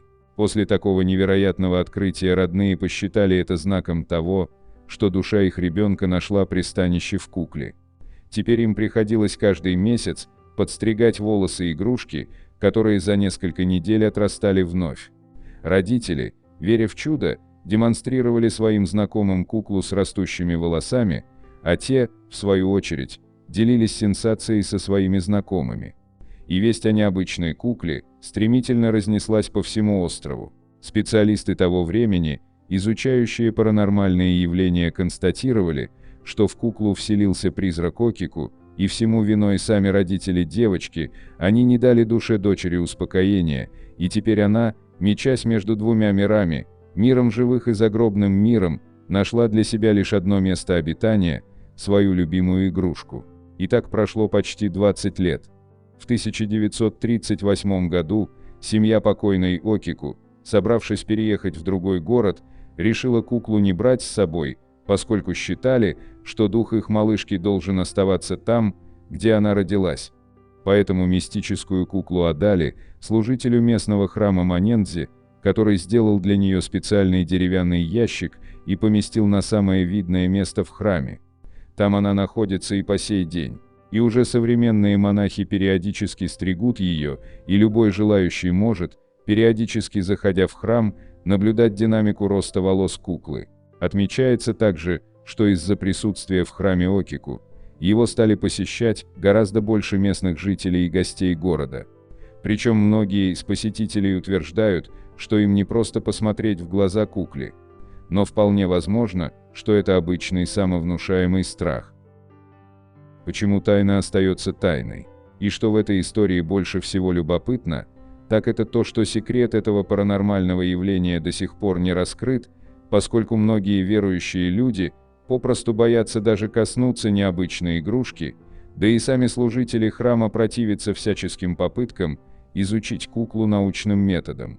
Лишь однажды, в порядке исключения, японским ученым разрешили провести небольшое исследование, сделать анализ волоса куклы Окику. Результат показал, что волос человеческий и что растет он со скоростью, свойственной росту волос человека. Однако ученые-мужи по сей день так и не могут объяснить феномен этого явления. Они признают, что волосы куклы человеческие. Соглашаются, что они растут, но почему, на этот вопрос у них так и нет ответа. История мистической куклы уже давно известна во всем мире и стала культурным феноменом Японии. Ее описывали в книгах, про нее ставили спектакли в традиционном стиле кабуки. Сейчас Окику настолько популярна в Японии, что стала ярчайшей достопримечательностью острова Хоккайдо, поглазеть на которую не прочь многие зарубежные туристы. К слову сказать, эта удивительная история не прошла мимо и создателей японского хоррор-кинематографа. Она вдохновила сценаристов и режиссеров фильма ужасов «Звонок». И хотя в основу хоррора лег одноименный бестселлер писателя Кодзи Судзуки, некоторые моменты были позаимствованы из легенды об Окику. 73. В поисках источника вечной молодости. Стремление получить бессмертие и обрести вечную молодость сопровождает человека с того момента, как он осознал, что имеет определенный срок жизни. Миф о фонтане или источнике с водой, дающий не только молодость, но и вечную жизнь, известен во многих культурах на протяжении тысячелетий. Он представляет собой популярный мотив в различных мифологиях и религиях. Мифы и легенды, связанные с источником. Многие говорят, что такого явления никогда не было. Тем не менее, существует множество древних текстов, описывающих таинственное место с водой наполненной, магическими свойствами, предлагающими человеку бессмертие. В скандинавской мифологии боги асов использовали золотые яблоки богини Идун. Эти яблоки сохраняли их молодыми, иначе они старели, как и обычные смертные. К сожалению, его местоположение было скрыто от всех, кто написал или слышал об источнике. Часто мотив воды жизни связан с путешествием на край света, особым местом, которое принадлежало богам. Геродот, живший с 484 года до нашей эры до 425 года до нашей эры, упомянул источник молодости в своей истории об эфиопах, когда он говорил об исключительно долгой жизни людей, называемых макробианами, то есть долгожителями, легендарным племенем Эфиопии. В своей работе «История о древних традициях», географии и греко-персидской войне Геродот рассказал, как царь Эфиопии, защищавший свои земли, издевался над средней продолжительностью жизни своих соседей, которая составляла всего 80 лет. Большинство его людей, долгоживущие эфиопы, дожили до 120 лет, а некоторые даже вышли за пределы этого возраста. Рассказ Геродота о таком месте считается одним из самых ранних из известных. Падение Александра Великого в поисках бессмертия. Источник молодости также упоминается в Александровских романах, хрониках жизни и путешествий Александра Македонского, который покорил большую часть известного мира до своей смерти около 323 года до нашей эры. Согласно Суре 18 в Коране и многих других древних записях, Александр ищет фонтан молодости, но, к сожалению, найти источник чудотворной воды не удается. Более того, он случайно поднимается на священную гору Каф, место, которое обычный человек не должен искать, пишет Ричард Стоунман в своей книге «Александр Великий. Жизнь в легенде». Александр умер в возрасте 32 лет. За свою очень короткую жизнь он искал рай на земле, молодость и бессмертие, но ничего не нашел. Путешествие по побережью Америки. Коренные жители Карибского моря считали, что источник с магическими свойствами существовал в мифической стране под названием Бимини. Хуан Понсе де Леон, завоеватель из Испании, отправился в долгое экспедиционное путешествие, чтобы найти фонтан молодости в марте 1513 года.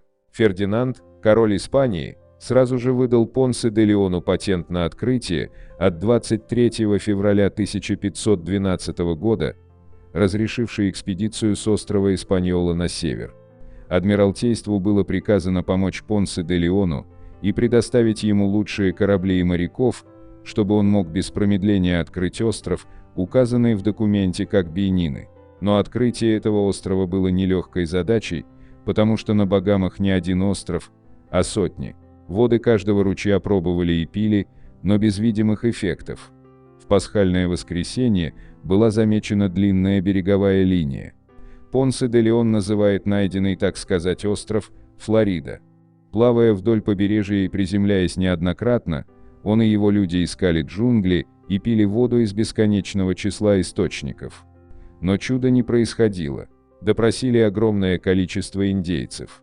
Некоторые казались необычайно молодыми для заявленного ими возраста. Другие повторяли легенды, которые подтверждали существование фонтана. В 1521 году Хуан Понсе де Леон отправился в еще одно великое путешествие на поиски фонтана молодости. Он стал первым европейцем, который прибыл в Америку, открыв Флориду в 1513 году, но он не нашел того, что искал. Вместо вечной молодости Понсе де Леон нашел смерть от индийской стрелы. В заключение этого пункта скажем, что индийская мифология и самая ранняя литература имеют много описаний чудесной воды. В великом индийском эпосе Махабхарата упоминается вода бессмертия. Можно сказать, что сам поиск легендарного источника воды со сверхъестественными качествами продолжается. Хотя мы живем в просвещенном обществе и имеем доступ к обширным знаниям в интернете, желание найти источник молодости осталось. 74. Сильфий – утерянное чудо древности. Старинная легенда гласит, что впервые люди заметили это растение после того, как над восточным побережьем Ливии прошли сильные дожди. В те времена там находилась древнегреческая Кирена, один из величайших городов античности. Трава начала быстро расти, ее прочная корневая система усиленно боролась за жизненное пространство, завоевывая округу. И вскоре все лесные поляны и близлежащие склоны украсились пышными стеблями сильфия. Со временем были обнаружены удивительные свойства этого растения. Его изысканный вкус и полезные свойства сделали сильфий очень желанным и ценным. Разумеется, его широко использовали для медицинских целей. Плиний, к примеру, писал, что эта трава помогает в лечении ран от собачьих укусов и облегчает симптомы при заболеваниях прямой кишки. Сильфий также употребляли от кашля, болей в горле, высокой температуры, расстройств органов пищеварения и даже от бородавок. А еще он служил в качестве противоядия при укусах скорпионов и змей. Сильфий обладал чудесным запахом. Его нежные соцветия служили для изготовления духов, а засушенный млечный сок использовался как приправа ко всевозможным блюдам. Люди приносили растения в свои спальни, поскольку сильфий был мощным афродизиаком и одновременно считался противозачаточным средством. К слову, современные ученые тоже считают, что ранее с помощью именно этой загадочной травы контролировалась рождаемость. Семена сильфия по форме напоминают сердце. Возможно, они стали прообразом тех романтических сердечек, что присылают друг другу нынешние влюбленные. Древние римляне восхваляли сильфий в песнях и стихах, упоминания об этом растении содержатся в великих творениях античной литературы. Сильфий – символ Кирены, а у себя, так сказать, на родине, трава сделалась символом греческой колонии Кирены, а также местной валютой. В течение многих веков власти не разрешали вывозить семена растения за городские пределы, сохраняя таким образом монополию. Чужеземцам приходилось платить за траву большие деньги, благодаря чему Кирена стала процветать. Продавали сильфий, в буквальном смысле на вес золота и серебра. Им же выплачивали дань римлянам. Как свидетельствуют историки, Юлий Цезарь имел в своих хранилищах 680 килограммов сильфия, приравнивавшегося к официальной казне. Интересно, что драгоценное растение исчезло так же неожиданно, как и появилось, причем не только с территории Африки, но вообще с лица земли. Так, Плиний Старший писал, что в своей жизни слышал только об одном единственном стебле сильфия, который был сорван приблизительно в 54-68 годах новой эры и отправлен для ознакомления Нерону. Однако алчный римский император немедля съел уникальное подношение, возможно, последний экземпляр данного вида. Причины, по которым вымерло ценное растение, не установлены. Может быть, траву собирали слишком усердно, а может быть, имели место какие-то иные мистические причины. Очевидно только, что люди так и не сумели, так сказать, приручить дикий сильфий. К слову, все попытки культивировать растения вне пределов Кирены оказались безуспешными. Современные ученые считают сильфий дальним родственником всем известной моркови. Он принадлежал к растениям семейства зонтичных, походящих на фенхель. Сегодня эти травы произрастают в странах Средиземноморья и Северной Африки как сорняки. Две из них, гигантский фенхель и танжерский фенхель, можно и сегодня увидеть на территории Ливии. К сожалению, они не обладают и долей тех фантастических свойств сильфия, о которых до нас дошли лишь скупые сведения да прекрасные легенды. 75. История Уцура-Буне. Японский НЛО XIX века. Таинственное событие в Японии в начале XIX века обнаруживает удивительное сходство с историями об НЛО. Танака Кадзуо, заслуженный профессор университета Гифу, родился в 1947 году. Специализируется в области оптической информационной инженерии, но также читал лекции по скептическому мышлению.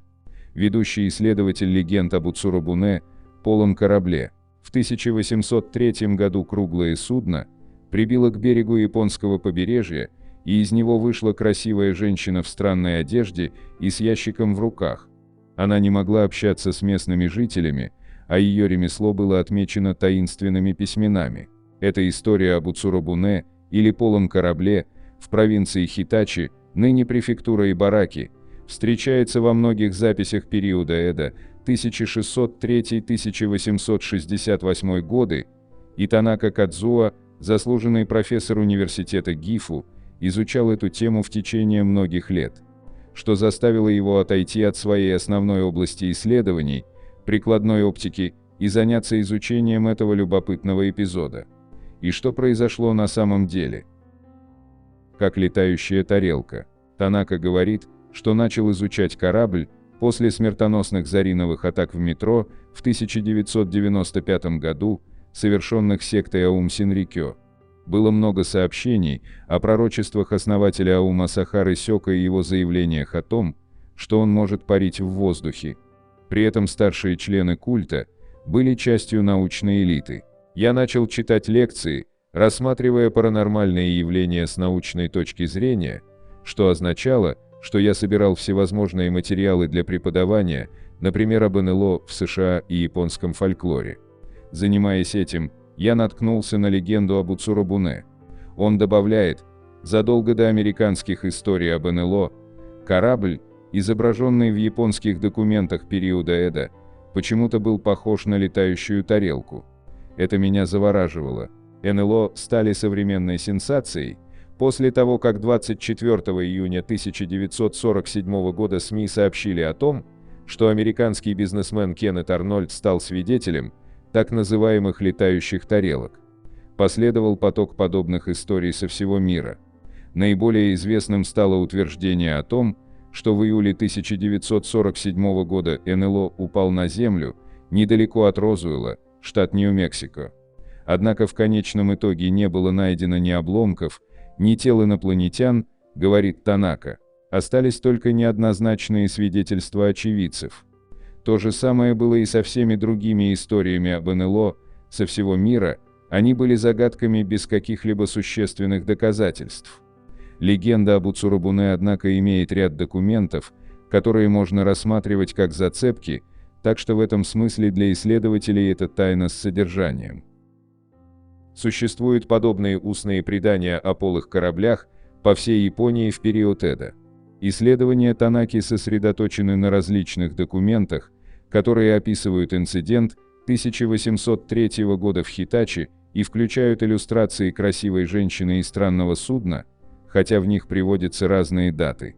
Одним из самых известных источников является Тоэн Шасетсю «История Таэна», сборник 1825 года, записывающий фантастические слухи, который был написан литературным кружком Тэнкай и отредактирован Кёкутой Бакином, известным своим длинным историческим романом Нэнса Сатомиха Кэнден «Хроники 8 собак». Среди других можно назвать работу Нагахаси Матадзиро Умено Хири «Сливовая пыль» 1844 года, а также такие сборники, как Ашуку Дзаки, записки Ашуку, Хироката Дзуйхицу, эссе Хирокаты и Хёрюки Сю, записки Костовеев, в которых собраны истории иностранных кораблей, выброшенных на берег Японии, и японских моряков, сошедших на берег за границей. Сначала Танака предположил, что этот инцидент был приукрашенным рассказом о потерпевшем кораблекрушение, русском китобое, но он не смог найти упоминания о подобной катастрофе в официальных документах. Вместо этого он обнаружил новые материалы, погрузившись в дальнейшее изучение истории. На сегодняшний день он нашел 11 документов, связанных с легендой о Хитачи Ацурубун, из которых наиболее интересные датируются 1803 годом, тем самым годом, когда судно, как говорят, прибило к берегу. Один из них Мита Бунсё, документ Мита, принадлежащий коллекционеру из Мита, префектура Ибараки. Танака заметил, что одежда женщины на иллюстрации в этой работе похожа на одежду статуи Бодхисаттвы в храме Сёфукудзи в Камису, также в Ибараки, который посвящен разведению шелковичных червей.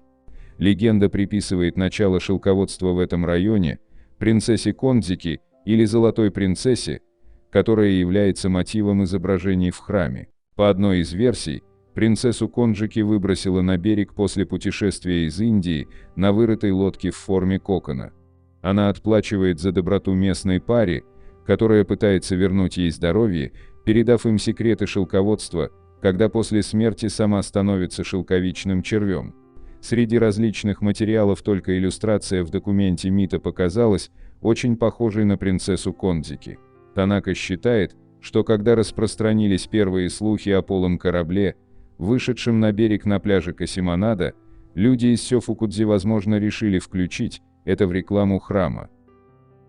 Другим, еще более важным источником является Банкэ Бунсё, документ Банкэ, принадлежащий Каваками Дзинити, наследнику традиции кока-ниндзюцу, искусства ниндзя, исследователю ниндзюцу и мастеру боевых искусств. Он назван в честь семьи Банки, или Бан, ниндзя Кока.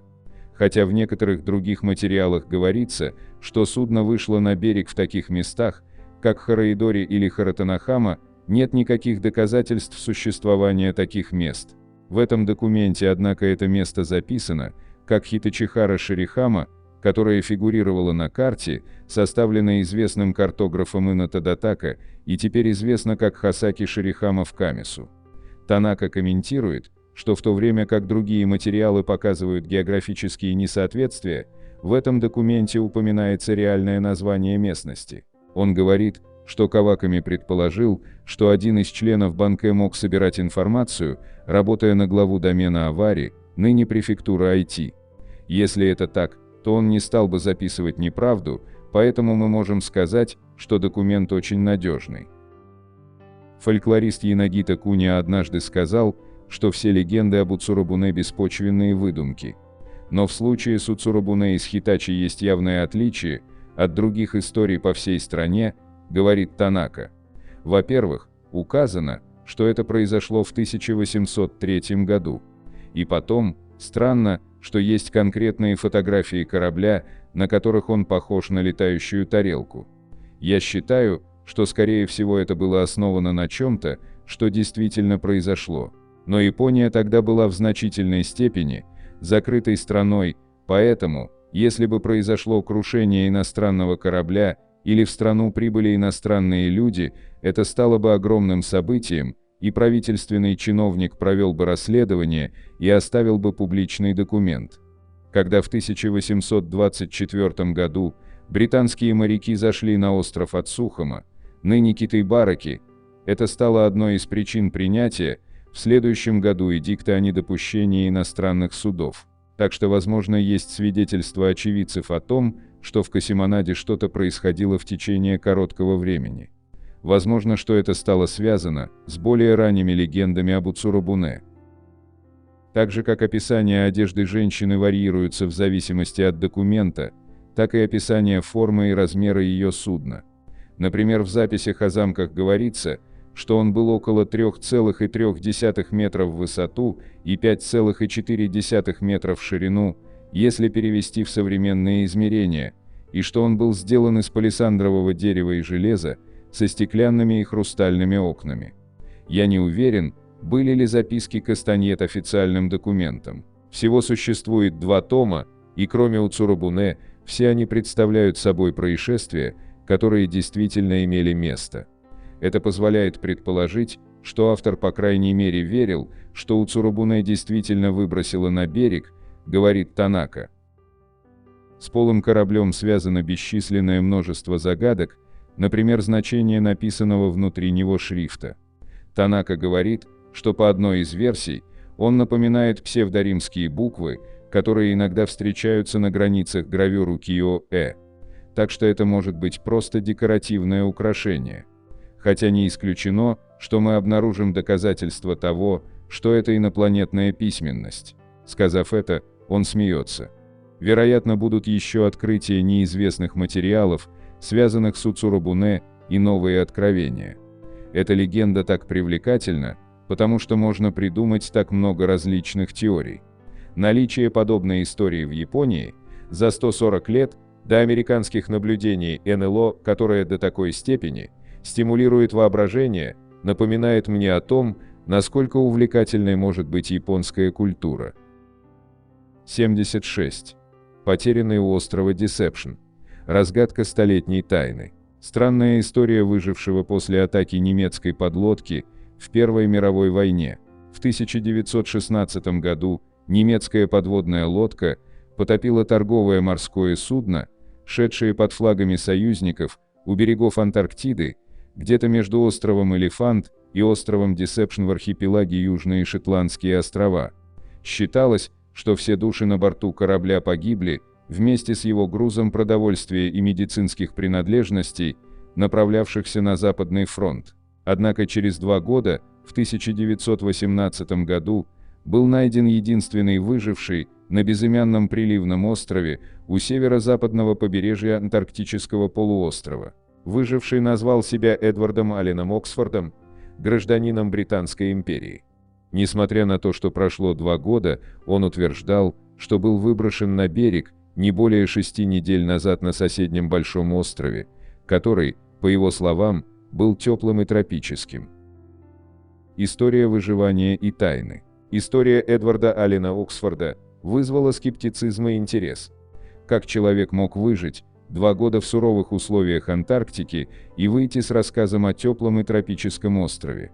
Оксфорд настаивал, что был на борту злополучного корабля, и когда его поразила немецкая подводная лодка, он сумел спастись на импровизированном плоту.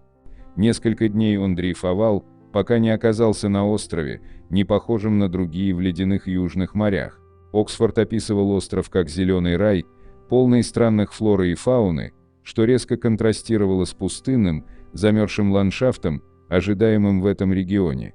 Он рассказывал о встречах с дружелюбными аборигенами, говорившими на неизвестном языке и делившимися своими знаниями о скрытых секретах острова, включая существование древних текстов и артефактов. Эти аборигены, по его словам, были хранителями потерянных книг Кватрии.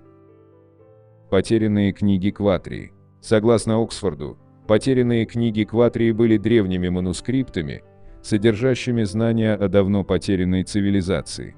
Книги подробно описывали историю, культуру и передовые технологии кватрийцев, людей, которые якобы процветали в скрытом царстве, недоступном внешнему миру.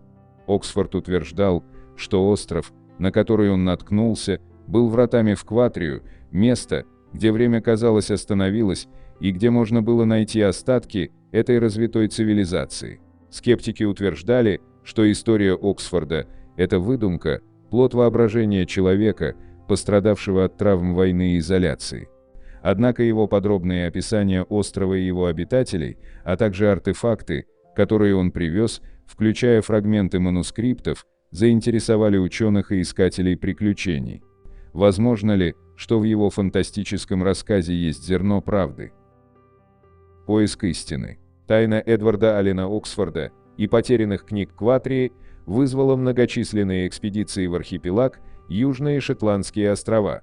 Исследователи, историки и искатели сокровищ отправились в ледяные воды у берегов Антарктиды, надеясь обнаружить легендарный остров и сокровища, которые он, как предполагается, хранил. Несмотря на многочисленные попытки, никакие убедительные доказательства существования тропического острова Оксфорда или потерянных книг Кватрии так и не были найдены. Тем не менее, легенда продолжала жить.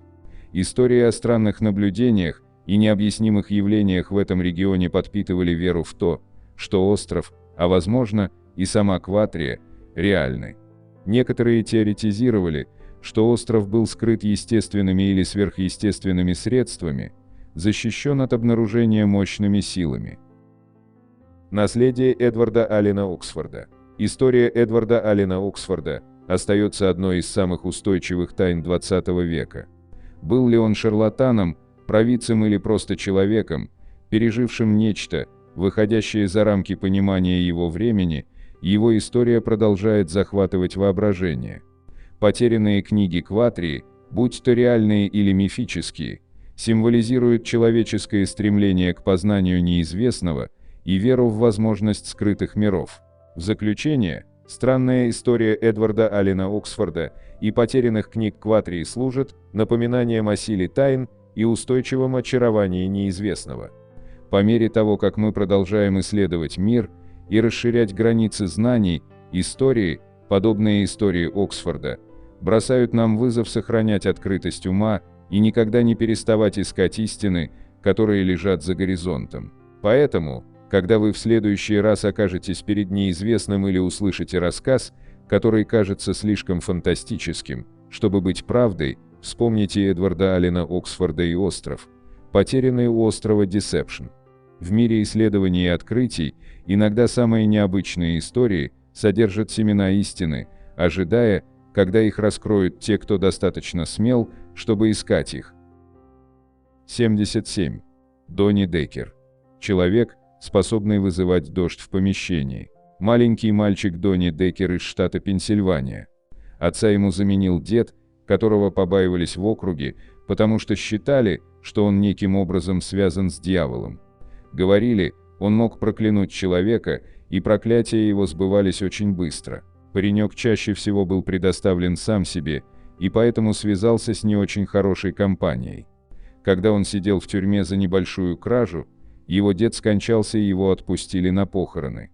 Позже он рассказывал, что не испытывал особой скорби, присутствуя там, но внезапно его голову будто жали тисками, и в ней зазвучал голос деда, который угрожал Донни. После этого, как утверждал сам человек дождя, с ним стали происходить невероятные вещи. Парень пришел в себя и отправился к другу, где они с женой накрыли поминальный стол и спешили выразить Деккеру свои соболезнования. Во время этого ему стало плохо, он повалился на пол и стал биться в конвульсиях. Во время этого прямо с потолка кухни начали капать большие капли воды, которые, усиливаясь, превратились в настоящий ливень. Это произошло в 1983 году, и свидетелями были его друзья. Не зная, что делать, его друг побежал наверх, где обнаружил, что все трубы целы и прорыва нет. Приехавшая полиция не застала дождя, но вся комната была в тумане, где, по их словам, парили капли воды, двигаясь хаотично с большой скоростью. Офицеры приказали всем покинуть помещение до выяснения обстоятельств. Хозяева дома спали в других комнатах, где следов воды не было вообще. Когда Донни Деккер покинул дом, следы потопа практически мгновенно исчезли. Новая способность парня не давала ему даже нормально сходить в пиццерию. Они встретились там с теми же Бобом и Джинни, чтобы обсудить это невероятное происшествие. Там-то у Деккера и случился второй припадок с ливнем прямо с потолка заведения. Посетители убегали в панике, не расплатившись по счетам, а его друзья поняли, что причина в Доне. Так как в пиццерии остались только они, хозяин тут же подоспел к ним и потребовал объяснений. Услышав их невероятную версию, мужчина сорвал со стены распятие и вложил его в руку Дони. Кожа его ладони задымилась, он отбросил крест и пришел в себя. Дождь кончился, а хозяин кафе попросил больше никогда не являться в его заведение. После многочисленных припадков с дождем, молодые люди решили позвать священника для обряда изгнания беса. Когда он приступил, в комнате резко похолодало и пошел ливень. Когда святой отец закончил молитву, дождь стих, Деккер пришел в себя и заявил, что чувствует себя отлично. Его отпуск закончился, и он был вынужден вернуться в тюрьму, где все уже были наслышаны о его способностях. Они добились от него попытки призвать дождь, и он снова пошел, намочив охранника, который вместе с коллегами избили его и отправили к начальнику колонии. Там Дони опять был вынужден доказать свою необычную способность, отчего начальник снова вызвал священника. То ли он был более опытный в таких делах, то ли везение сыграло свою роль, но после его обряда, во время которого по кабинету летали вещи и кружила вода, инциденты с Деккером не повторялись. Вскоре он вышел из тюрьмы, говорят, даже поработал поваром в местной закусочной, а после о нем ничего не известно и по сей день. 78. 82 года без еды и воды. Ученые до сих пор пытаются разгадать секрет прохлада Джани. Пища является одним из основных источников энергии и питательных веществ для организма человека. При длительном голодании люди быстро расходуют ресурсы своего тела, что приводит к отказу печени, тахикардии и повреждениям сердца. Согласно научным исследованиям, предельный срок голодания при наличии питья у взрослого человека достигает 60-70 дней. Но надо учитывать, что это число может сильно варьироваться в зависимости от различных факторов. А теперь внимание, в Индии на 91-м году жизни скончался Прахлад Джани, который не пил и не ел с 8 лет. Ученые до сих пор не могут объяснить этот феномен. Джани родился в 1929 году в штате Гуджарат. Как только парню исполнилось 8 лет, он собрал все самое необходимое и отправился навстречу голоду. Как утверждал сам Прахлад Джани, именно во время скитаний к нему явилась богиня Амба Мата.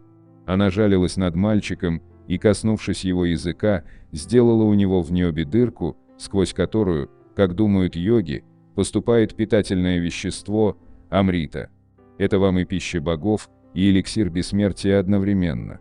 А еще и скороход, позволяющий преодолевать десятки километров без еды и воды. С тех самых пор Прахлад не знал забот, жил в чистоте и молитвах в пещере, в Габарских горах в Амбаджи на севере штата Гуджарат. К нему постоянно стекались тысячи паломников и людей, желающих обучаться у него мастерству медитации. Слухи о необычном монахе со временем распространились по всей Индии. И в 2003 году к нему впервые нагрянула делегация ученых, чтобы лично убедиться в правдоподобности его дара. Ведь наука в один голос утверждает, человеческое тело не сможет просуществовать без питательных веществ. Сила духа не сможет их заменить. А тут десятилетия питаться Святым Духом и запивать им же. С разрешения йога-ученые поместили его на 10 дней в изолированное помещение, под круглосуточное наблюдение без еды, воды и возможности помыться. Несколько десятков медиков из оборонного института физиологии и смежных наук обследовали йога с ног до головы с помощью всех имеющихся в арсенале приборов, включая томографы. Метаболизм, энергообмен — все четко, без отклонений.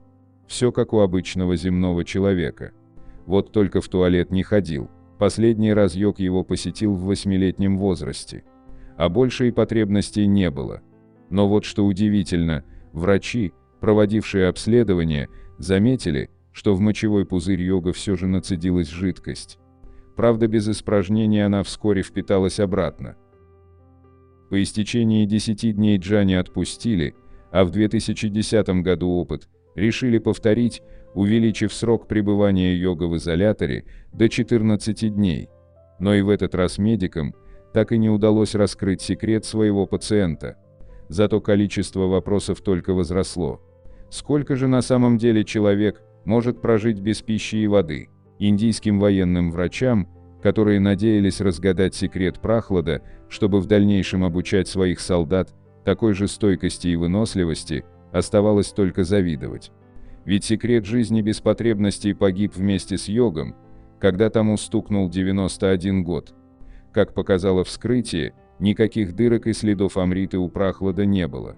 Поговаривают, что это всего лишь чудеса медитации, благодаря которым йог смог выдержать и 10 дней, и 14 без еды и питья, тогда как обычный человек едва протянет 4.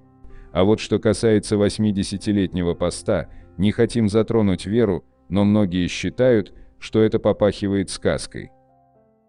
79. Кто такая девочка рентген и что с ней стало? Наташа Демкина. Я вижу вас насквозь. Об уникальном даре Наташи Демкиной писали статьи, снимали фильмы. Ее называли девочкой-рентгеном, ведь она могла рассказать о заболеваниях любого пациента, лишь взглянув на него. Сохранился ли ее дар, когда она повзрослела?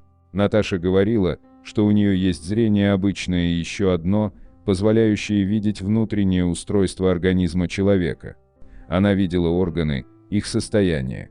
Переключиться на рентгеновское зрение девочка могла по желанию. Ученые, чтобы убедиться в подлинности дара, приглашали ее в Лондон и Нью-Йорк. В Англии исследователи признали способности Наташи, а вот в Америке возникли сомнения. Наташа, тогда еще школьница, правильно определила недуги только у 4 человек из 7. Затем девочку вызвались проверить японские ученые, точным оказался результат в 5 случаях из 7. А во время второй проверки в Японии девочка-рентген показала 100% результат. Японские ученые проверяли Наташу особенно скрупулезно. В первый приезд в Токио Демкина определяла недуги пациентов, сидящих достаточно близко. Японские исследователи засомневались, а вдруг больные как-то выдают свои хвори взглядом, микродвижением. А возможно, девочка пользуется гипнозом и заставляет их выдавать тайны особым образом. Наташу привезли затем в ветлечебницу, где предложили просмотреть старого ротвейлера. По собачьей морде трудно угадать, где и что болит. Она сначала отказывалась проводить диагностику организма собаки, объясняя это незнанием анатомии животных и стандартов их здоровья. Но взглянув на пса, показала на заднюю лапу, в которой был вживлен протез. Далее японцы попросили девочку с необычными способностями поставить диагноз, глядя на фото, и были потрясены. Оказалось, ей не важно, какое изображение просматривать, фас, профиль, по грудь или в полный рост. Даже если на фотографии человек был изображен по грудь, Наташа могла диагностировать болезнь, расположенную ниже, что вызвало крайнее изумление докторов. Как это происходит, она не могла объяснить. Но по маленькой фотографии для паспорта определила онкологическое заболевание печени. Затем, дабы усложнить задание, исследователи облачили пациентов в темные балахоны и маски, а в наушники включили громкую музыку. Демкину посадили спиной к ним. Но несмотря на это, школьница точно определила проблемы у всех. Она увидела и металлический штырь в колене, и аномальные органы, и даже разглядела 3-недельную беременность. Помимо диагноза, Наташа нарисовала то, что увидела. Ее рисунки сравнили с рентгеновскими снимками, а также выписками из медкарт, все совпало. Доктора наук из Центра изучения человека при университете в Токио, изучающие паранормальные способности, аплодировали стоя. Наташа Демкина почувствовала свой дар в 10 лет, и вот как это произошло. Семья Демкиных жила в Саранске. Однажды, лежа на диване, Наташа стала описывать матери, как выглядят ее внутренние органы. 10-летний ребенок не знал названия многих из них, и почки у нее были бобами, а кишечник гофрированным шлангом. Испуганная мать обратилась к доктору. Придя на прием, девочка стала рассказывать, как устроен организм врача.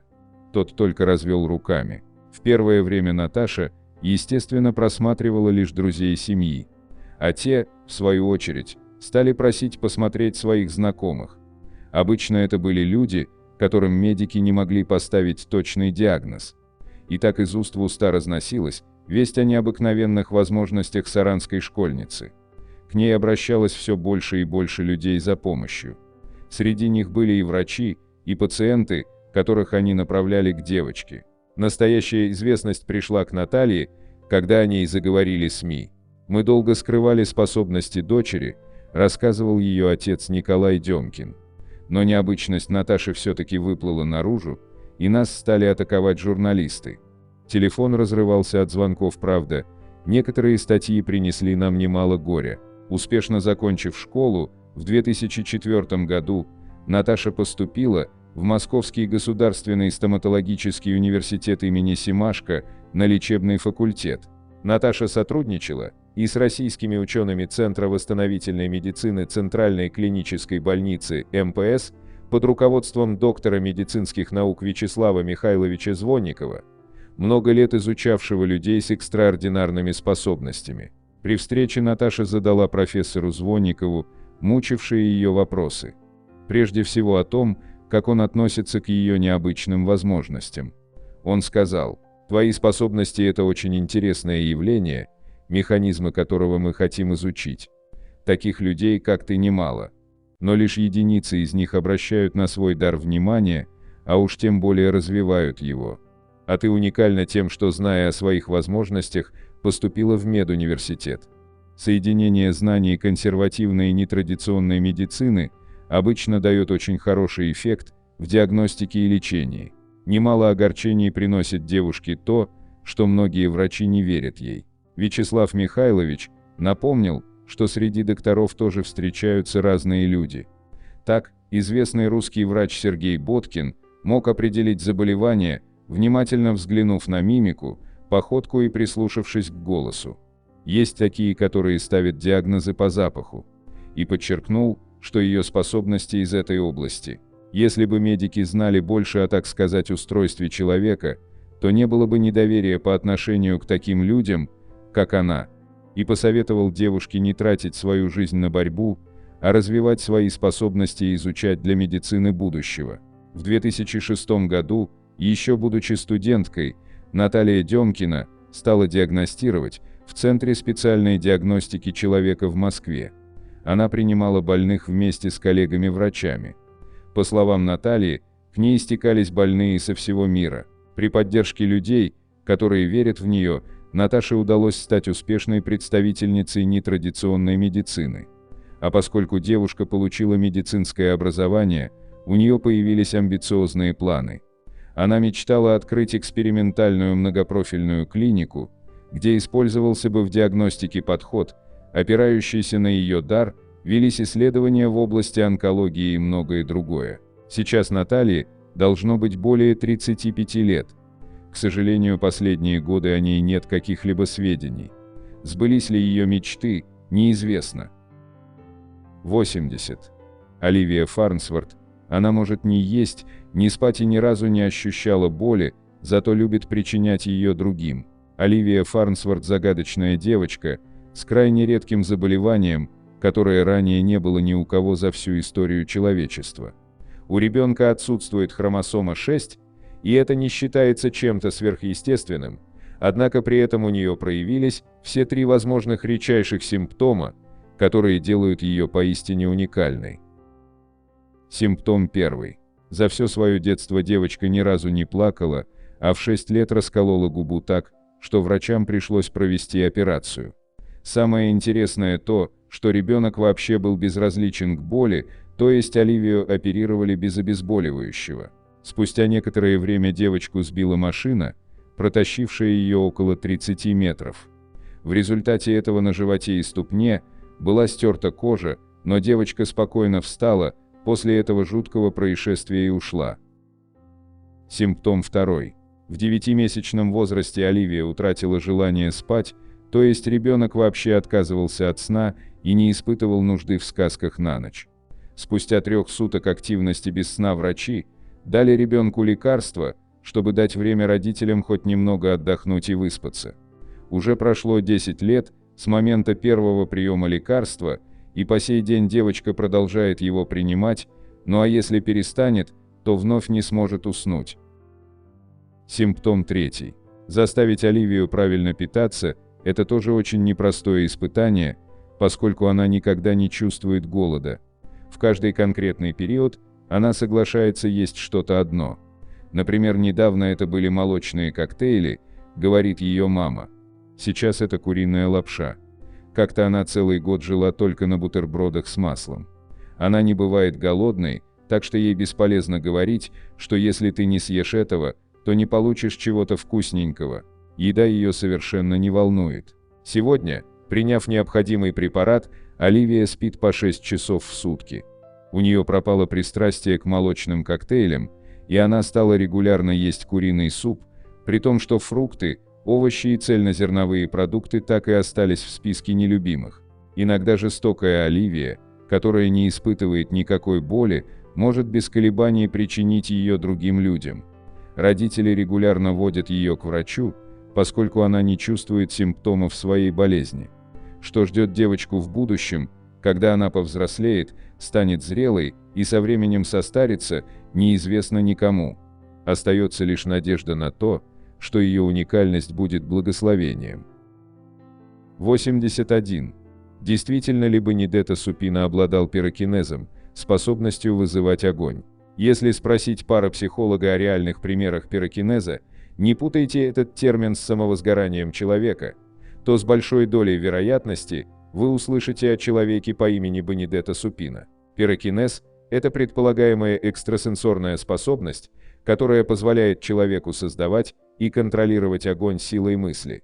И хотя нет убедительных доказательств того, что это реальное явление, были отдельные случаи, когда люди демонстрировали подобные способности, создавая огонь из ничего и управляя им, но, увы, надежных записей о таких примерах чрезвычайно мало. Один из самых известных случаев проявления пирокинеза случился в итальянской Формии в 1980-х годах.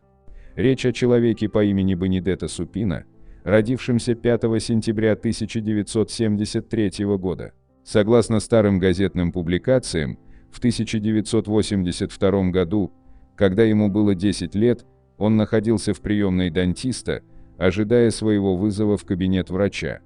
Бенедетто взял со столика комикс и начал его изучать, как вдруг журнал загорелся без всякого источника огня.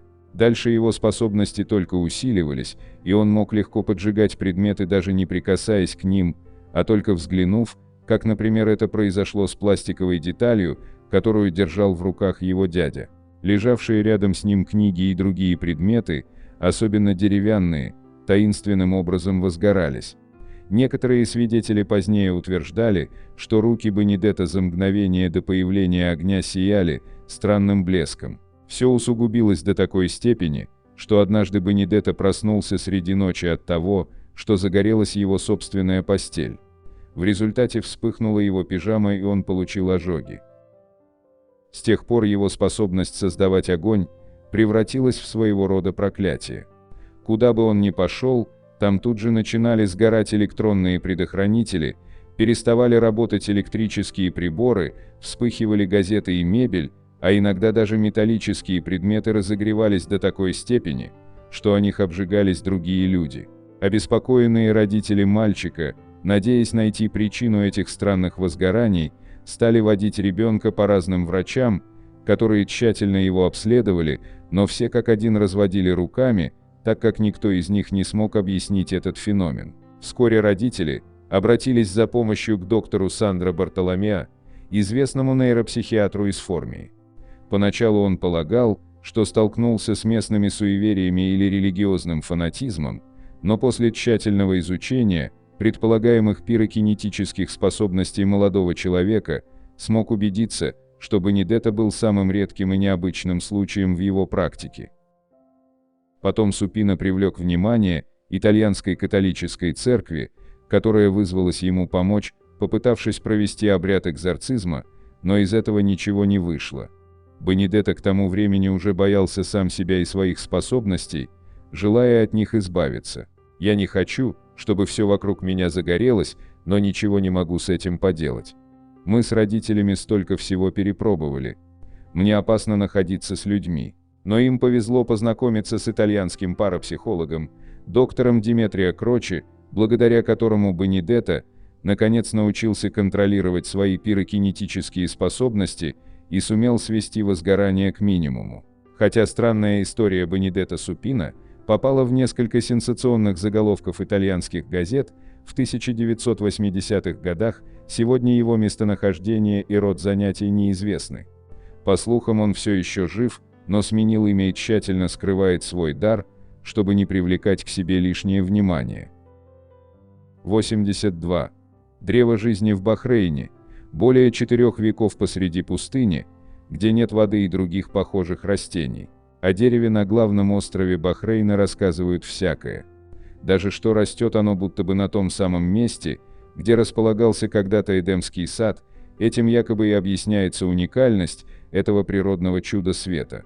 Древо жизни такое название получило растение, которое действительно удивляет уже одним только фактом своего существования там, где его быть не должно. Как выживает целое огромное дерево в пустыне, где и колючкам нелегко бороться за свое существование. Вот что известно об этом феномене. Древо жизни – достопримечательность пустыни Бахрейна. Шаджарат аль-Хаят, именно так по-арабски называется древо жизни, растет в пустыне Сахир в Бахрейне. Страна эта небольшая, состоит из архипелага, главный остров которого представляет собой плоскую равнину, занесенную песком. Знаменитое на весь мир дерево, мескитовое или прозопис, достигает 9,75 метров в высоту и обладает пышной кроной с многочисленными зелеными листьями, как если бы оно росло где-нибудь в умеренных широтах или хотя бы в более благоприятных климатических условиях. Там, где растет древо жизни, других деревьев нет, да и не может их, казалось бы, там быть. Бахрейн – территория очень жаркого лета, обжигающего солнца, песчаных бурь, а общий уровень осадков за год тут достигает в лучшем случае 7 сантиметров. О регулярном поливе дерева речи не идет, никаких водоемов поблизости нет. Тем не менее, Шаджарат аль-Хаят живет и продолжает расти и плодоносить на протяжении вот уже 400 лет. Ближайший населенный пункт – деревня Аскар, она находится в 10 километрах от дерева, раз уж отсчет ведется от этой ботанической достопримечательности, а столица Манама удалена отсюда на 40 километров. Тем не менее, посещение древа жизни все чаще включается в туристическую программу, и ежегодно эту звезду пустыни приезжают посмотреть около 65 тысяч путешественников. Чтобы туристам было удобно, а дереву безопасно, оно окружено специальным ограждением и дорожками с указателями и информационными стендами. На первый взгляд, это просто типичная местная достопримечательность, но невозможно забыть о том факте, что объяснить наличие посреди пустыни живого огромного дерева, если не невозможно, то, по крайней мере, крайне затруднительно. Единого мнения у экспертов нет, но предлагаются, помимо мистических, некоторые вполне разумные версии. Откуда дерево берет силы для своей долгой жизни? Само название государства Бахрейн некогда означало «два моря». О каких же морях идет речь? Ведь остров Бахрейн расположен в Персидском заливе. Высказывается предположение, что речь шла о море Верхнем, Соленом и Нижнем, Пресном, то есть о подземных водах.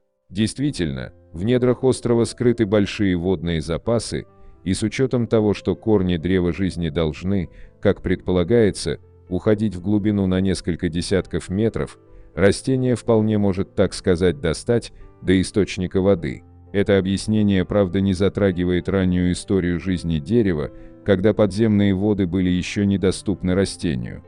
Но тут применимо второе из возможных объяснений феномена – способность дерева извлекать воду и питательные вещества из самого песка. К тому же не стоит сбрасывать со счетов и довольно высокую влажность воздуха. Летом море очень сильно нагревается, и вода испаряется. То есть дерево, возможно, умеет использовать и такую характерную черту местного климата. В любом случае, вряд ли особенности места, если забыть на время о версии с Эдемским садом, сыграли главную роль в появлении этого чуда пустыни. Скорее, само дерево оказалось на редкость способным и даже талантливым по части выживания в условиях, кажущихся совершенно для него неподходящими. Других деревьев поблизости, как известно, нет, а если и росли они когда-то рядом, до настоящего времени не сохранились. Мистика и наука. Бахрейн – земля не только древней культуры, но и древних верований. Согласно одному из них, все на острове, в том числе древо жизни, защищает бог Энки, повелитель воды в шумерской мифологии, одно из первых божеств в истории человеческой культуры. Вообще же деревья воспринимались как сакральные объекты в мифах и верованиях практически всех мировых культур.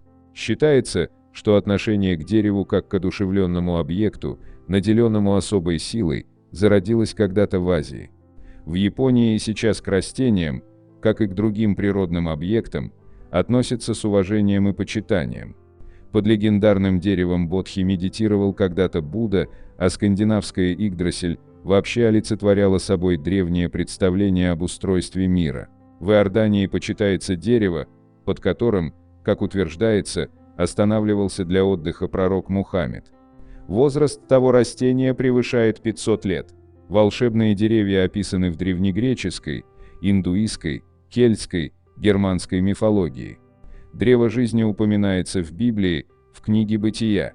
Оно, по преданию, было посажено в центре Эдемского сада и приносило плоды, которые даровали вечную жизнь. Можно, конечно, не соглашаться с утверждением о том, что пустыня Сахир в Бахрейне когда-то была этим библейским садом, но так или иначе, свидетельств существования здесь, в окрестностях древа, древней цивилизации и вообще ее зарождения обнаружено немало. По данным дендрохронологии, дерево было посажено в 1582 году, тогда Ермак Тимофеевич одержал победу над Сибирским ханством, родился царевич Дмитрий, которому будет суждено погибнуть в Угличе, а папа римский Григорий XIII своей буллой ввел новый, григорианский календарь вместо старого юлианского. В те времена и климат был другим, в Персидском заливе, как и везде в тропиках, условия были более благоприятными для растений. Теперь же лето в пустыне – целое испытание для всего живого. Но в марте над Бахрейном идут пусть небольшие, но дожди, а значит, древо жизни получит силы для очередного года своей славной биографии. 83. Засуха в Ираке обнажила 3400-летний город, что скрывал давно затопленный древний мегаполис. В последнее время Ирак страдает от жесточайшей засухи. Мало того, что в регионе было мало дождей, так еще и неразумное управление ресурсами усугубило и без того тяжелое положение с водой. Реки Тигр и Евфрат неумолимо мельчают. Власти решили осушить часть водохранилища в Курдистане, чтобы спасти посевы. Решение не просто помогло сохранить урожай, но и вручило археологам и историкам бесценный подарок. Вода скрывала под собой 3500-летний город некогда Великой империи древности. Хоть кому-то засуха во благо. Открывшиеся в результате засухи руины принадлежат настоящему мегаполису Великой древней империи Митани. Построен был город 3400 лет назад. Археологи немедленно приступили к изучению развалин и даже составили карту этого некогда величественного города древности. Местные знали, что когда-то на этом месте стоял великий город. Но в 1980-х годах здесь возвели плотину. В результате то, что не уничтожило мощное землетрясение, которое здесь произошло в XIV веке, поглотила вода. Все бесценные артефакты и все, что осталось от прекрасных зданий, было затоплено. Сейчас у исследователей появился шанс досконально изучить то, что осталось. Впервые за долгие годы город поднялся на поверхность в 2018 году. Ученые, не теряя ни минуты времени, занимались изучением руин величественного дворца.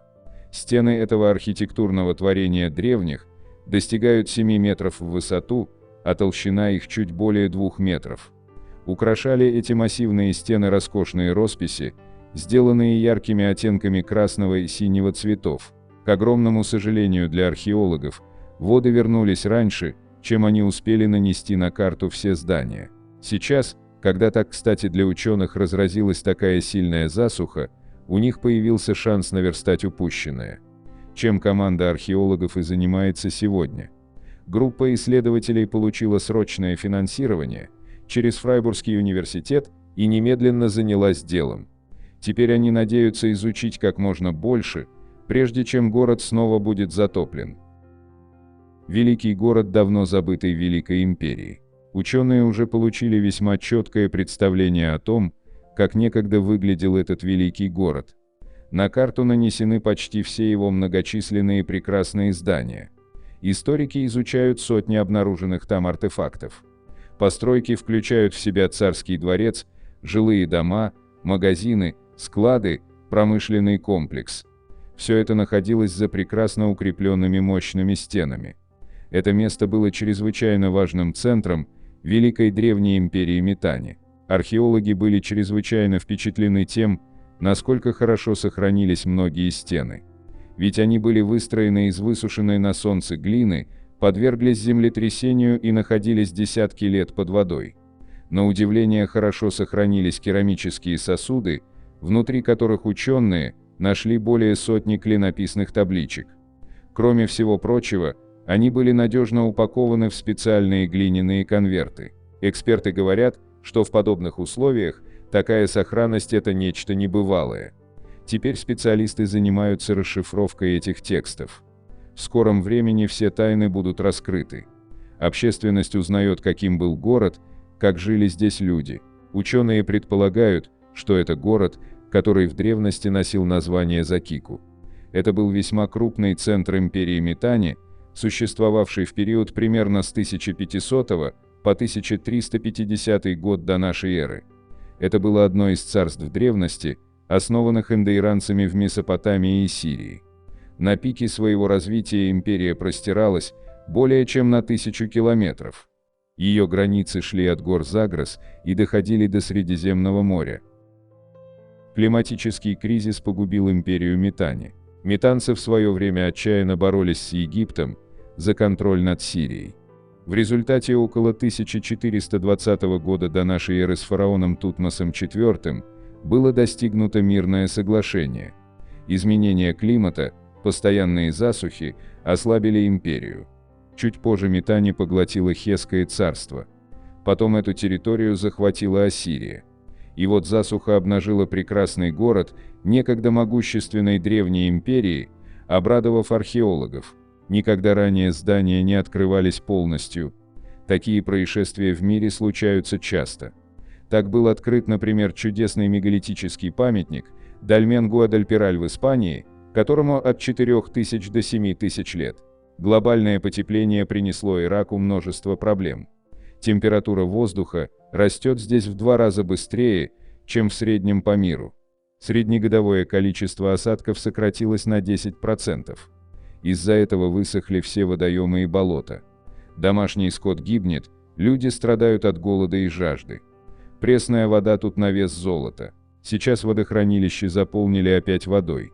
Исследования пока прекратили. Чтобы защитить историческое наследие, ученые покрыли территорию брезентом, прижав его увесистыми валунами. Засуха никуда не исчезнет в ближайшее время. Для местных жителей это катастрофа, эти места станут скоро совсем непригодными для жизни. В научной среде же это подлинный праздник. Ведь им предстоят еще более захватывающие открытия. Только река Тигр скрывает более сотни затопленных городов. 84. По ком звонят адские колокола на Юкатане.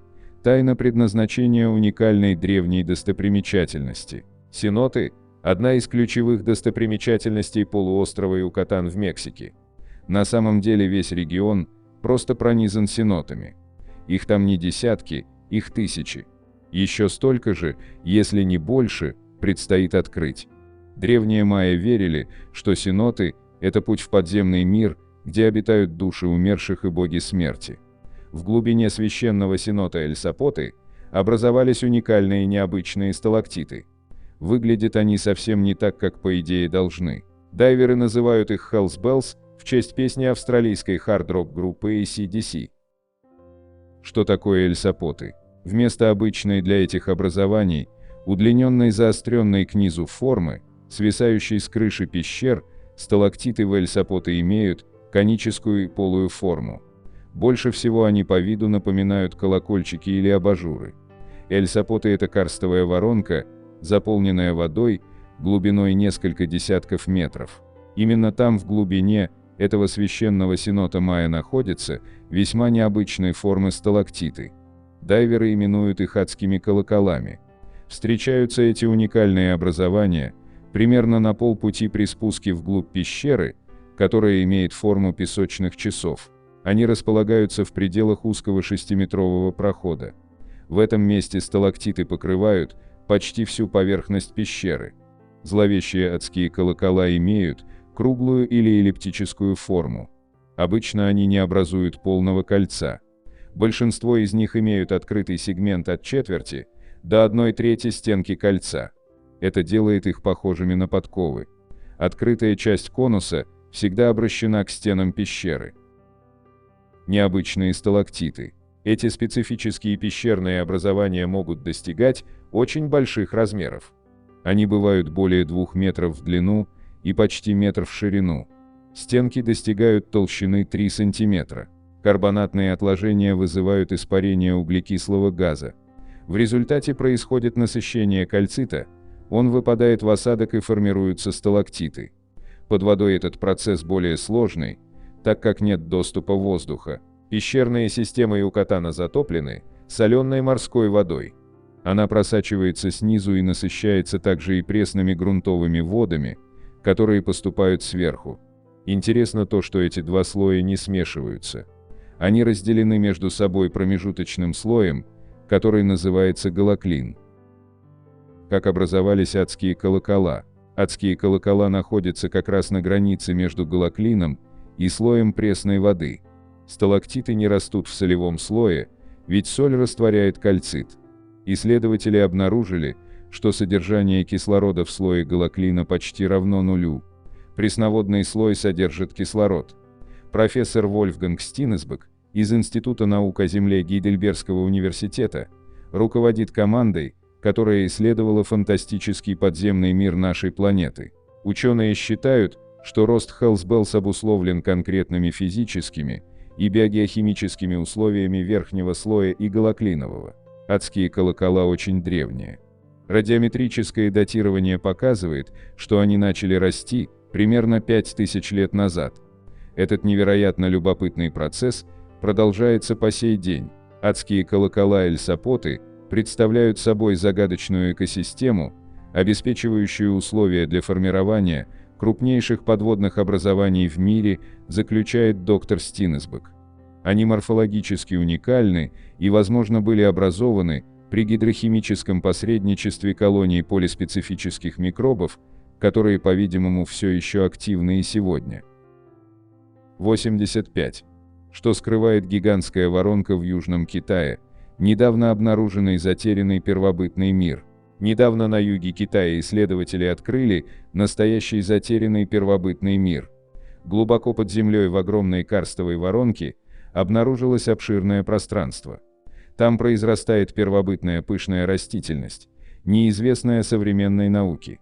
Ученые надеются найти и представителей животного мира. Что уже сейчас известно о затерянном мире, который выглядит гораздо впечатляюще, чем картинка из любого голливудского блокбастера на подобную тему. Что такое карстовая воронка? Сенот – это карстовая яма или воронка, образовавшаяся в результате естественного процесса обрушения коренных пород. Обычно слово «сенот» применяют, когда описывают ритуальные колодцы в Мексике и Центральной Америке. Перед глазами сразу возникают истории о загадочных ритуалах майя или ацтеков, их таинственные артефакты. Там таких сенотов тысячи, ведь это местность, где множество подземных рек. Недавно обнаруженная воронка или сенот в Южном Китае – совершенно другого рода открытие. Внутри, глубоко под землей, глазам ученых открылся настоящий затерянный мир. Воронка скрывала нетронутый временем первобытный лес, неисследованная доселе экосистема. Воронки в Китае многочисленны и велики. Карстовая местность – это ландшафт, насквозь пронизанный подземными водами. Они циркулируют через пласты растворимой соли и карбонатные породы, такие как гипс и известняк. Такие сеноты в Китае называют тинькэн – райская яма. В такой райской яме и обнаружили ученые недавно настоящий затерянный мир. Этот синод был доселе неизвестен специалистам. Он находится возле деревни Пине в провинции Леи, Гуанси-Чжуанский автономный район. Он граничит с Вьетнамом. Этот регион входит в список объектов всемирного наследия ЮНЕСКО. Эта местность славится живописными пещерами с вековыми сталактитами и сталагмитами. Здесь множество рек, над которыми возвышаются величественные зубчатые карстовые образования и располагаются бесчисленные воронки. Последняя из обнаруженных карстовых воронок на юге Китая имеет глубину почти 200 метров. Внутри пространство имеет размеры больше 300 метров в длину и 150 в ширину. Эти размеры лишь в половину меньше самой глубокой воронки на планете. Это синод Эль-Закатан на северо-востоке Мексики, глубина которого составляет 335 метров. Изучение миров, затерянных во времени. Согласно научным данным, эта воронка стала 30-й в числе подобных синодов, обнаруженных в данном регионе. Специалисты из Национального научно-исследовательского института пещеры Карста США заявили, что сама карстовая воронка не стала для них сюрпризом. Ведь в этом районе таких воронок множество. Южный Китай – это яркая карстовая топография. Тут невероятно много синодов, которые скрывают в себе невероятные драматические тайны пещер, ведущих в недра потусторонних миров. Ученые рассказали, как образуются подобные воронки. Дождевая вода имеет в своем составе достаточно кислот, чтобы поглощать углекислый газ, когда она проходит через почву. В результате она становится еще более кислой. После этого она заполняет в породе все трещины, пробивая настоящие туннели. С течением времени эти туннели образуют иногда довольно обширные подземные камеры. Со временем эти пространства становятся настолько большими, что слой почвы сверху обрушается, образуя воронку, сродни недавно обнаруженной в Китае. Большинство мексиканских воронок заполнены водой. В китайском синоте спелеологи обнаружили древние деревья высотой до 40 метров, настоящий и нетронутый, первобытный затерянный мир. Деревья могут стать проблемой. Исследователи, которые немедля занялись изучением дна воронки, рассказали, что там произрастает густой подлесок. Высота растительности людям достигает до плеча. Это первобытное затерянное пространство, по их мнению, выглядит настолько причудливо и необычно, что ученые не удивятся, найдя здесь неведомые доселе науки виды. Дно воронки похоже на иное измерение. Ботаники всего мира затаили дыхание в ожидании новостей о новых видах деревьев. К тому же любые открытия подобного рода могут еще больше привлечь китайские власти к решению существующих проблем. Дело в том, что деревья в Китае – это больная тема. Пустыня Гоби и другие засушливые районы страны расширяются из-за чрезмерного выпаса скота, который привел к истощению пограничной растительности, позволяя ветру и гравитации разрушать почвы. Государство за последние 4 десятилетия высадило 66 миллиардов деревьев в рамках борьбы с расширяющимися пустынями. Ежегодно покрывая территорию размером с Ирландию, эти новые деревья успешно замедляют рост китайских пустынь. Тем не менее, Трой Штернберг, географ из Оксфордского университета, Великобритания, считает эту тактику в корне ошибочной, которая может лишь усугубить проблемы. Это может спровоцировать нехватку воды. Ведь все посаженные деревья не произрастали в этих районах доселе, и им необходимо очень много влаги. Так что такая практика провоцирует усиление негативных последствий глобального потепления за счет сокращения этого ценного и жизненно необходимого ресурса для жизнедеятельности человека. 86. Существо и воры. Внеземной гигантский организм в Португалии. Все началось после появления в городе НЛО. Жоаким Гуэдеш ду Амарал, директор школы промышленности и торговли, был на работе, когда его коллеги предупредили его о необычном объекте, зависшем над Иворой. Профессор Амарал использовал телескоп, чтобы получше рассмотреть объект. Через полчаса появился еще один НЛО, на этот раз похожий на медузу. Этот объект задрожал и понесся по небу с бешеной скоростью, время от времени останавливаясь и продолжая движение. В конце концов он остановился и завис в воздухе примерно на полчаса, после чего снова взлетел с огромной скоростью. Как только это произошло, по всей округе начали расползаться таинственные белые студенистые нити. Они почти полностью покрыли все толстым белым слоем. Люди были эвакуированы. Странное вещество было взято на пробу военными и учеными из Лиссабонского университета. Несмотря на то, что нити были хрупкими и сложными для сбора, анализ показал, что это одноклеточное существо, возможно, микроб с неизвестными свойствами. Что же на самом деле стало причиной его появления? Странное существо эворы. В течение 4 часов на Землю падала необычная белая, так сказать, паутина. Профессор Жоаким Консейсаа и один из его друзей по фамилии Силва в то время проходили летную подготовку на базе Синтры. Они также стали свидетелями событий, произошедших в тот день. Военные, Консейсаа и Силва, подтвердили эти события. Спустя годы профессор Жоаким занял пост начальника штаба ВВС Португалии. Позже профессор Амарал связался с Эуженио, отцом Консейсаа, который был членом французского астрономического общества. Они оба проводили эксперименты с причудливым материалом, похожим на существо. Когда пластины с веществом были отправлены на анализ, выяснилось, что материал устойчив к нагреванию и электричеству. Это не характерно ни для одного известного микроба на планете. В результате исследования был составлен отчет, в котором подробно описывалось следующее. Микроорганизм эвора был размером около 4 мм, состоял из щупалец. Активно проявляет защитные реакции на лабораторных пластинах. Последующие исследования показали, что его щупальца могут выдерживать давление до 350 граммов. В начале наблюдения она имела разную окраску. Центральная часть тела была желтой, с интенсивно-красными щупальцами, в то же время цвета менялись, давая коричневато-желтый оттенок, который становился все темнее и темнее. Щупальца были образованы параллельными нитями, соединенными желатиновым веществом. Каждая нить была прозрачной. Внутри можно было разглядеть маленькие тельца, которые со временем становились все больше. Нити, с силой проецируемые на стеклянную пластину, рисуют четко очерченную линию контакта. В середине центрального тела находилось отверстие в форме рта, вокруг которого располагались очень тонкие узоры. В веществе, из которого он состоит, могут быть складки или трещины.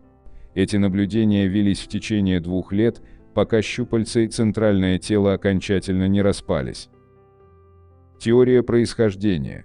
Несколько ученых и исследователей утверждали, что монстры-воры – это странный организм, совершенно неизвестный земной биологии. Это первый найденный признак инопланетной жизни. Франциско Муран-Корреа, координатор по экзополитике в Португалии Хавьер Сьерра, а также многочисленные ученые и эксперты по НЛО тщательно исследовали этот случай и развили эту идею. Профессора Лиссабонского факультета наук сорвали работу профессора Жоакима Амарала на факультете, заставив его не разглашать никакой информации в прессе. В 1978 году пожар уничтожил доказательства существования существа из эворы на факультете естественных наук в Лиссабоне. Удивительно, но пожарные не смогли потушить пламя, поднявшееся вокруг микроба. До сих пор неизвестно, что случилось с расследованием, что или кто спровоцировал пожар, и не были ли они переданы в другой отдел. Все указывает на то, что это была попытка скрыть внеземное явление. 87. Тайна египетской гробницы Киви-55 в долине царей. Египет полон загадок, и эта тайна – одна из самых заметных, которую пытаются разгадать египтологи. Эта тайна была передана нам не из Гизы, а из долины царей, которая находится на западном берегу в Луксоре. Это история, в которой каким-то образом связаны Тутанхамон, загадочный царь Сменхкари и фараон-реформатор Эхнатон. Тайна вращается вокруг Киви-55, которую также называют гробницей 55. 6 января 1907 года Теодор Дэвис и его помощник Эдвард Айртон обнаружили гробницу в долине царей. После нескольких дней кропотливых раскопок команде Дэвиса наконец удалось пробиться через завалы, которые закрывали вход в гробницу 55.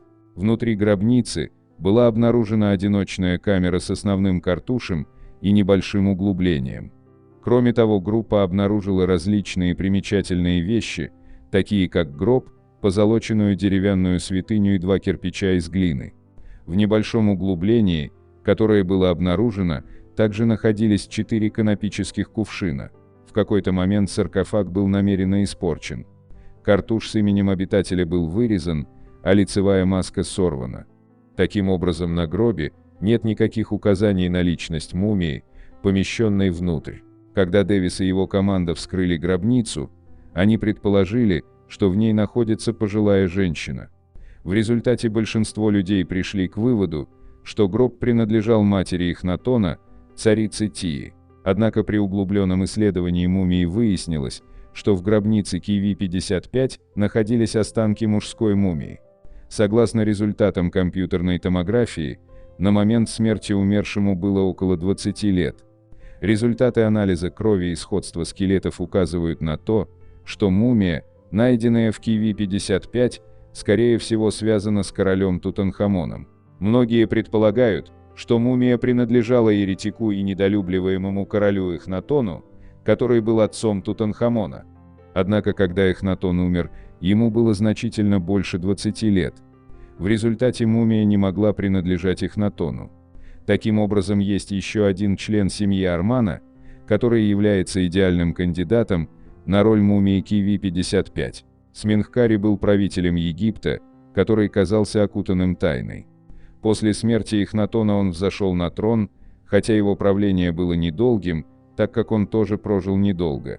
После его смерти новым фараоном Египта был назначен Тутанхамон. Кроме того, было обнаружено, что Сменхкари некоторое время был соправителем Эхнатона.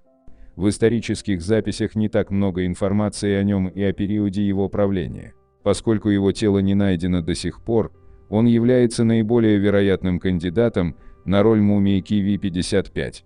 Согласно информации, найденной в записях, Сменхкари был либо старшим братом, либо дядей Тутанхамона. Это указывает на то, что у него были близкие родственные отношения с мальчиком-фараоном. Личность мумии долгое время оставалась предметом споров. На данный момент кажется, что наиболее вероятной мумией Киви-55 является мумия Сменхкари, который правил Египтом очень короткий период. Тело Сменхкари до сих пор не найдено, поэтому личность мумии Киви-55 останется загадкой, пока не будут изучены другие мумии. 88. Удивительные 5000-летние уральские петроглифы, похоже, изображают передовые химические структуры. По мнению ученых, это вообще не должно быть возможно. Древний набор петроглифов в Уральском регионе России, имеющий возраст около 5000 лет, изображает ряд, так сказать, продвинутых химических структур и считается одной из величайших загадок в мире. Но как древние цивилизации узнали о них тысячи лет назад?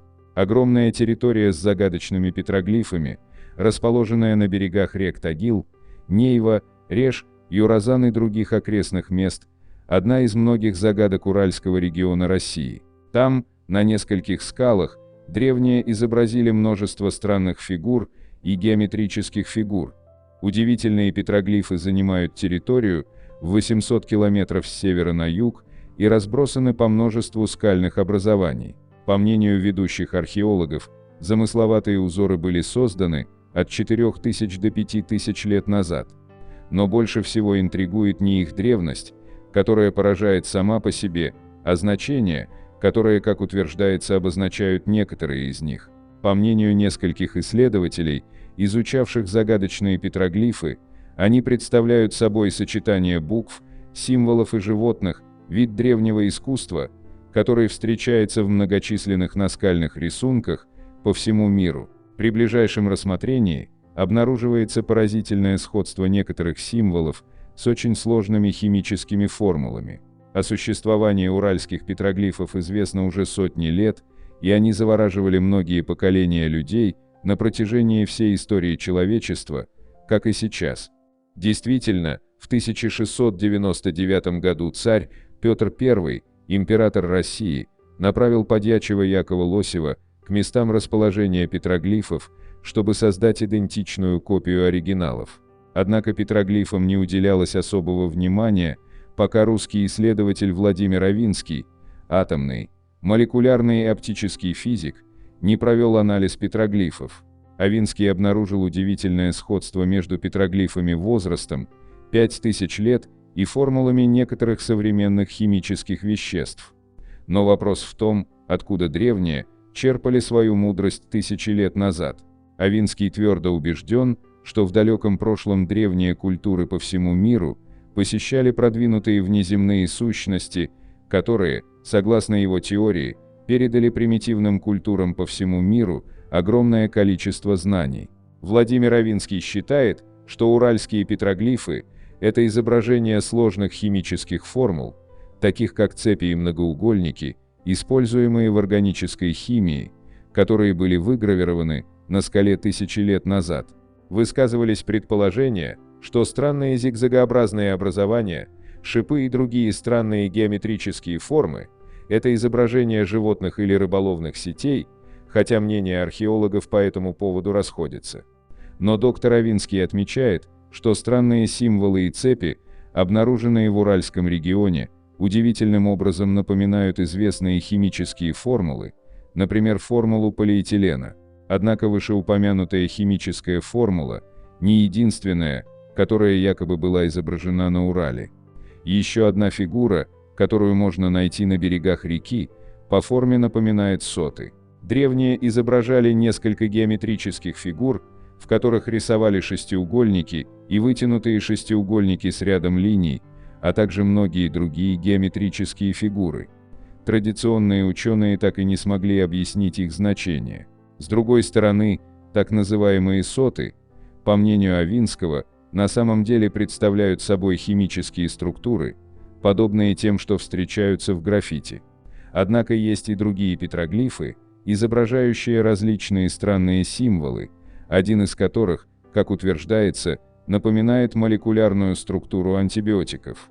Интересно, что Владимир Авинский даже продемонстрировал уральские пиктограммы группе химиков.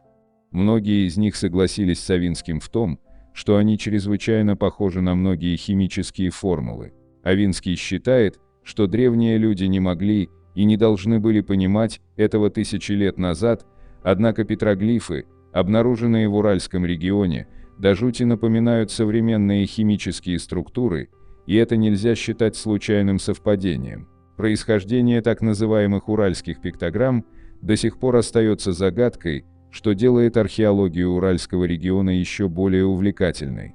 Все больше исследователей считают, что эти знания могли быть переданы древним цивилизациям, гостями со звезд, которые, возможно, прилетали на Землю в далеком прошлом и оставили для них послание. 89. Гигантская гравитационная дыра в Индийском океане свидетельствует о существовании вымершего древнего моря. Долгие годы ученые были озадачены происхождением гравитационной дыры в Индийском океане. Теперь исследователи полагают, что объяснением может быть затопленное дно вымершего океана. Ученые считают, что нашли источник глубокой, так сказать, гравитационной дыры в Индийском океане, странном месте, где гравитационное притяжение Земли ниже, чем в других точках нашего мира. Индоокеанский геоидный минимум – это впадина площадью 3 миллиона квадратных километров в Индийском океане в 1200 километрах к юго-западу от Индии. Гравитация впадины настолько слаба по сравнению с ее окружением, что слой ее воды был, так сказать, оттянут, в результате чего уровень моря над впадиной оказался на 106 метров ниже среднемирового. Низкий уровень – следствие того, что наша планета на удивление неровная, она сплюснута на полюсах, выпуклая на экваторе, а по всей ее поверхности располагаются комки и бугорки. Но с момента своего открытия, в 1948 году происхождения, эта индоокеанская бездна озадачивала ученых. Теперь исследование, опубликованное в журнале Geophysical Research Letters, предполагает, что причиной возникновения индоокеанского геоидного минимума стала магма низкой плотности, которая была вытеснена в Индийский океан опускающимися плитами древнего океана. Согласно исследованию, происхождение этого понижения геоида было загадочным. Для объяснения этой отрицательной аномалии геоида выдвигались различные теории. Однако все эти исследования рассматривали современную аномалию и не касались вопроса о том, как появился этот минимум геоида. В поисках возможного ответа исследователи использовали 19 компьютерных моделей, которые имитировали движение мантии и тектонических плит в регионе на протяжении 140 миллионов лет. Затем они сравнили смоделированные минимумы, образовавшиеся в каждом тесте, с реальными впадинами. 6 моделей, которые лучше всего имитировали реальный геоидный минимум, имели одну общую особенность – шлейфы горячей магмы низкой плотности поднимались вверх и вытесняли более плотный материал под минимумом, уменьшая массу региона и ослабляя его гравитацию. Эти шлейфы – выбросы мантийной породы из возмущения, возникшего в 1000 километров к западу под Африкой. Известный как африканский шар, плотный пузырь кристаллизованного материала внутри мантии Африки размером с континент и в 100 раз выше Эвереста. Но что могло толкнуть куски этого материала под Индийский океан? Последние кусочки тектонической головоломки – это так называемые титианские плиты, или остатки морского дна древнего океана Тетис, существовавшего между суперконтинентами Лавразия и Гондвана более 200 миллионов лет назад. По мнению исследователей, когда индийская плита отделилась от Гондваны и столкнулась с евразийской плитой, она прошла над плитой Тетис, сместив ее и потолкнув под индийскую плиту.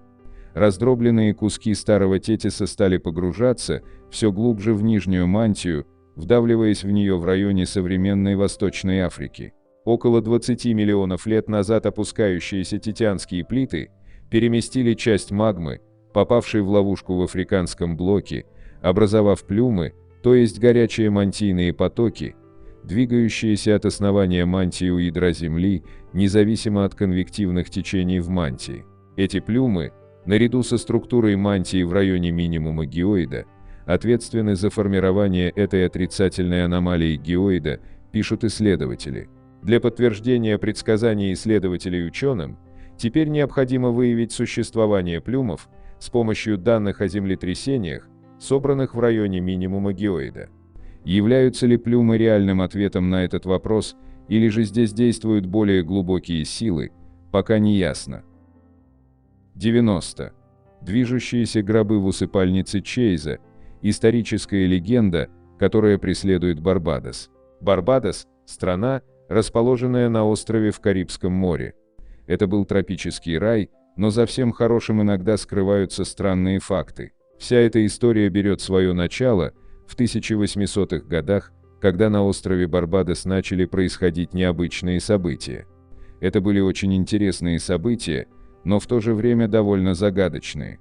Даже лорд Камбермир, губернатор Барбадоса в то время, был вовлечен в это дело.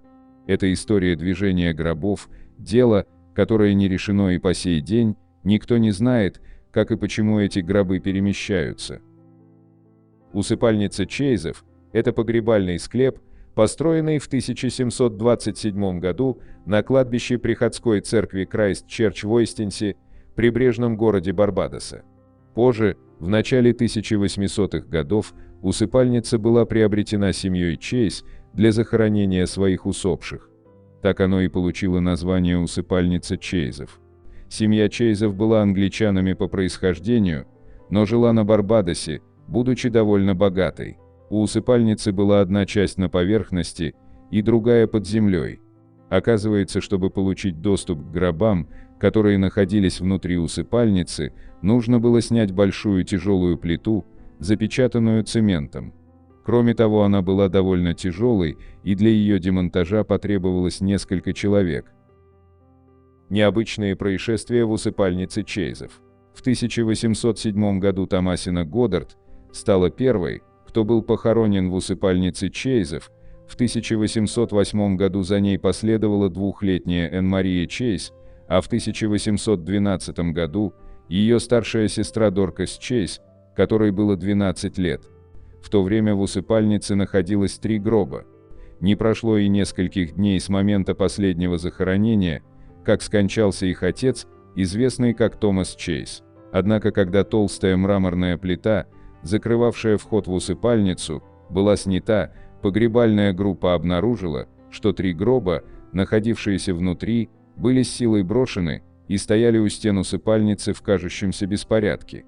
Не имея никакой конкретной причины, по которой гробы могли быть перемещены, люди были озадачены и поставили гробы на прежнее место.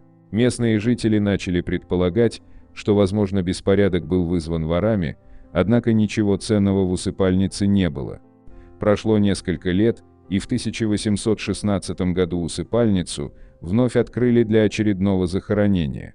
Сюрпризом снова стало то, что гробы были испорчены, в том числе и гроб Томаса Чейза. Снова все гробы были переставлены на свои места, добавлен еще один, и усыпальница была запечатана. Спустя несколько месяцев пришлось вновь открыть усыпальницу из-за очередной смерти. И снова гробы оказались не на своих местах, а большинство из них пришли в негодность. Общественность рассуждала о том, что могло стать причиной такого положения дел в усыпальнице. Чтобы убедиться в этом, они заглянули внутрь, но опять ничего необычного не обнаружили. Решение, предложенное губернатором. Лорд Камбермир, губернатор Барбадоса в то время, решил взять бразды правления в вопросе движения гробов и приказал захоронить их и засыпать песком местность рядом, чтобы отыскать следы того, кто туда заходил. Через несколько месяцев лорд Камбермир вместе с другими людьми отправился посмотреть, не случилось ли чего с гробами. На первый взгляд казалось, что там никто не ходил, так как не было никаких следов, а надгробие было целым и невредимым. Однако, открыв усыпальницу Чейза, обнаружили, что гробы стоят не на своих местах, и самое подозрительное, что на песке не было следов ног. Испуганная семья решила поменять гробы в этой усыпальнице, а губернатор распорядился перезахоронить тела на отдельных участках. Таким образом, оригинальная усыпальница Чейза теперь запечатана и полностью заброшена. Выдвигались различные гипотезы о том, как гробы могли перемещаться без участия людей. Предполагалось, что здесь мог быть водозабор, который затопило и заставило гробы плавать и перемещаться внутри усыпальницы, или же все эти необычные вещи произошли из-за землетрясения. Но эти теории были отброшены, оставив множество вопросов и подозрений.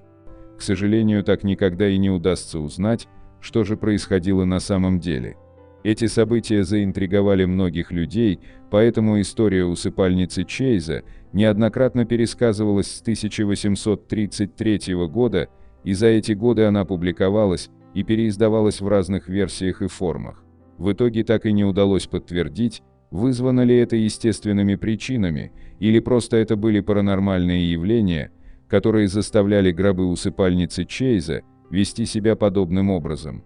Хотя без сомнения это вызывает огромное любопытство и интригует всех, кто об этом слышит. 91. След НЛО в Риндлшемском лесу – самая противоречивая встреча НЛО в истории. В декабре 1980 года в Риндлшемском лесу, Саффолк, Англия, был замечен неопознанный летательный аппарат треугольной формы со странными иероглифами на корпусе. Это необычное событие получило широкую известность как инцидент в Риндлшемском лесу. Инциденты в Риндлшемском лесу происходили один за другим, неподалеку от базы ВВС США Вудбридж, которая в то время использовалась американскими ВВС. Среди свидетелей были высокопоставленные военные, такие как командующий подполковник Чарльз Халт, который заявил, что летательный аппарат неоднократно испускал лучи света. Все началось 26 декабря 1980 года, около 3 часов ночи, когда патрульные возле восточных ворот базы ВВС Вудбридж увидели несколько странных огней, резко опустившихся в близлежащий Риндлшемский лес. Сначала они подумали, что это огни сбитого самолета, однако, войдя в лес для исследования, увидели светящийся металлический объект треугольной формы с интенсивным синим и белым светом, а на его корпусе были какие-то неизвестные символы, похожие на иероглифы. Сержант Джим Пеннистон, который был одним из свидетелей, позже утверждал, что близко столкнулся с кораблем неизвестного происхождения, находясь в лесу. По словам Пеннистона, когда он прикоснулся к его гладкой внешней оболочке, которая была немного горячей, он вошел в трансовое состояние и в тот момент мог видеть только 010101 цифровые символы в своем сознании, а объект постоянно распространял слабую ударную волну в окружающей атмосфере. Кроме того, он помнил, что на корпусе корабля были начертаны символы, похожие на иероглифы, как будто это был алмаз, вырезанный на стекле. Через некоторое время мистический объект треугольной формы двинулся сквозь деревья. Также сообщается, что пока объект парил над лесным массивом, животные на близлежащей ферме пришли в ярость. Вскоре после инцидента местная полиция прибыла на место происшествия и провела небольшое расследование, в ходе которого было сообщено, что они смогли увидеть только огни, которые исходили от маяка Орфорд-Несс, расположенного в нескольких милях на побережье. С другой стороны, астрономы пришли к выводу, что эти огни – кусок мусора, сгоревший в виде огненного шара над Южной Англией в то время. На следующее утро военнослужащие вернулись на небольшую поляну у восточного края леса и обнаружили 3 небольших неопознанных следа в виде треугольника, а также следы ожогов и сломанные ветки на близлежащих деревьях и кустах. Местная полиция предположила, что это сделало животное. 28 декабря заместитель командира базы, подполковник Чарльз Халт вместе с несколькими военнослужащими провел масштабное расследование этого предполагаемого места. Во время расследования они также увидели мигающий свет через поле, направленный на восток, подобный тому, что произошел в первую ночь. По их словам, в ночном небе виднелись 3 огня, похожие на звезды. 2 из них двигались на север, а 1 – на юг, на определенном угловом расстоянии. Самая яркая из них висела до 3 часов и, казалось, через короткий промежуток времени пускала вниз поток света. Что бы они там ни делали, похоже, они искали что-то очень важное для себя. Но ученые, придерживающиеся общепринятых взглядов, объяснили все эти звездоподобные огни не более чем яркими звездами в ночной темноте. 92. Существует ли в Дульсе, штат Нью-Мексико, секретная подземная база пришельцев? Под горой Арчулета, расположенной к северо-западу от города Дульси, штат Нью-Мексико, находится сверхсекретная военная база ВВС. Многие утверждают, что на этой военной базе еще с 1969 года проводятся генетические исследования ужасающего характера. Окрестности города печально известны увечьями скота, и многие жители, а также любители конспирологии считают, что инопланетяне часто появляются в этом районе по очень пугающей причине. Они сотрудничают с правительством США, чтобы создать расу гибридных человека-животных монстров для использования в качестве оружия в войне. Возникает вопрос, не используются ли они также в Ираке или Афганистане. Ни одного случая обнаружения не было опубликовано. Однако известно, что с начала 1970-х годов был изуродован домашний скот, в основном коровы, быки и лошади. Это означает, что на подземном объекте, возможно, создаются кентавры, минотавры и, возможно, другие гибриды. Но судя по состоянию туш скота, которые на протяжении многих лет находили на обочинах шоссе и в полях, эти гибриды должны быть чудовищно ужасными, жуткими, шитыми вместе, как что-то из Франкенштейна. Теория гласит, что у базы есть несколько уровней. Никто не знает, сколько их, но либо 6-й, либо 7-й уровень – это место, где проводятся самые страшные, причудливые эксперименты по генетическим манипуляциям и мутациям, в основном инопланетянами, поскольку люди отвечают за верхнюю половину базы или около того. Этот контролируемый инопланетянами уровень получил прозвище «Зал кошмаров». По мнению теоретиков, вся база была создана по инициативе ЦРУ, сначала в рамках расследования наблюдений НЛО, которые были распространены в этом районе. Когда ЦРУ обнаружила, что разумные внеземные существа действительно здесь и калечат скот, чтобы изучать его, ЦРУ заключила некий договор между существами и правительством, согласно которому они будут работать вместе в мире и учиться друг у друга за счет бедного скота и людей, попавших туда в качестве подопытных кроликов. Теория утверждает, что это скорее всего люди, которых не хватится, бродяги, уличные отбросы, бездомные дети и так далее. Существует множество свидетельств очевидцев и фотографий, фиксирующих странные огни в ночном небе вокруг Дульси, а также множество случаев наблюдения в дневное время печально известных черных вертолетов, роящихся вокруг горы Арчулета. Теория возникла в 1980-х годах, и в ней фигурирует единственный источник – Пол Бенневиц, который утверждал, что работал на базе физиком, пока не узнал об ужасах зала кошмаров. После этого он подал в отставку, и ЦРУ не стало промывать ему мозги, очевидно рассчитывая, что никто не поверит в столь безумную историю. Бенневиц умер в 2005 году. Теоретики утверждают, что на него было совершено тихое покушение. Однако фактом является то, что ЦРУ и ВВС провели тщательно продуманную клеветническую кампанию, чтобы дискредитировать Бенневица как сумасшедшего, и по меньшей мере трижды заставляли его ложиться в психиатрические клиники. Это говорит о том, что они опасались того, что Бенневиц мог рассказать. В конце 1980-х годов Бенневиц предоставил новомексиканским газетам аэрофотоснимки того, что, по его словам, было инопланетным летательным аппаратом, разбившимся неподалеку от предполагаемой базы Дульси.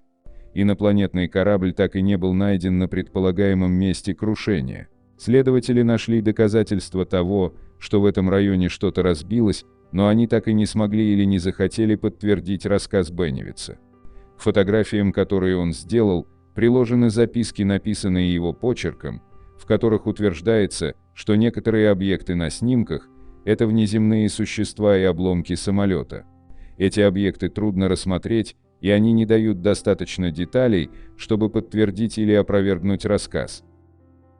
93. Кармина Мирабелли – физический медиум, который был загадкой для ученых.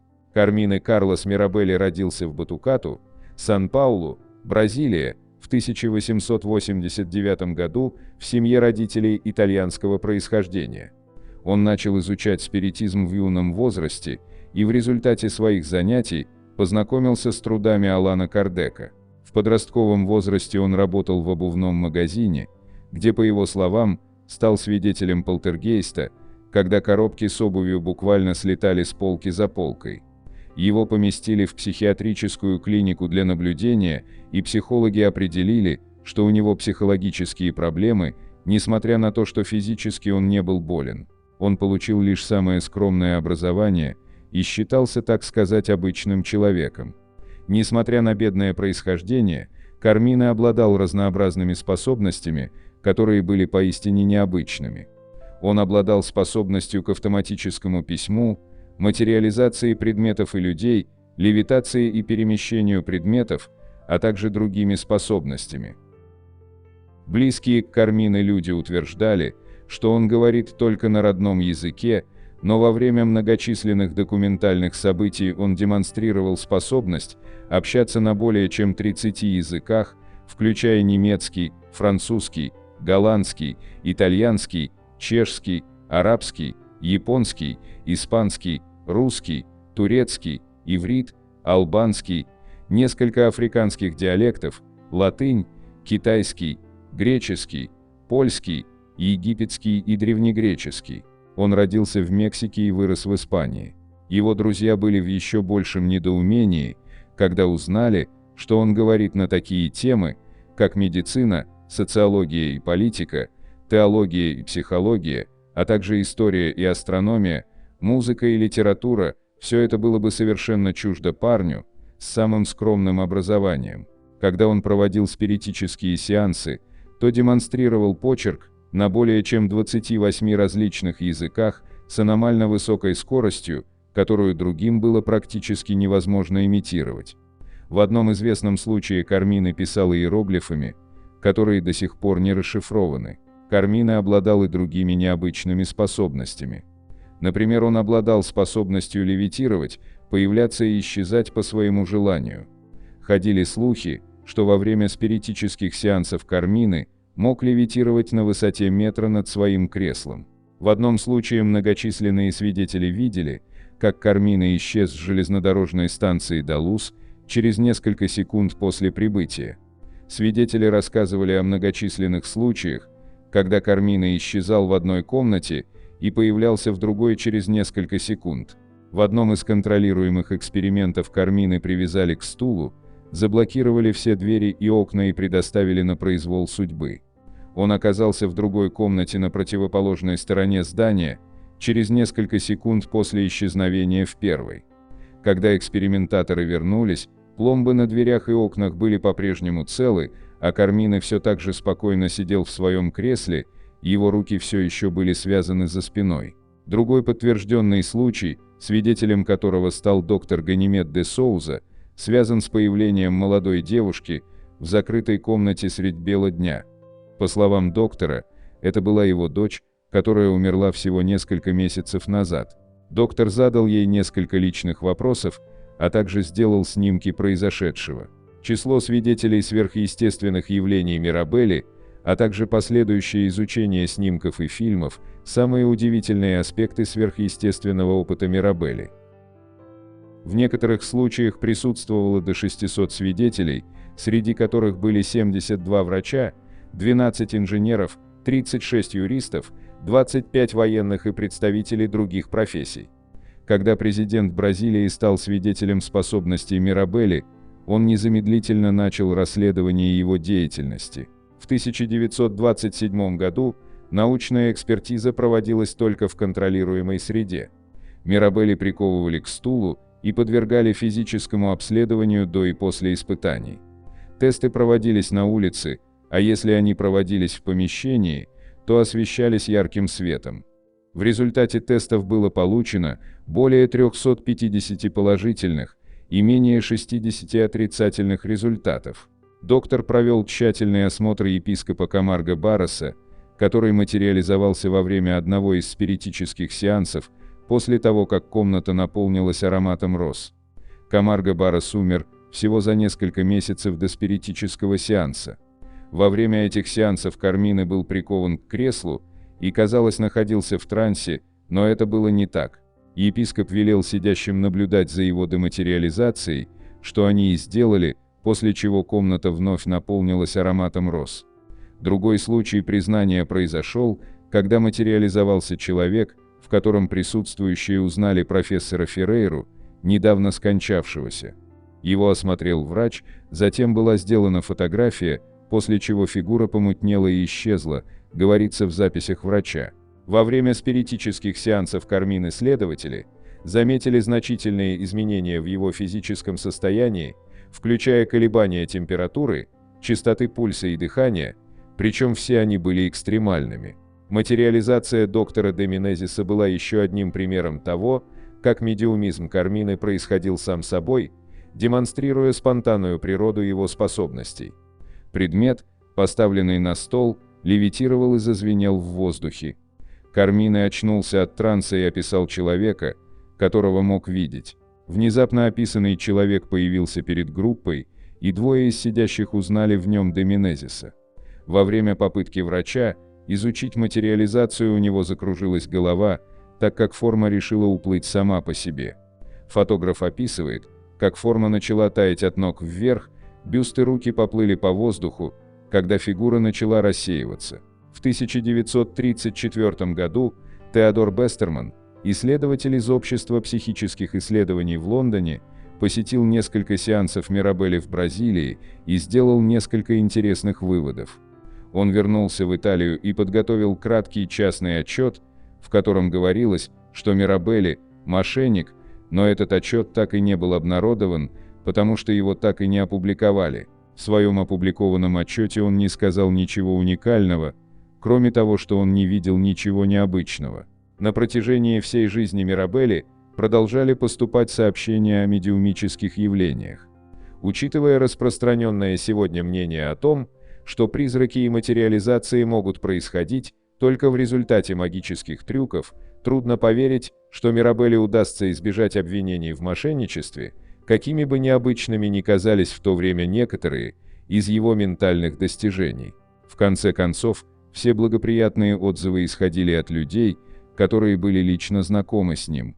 Убедительных исследований так и не было проведено, возможно, из-за неблагоприятного характера первых результатов, особенно тех, что были получены Бестерманом. 94. Реинкарнация – невероятно странное дело близнецов Поллок. Дело близнецов Поллок – это неразрешимая загадка, которая вскружит вам голову, даже если вы совсем не верите в жизнь после смерти.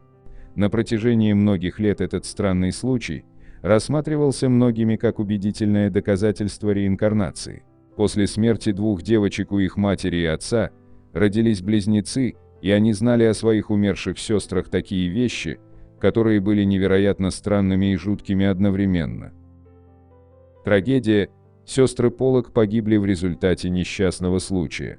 Это был полдень 5 мая 1957 года, радостное воскресенье для семьи Поллок, которая направлялась на традиционную мессу в церковь старинного английского городка Хексем. Родители, Джон и Флоренс Поллок, остались позади. Они не сопротивлялись беспокойным шагам своих дочерей Джоанны, 11 лет, и Жаклин, 6 лет. Они обе хотели занять первые места на церемонии и убежали далеко вперед. Несмотря на свои планы, в тот день они так и не попали на мессу. В нескольких кварталах от церкви им помешало лихачество. Поспешность не позволила им увидеть автомобиль, который собирался проехать поворот, протаранил их обоих, и на месте Джоанна и Жаклин погибли на асфальте. Родители пережили самый печальный год в своей жизни. Опустошенные преждевременной потерей дочерей, они хотели снова создать семью.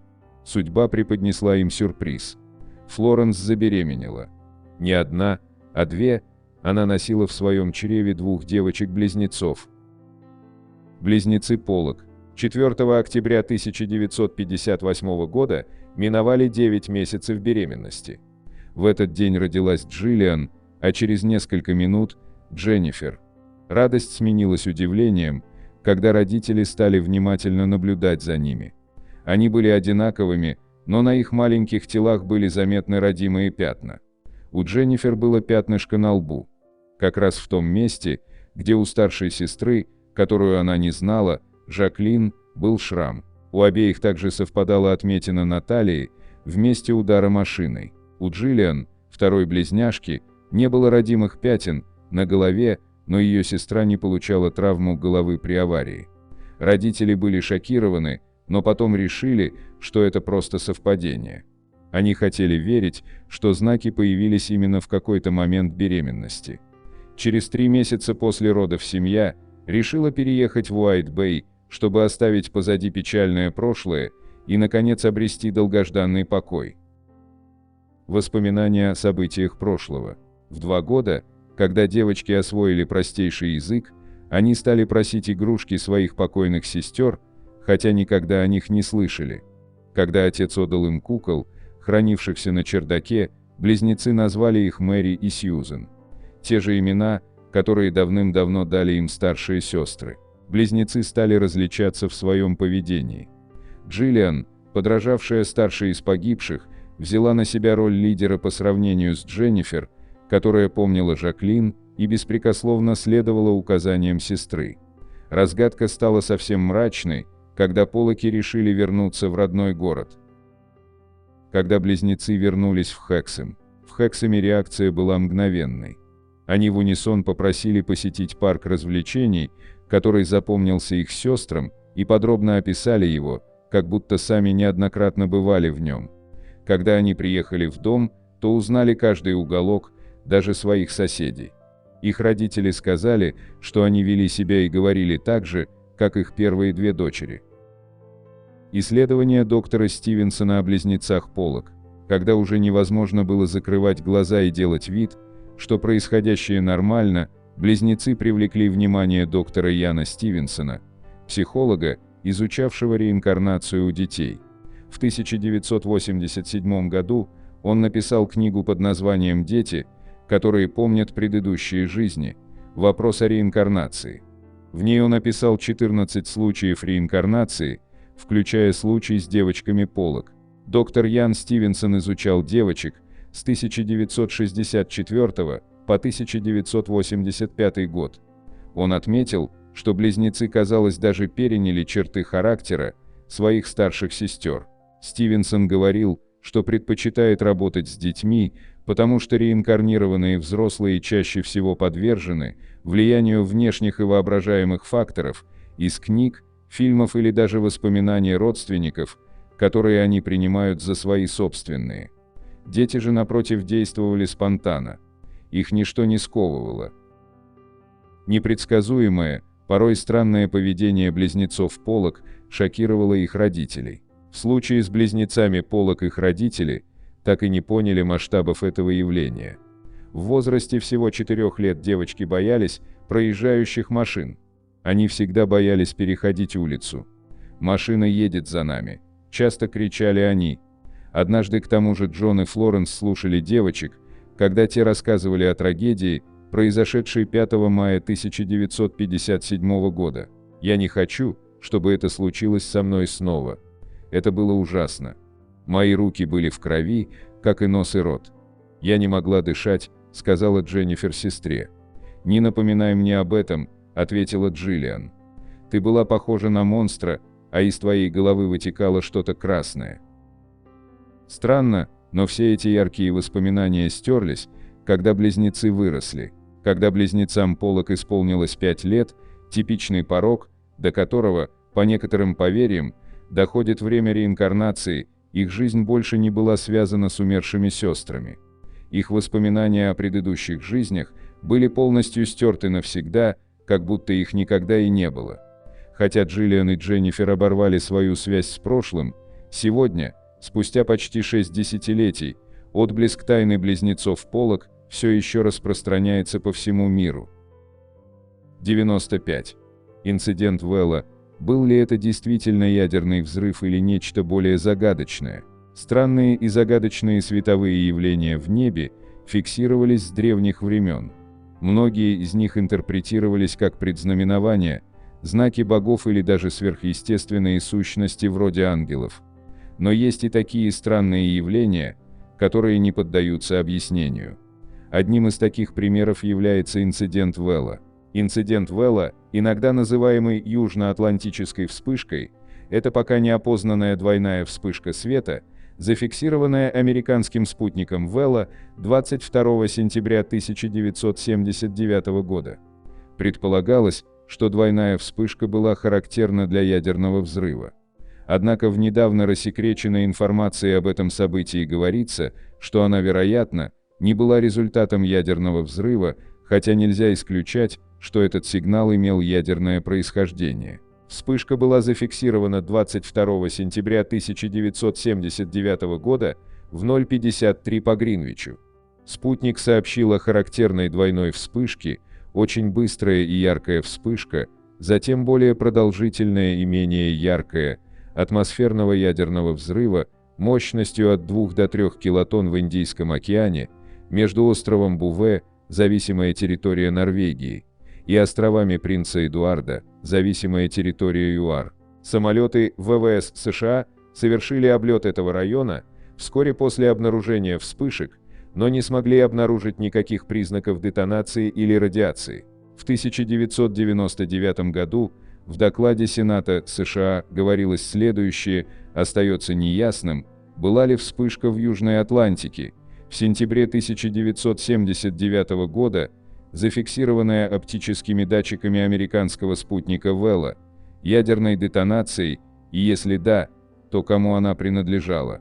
Интересно, что предыдущие 41 двойная вспышка, зафиксированные спутниками Вэлла, были вызваны испытаниями ядерного оружия.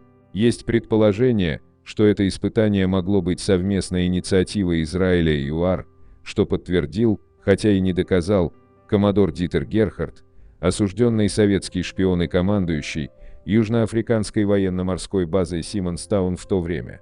Среди других объяснений – падение метеороида на спутник, атмосферная рефракция, реакция камеры на естественный свет, необычные условия освещения, вызванные влажностью или аэрозолями в атмосфере.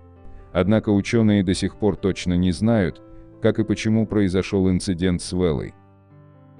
96. Загадочный инцидент 1978 года с монстром, атаковавшим корабль USS Стейн. Монстр USS Стейн – неопознанное морское существо, которое, по-видимому, напало на эскортный эсминец класса Knox USS Стейн DE-1065, который позже был переименован во фрегат FF-1065 ВМС США. Свое название USS Стейн корабль получил в честь Тони Стайна, который стал первым морским пехотинцем, получившим медаль за отвагу за участие в битве при Ивадзиме. USS Стейн был введен в эксплуатацию 8 января 1972 года, а после 2 десятилетий неспокойной службы его списали 19 марта 1992 года. Корабль USS Стейн завоевал популярность во всем мире, когда в 1978 году на него напало морское чудовище. Это чудовище, как полагают, было неизвестным видом гигантского кальмара, который повредил резиновое покрытие на фаул купола NSQS-26 Sonar. Удивительным образом было повреждено более 8% покрытия. Какого размера был кальмар, напавший на корабль USS Стейн? Что еще более странно, почти все порезы содержали остатки острых, изогнутых когтей, которые особенно часто встречаются на ободках присосок щупалец некоторых кальмаров. Клешни действительно были намного больше, чем все, о которых сообщалось в то время, что указывало на то, что длина чудовищного существа могла достигать 45 метров. Таким образом, можно предположить, насколько большим был кальмар, напавший на корабль USS Стейн. Хотя это загадочное гигантское существо кажется невероятным, на самом деле мы не можем отрицать тот факт, что наши знания о поверхности Луны более обширны, чем знания о дне океанов. Поэтому, учитывая просторы океана, мы не должны удивляться, если однажды бесстрашные исследователи обнаружат новую странную и причудливую форму морской жизни, о которой мы даже не подозревали. Это существо может быть огромных размеров, как монстр USS Стейн, а может быть и за пределами нашего воображения, с иным строением тела, сформированным уникальным способом, которым оно выживает в этом мире. 97. Энигмалит Уильямса. Свидетельство существования развитой цивилизации 100-тысячелетней давности. В 1998 году Джон Уильямс, инженер-электрик, во время экскурсии по отдаленному сельскому району Северной Америки сделал удивительное открытие. Он нашел то, что казалось электрическим разъемом, торчащим из земли. Заинтригованный, Уильямс начал копать и обнаружил небольшой камень с вмонтированным в него трехштырьковым штекером. Несмотря на любопытство, вызванное этим странным камнем, Уильямс хранит молчание о его точном местонахождении. Он опасается, что раскрытие местонахождения может привести к краже других таинственных артефактов. Однако, по словам Уильямса, диковинный камень был обнаружен в уединенном месте, вдали от населенных пунктов, промышленных комплексов, аэропортов, заводов, электростанций и атомных станций. Камень, известный как энигмалит или петродокс, вызвал споры из-за своей цены в $500 тысяч и внеземных теорий, окружающих его. Многие ученые считают, что это мистификация, созданная исключительно ради славы и богатства. По их мнению, это не что иное, как розетка, застрявшая в вулканической породе или что-то в этом роде. Однако Уильямс настаивает на подлинности энигмалита и предлагает его исследователям для анализа, хотя пока никто не воспользовался этим предложением. По словам Уильямса, встроенный в гранитный камень электронный компонент, по-видимому, был частью его формирования, а не искусственно прикреплен. Геологический анализ показал, что возраст камня составляет около 100 тысяч лет, что опровергает общепринятые представления о технологическом развитии человечества. Инструмент, запертый в петродокс, сравнивают с электронным XLR-разъемом, и он демонстрирует слабое магнитное притяжение. Показания амметра указывают на силу, схожую с разомкнутой цепью. Трехштырьковый разъем удерживается на месте неизвестной пластиной, которая не похожа ни на один узнаваемый материал.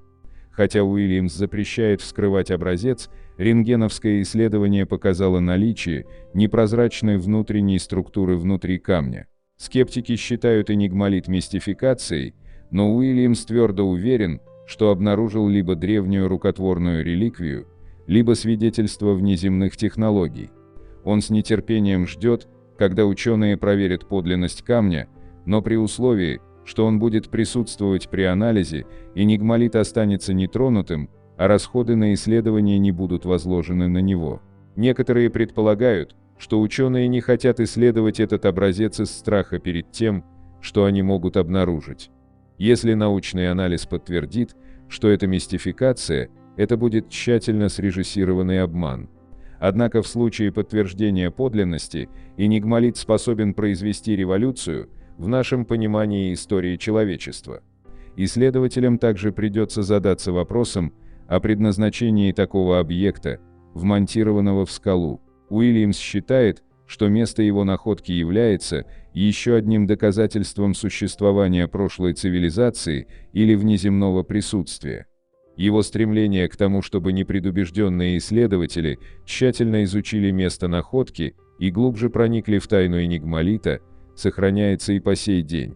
Согласно силурийской гипотезе, предложенной учеными НАСА, предполагается, что человечество могло подниматься и падать несколько раз на протяжении тысячелетий. А вы верите в то, что на Земле когда-то существовала развитая доисторическая человеческая цивилизация? 98. Фигурка Нампа – доказательство существования 2-миллионной цивилизаций в Северной Америке. В июле 1889 года, во время бурения скважины в Нампе, штат Айдахо, была обнаружена небольшая человеческая фигурка, которая вызвала большой научный интерес в позапрошлом веке. Несомненно, сделанной руками человека, она была найдена на глубине около 100 метров, что, согласно принятым эволюционным методам датировки, указывает на его возраст гораздо раньше предполагаемого появления человека в этой части света. Хотя научное сообщество почти забыло об этой фигурке, доказательства, если смотреть на них без эволюционной предвзятости, все еще звучат убедительно спустя столетия после их обнаружения. Маленькая куколка, получившая название фигурка Нампа, наполовину состоит из глины и наполовину из кварца, и по мнению по крайней мере одного эксперта, профессора Альберта Райта из Берлинского колледжа, она не была создана маленьким ребенком или любителем, а была сделана настоящим художником. Несмотря на то, что кукла сильно потрепана временем, ее внешний вид все еще отчетлив, у нее луковицеобразная голова с едва различимым ртом и глазами, широкие плечи, короткие толстые руки и длинные ноги, правая из которых отломана. На фигурке также есть слабые геометрические отметины, которые представляют собой либо узоры одежды, либо украшения, они расположены в основном на груди, вокруг шеи, а также на руках и запястьях. Кукла представляет собой образ человека высокой культуры, богато одетого. В отличие от множества древних человеческих артефактов и костей, найденных в золотоносных гравиях в горах Сьерра-Невада в Калифорнии, в прошлом веке фигурка Нампы может быть единственным ключом к доисторической цивилизации, ныне погребенной глубоко под землей. Очевидно, что утверждать, что фигурка Нампы является прекрасным доказательством существования древней человеческой цивилизации в Северной Америке, гораздо сложнее. Тем не менее, свидетельства в пользу подлинности фигурки Нампы кажутся весомыми. Состояние артефакта представляло бы собой весьма сложную задачу для человека на ранней стадии развития. А песчаный фильтр, работавший на момент обнаружения артефакта, исключает возможность того, что артефакт был засыпан сверху во время работы и уцелел.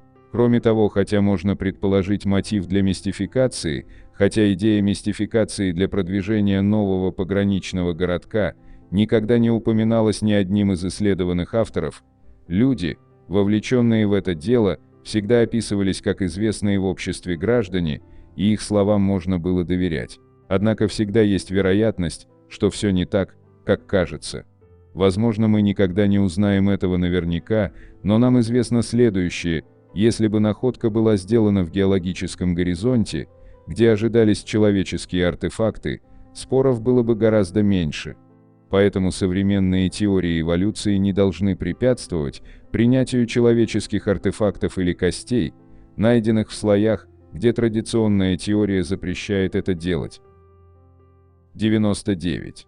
Инопланетная ДНК в теле древнейшего в мире предка человека. В ноябре 2013 года ученые извлекли из бедренной кости возрастом 400 тысяч лет одну из древнейших в мире человеческих ДНК, содержащую доказательства существования неизвестного вида. ДНК этих предков человека, возраст которых составляет сотни тысяч лет, показывает сложную схему эволюции происхождения неандертальцев и современных людей. Кость принадлежит человеку, но содержит так называемое ДНК пришельцев.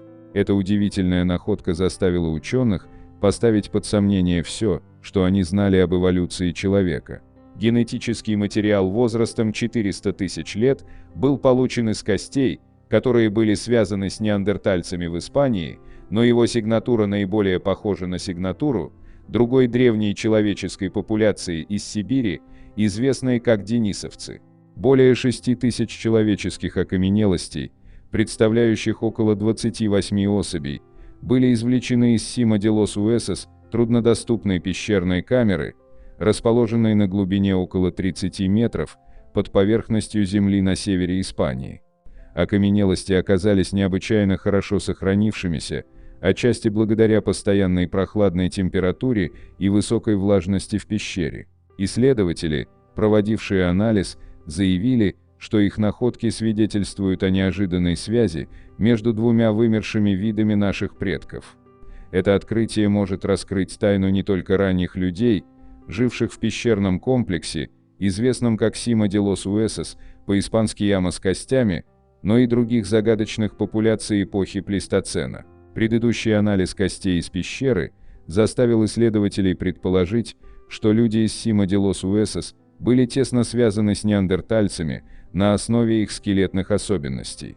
Однако митохондриальная ДНК оказалась гораздо более похожей на ДНК денисовцев, ранней человеческой популяции, которая, как считается, отделилась от неандертальцев около 640 тысяч лет назад. Ученые также обнаружили, что 1% генома денисовцев произошел от другого загадочного предка, прозванного учеными сверхархаичным человеком. В свою очередь, предполагается, что некоторые современные люди могут иметь около 15% этих суперархаичных генных блоков. Таким образом, данное исследование показывает, что люди из Сима де лос Уэсос были тесно связаны с неандертальцами, денисовцами и неизвестной популяцией ранних людей. Так кем же мог быть этот неизвестный предок человека? Одним из потенциальных претендентов может быть Homo erectus, вымерший предок человека, живший в Африке около 1 миллиона лет назад. Проблема в том, что мы никогда не находили ДНК Homo erectus, поэтому на данный момент мы можем лишь строить догадки. С другой стороны, некоторые теоретики выдвинули несколько действительно интригующих идей. Они утверждают, что так называемые 97% незакодированных последовательностей в человеческой ДНК – это не что иное, как генетический план внеземных форм жизни. По их мнению, в далеком прошлом человеческая ДНК была целенаправленно спроектирована некой продвинутой внеземной расой, и неизвестный сверхархаичный предок людей Сима де лос Уэсос может быть свидетельством этой искусственной эволюции. Внеземная связь или неизвестный человеческий вид, что бы это ни было, находки лишь еще больше усложняют историю эволюции современного человека, возможно, в ней участвовало еще больше популяций. Они загадочны, они тайны, и они существуют внутри нас миллионы лет. 100. Действительно ли это человеческий окаменелый палец возрастом 100 миллионов лет? Согласно общепринятой антропологии, самому древнему известному ископаемому человеку 2,8 миллиона лет, и родом он из Африки. Однако ряд находок, которые просто не соответствуют этой версии, например, этот окаменелый человеческий палец, возраст которого, как утверждается, составляет 100 миллионов лет, ставит под сомнение эту точку зрения. В середине 1980-х годов Карл Бау и несколько других креационистов заявили, что нашли в куче гравия продолговатый камень и что это действительно окаменевший человеческий палец. Карл Бау из Глен-Роуз, штат Техас, был известен своими многочисленными заявлениями о найденных окаменелостях и артефактах. Вскоре он начал выставлять эту окаменелость в качестве предполагаемой окаменелости в своем музее доказательств сотворения мира в Глен-Роуз, штат Техас. Предыдущие окаменелости динозавров, обнаруженные в этом регионе, указывали на то, что возраст этого образования составляет около 100 миллионов лет.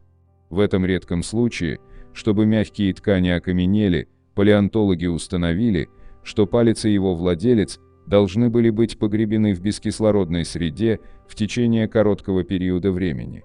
Отдельные клетки минерализовались бы отдельно при внезапном захоронении, сохраняя свои микроскопические свойства. Согласно этой гипотезе, если это так, то человек, который когда-то обладал этим пальцем, должен был умереть насильственной смертью. Поскольку окаменелости могут образовываться только в экстремальных условиях, это была чистая удача, которая позволила сделать открытие. Чтобы лучше понять внутреннее строение этого древнего пальца, его разрезали на части алмазной пилой, обнажив четкие концентрические круги внутренних структур. В ходе анализа с помощью компьютерной томографии были обнаружены еще более интригующие факты, в том числе наличие внутри пальца костей, суставов и сухожилий. Из-за разницы в плотности они выглядели на рентгеновском снимке как более темные пятна. По словам исследователей, хотя палец нельзя отнести к какому-либо конкретному виду, крайне маловероятно, что он принадлежал приматам. Еще предстоит ответить на вопрос, как мог сохраниться окаменелый палец, которому более 100 миллионов лет. Возможно ли, что 100 миллионов лет назад на Земле существовал ранее неизвестный вид человека? А что если так называемые артефакты не на своем месте, на самом деле не так уж и не на своем? Если утверждать, что палец является надежным ископаемым, находящимся не на своем месте, то потребуются убедительные доказательства того, что он когда-то был естественным образом встроен в древнюю горную породу, а также убедительные доказательства того, что это действительно ископаемый палец. Пока что ни того, ни другого предоставлено не было. На самом деле, отсутствие четких доказательств места происхождения камня само по себе подрывает его возможную антиэволюционную ценность. Он вполне мог быть найден в куче гравия мелового периода, длившегося со 145 по 66 миллионы лет назад или около того. Но проверить это утверждение не представляется возможным, хотя этот факт не опровергает утверждений, стоящих за объектом. Тем не менее, если история была правдивой, остается вероятность того, что объект мог упасть из вышележащей формации или быть подброшенным или намеренно помещенным туда кем-то. И да, существует также вероятность того, что цивилизация, подобная нашей, не является первой в этом мире. В этом отношении данный конкретный объект может быть опровергнут, но вероятность не будет полностью опровергнута. 101. Головоломка для ученых – нефритовые диски Би. Современные ученые не могут разгадать предназначение дисков Би, а вместе с этим и способ их изготовления, потому что этот минерал один из самых крепких камней. Наиболее ценный в Китае белый нефрит, который добывают в Кашгарском крае, современный Синьцзян-Уйгур, области на границе с Туркестаном. Это мировой центр по добыче нефрита. Этот идеальный минерал имеет цвет бараньего сала, жирный блеск, гладкую шелковистую поверхность и просвечивает насквозь.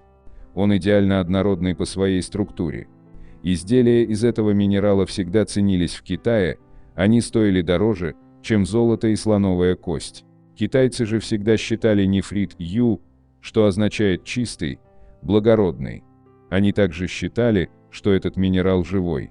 Бытует легенда, что один из китайских правителей, для того чтобы приобрести нефритовый диск, отдал за него 15 городов.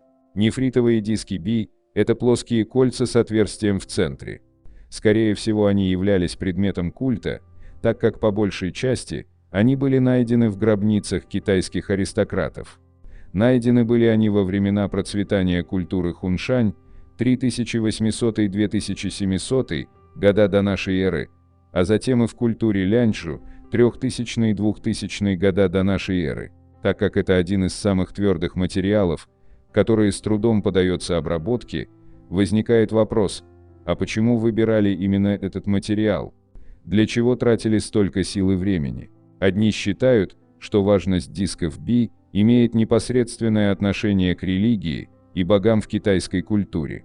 Другие, что диски символизируют солнце или колесо, отражающие цикличность жизни и смерти. Во время боевых действий, при поражении кого-либо, проигравший должен был вручить нефритовый диск завоевателю в знак подчинения. Это символизирует особую значимость дисков Би. Также существует гипотеза о том, что эти диски имеют отношение к камням дропа. Эти камни возрастом, примерно 12 тысяч лет, якобы были обнаружены в горах Баян-Хара-Ула на границе между Тибетом и Китаем. По легенде, в этом месте захоронили гуманоидов, имевших неземное происхождение. Как бы то ни было, но многие вопросы о предназначении и способах создания столь совершенных форм нефритовых дисков до сих пор остаются без ответа. 102. Якумама – 50-метровая королева змей. О ней говорят только шепотом, относятся с трепетом и уважением. Лишь одно упоминание ее имени вызывает ощущение ужаса у туземцев Амазонии. Индейцы, проживающие в отдаленных районах Перу, Боливии, Колумбии, верят в существование гигантской змеи Якумамы, обитающей в мутных водах бассейна реки Амазонки. По их словам, огромная змея имеет длину 40-50 метров, голова около 2 метров в ширину. Рептилия с легкостью заглатывает больших животных, включая крупнорогатый скот индейцев. В деревнях местные племена ночами жгут костры. Таким образом, люди стараются отпугнуть монстра от своих жилищ, обезопасить себя и домашних животных. Уходящие на промысел в сельву охотники не раз замечали следы огромной пресмыкающейся. Вся растительность была плотно примята, а в некоторых местах повалены деревья. Саму змею удавалось увидеть немногим, все очевидцы – представители коренных народов экваториальных лесов, к словам которых многие специалисты относятся скептически. Бассейн реки Амазонки является наиболее гиблым и малоизученным местом в экваториальных лесах. Тут не раз пропадали исследователи, терялись целые экспедиции. Поэтому утверждать, что никто из представителей цивилизации не видел Якумаму, мы не можем, ведь не видели и не успели доложить немного разные понятия. В наши дни исследователи фактически не предпринимают попыток обнаружить огромную рептилию. Максимум, на что хватает ученых, это посетить поселение индейцев, пробыть там 1,5–2 часа и благополучно вернуться в мегаполис. Последним, кто серьезно занимался поисками Якумамы, был американский исследователь Майк Уорнер. Он посетил ряд отдаленных населенных пунктов, пообщался с сотнями людей, собрал множество фактов и свидетельств в пользу существования огромной змеи. Удалось выяснить, что излюбленное место, где предпочитает отдыхать королева змей, это слияние рек. Вода в таких зонах очень мутная, образует большое количество водоворотов, сложных подводных течений. В одной из деревень индейцы прямо указали исследователю место обитания рептилии. Это, как и в ряде других ситуаций, было слияние двух рек. Вода в этой точке течет по весьма сложной траектории, очень мутная и по меркам реки крайне глубокая.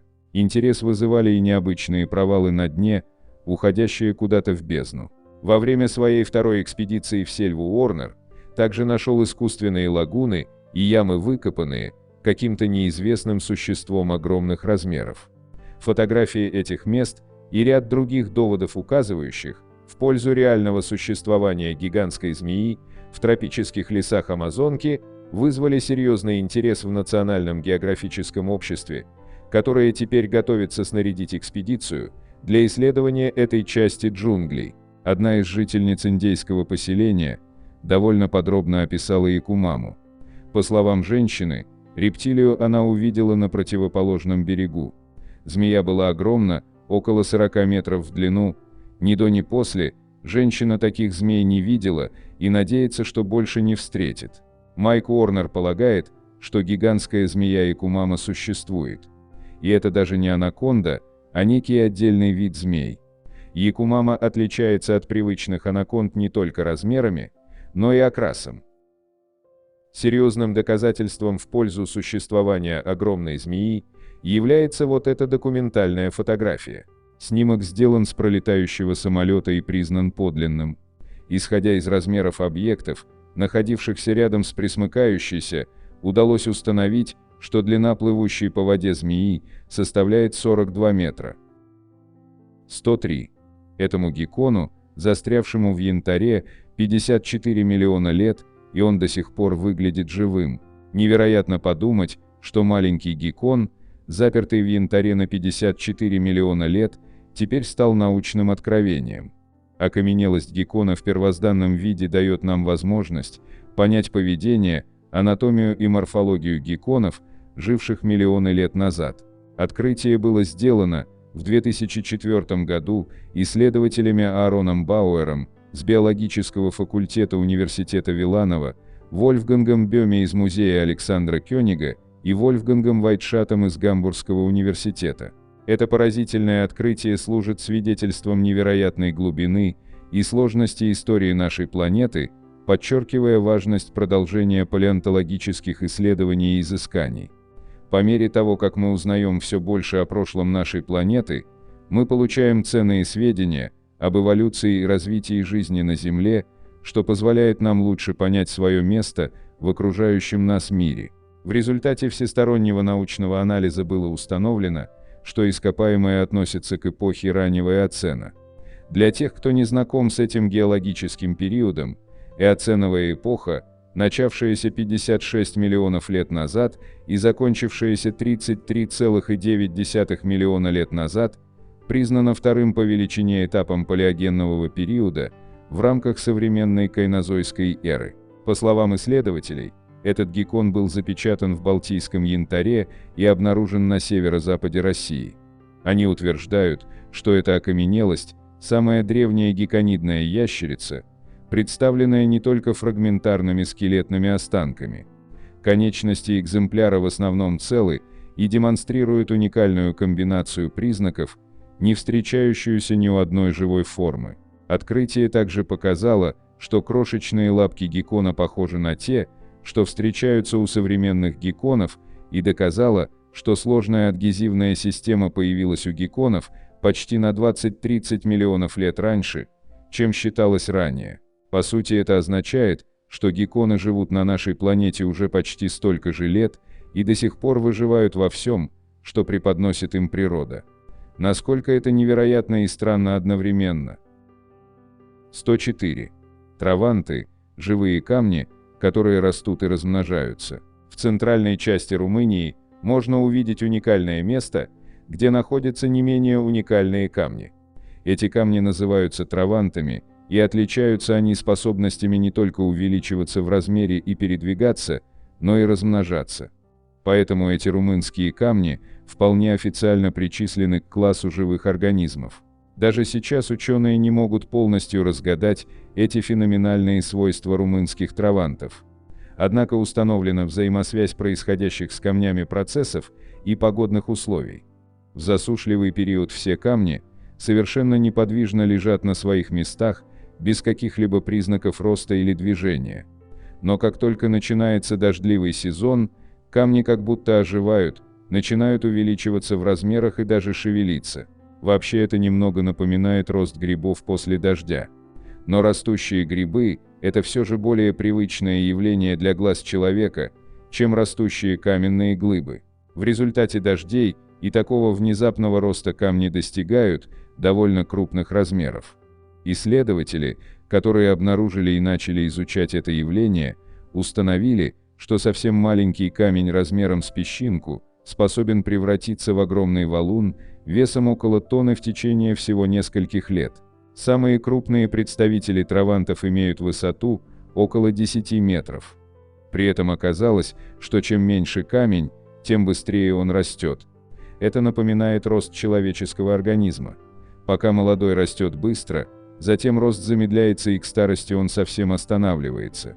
Но самое удивительное ожидало ученых впереди.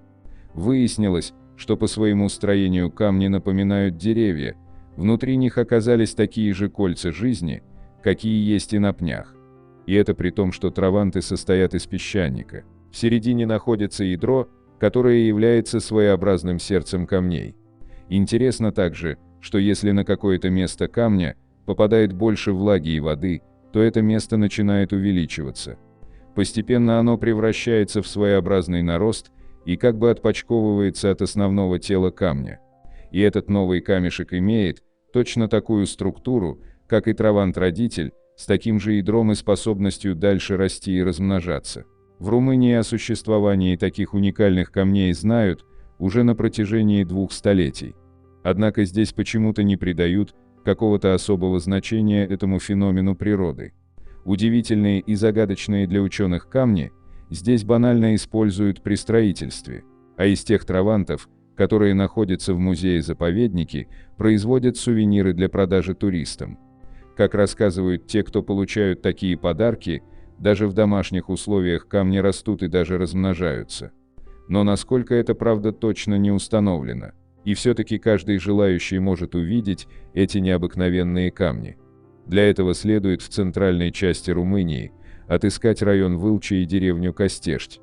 Музей под открытым небом существует уже около 15 лет и занимает более 1 гектара площади.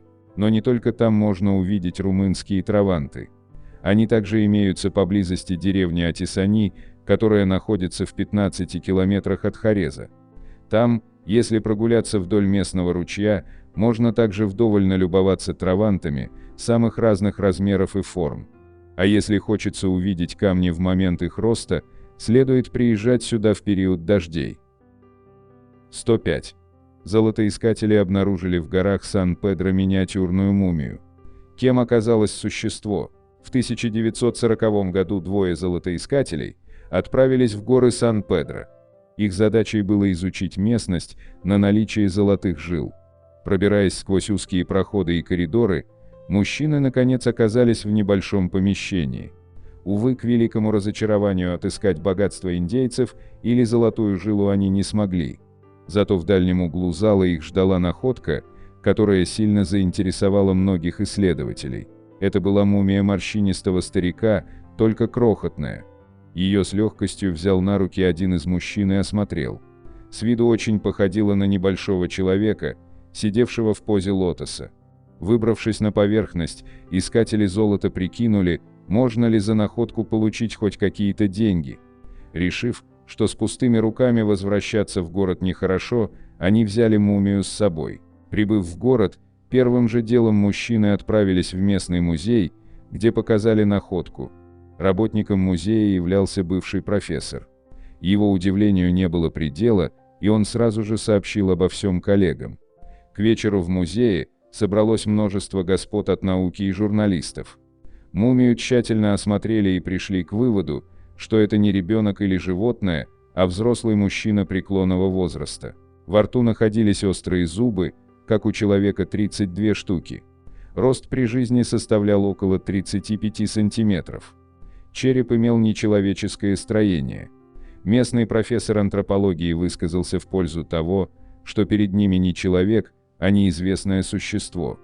Для дальнейшего изучения мумию требовалось вскрыть и узнать, какое строение внутри. Мнения разделились. 3 основные версии. Мумия принадлежала карлику. 2 являлась неизвестным существом. И 3 данный артефакт всего лишь чучело. В общем, все сошлись во мнении, что вскрытие необходимо. Его провели в местном институте. Присутствовали представители научной элиты данного округа и те, кто совершил находку. После первого же разреза брюшной полости стало очевидно, мумия настоящая. Расположение внутренних органов указывало на идентичность с человеком. В желудке находились остатки пищи, мяса. То есть, существо являлось хищником. Интерес вызвало отсутствие печени. Как в таком случае карлик дожил до преклонного возраста, непонятно. Также удалось выяснить причину смерти. Его убили. Один удар пришелся по затылочной части головы, что вызвало смещение костей черепа и последующую деформацию.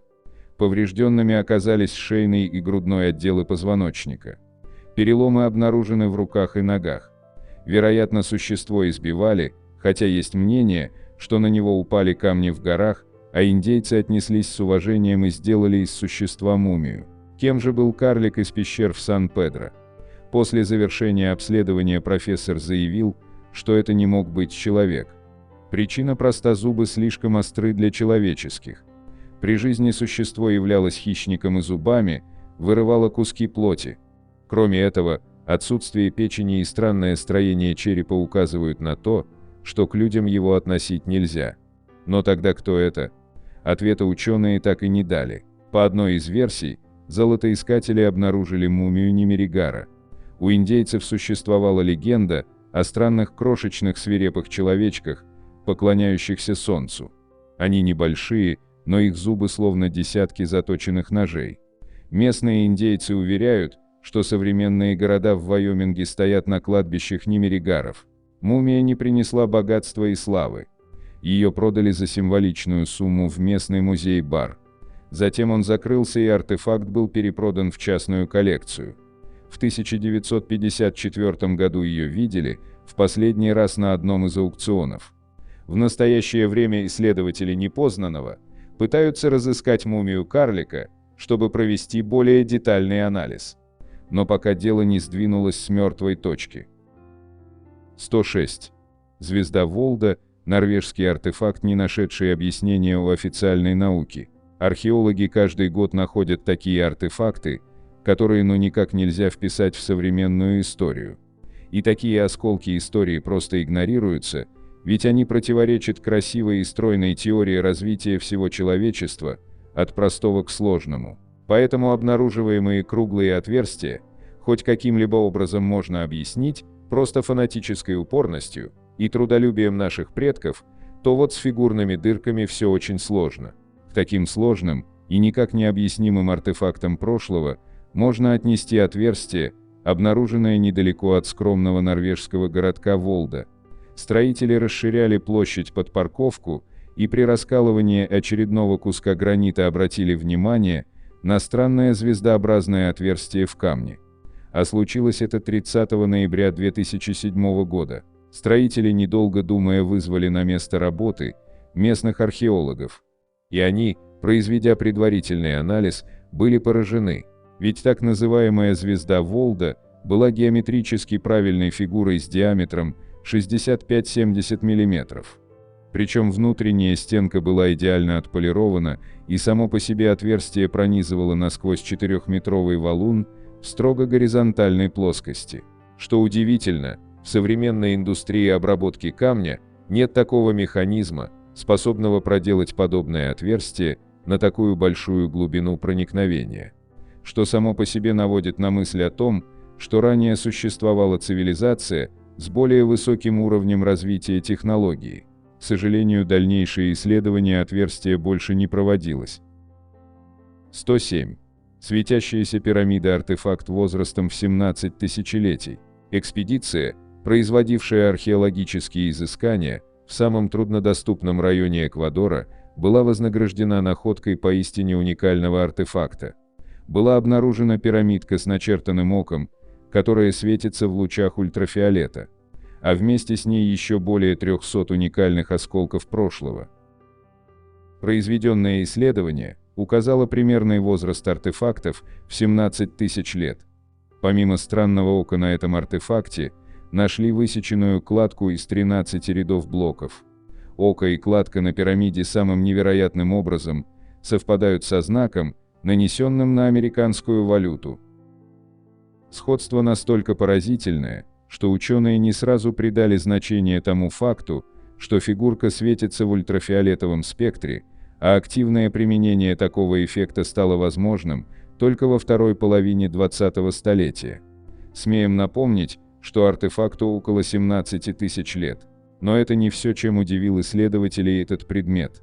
На его основании было найдено изображение созвездия Ориона и надпись. После долгих безуспешных попыток понять смысл начертанного, текст был наконец-то переведен профессором Шилдманоми. Надпись гласила «Сын Творца придет». Исследователям не удалось отнести находку ни к одной известной цивилизации, когда-либо существовавшей. И пока артефакт порождает вопросы, ответы на которые остаются неизвестными. 108. Отступающие льды Антарктиды открыли образование, напоминающее город. Антарктида – это загадочный мир, который полон тайн и загадок, скрытых толщей тысячелетних льдов. Но глобальное потепление приносит не только негатив и плохие прогнозы. Так растаявший лед открыл довольно любопытное формирование, которое было обнаружено благодаря спутниковым снимкам. Это открытие сделали виртуальные исследователи, которые активно изучают снимки в Google Earth. По определенным координатам нашли крайне любопытное формирование, которое очень сильно напоминает остатки довольно крупного поселения. Эта область в длину равна 300 метрам, а в ширину достигает 56 метров. Хоть разрешение самой карты и не столь высоко, но виртуальному исследователю удалось даже рассмотреть так называемую городскую стену. Для того, чтобы исключить вероятность того, что это может быть просто брошенный поселок исследователей Антарктиды, в соответствующие органы были направлены запросы. Ответ сильно воодушевил исследователей, ведь им было сказано, что в запрашиваемых квадратах никогда не было ни одной экспедиции, и, соответственно, там не оборудовались ни лагеря, ни тем более станции с поселениями. Конечно, исследователи очень аккуратны в своих выводах, ведь качество снимков не позволяет рассмотреть поверхность детально. А как известно, в данный квадрат Антарктиды на ближайшее время экспедиции не запланировано. Вполне возможно, что это действительно древний город неизвестной цивилизации, но может оказаться и так, что это всего лишь груда камней, разбросанная таким причудливым образом. 109. Зубчатая рейка из угольной шахты возрастом 300 миллионов лет. Буквально каждый год археологи находят множество артефактов во время извлечения твердых полезных пород. Но подобные находки просто не исследуются, ведь если признать подлинность подобных артефактов, то необходимо полностью пересмотреть всю историю человечества. Именно к подобным неудобным осколкам прошлого можно причислить и эту находку, зубчатую металлическую рейку, которая была найдена исключительно по воле фортуны жителям Владивостока. Этот пласт угля был вырыт в месторождении Черногорск, Приморье, Хакасия, причем глубина залегания говорит о том, что возраст пластов никак не меньше 300 миллионов лет. Во время выгрузки партии угля, предназначенной для отопления дома, местный житель обратил внимание на странный булыжник из угля и торчащую из него металлическую конструкцию. Забрав его домой и аккуратно расколов, он обнаружил металлический предмет странной формы. Для изучения этого артефакта были приглашены специалисты. Предварительные выводы по находке таковы: длина находки 7 см, артефакт выполнен из чистейшего алюминия с 4% примесью магния. А структура находки такова, что она сильно напоминает построечную штангу-регулятор лабораторного микроскопа. Любопытен тот факт, что алюминий подобной чистоты не используется в современной промышленности. В металле всегда присутствуют такие примеси, как медь, титан, марганец, цирконий. Как заявили эксперты, именно подобная чистота и позволила металлу не распасться на окислы за столь продолжительное время. Но анализ, произведенный на содержание углерода в металле, просто поразил ученых. Ведь согласно данным приборов, в этой рейке содержалось почти 75% углерода. А как известно, алюминий получается путем электролиза, и единственный возможный путь проникновения углерода в металл – это длительное нахождение металла в пласте угля. Этот эффект называется диффузия, и он протекает очень медленно, а столь высокое содержание углерода в металле говорит, что этот кусок алюминия провалялся там не 100 миллионов лет. Инженеры произвели реконструкцию части элемента, у них получилась вот такая картина. Это очень похоже на часть какого-то механизма, но когда, где и кем она применялась, совершенно непонятно. К сожалению, дальнейшие исследования этой уникальной находки были прекращены по неизвестной причине. 110. Батолит Мпулузи, 200-миллионолетний гигантский след обнаружен в Южной Африке. Спускалась ли гигантская инопланетная раса, чтобы жить на Земле сотни миллионов лет назад? Свидетельства по всему миру говорят, что да, гиганты существовали. Этот отпечаток имеет огромные размеры, около 1,5 метра. И по мнению многих, это не человек, это может быть внеземной вид. Южноафриканский автор, ученый, путешественник и исследователь Майкл Теллингер по прозвищу Южноафриканский Индиана Джонс демонстрирует, возможно, одно из самых убедительных доказательств того, что ранее на Земле бродили гиганты. При длине следа около 122 сантиметров, человек, оставивший его, должен был иметь рост около 7,5 метров. Это место ставит перед нами настоящую дилемму и глубокую загадку, которую необходимо разрешить. Геологи были потрясены этим массивным следом, длиной 4 фута в грубом граните. Некоторые утверждают, что это след естественной эрозии, однако пока об этом трудно сказать. По словам профессора Питера Вагенера из столичного университета имени Нельсона Манделы в Порт-Элизабет, ЮАР, доктора философии в области прикладной математики, вероятность того, что маленькие зеленые человечки прилетели из космоса и высосали его своими языками, гораздо выше, чем то, что он образовался в результате естественной эрозии. Он расположен в Южной Африке, недалеко от границы со Свазилендом, в городе Мпалузи. С учетом наших современных представлений о формировании гранита, на протяжении всей истории Земли считается, что его возраст составляет от 200 миллионов до 3 миллиардов лет. Такая датировка сразу же вызывает бурные разногласия, поэтому нам лучше иметь непредвзятый взгляд и сосредоточиться на данных. Этот невероятный гранитный след был обнаружен в 1912 году охотником по имени Стофель Каидзеи во время охоты в отдаленном месте. В то время это был пустынный регион Южной Африки, известный как Восточный Трансвааль, где водились такие животные, как антилопы и львы. Он до сих пор находится в том же состоянии, в каком был обнаружен, и вероятность того, что это вымученная мистификация, крайне мала из-за его изолированного расположения. Даже сейчас его редко можно встретить. Настоящая загадка заключается в том, как возникло это невероятное явление. Нет, мы не имеем ни малейшего представления, но оно здесь, и мы не можем его прогнать. Да, это гранит. Это хорошо известная геологическая особенность Южной Африки, и она изображена на всех геологических картах. Именно поэтому отпечаток является такой загадкой. Его можно назвать фенокритическим гранитом или крупнопорфировым гранитом, прошедшим через множество фаз охлаждения. Конечный продукт представляет собой интригующую смесь крупных и мелких зерен.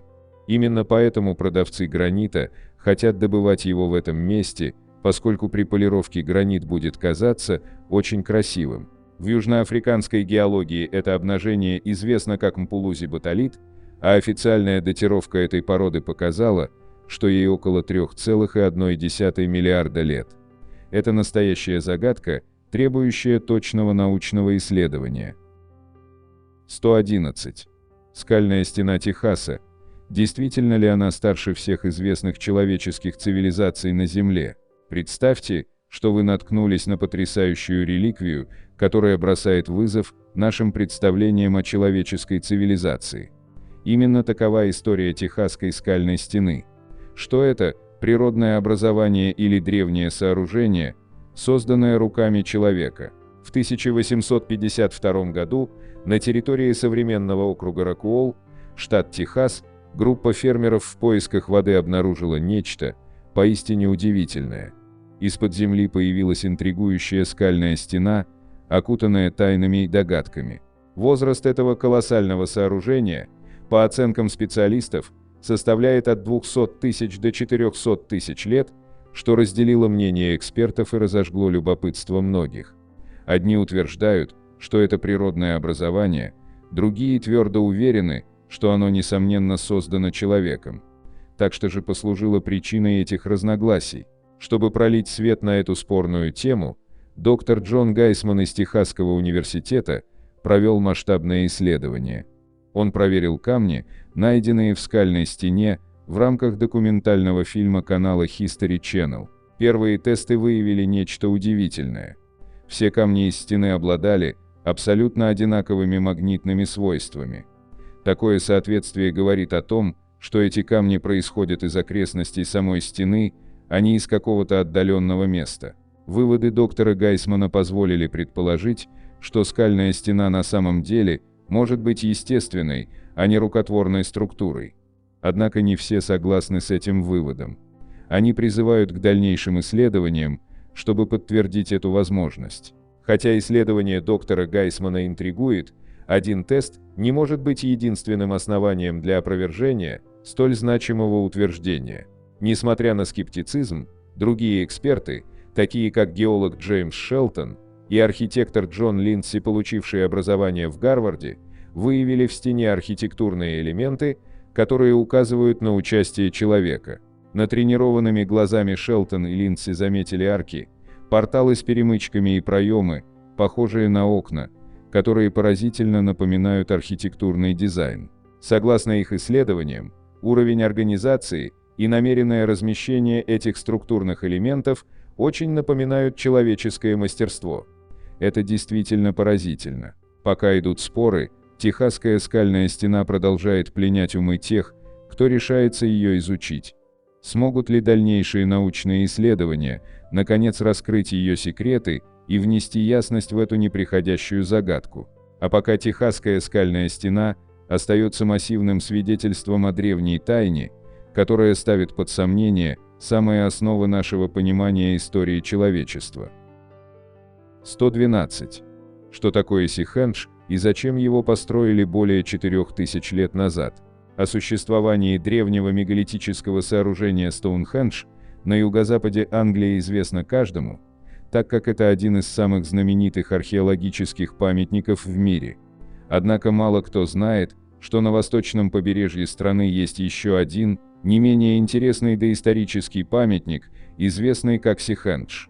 Его обнаружили сравнительно недавно, в 1998 году, и назвали по аналогии со Стоунхенджем. Сооружение представляет собой тоже круг, но состоящий не из камней, а из 55 высоких дубовых столбов. Внутри круга находился большой дубовый пень. Столбы датированы 21 веком до нашей эры, то есть их возраст составляет около 4000 лет. Сихендж, известный еще как Холм-1, был обнаружен случайно, благодаря приливной эрозии, которая оголила памятник на одном из пляжей английского графства Норфолк. Дубовые столбы образовывали овал размером 6 на 7 метров. В центре, как уже было сказано выше, находился большой пень, причем он был перевернут. Изначально сооружение было построено на солончаках, вдали от моря на участке с песчаными дюнами и илистыми отмелями. Постепенно на месте Сихенджа образовывался слой торфа, который в конечном итоге полностью поглотил столбы и тем самым позволил им отлично сохраниться в течение тысяч лет. Надо сказать, что всего в 100 метрах от Сихенджа археологи обнаружили еще одно похожее сооружение, получившее название Холм-2. Изучив кольца на бревнах обоих сооружений, ученые пришли к выводу, что они были построены в одно и то же время, примерно в 2049 году до нашей эры, то есть через несколько сотен лет после того, как был создан Стоунхендж. Для чего был построен Сихендж? Есть много версий о предназначении Сихенджа. Основная из них гласит, что две конструкции использовались для похорон выдающихся людей, таких как местные вожди или воины. Согласно другой версии, сооружения использовались для так называемых небесных захоронений, то есть тела мертвых помещались внутрь круга, чтобы их расклевывали и уносили птицы. Однако в недавнем исследовании, опубликованном в журнале GeoJournal, доктор Дэвид Нэнс, сотрудник из Абердинского университета, выдвинул другую теорию. Чтобы выяснить предназначение сооружения, он использовал сочетание климатических, экологических, астрономических и биологических данных, а также обратился к региональному фольклору. В результате исследователь пришел к выводу, что Сихендж был построен в очень холодный климатический период. Зимы тогда были очень суровыми, а весна наступала гораздо позже, чем сейчас. Причем этот период длился довольно долго.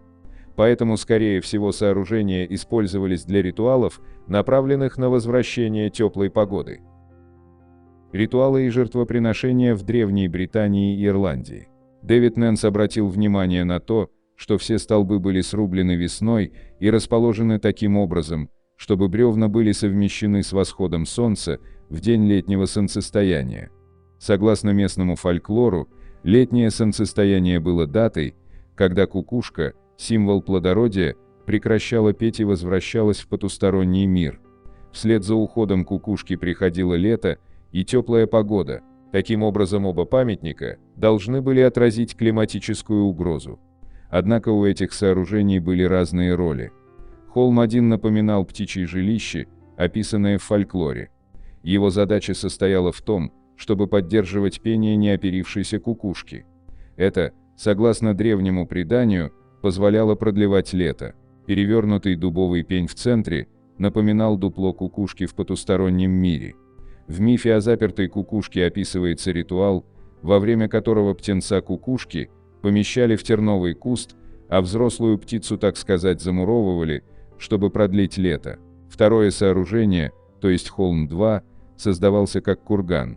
Автор исследования указывает на свидетельство того, что священные короли Ирландии и Британии в тот период времени приносились в жертву, если община сталкивалась с несчастьем. Таким образом, они хотели умилостивить богиню Венеру. Скорее всего, на этом месте король был принесен в жертву. 113. Вызывая зло. Загадочный мир книги Сойга. Книга Сойга – это манускрипт XVI века о демонологии, написанный на латыни.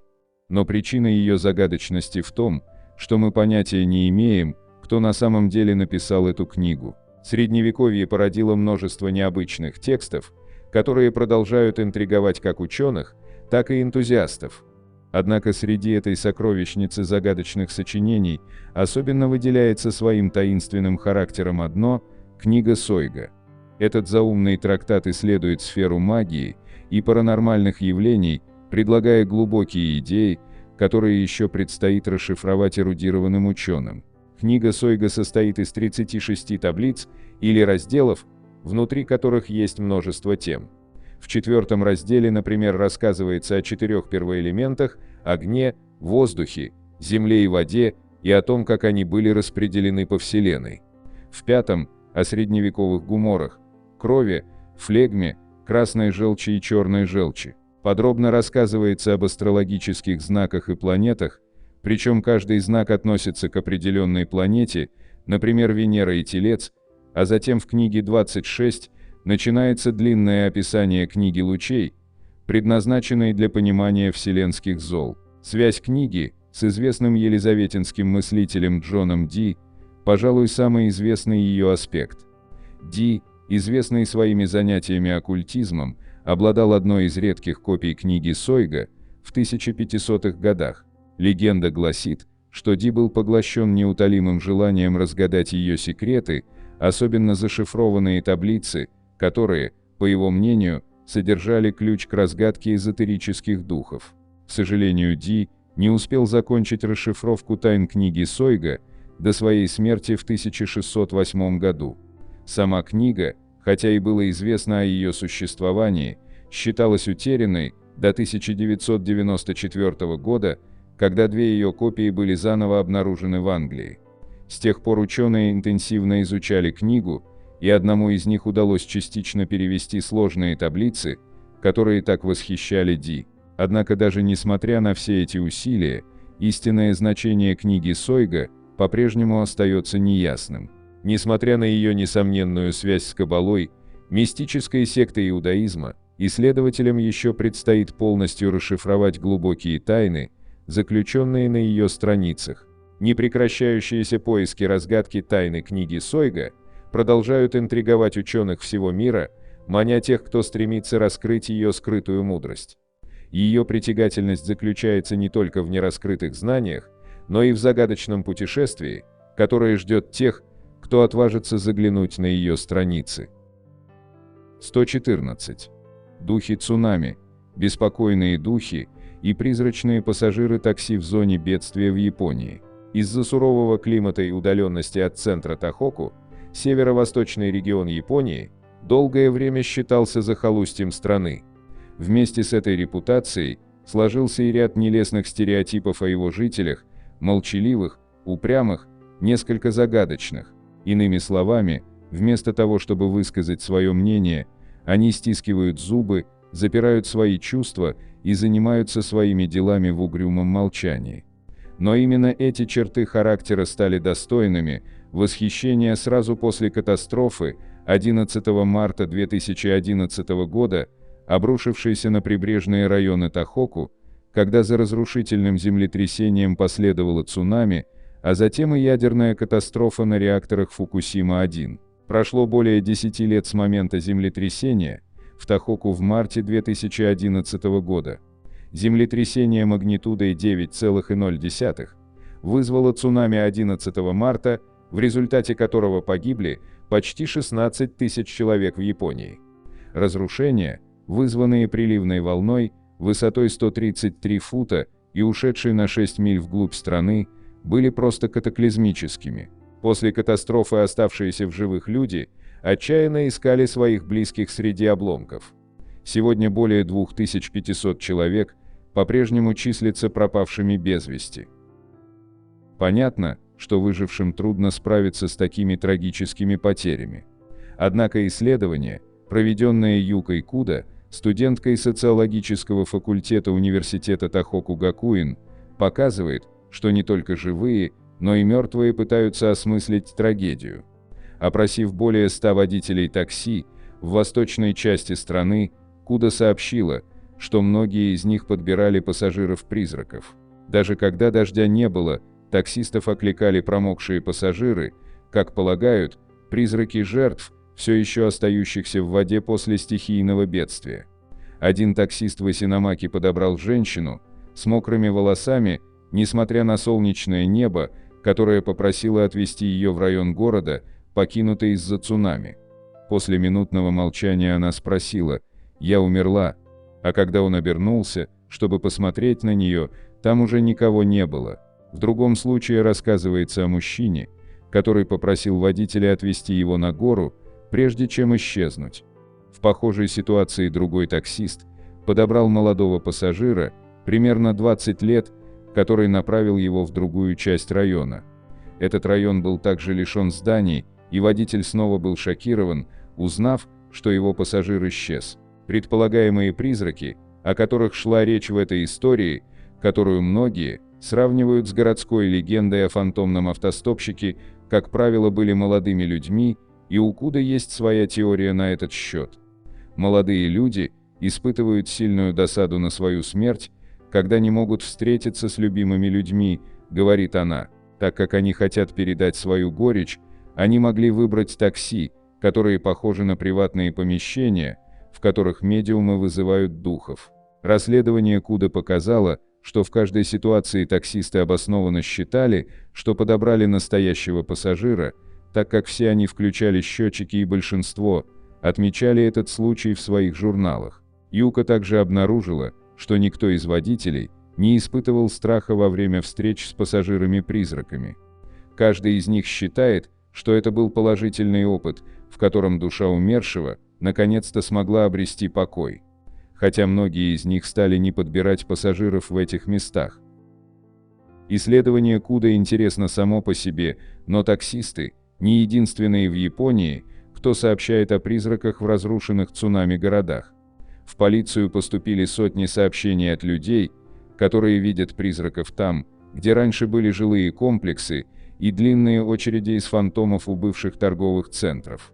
Многие видели, как вечером, с наступлением темноты, мимо их дома проходили фигуры, в основном это были родители и дети, компания молодых друзей или дедушка с ребенком. Все люди были покрыты грязью. Однако полиция, не найдя никаких конкретных доказательств подобных событий, начала сотрудничать с экзорцистами в этом районе. Верит ли человек в сверхъестественное? Неважно. По словам местных священников, изгнавших множество призраков, вызванных цунами, дело в том, что люди действительно верили в то, что видят их. Проблема призраков в Тохоку стала настолько распространенной, что университетские ученые начали каталогизировать истории, а священники неоднократно обращались за помощью, чтобы изгнать несчастных духов, которые в крайних случаях могли вселиться в живых людей. 115. Скрижаль Диспилия – древнейший из известных письменных текстов, способный переписать историю. Согласно общепринятой археологии, письменность была изобретена в Шумере не ранее 3000–4000 лет до нашей эры. Однако 7000-летняя табличка, найденная в Греции более 10 лет назад, ставит эту позицию под сомнение. История письменности была долгой и сложной. После того, как в разных культурах появились первые представления об идеограммах, большинство письменности развивалось со временем путем постепенных и естественных процессов. Однако есть и исключения. Скрижаль Диспилия – одно из них. Этот загадочный артефакт был обнаружен в неолитическом поселении на берегу озера, которое занимало искусственный остров, недалеко от современной деревни Диспилия на озере Кастория, в префектуре Кастория, Македония, Джорджем Хурмузиадисом, профессором доисторической археологии в Университете Аристотеля в Салониках, и его командой в 1993 году. Люди жили в этом поселении 7–8 тысяч лет назад, и скрижаль Диспилия была одним из многих найденных там артефактов. Скрижаль важна тем, что на ней сохранилась древняя загадочная надпись, датируемая периодом до 5000 лет до нашей эры. Существование скрижали Диспилия, также известной как Писание Диспилия, противоречит общепринятому в археологии мнению о том, что письменность в Шумере появилась не ранее 3–4 тысяч лет до нашей эры. Метод радиоуглеродного датирования Карбон-14 датирует эту деревянную табличку 5260 годом до нашей эры, что делает ее значительно старше письменности, использовавшейся шумерами. Текст на табличке содержит гравированные надписи, которые, возможно, относятся к ранее существовавшей системе письма, использовавшейся микенскими греками. Профессор Хурмузиадис предположил, что подобная письменность, которая еще не расшифрована, могла быть любым видом коммуникации, включая символы, обозначающие подсчет имущества. По словам профессора Хурмузиадиса, эти знаки указывают на то, что существующая теория, согласно которой древние греки получили свой алфавит от древних цивилизаций Ближнего Востока, вавилонян, шумеров, финикийцев и так далее, не может закрыть исторический разрыв, составляющий около 4000 лет. Этот пробел выражается в следующем: в то время как древние восточные цивилизации использовали идеограммы для выражения своих мыслей, древние греки пользовались слогами, подобно тому, как мы пользуемся ими сегодня. Согласно общепринятой исторической теории, распространенной по всему миру, древние греки научились писать около 800 года до нашей эры у финикийцев. Однако ученые задаются двумя интригующими вопросами. Как получилось, что греческий язык насчитывает 800 тысяч слов, занимая первое место среди всех известных языков мира, в то время как второй по значению язык насчитывает всего 250 тысяч слов? Как могло случиться, что гомеровские поэмы были созданы примерно в 800 году до нашей эры, то есть как раз тогда, когда древние греки научились писать? Согласно американскому лингвистическому исследованию, древние греки не смогли бы написать эти поэтические произведения, если бы не имели письменности по меньшей мере в течение 10 тысяч лет. Удивительно думать, что деревянная табличка Диспилия пролежала на дне озера 7500 лет. К сожалению, в тот момент, когда скрижаль была извлечена из первоначальной среды после ее обнаружения, контакт с кислородом запустил процесс разрушения. Однако сейчас древняя скрижаль находится в целости и сохранности. Сегодня расшифровать скрижаль Диспилия практически невозможно, если только не будет обнаружен новый розесский камень. Это серьезный вопрос, так как скрижаль может переписать историю мира. Если нам удастся расшифровать скрижаль, она может открыть новую информацию о ранних днях человеческой цивилизации. Скрижаль Диспилия – это напоминание о том, как много нам еще предстоит узнать о нашем прошлом. Это важный артефакт, и он заслуживает того, чтобы его изучали лучшие умы мира. Надеемся, что однажды нам удастся расшифровать скрижаль и узнать ее секреты. 116. Реинкарнация. Странный случай Джеймса Артура Флоуэрдью. Флоуэрдью на протяжении многих лет преследовали видения города, окруженного пустыней. Джеймс Артур Флоуэртью был человеком, состоящим как будто бы из двух частей. Он также был человеком, который верил, что жил раньше. На самом деле Флоуэртью, англичанин, родившийся 1 декабря 1906 года, утверждал, что подробно помнит свою предыдущую жизнь, родившись в знаменитом древнем городе. Но это было еще не все. По словам Флоуэртью, он снова перевоплотился в самого себя примерно 2000 лет спустя, и все подробности снова были заперты в его голове. В эпоху, когда мало кто слышал о подобных идеях или подвергал их сомнению так прямо и публично, это заявление должно было стать шоком для окружающих. Однако, к нашему сожалению, сегодня о Джеймсе Артуре Флоуэртью известно очень мало, и большая часть того, что мы знаем, почерпнута лишь из некоторых статей в интернете. Странное дело Джеймса Артура Флоуэртью. Жил в Англии пожилой человек по имени Артур Флоуэртью. Всю свою жизнь он прожил в приморском городке Норфолк и лишь однажды покидал Англию, чтобы отправиться на побережье Франции. Однако всю жизнь Артура Флоуэртью преследовали яркие мысленные образы огромного города, окруженного пустыней, и храма, высеченного в скале. Они были необъяснимы для него, пока однажды он не увидел по телевизору документальный фильм о древнем городе Петра в Иордании. К его изумлению, Петра оказалась тем самым городом, который он запечатлел в своем воображении. Флоуэртью вскоре стал популярным.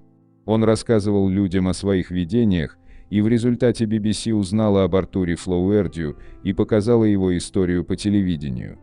Правительство Иордании узнало о нем и предложило привезти его в Петру, чтобы посмотреть, как он отреагирует на город. Археологи взяли у него интервью перед тем, как он отправился в путешествие, и записали его описание впечатления от этого древнего города. Когда Флоуэртью привезли в Петру, он смог определить местоположение как раскопанных, так и нераскопанных сооружений, которые были частью древнего города. Можно сказать, что он описал город с поразительной точностью. Он вспомнил, что был охранником храма, и назвал строение, которое было его постом и где он был убит.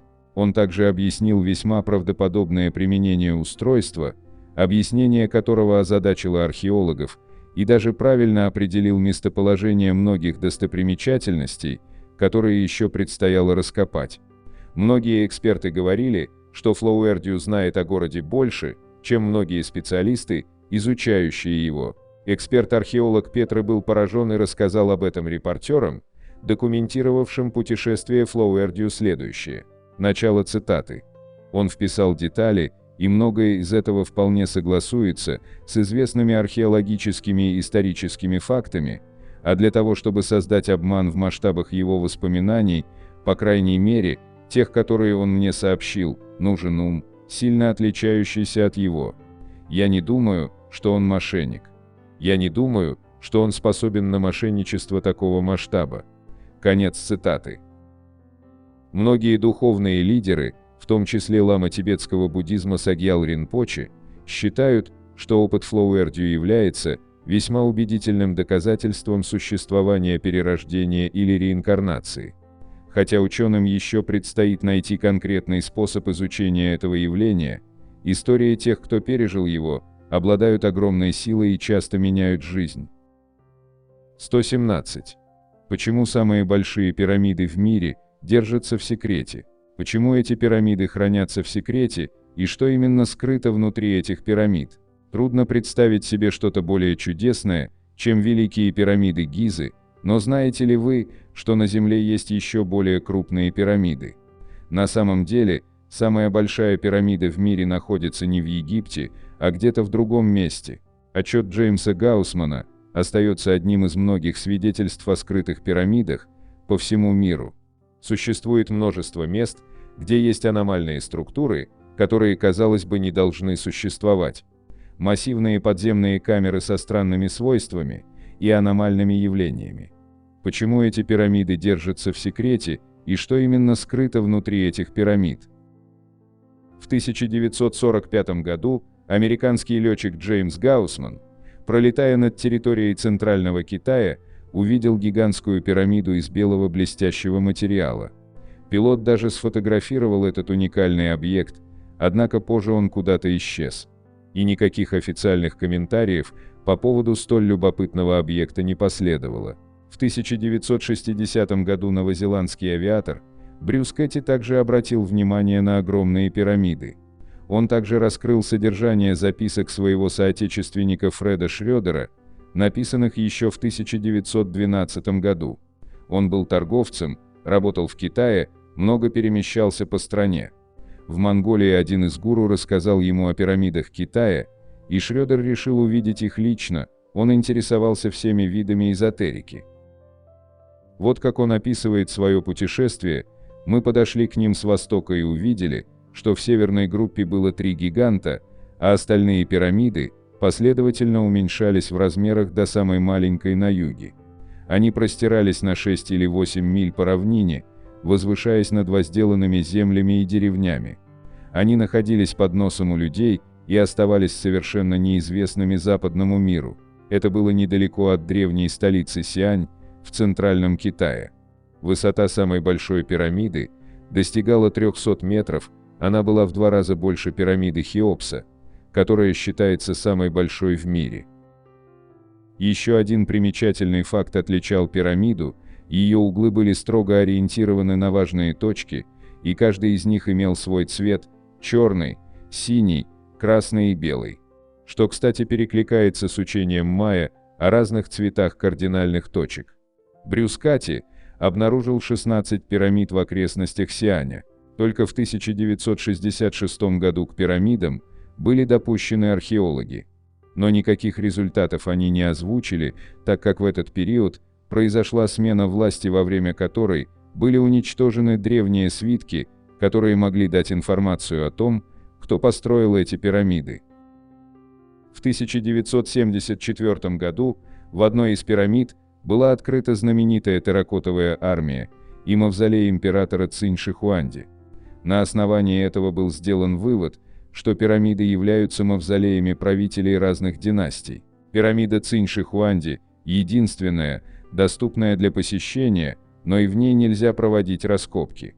Рядом находят различные статуэтки, изделия из драгоценных металлов, но что находится в самом холме, непонятно. Тем более, что остальные пирамиды есть, и их уже около 30. Кстати, прямых доказательств того, что пирамида Цинь Шихуанди действительно была гробницей этого правителя, нет.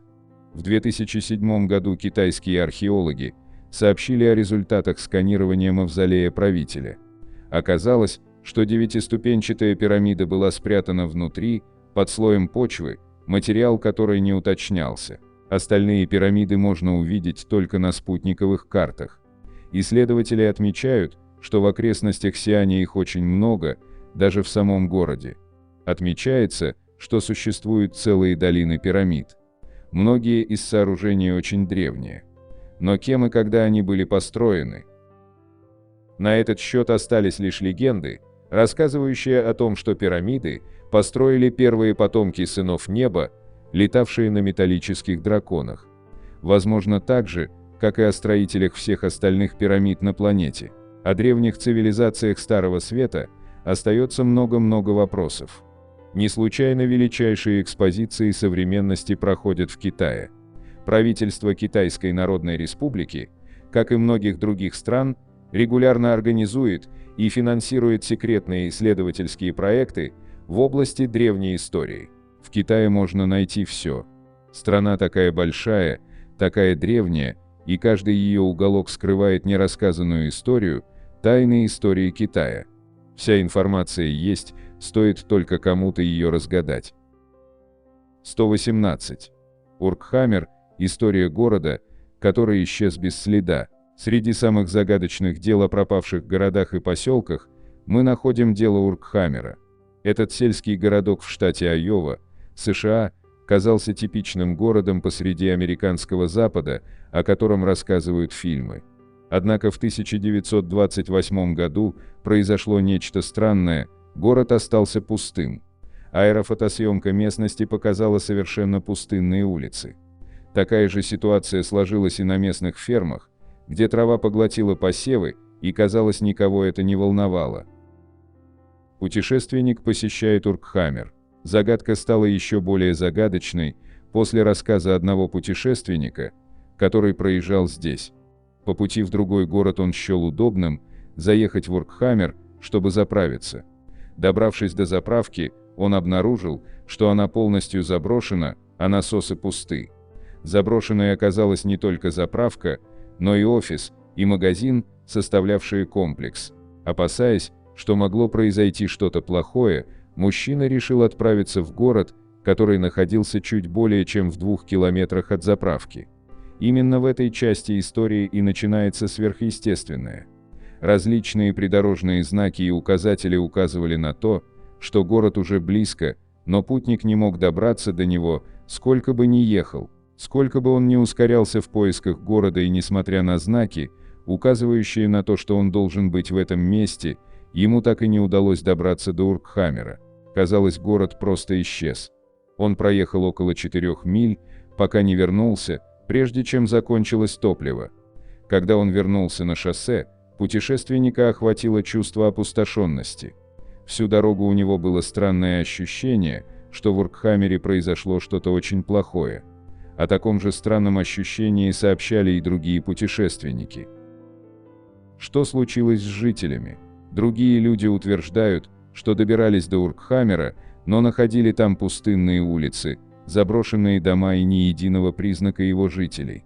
Согласно последней переписи населения города, проведенной в 1920 году, в Уркхаммере проживало 300 человек, и их судьба по сей день остается полной загадкой. В то время местная газета опубликовала несколько статей о том, что жители исчезли, переехав в неизвестное место. Однако Великая депрессия быстро попала на первые полосы в заголовках газет, и расследование Уркхаммера отошло на второй план. На самом деле, в разгар экономического кризиса, казалось, никого не волновала судьба этих людей. Полицейский из Акмидоу, одного из соседних городов, навестил родственника, жившего в Уркхаммере. Этот человек стал свидетелем полного запустения и отсутствия заботы о городе. Он зашел в дом своего родственника и, хотя нашел там различные личные вещи, не обнаружил никаких признаков жизни. Офис шерифа также был заброшен, и в нем не было никаких следов судьбы жителей деревни. Пыльный покров. Спустя 4 года после таинственного исчезновения города, Уркхаммер пострадал от последствий песчаных бурь, обрушившихся на регион в то время. Явление, известное в народе как «пыльная чаша», частично похоронило город. То, что за несколько лет до этого было кипящим жизнью городом, превратилось в заброшенные поля, покрытые пылью и гниющие под лучами солнца строения. Высокий железный столб, отмечавший место, где кормили животных, был единственным признаком присутствия человека в округе. И именно это означало, что Уркхаммера больше не существовало. Неразгаданная тайна. Несколько десятилетий спустя на место, где когда-то стоял Уркхаммер, прибыл караван цыган. Глава цыганской группы признался, что оставаться дольше в этом месте для него невозможно. Он утверждал, что это место полно слез и страданий тех, кто исчез и не был найден. В 1990 году риэлторы решили построить здесь дом. Однако, когда подрядчики обнаружили под пыльными дюнами руины небольшого городка, проект был отменен. По сей день невозможно узнать, что случилось с жителями Уркхаммера, и это одна из многих загадок, которые хранит штат Айова. Неизвестно, когда был основан Уркхаммер. На сегодняшний день мы знаем об Уркхаммере только то, что это был обычный маленький городок, который остается одним из многих исчезнувших городов, причем некоторые из них более правдоподобны, чем другие. Значит ли это, что история Уркхаммера всего лишь городская легенда и ничего больше? Возможно. Но с другой стороны, случались и более странные вещи. Люди на протяжении всей истории просто исчезали, иногда целые цивилизации, не оставляя после себя никаких следов. Теперь остается пусть и небольшой, но шанс, что Уркхаммер существовал на самом деле, и где-то там есть небольшая улика, подтверждающая это, и, возможно, те странные события, происходящие в этом странном городке. 119. Загадочный австралийский человек Мари Самый большой в мире геоглиф можно увидеть из космоса. Самый большой в мире геоглиф, известный как Человек-Мари, высечен в сухом песке австралийской пустыни. Это гигантская фигура аборигена, охотящегося на птиц или кенгуру с метательным оружием.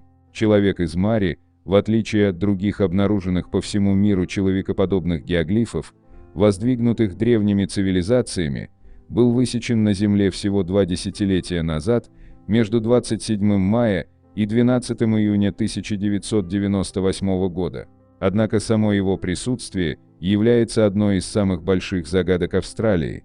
Геоглиф настолько массивен, что его можно увидеть из космоса, но ни один свидетель не может подтвердить его создание, а его создатель и мотив постройки остаются неизвестными до сих пор.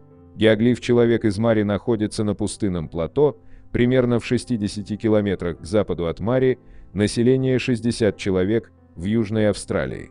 26 июня 1998 года Тревор Райт, зафрахтованный пилот, летел между округами Мари и Кубер-Пэдди, когда заметил огромную фигуру на местности внизу. Высота фигуры составляет 4,2 километра, а окружность – 15 на 28 километров.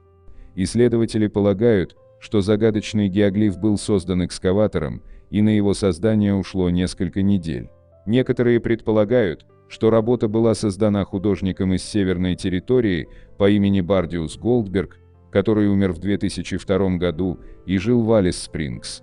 Однако Голдберг, который, как известно, был заинтересован в создании произведения, видимого из космоса, в ответ на вопросы отказался подтвердить или опровергнуть, что именно он создал это изображение.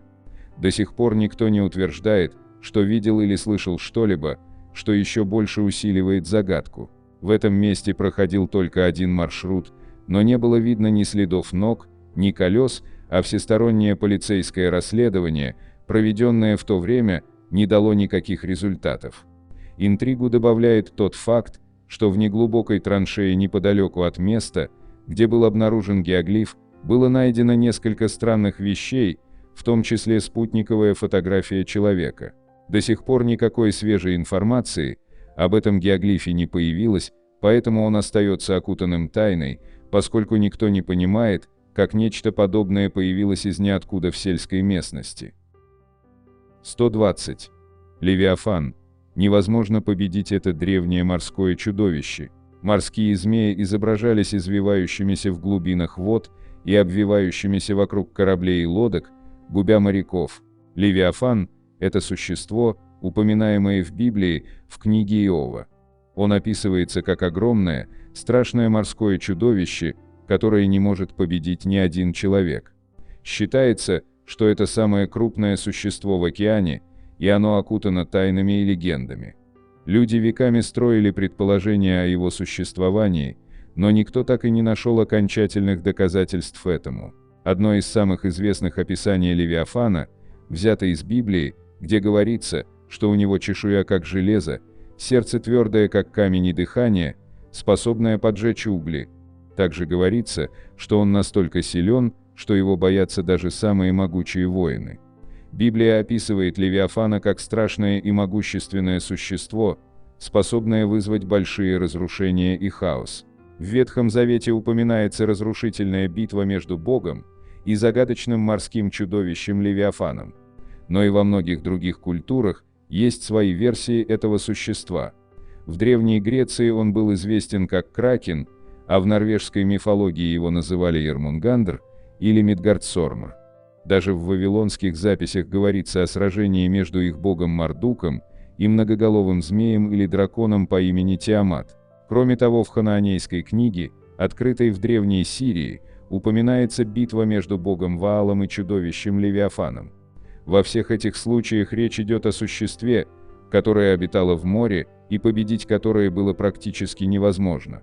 Согласно норвежским сказаниям, скандинавская или нордическая мифология, этот огромный морской змей опоясывал весь мир, и есть история о том, как некоторые моряки приняли его за цепь островов и погибли. В японской мифологии Ямато но Орочи это гигантский восьмиглавый змей со светящимися красными глазами и красным брюхом. Есть еще одна захватывающая легенда из Древнего Египта о разумных гигантских змеях, убитых летящей звездой смерти. Несмотря на множество легенд и историй о Левиафане, никто толком не знает, существует ли он на самом деле. Одни считают, что это может быть гигантский кальмар или осьминог, другие, что это доисторическое морское чудовище, которое еще не открыто. За прошедшие годы было много сообщений о наблюдениях крупных морских существ, но ни одно из них не было подтверждено как возможное наблюдение Левиафана. Несмотря на отсутствие вещественных доказательств, идея Левиафана на протяжении веков будоражила воображение людей. Он фигурировал в фильмах, книгах и даже видеоиграх и остается популярной темой для мифологов и криптозоологов. Тайна Левиафана скорее всего сохранится на долгие годы. В заключение следует сказать, что Левиафан остается одной из величайших загадок моря. Независимо от того, реальное это существо или просто легенда, он продолжает завораживать людей своей ужасающей мощью и внушающими благоговение размерами. Возможно, поиски Левиафана никогда не закончатся, но его наследие будет вдохновлять и завораживать нас еще многие поколения. Вот такими у нас получились 120 неразгаданных тайн мира в одном видео. На экране вы можете увидеть несколько комментариев из предыдущего ролика. Надеемся, вам понравился материал, который мы собрали для вас. Оставляйте комментарии, ставьте лайки, делитесь своим мнением о ролике, предлагайте темы, которые вы хотели бы услышать в новых видео. Все это очень важно для нас и позволяет продолжать радовать вас новыми, надеемся, еще более интересными видео.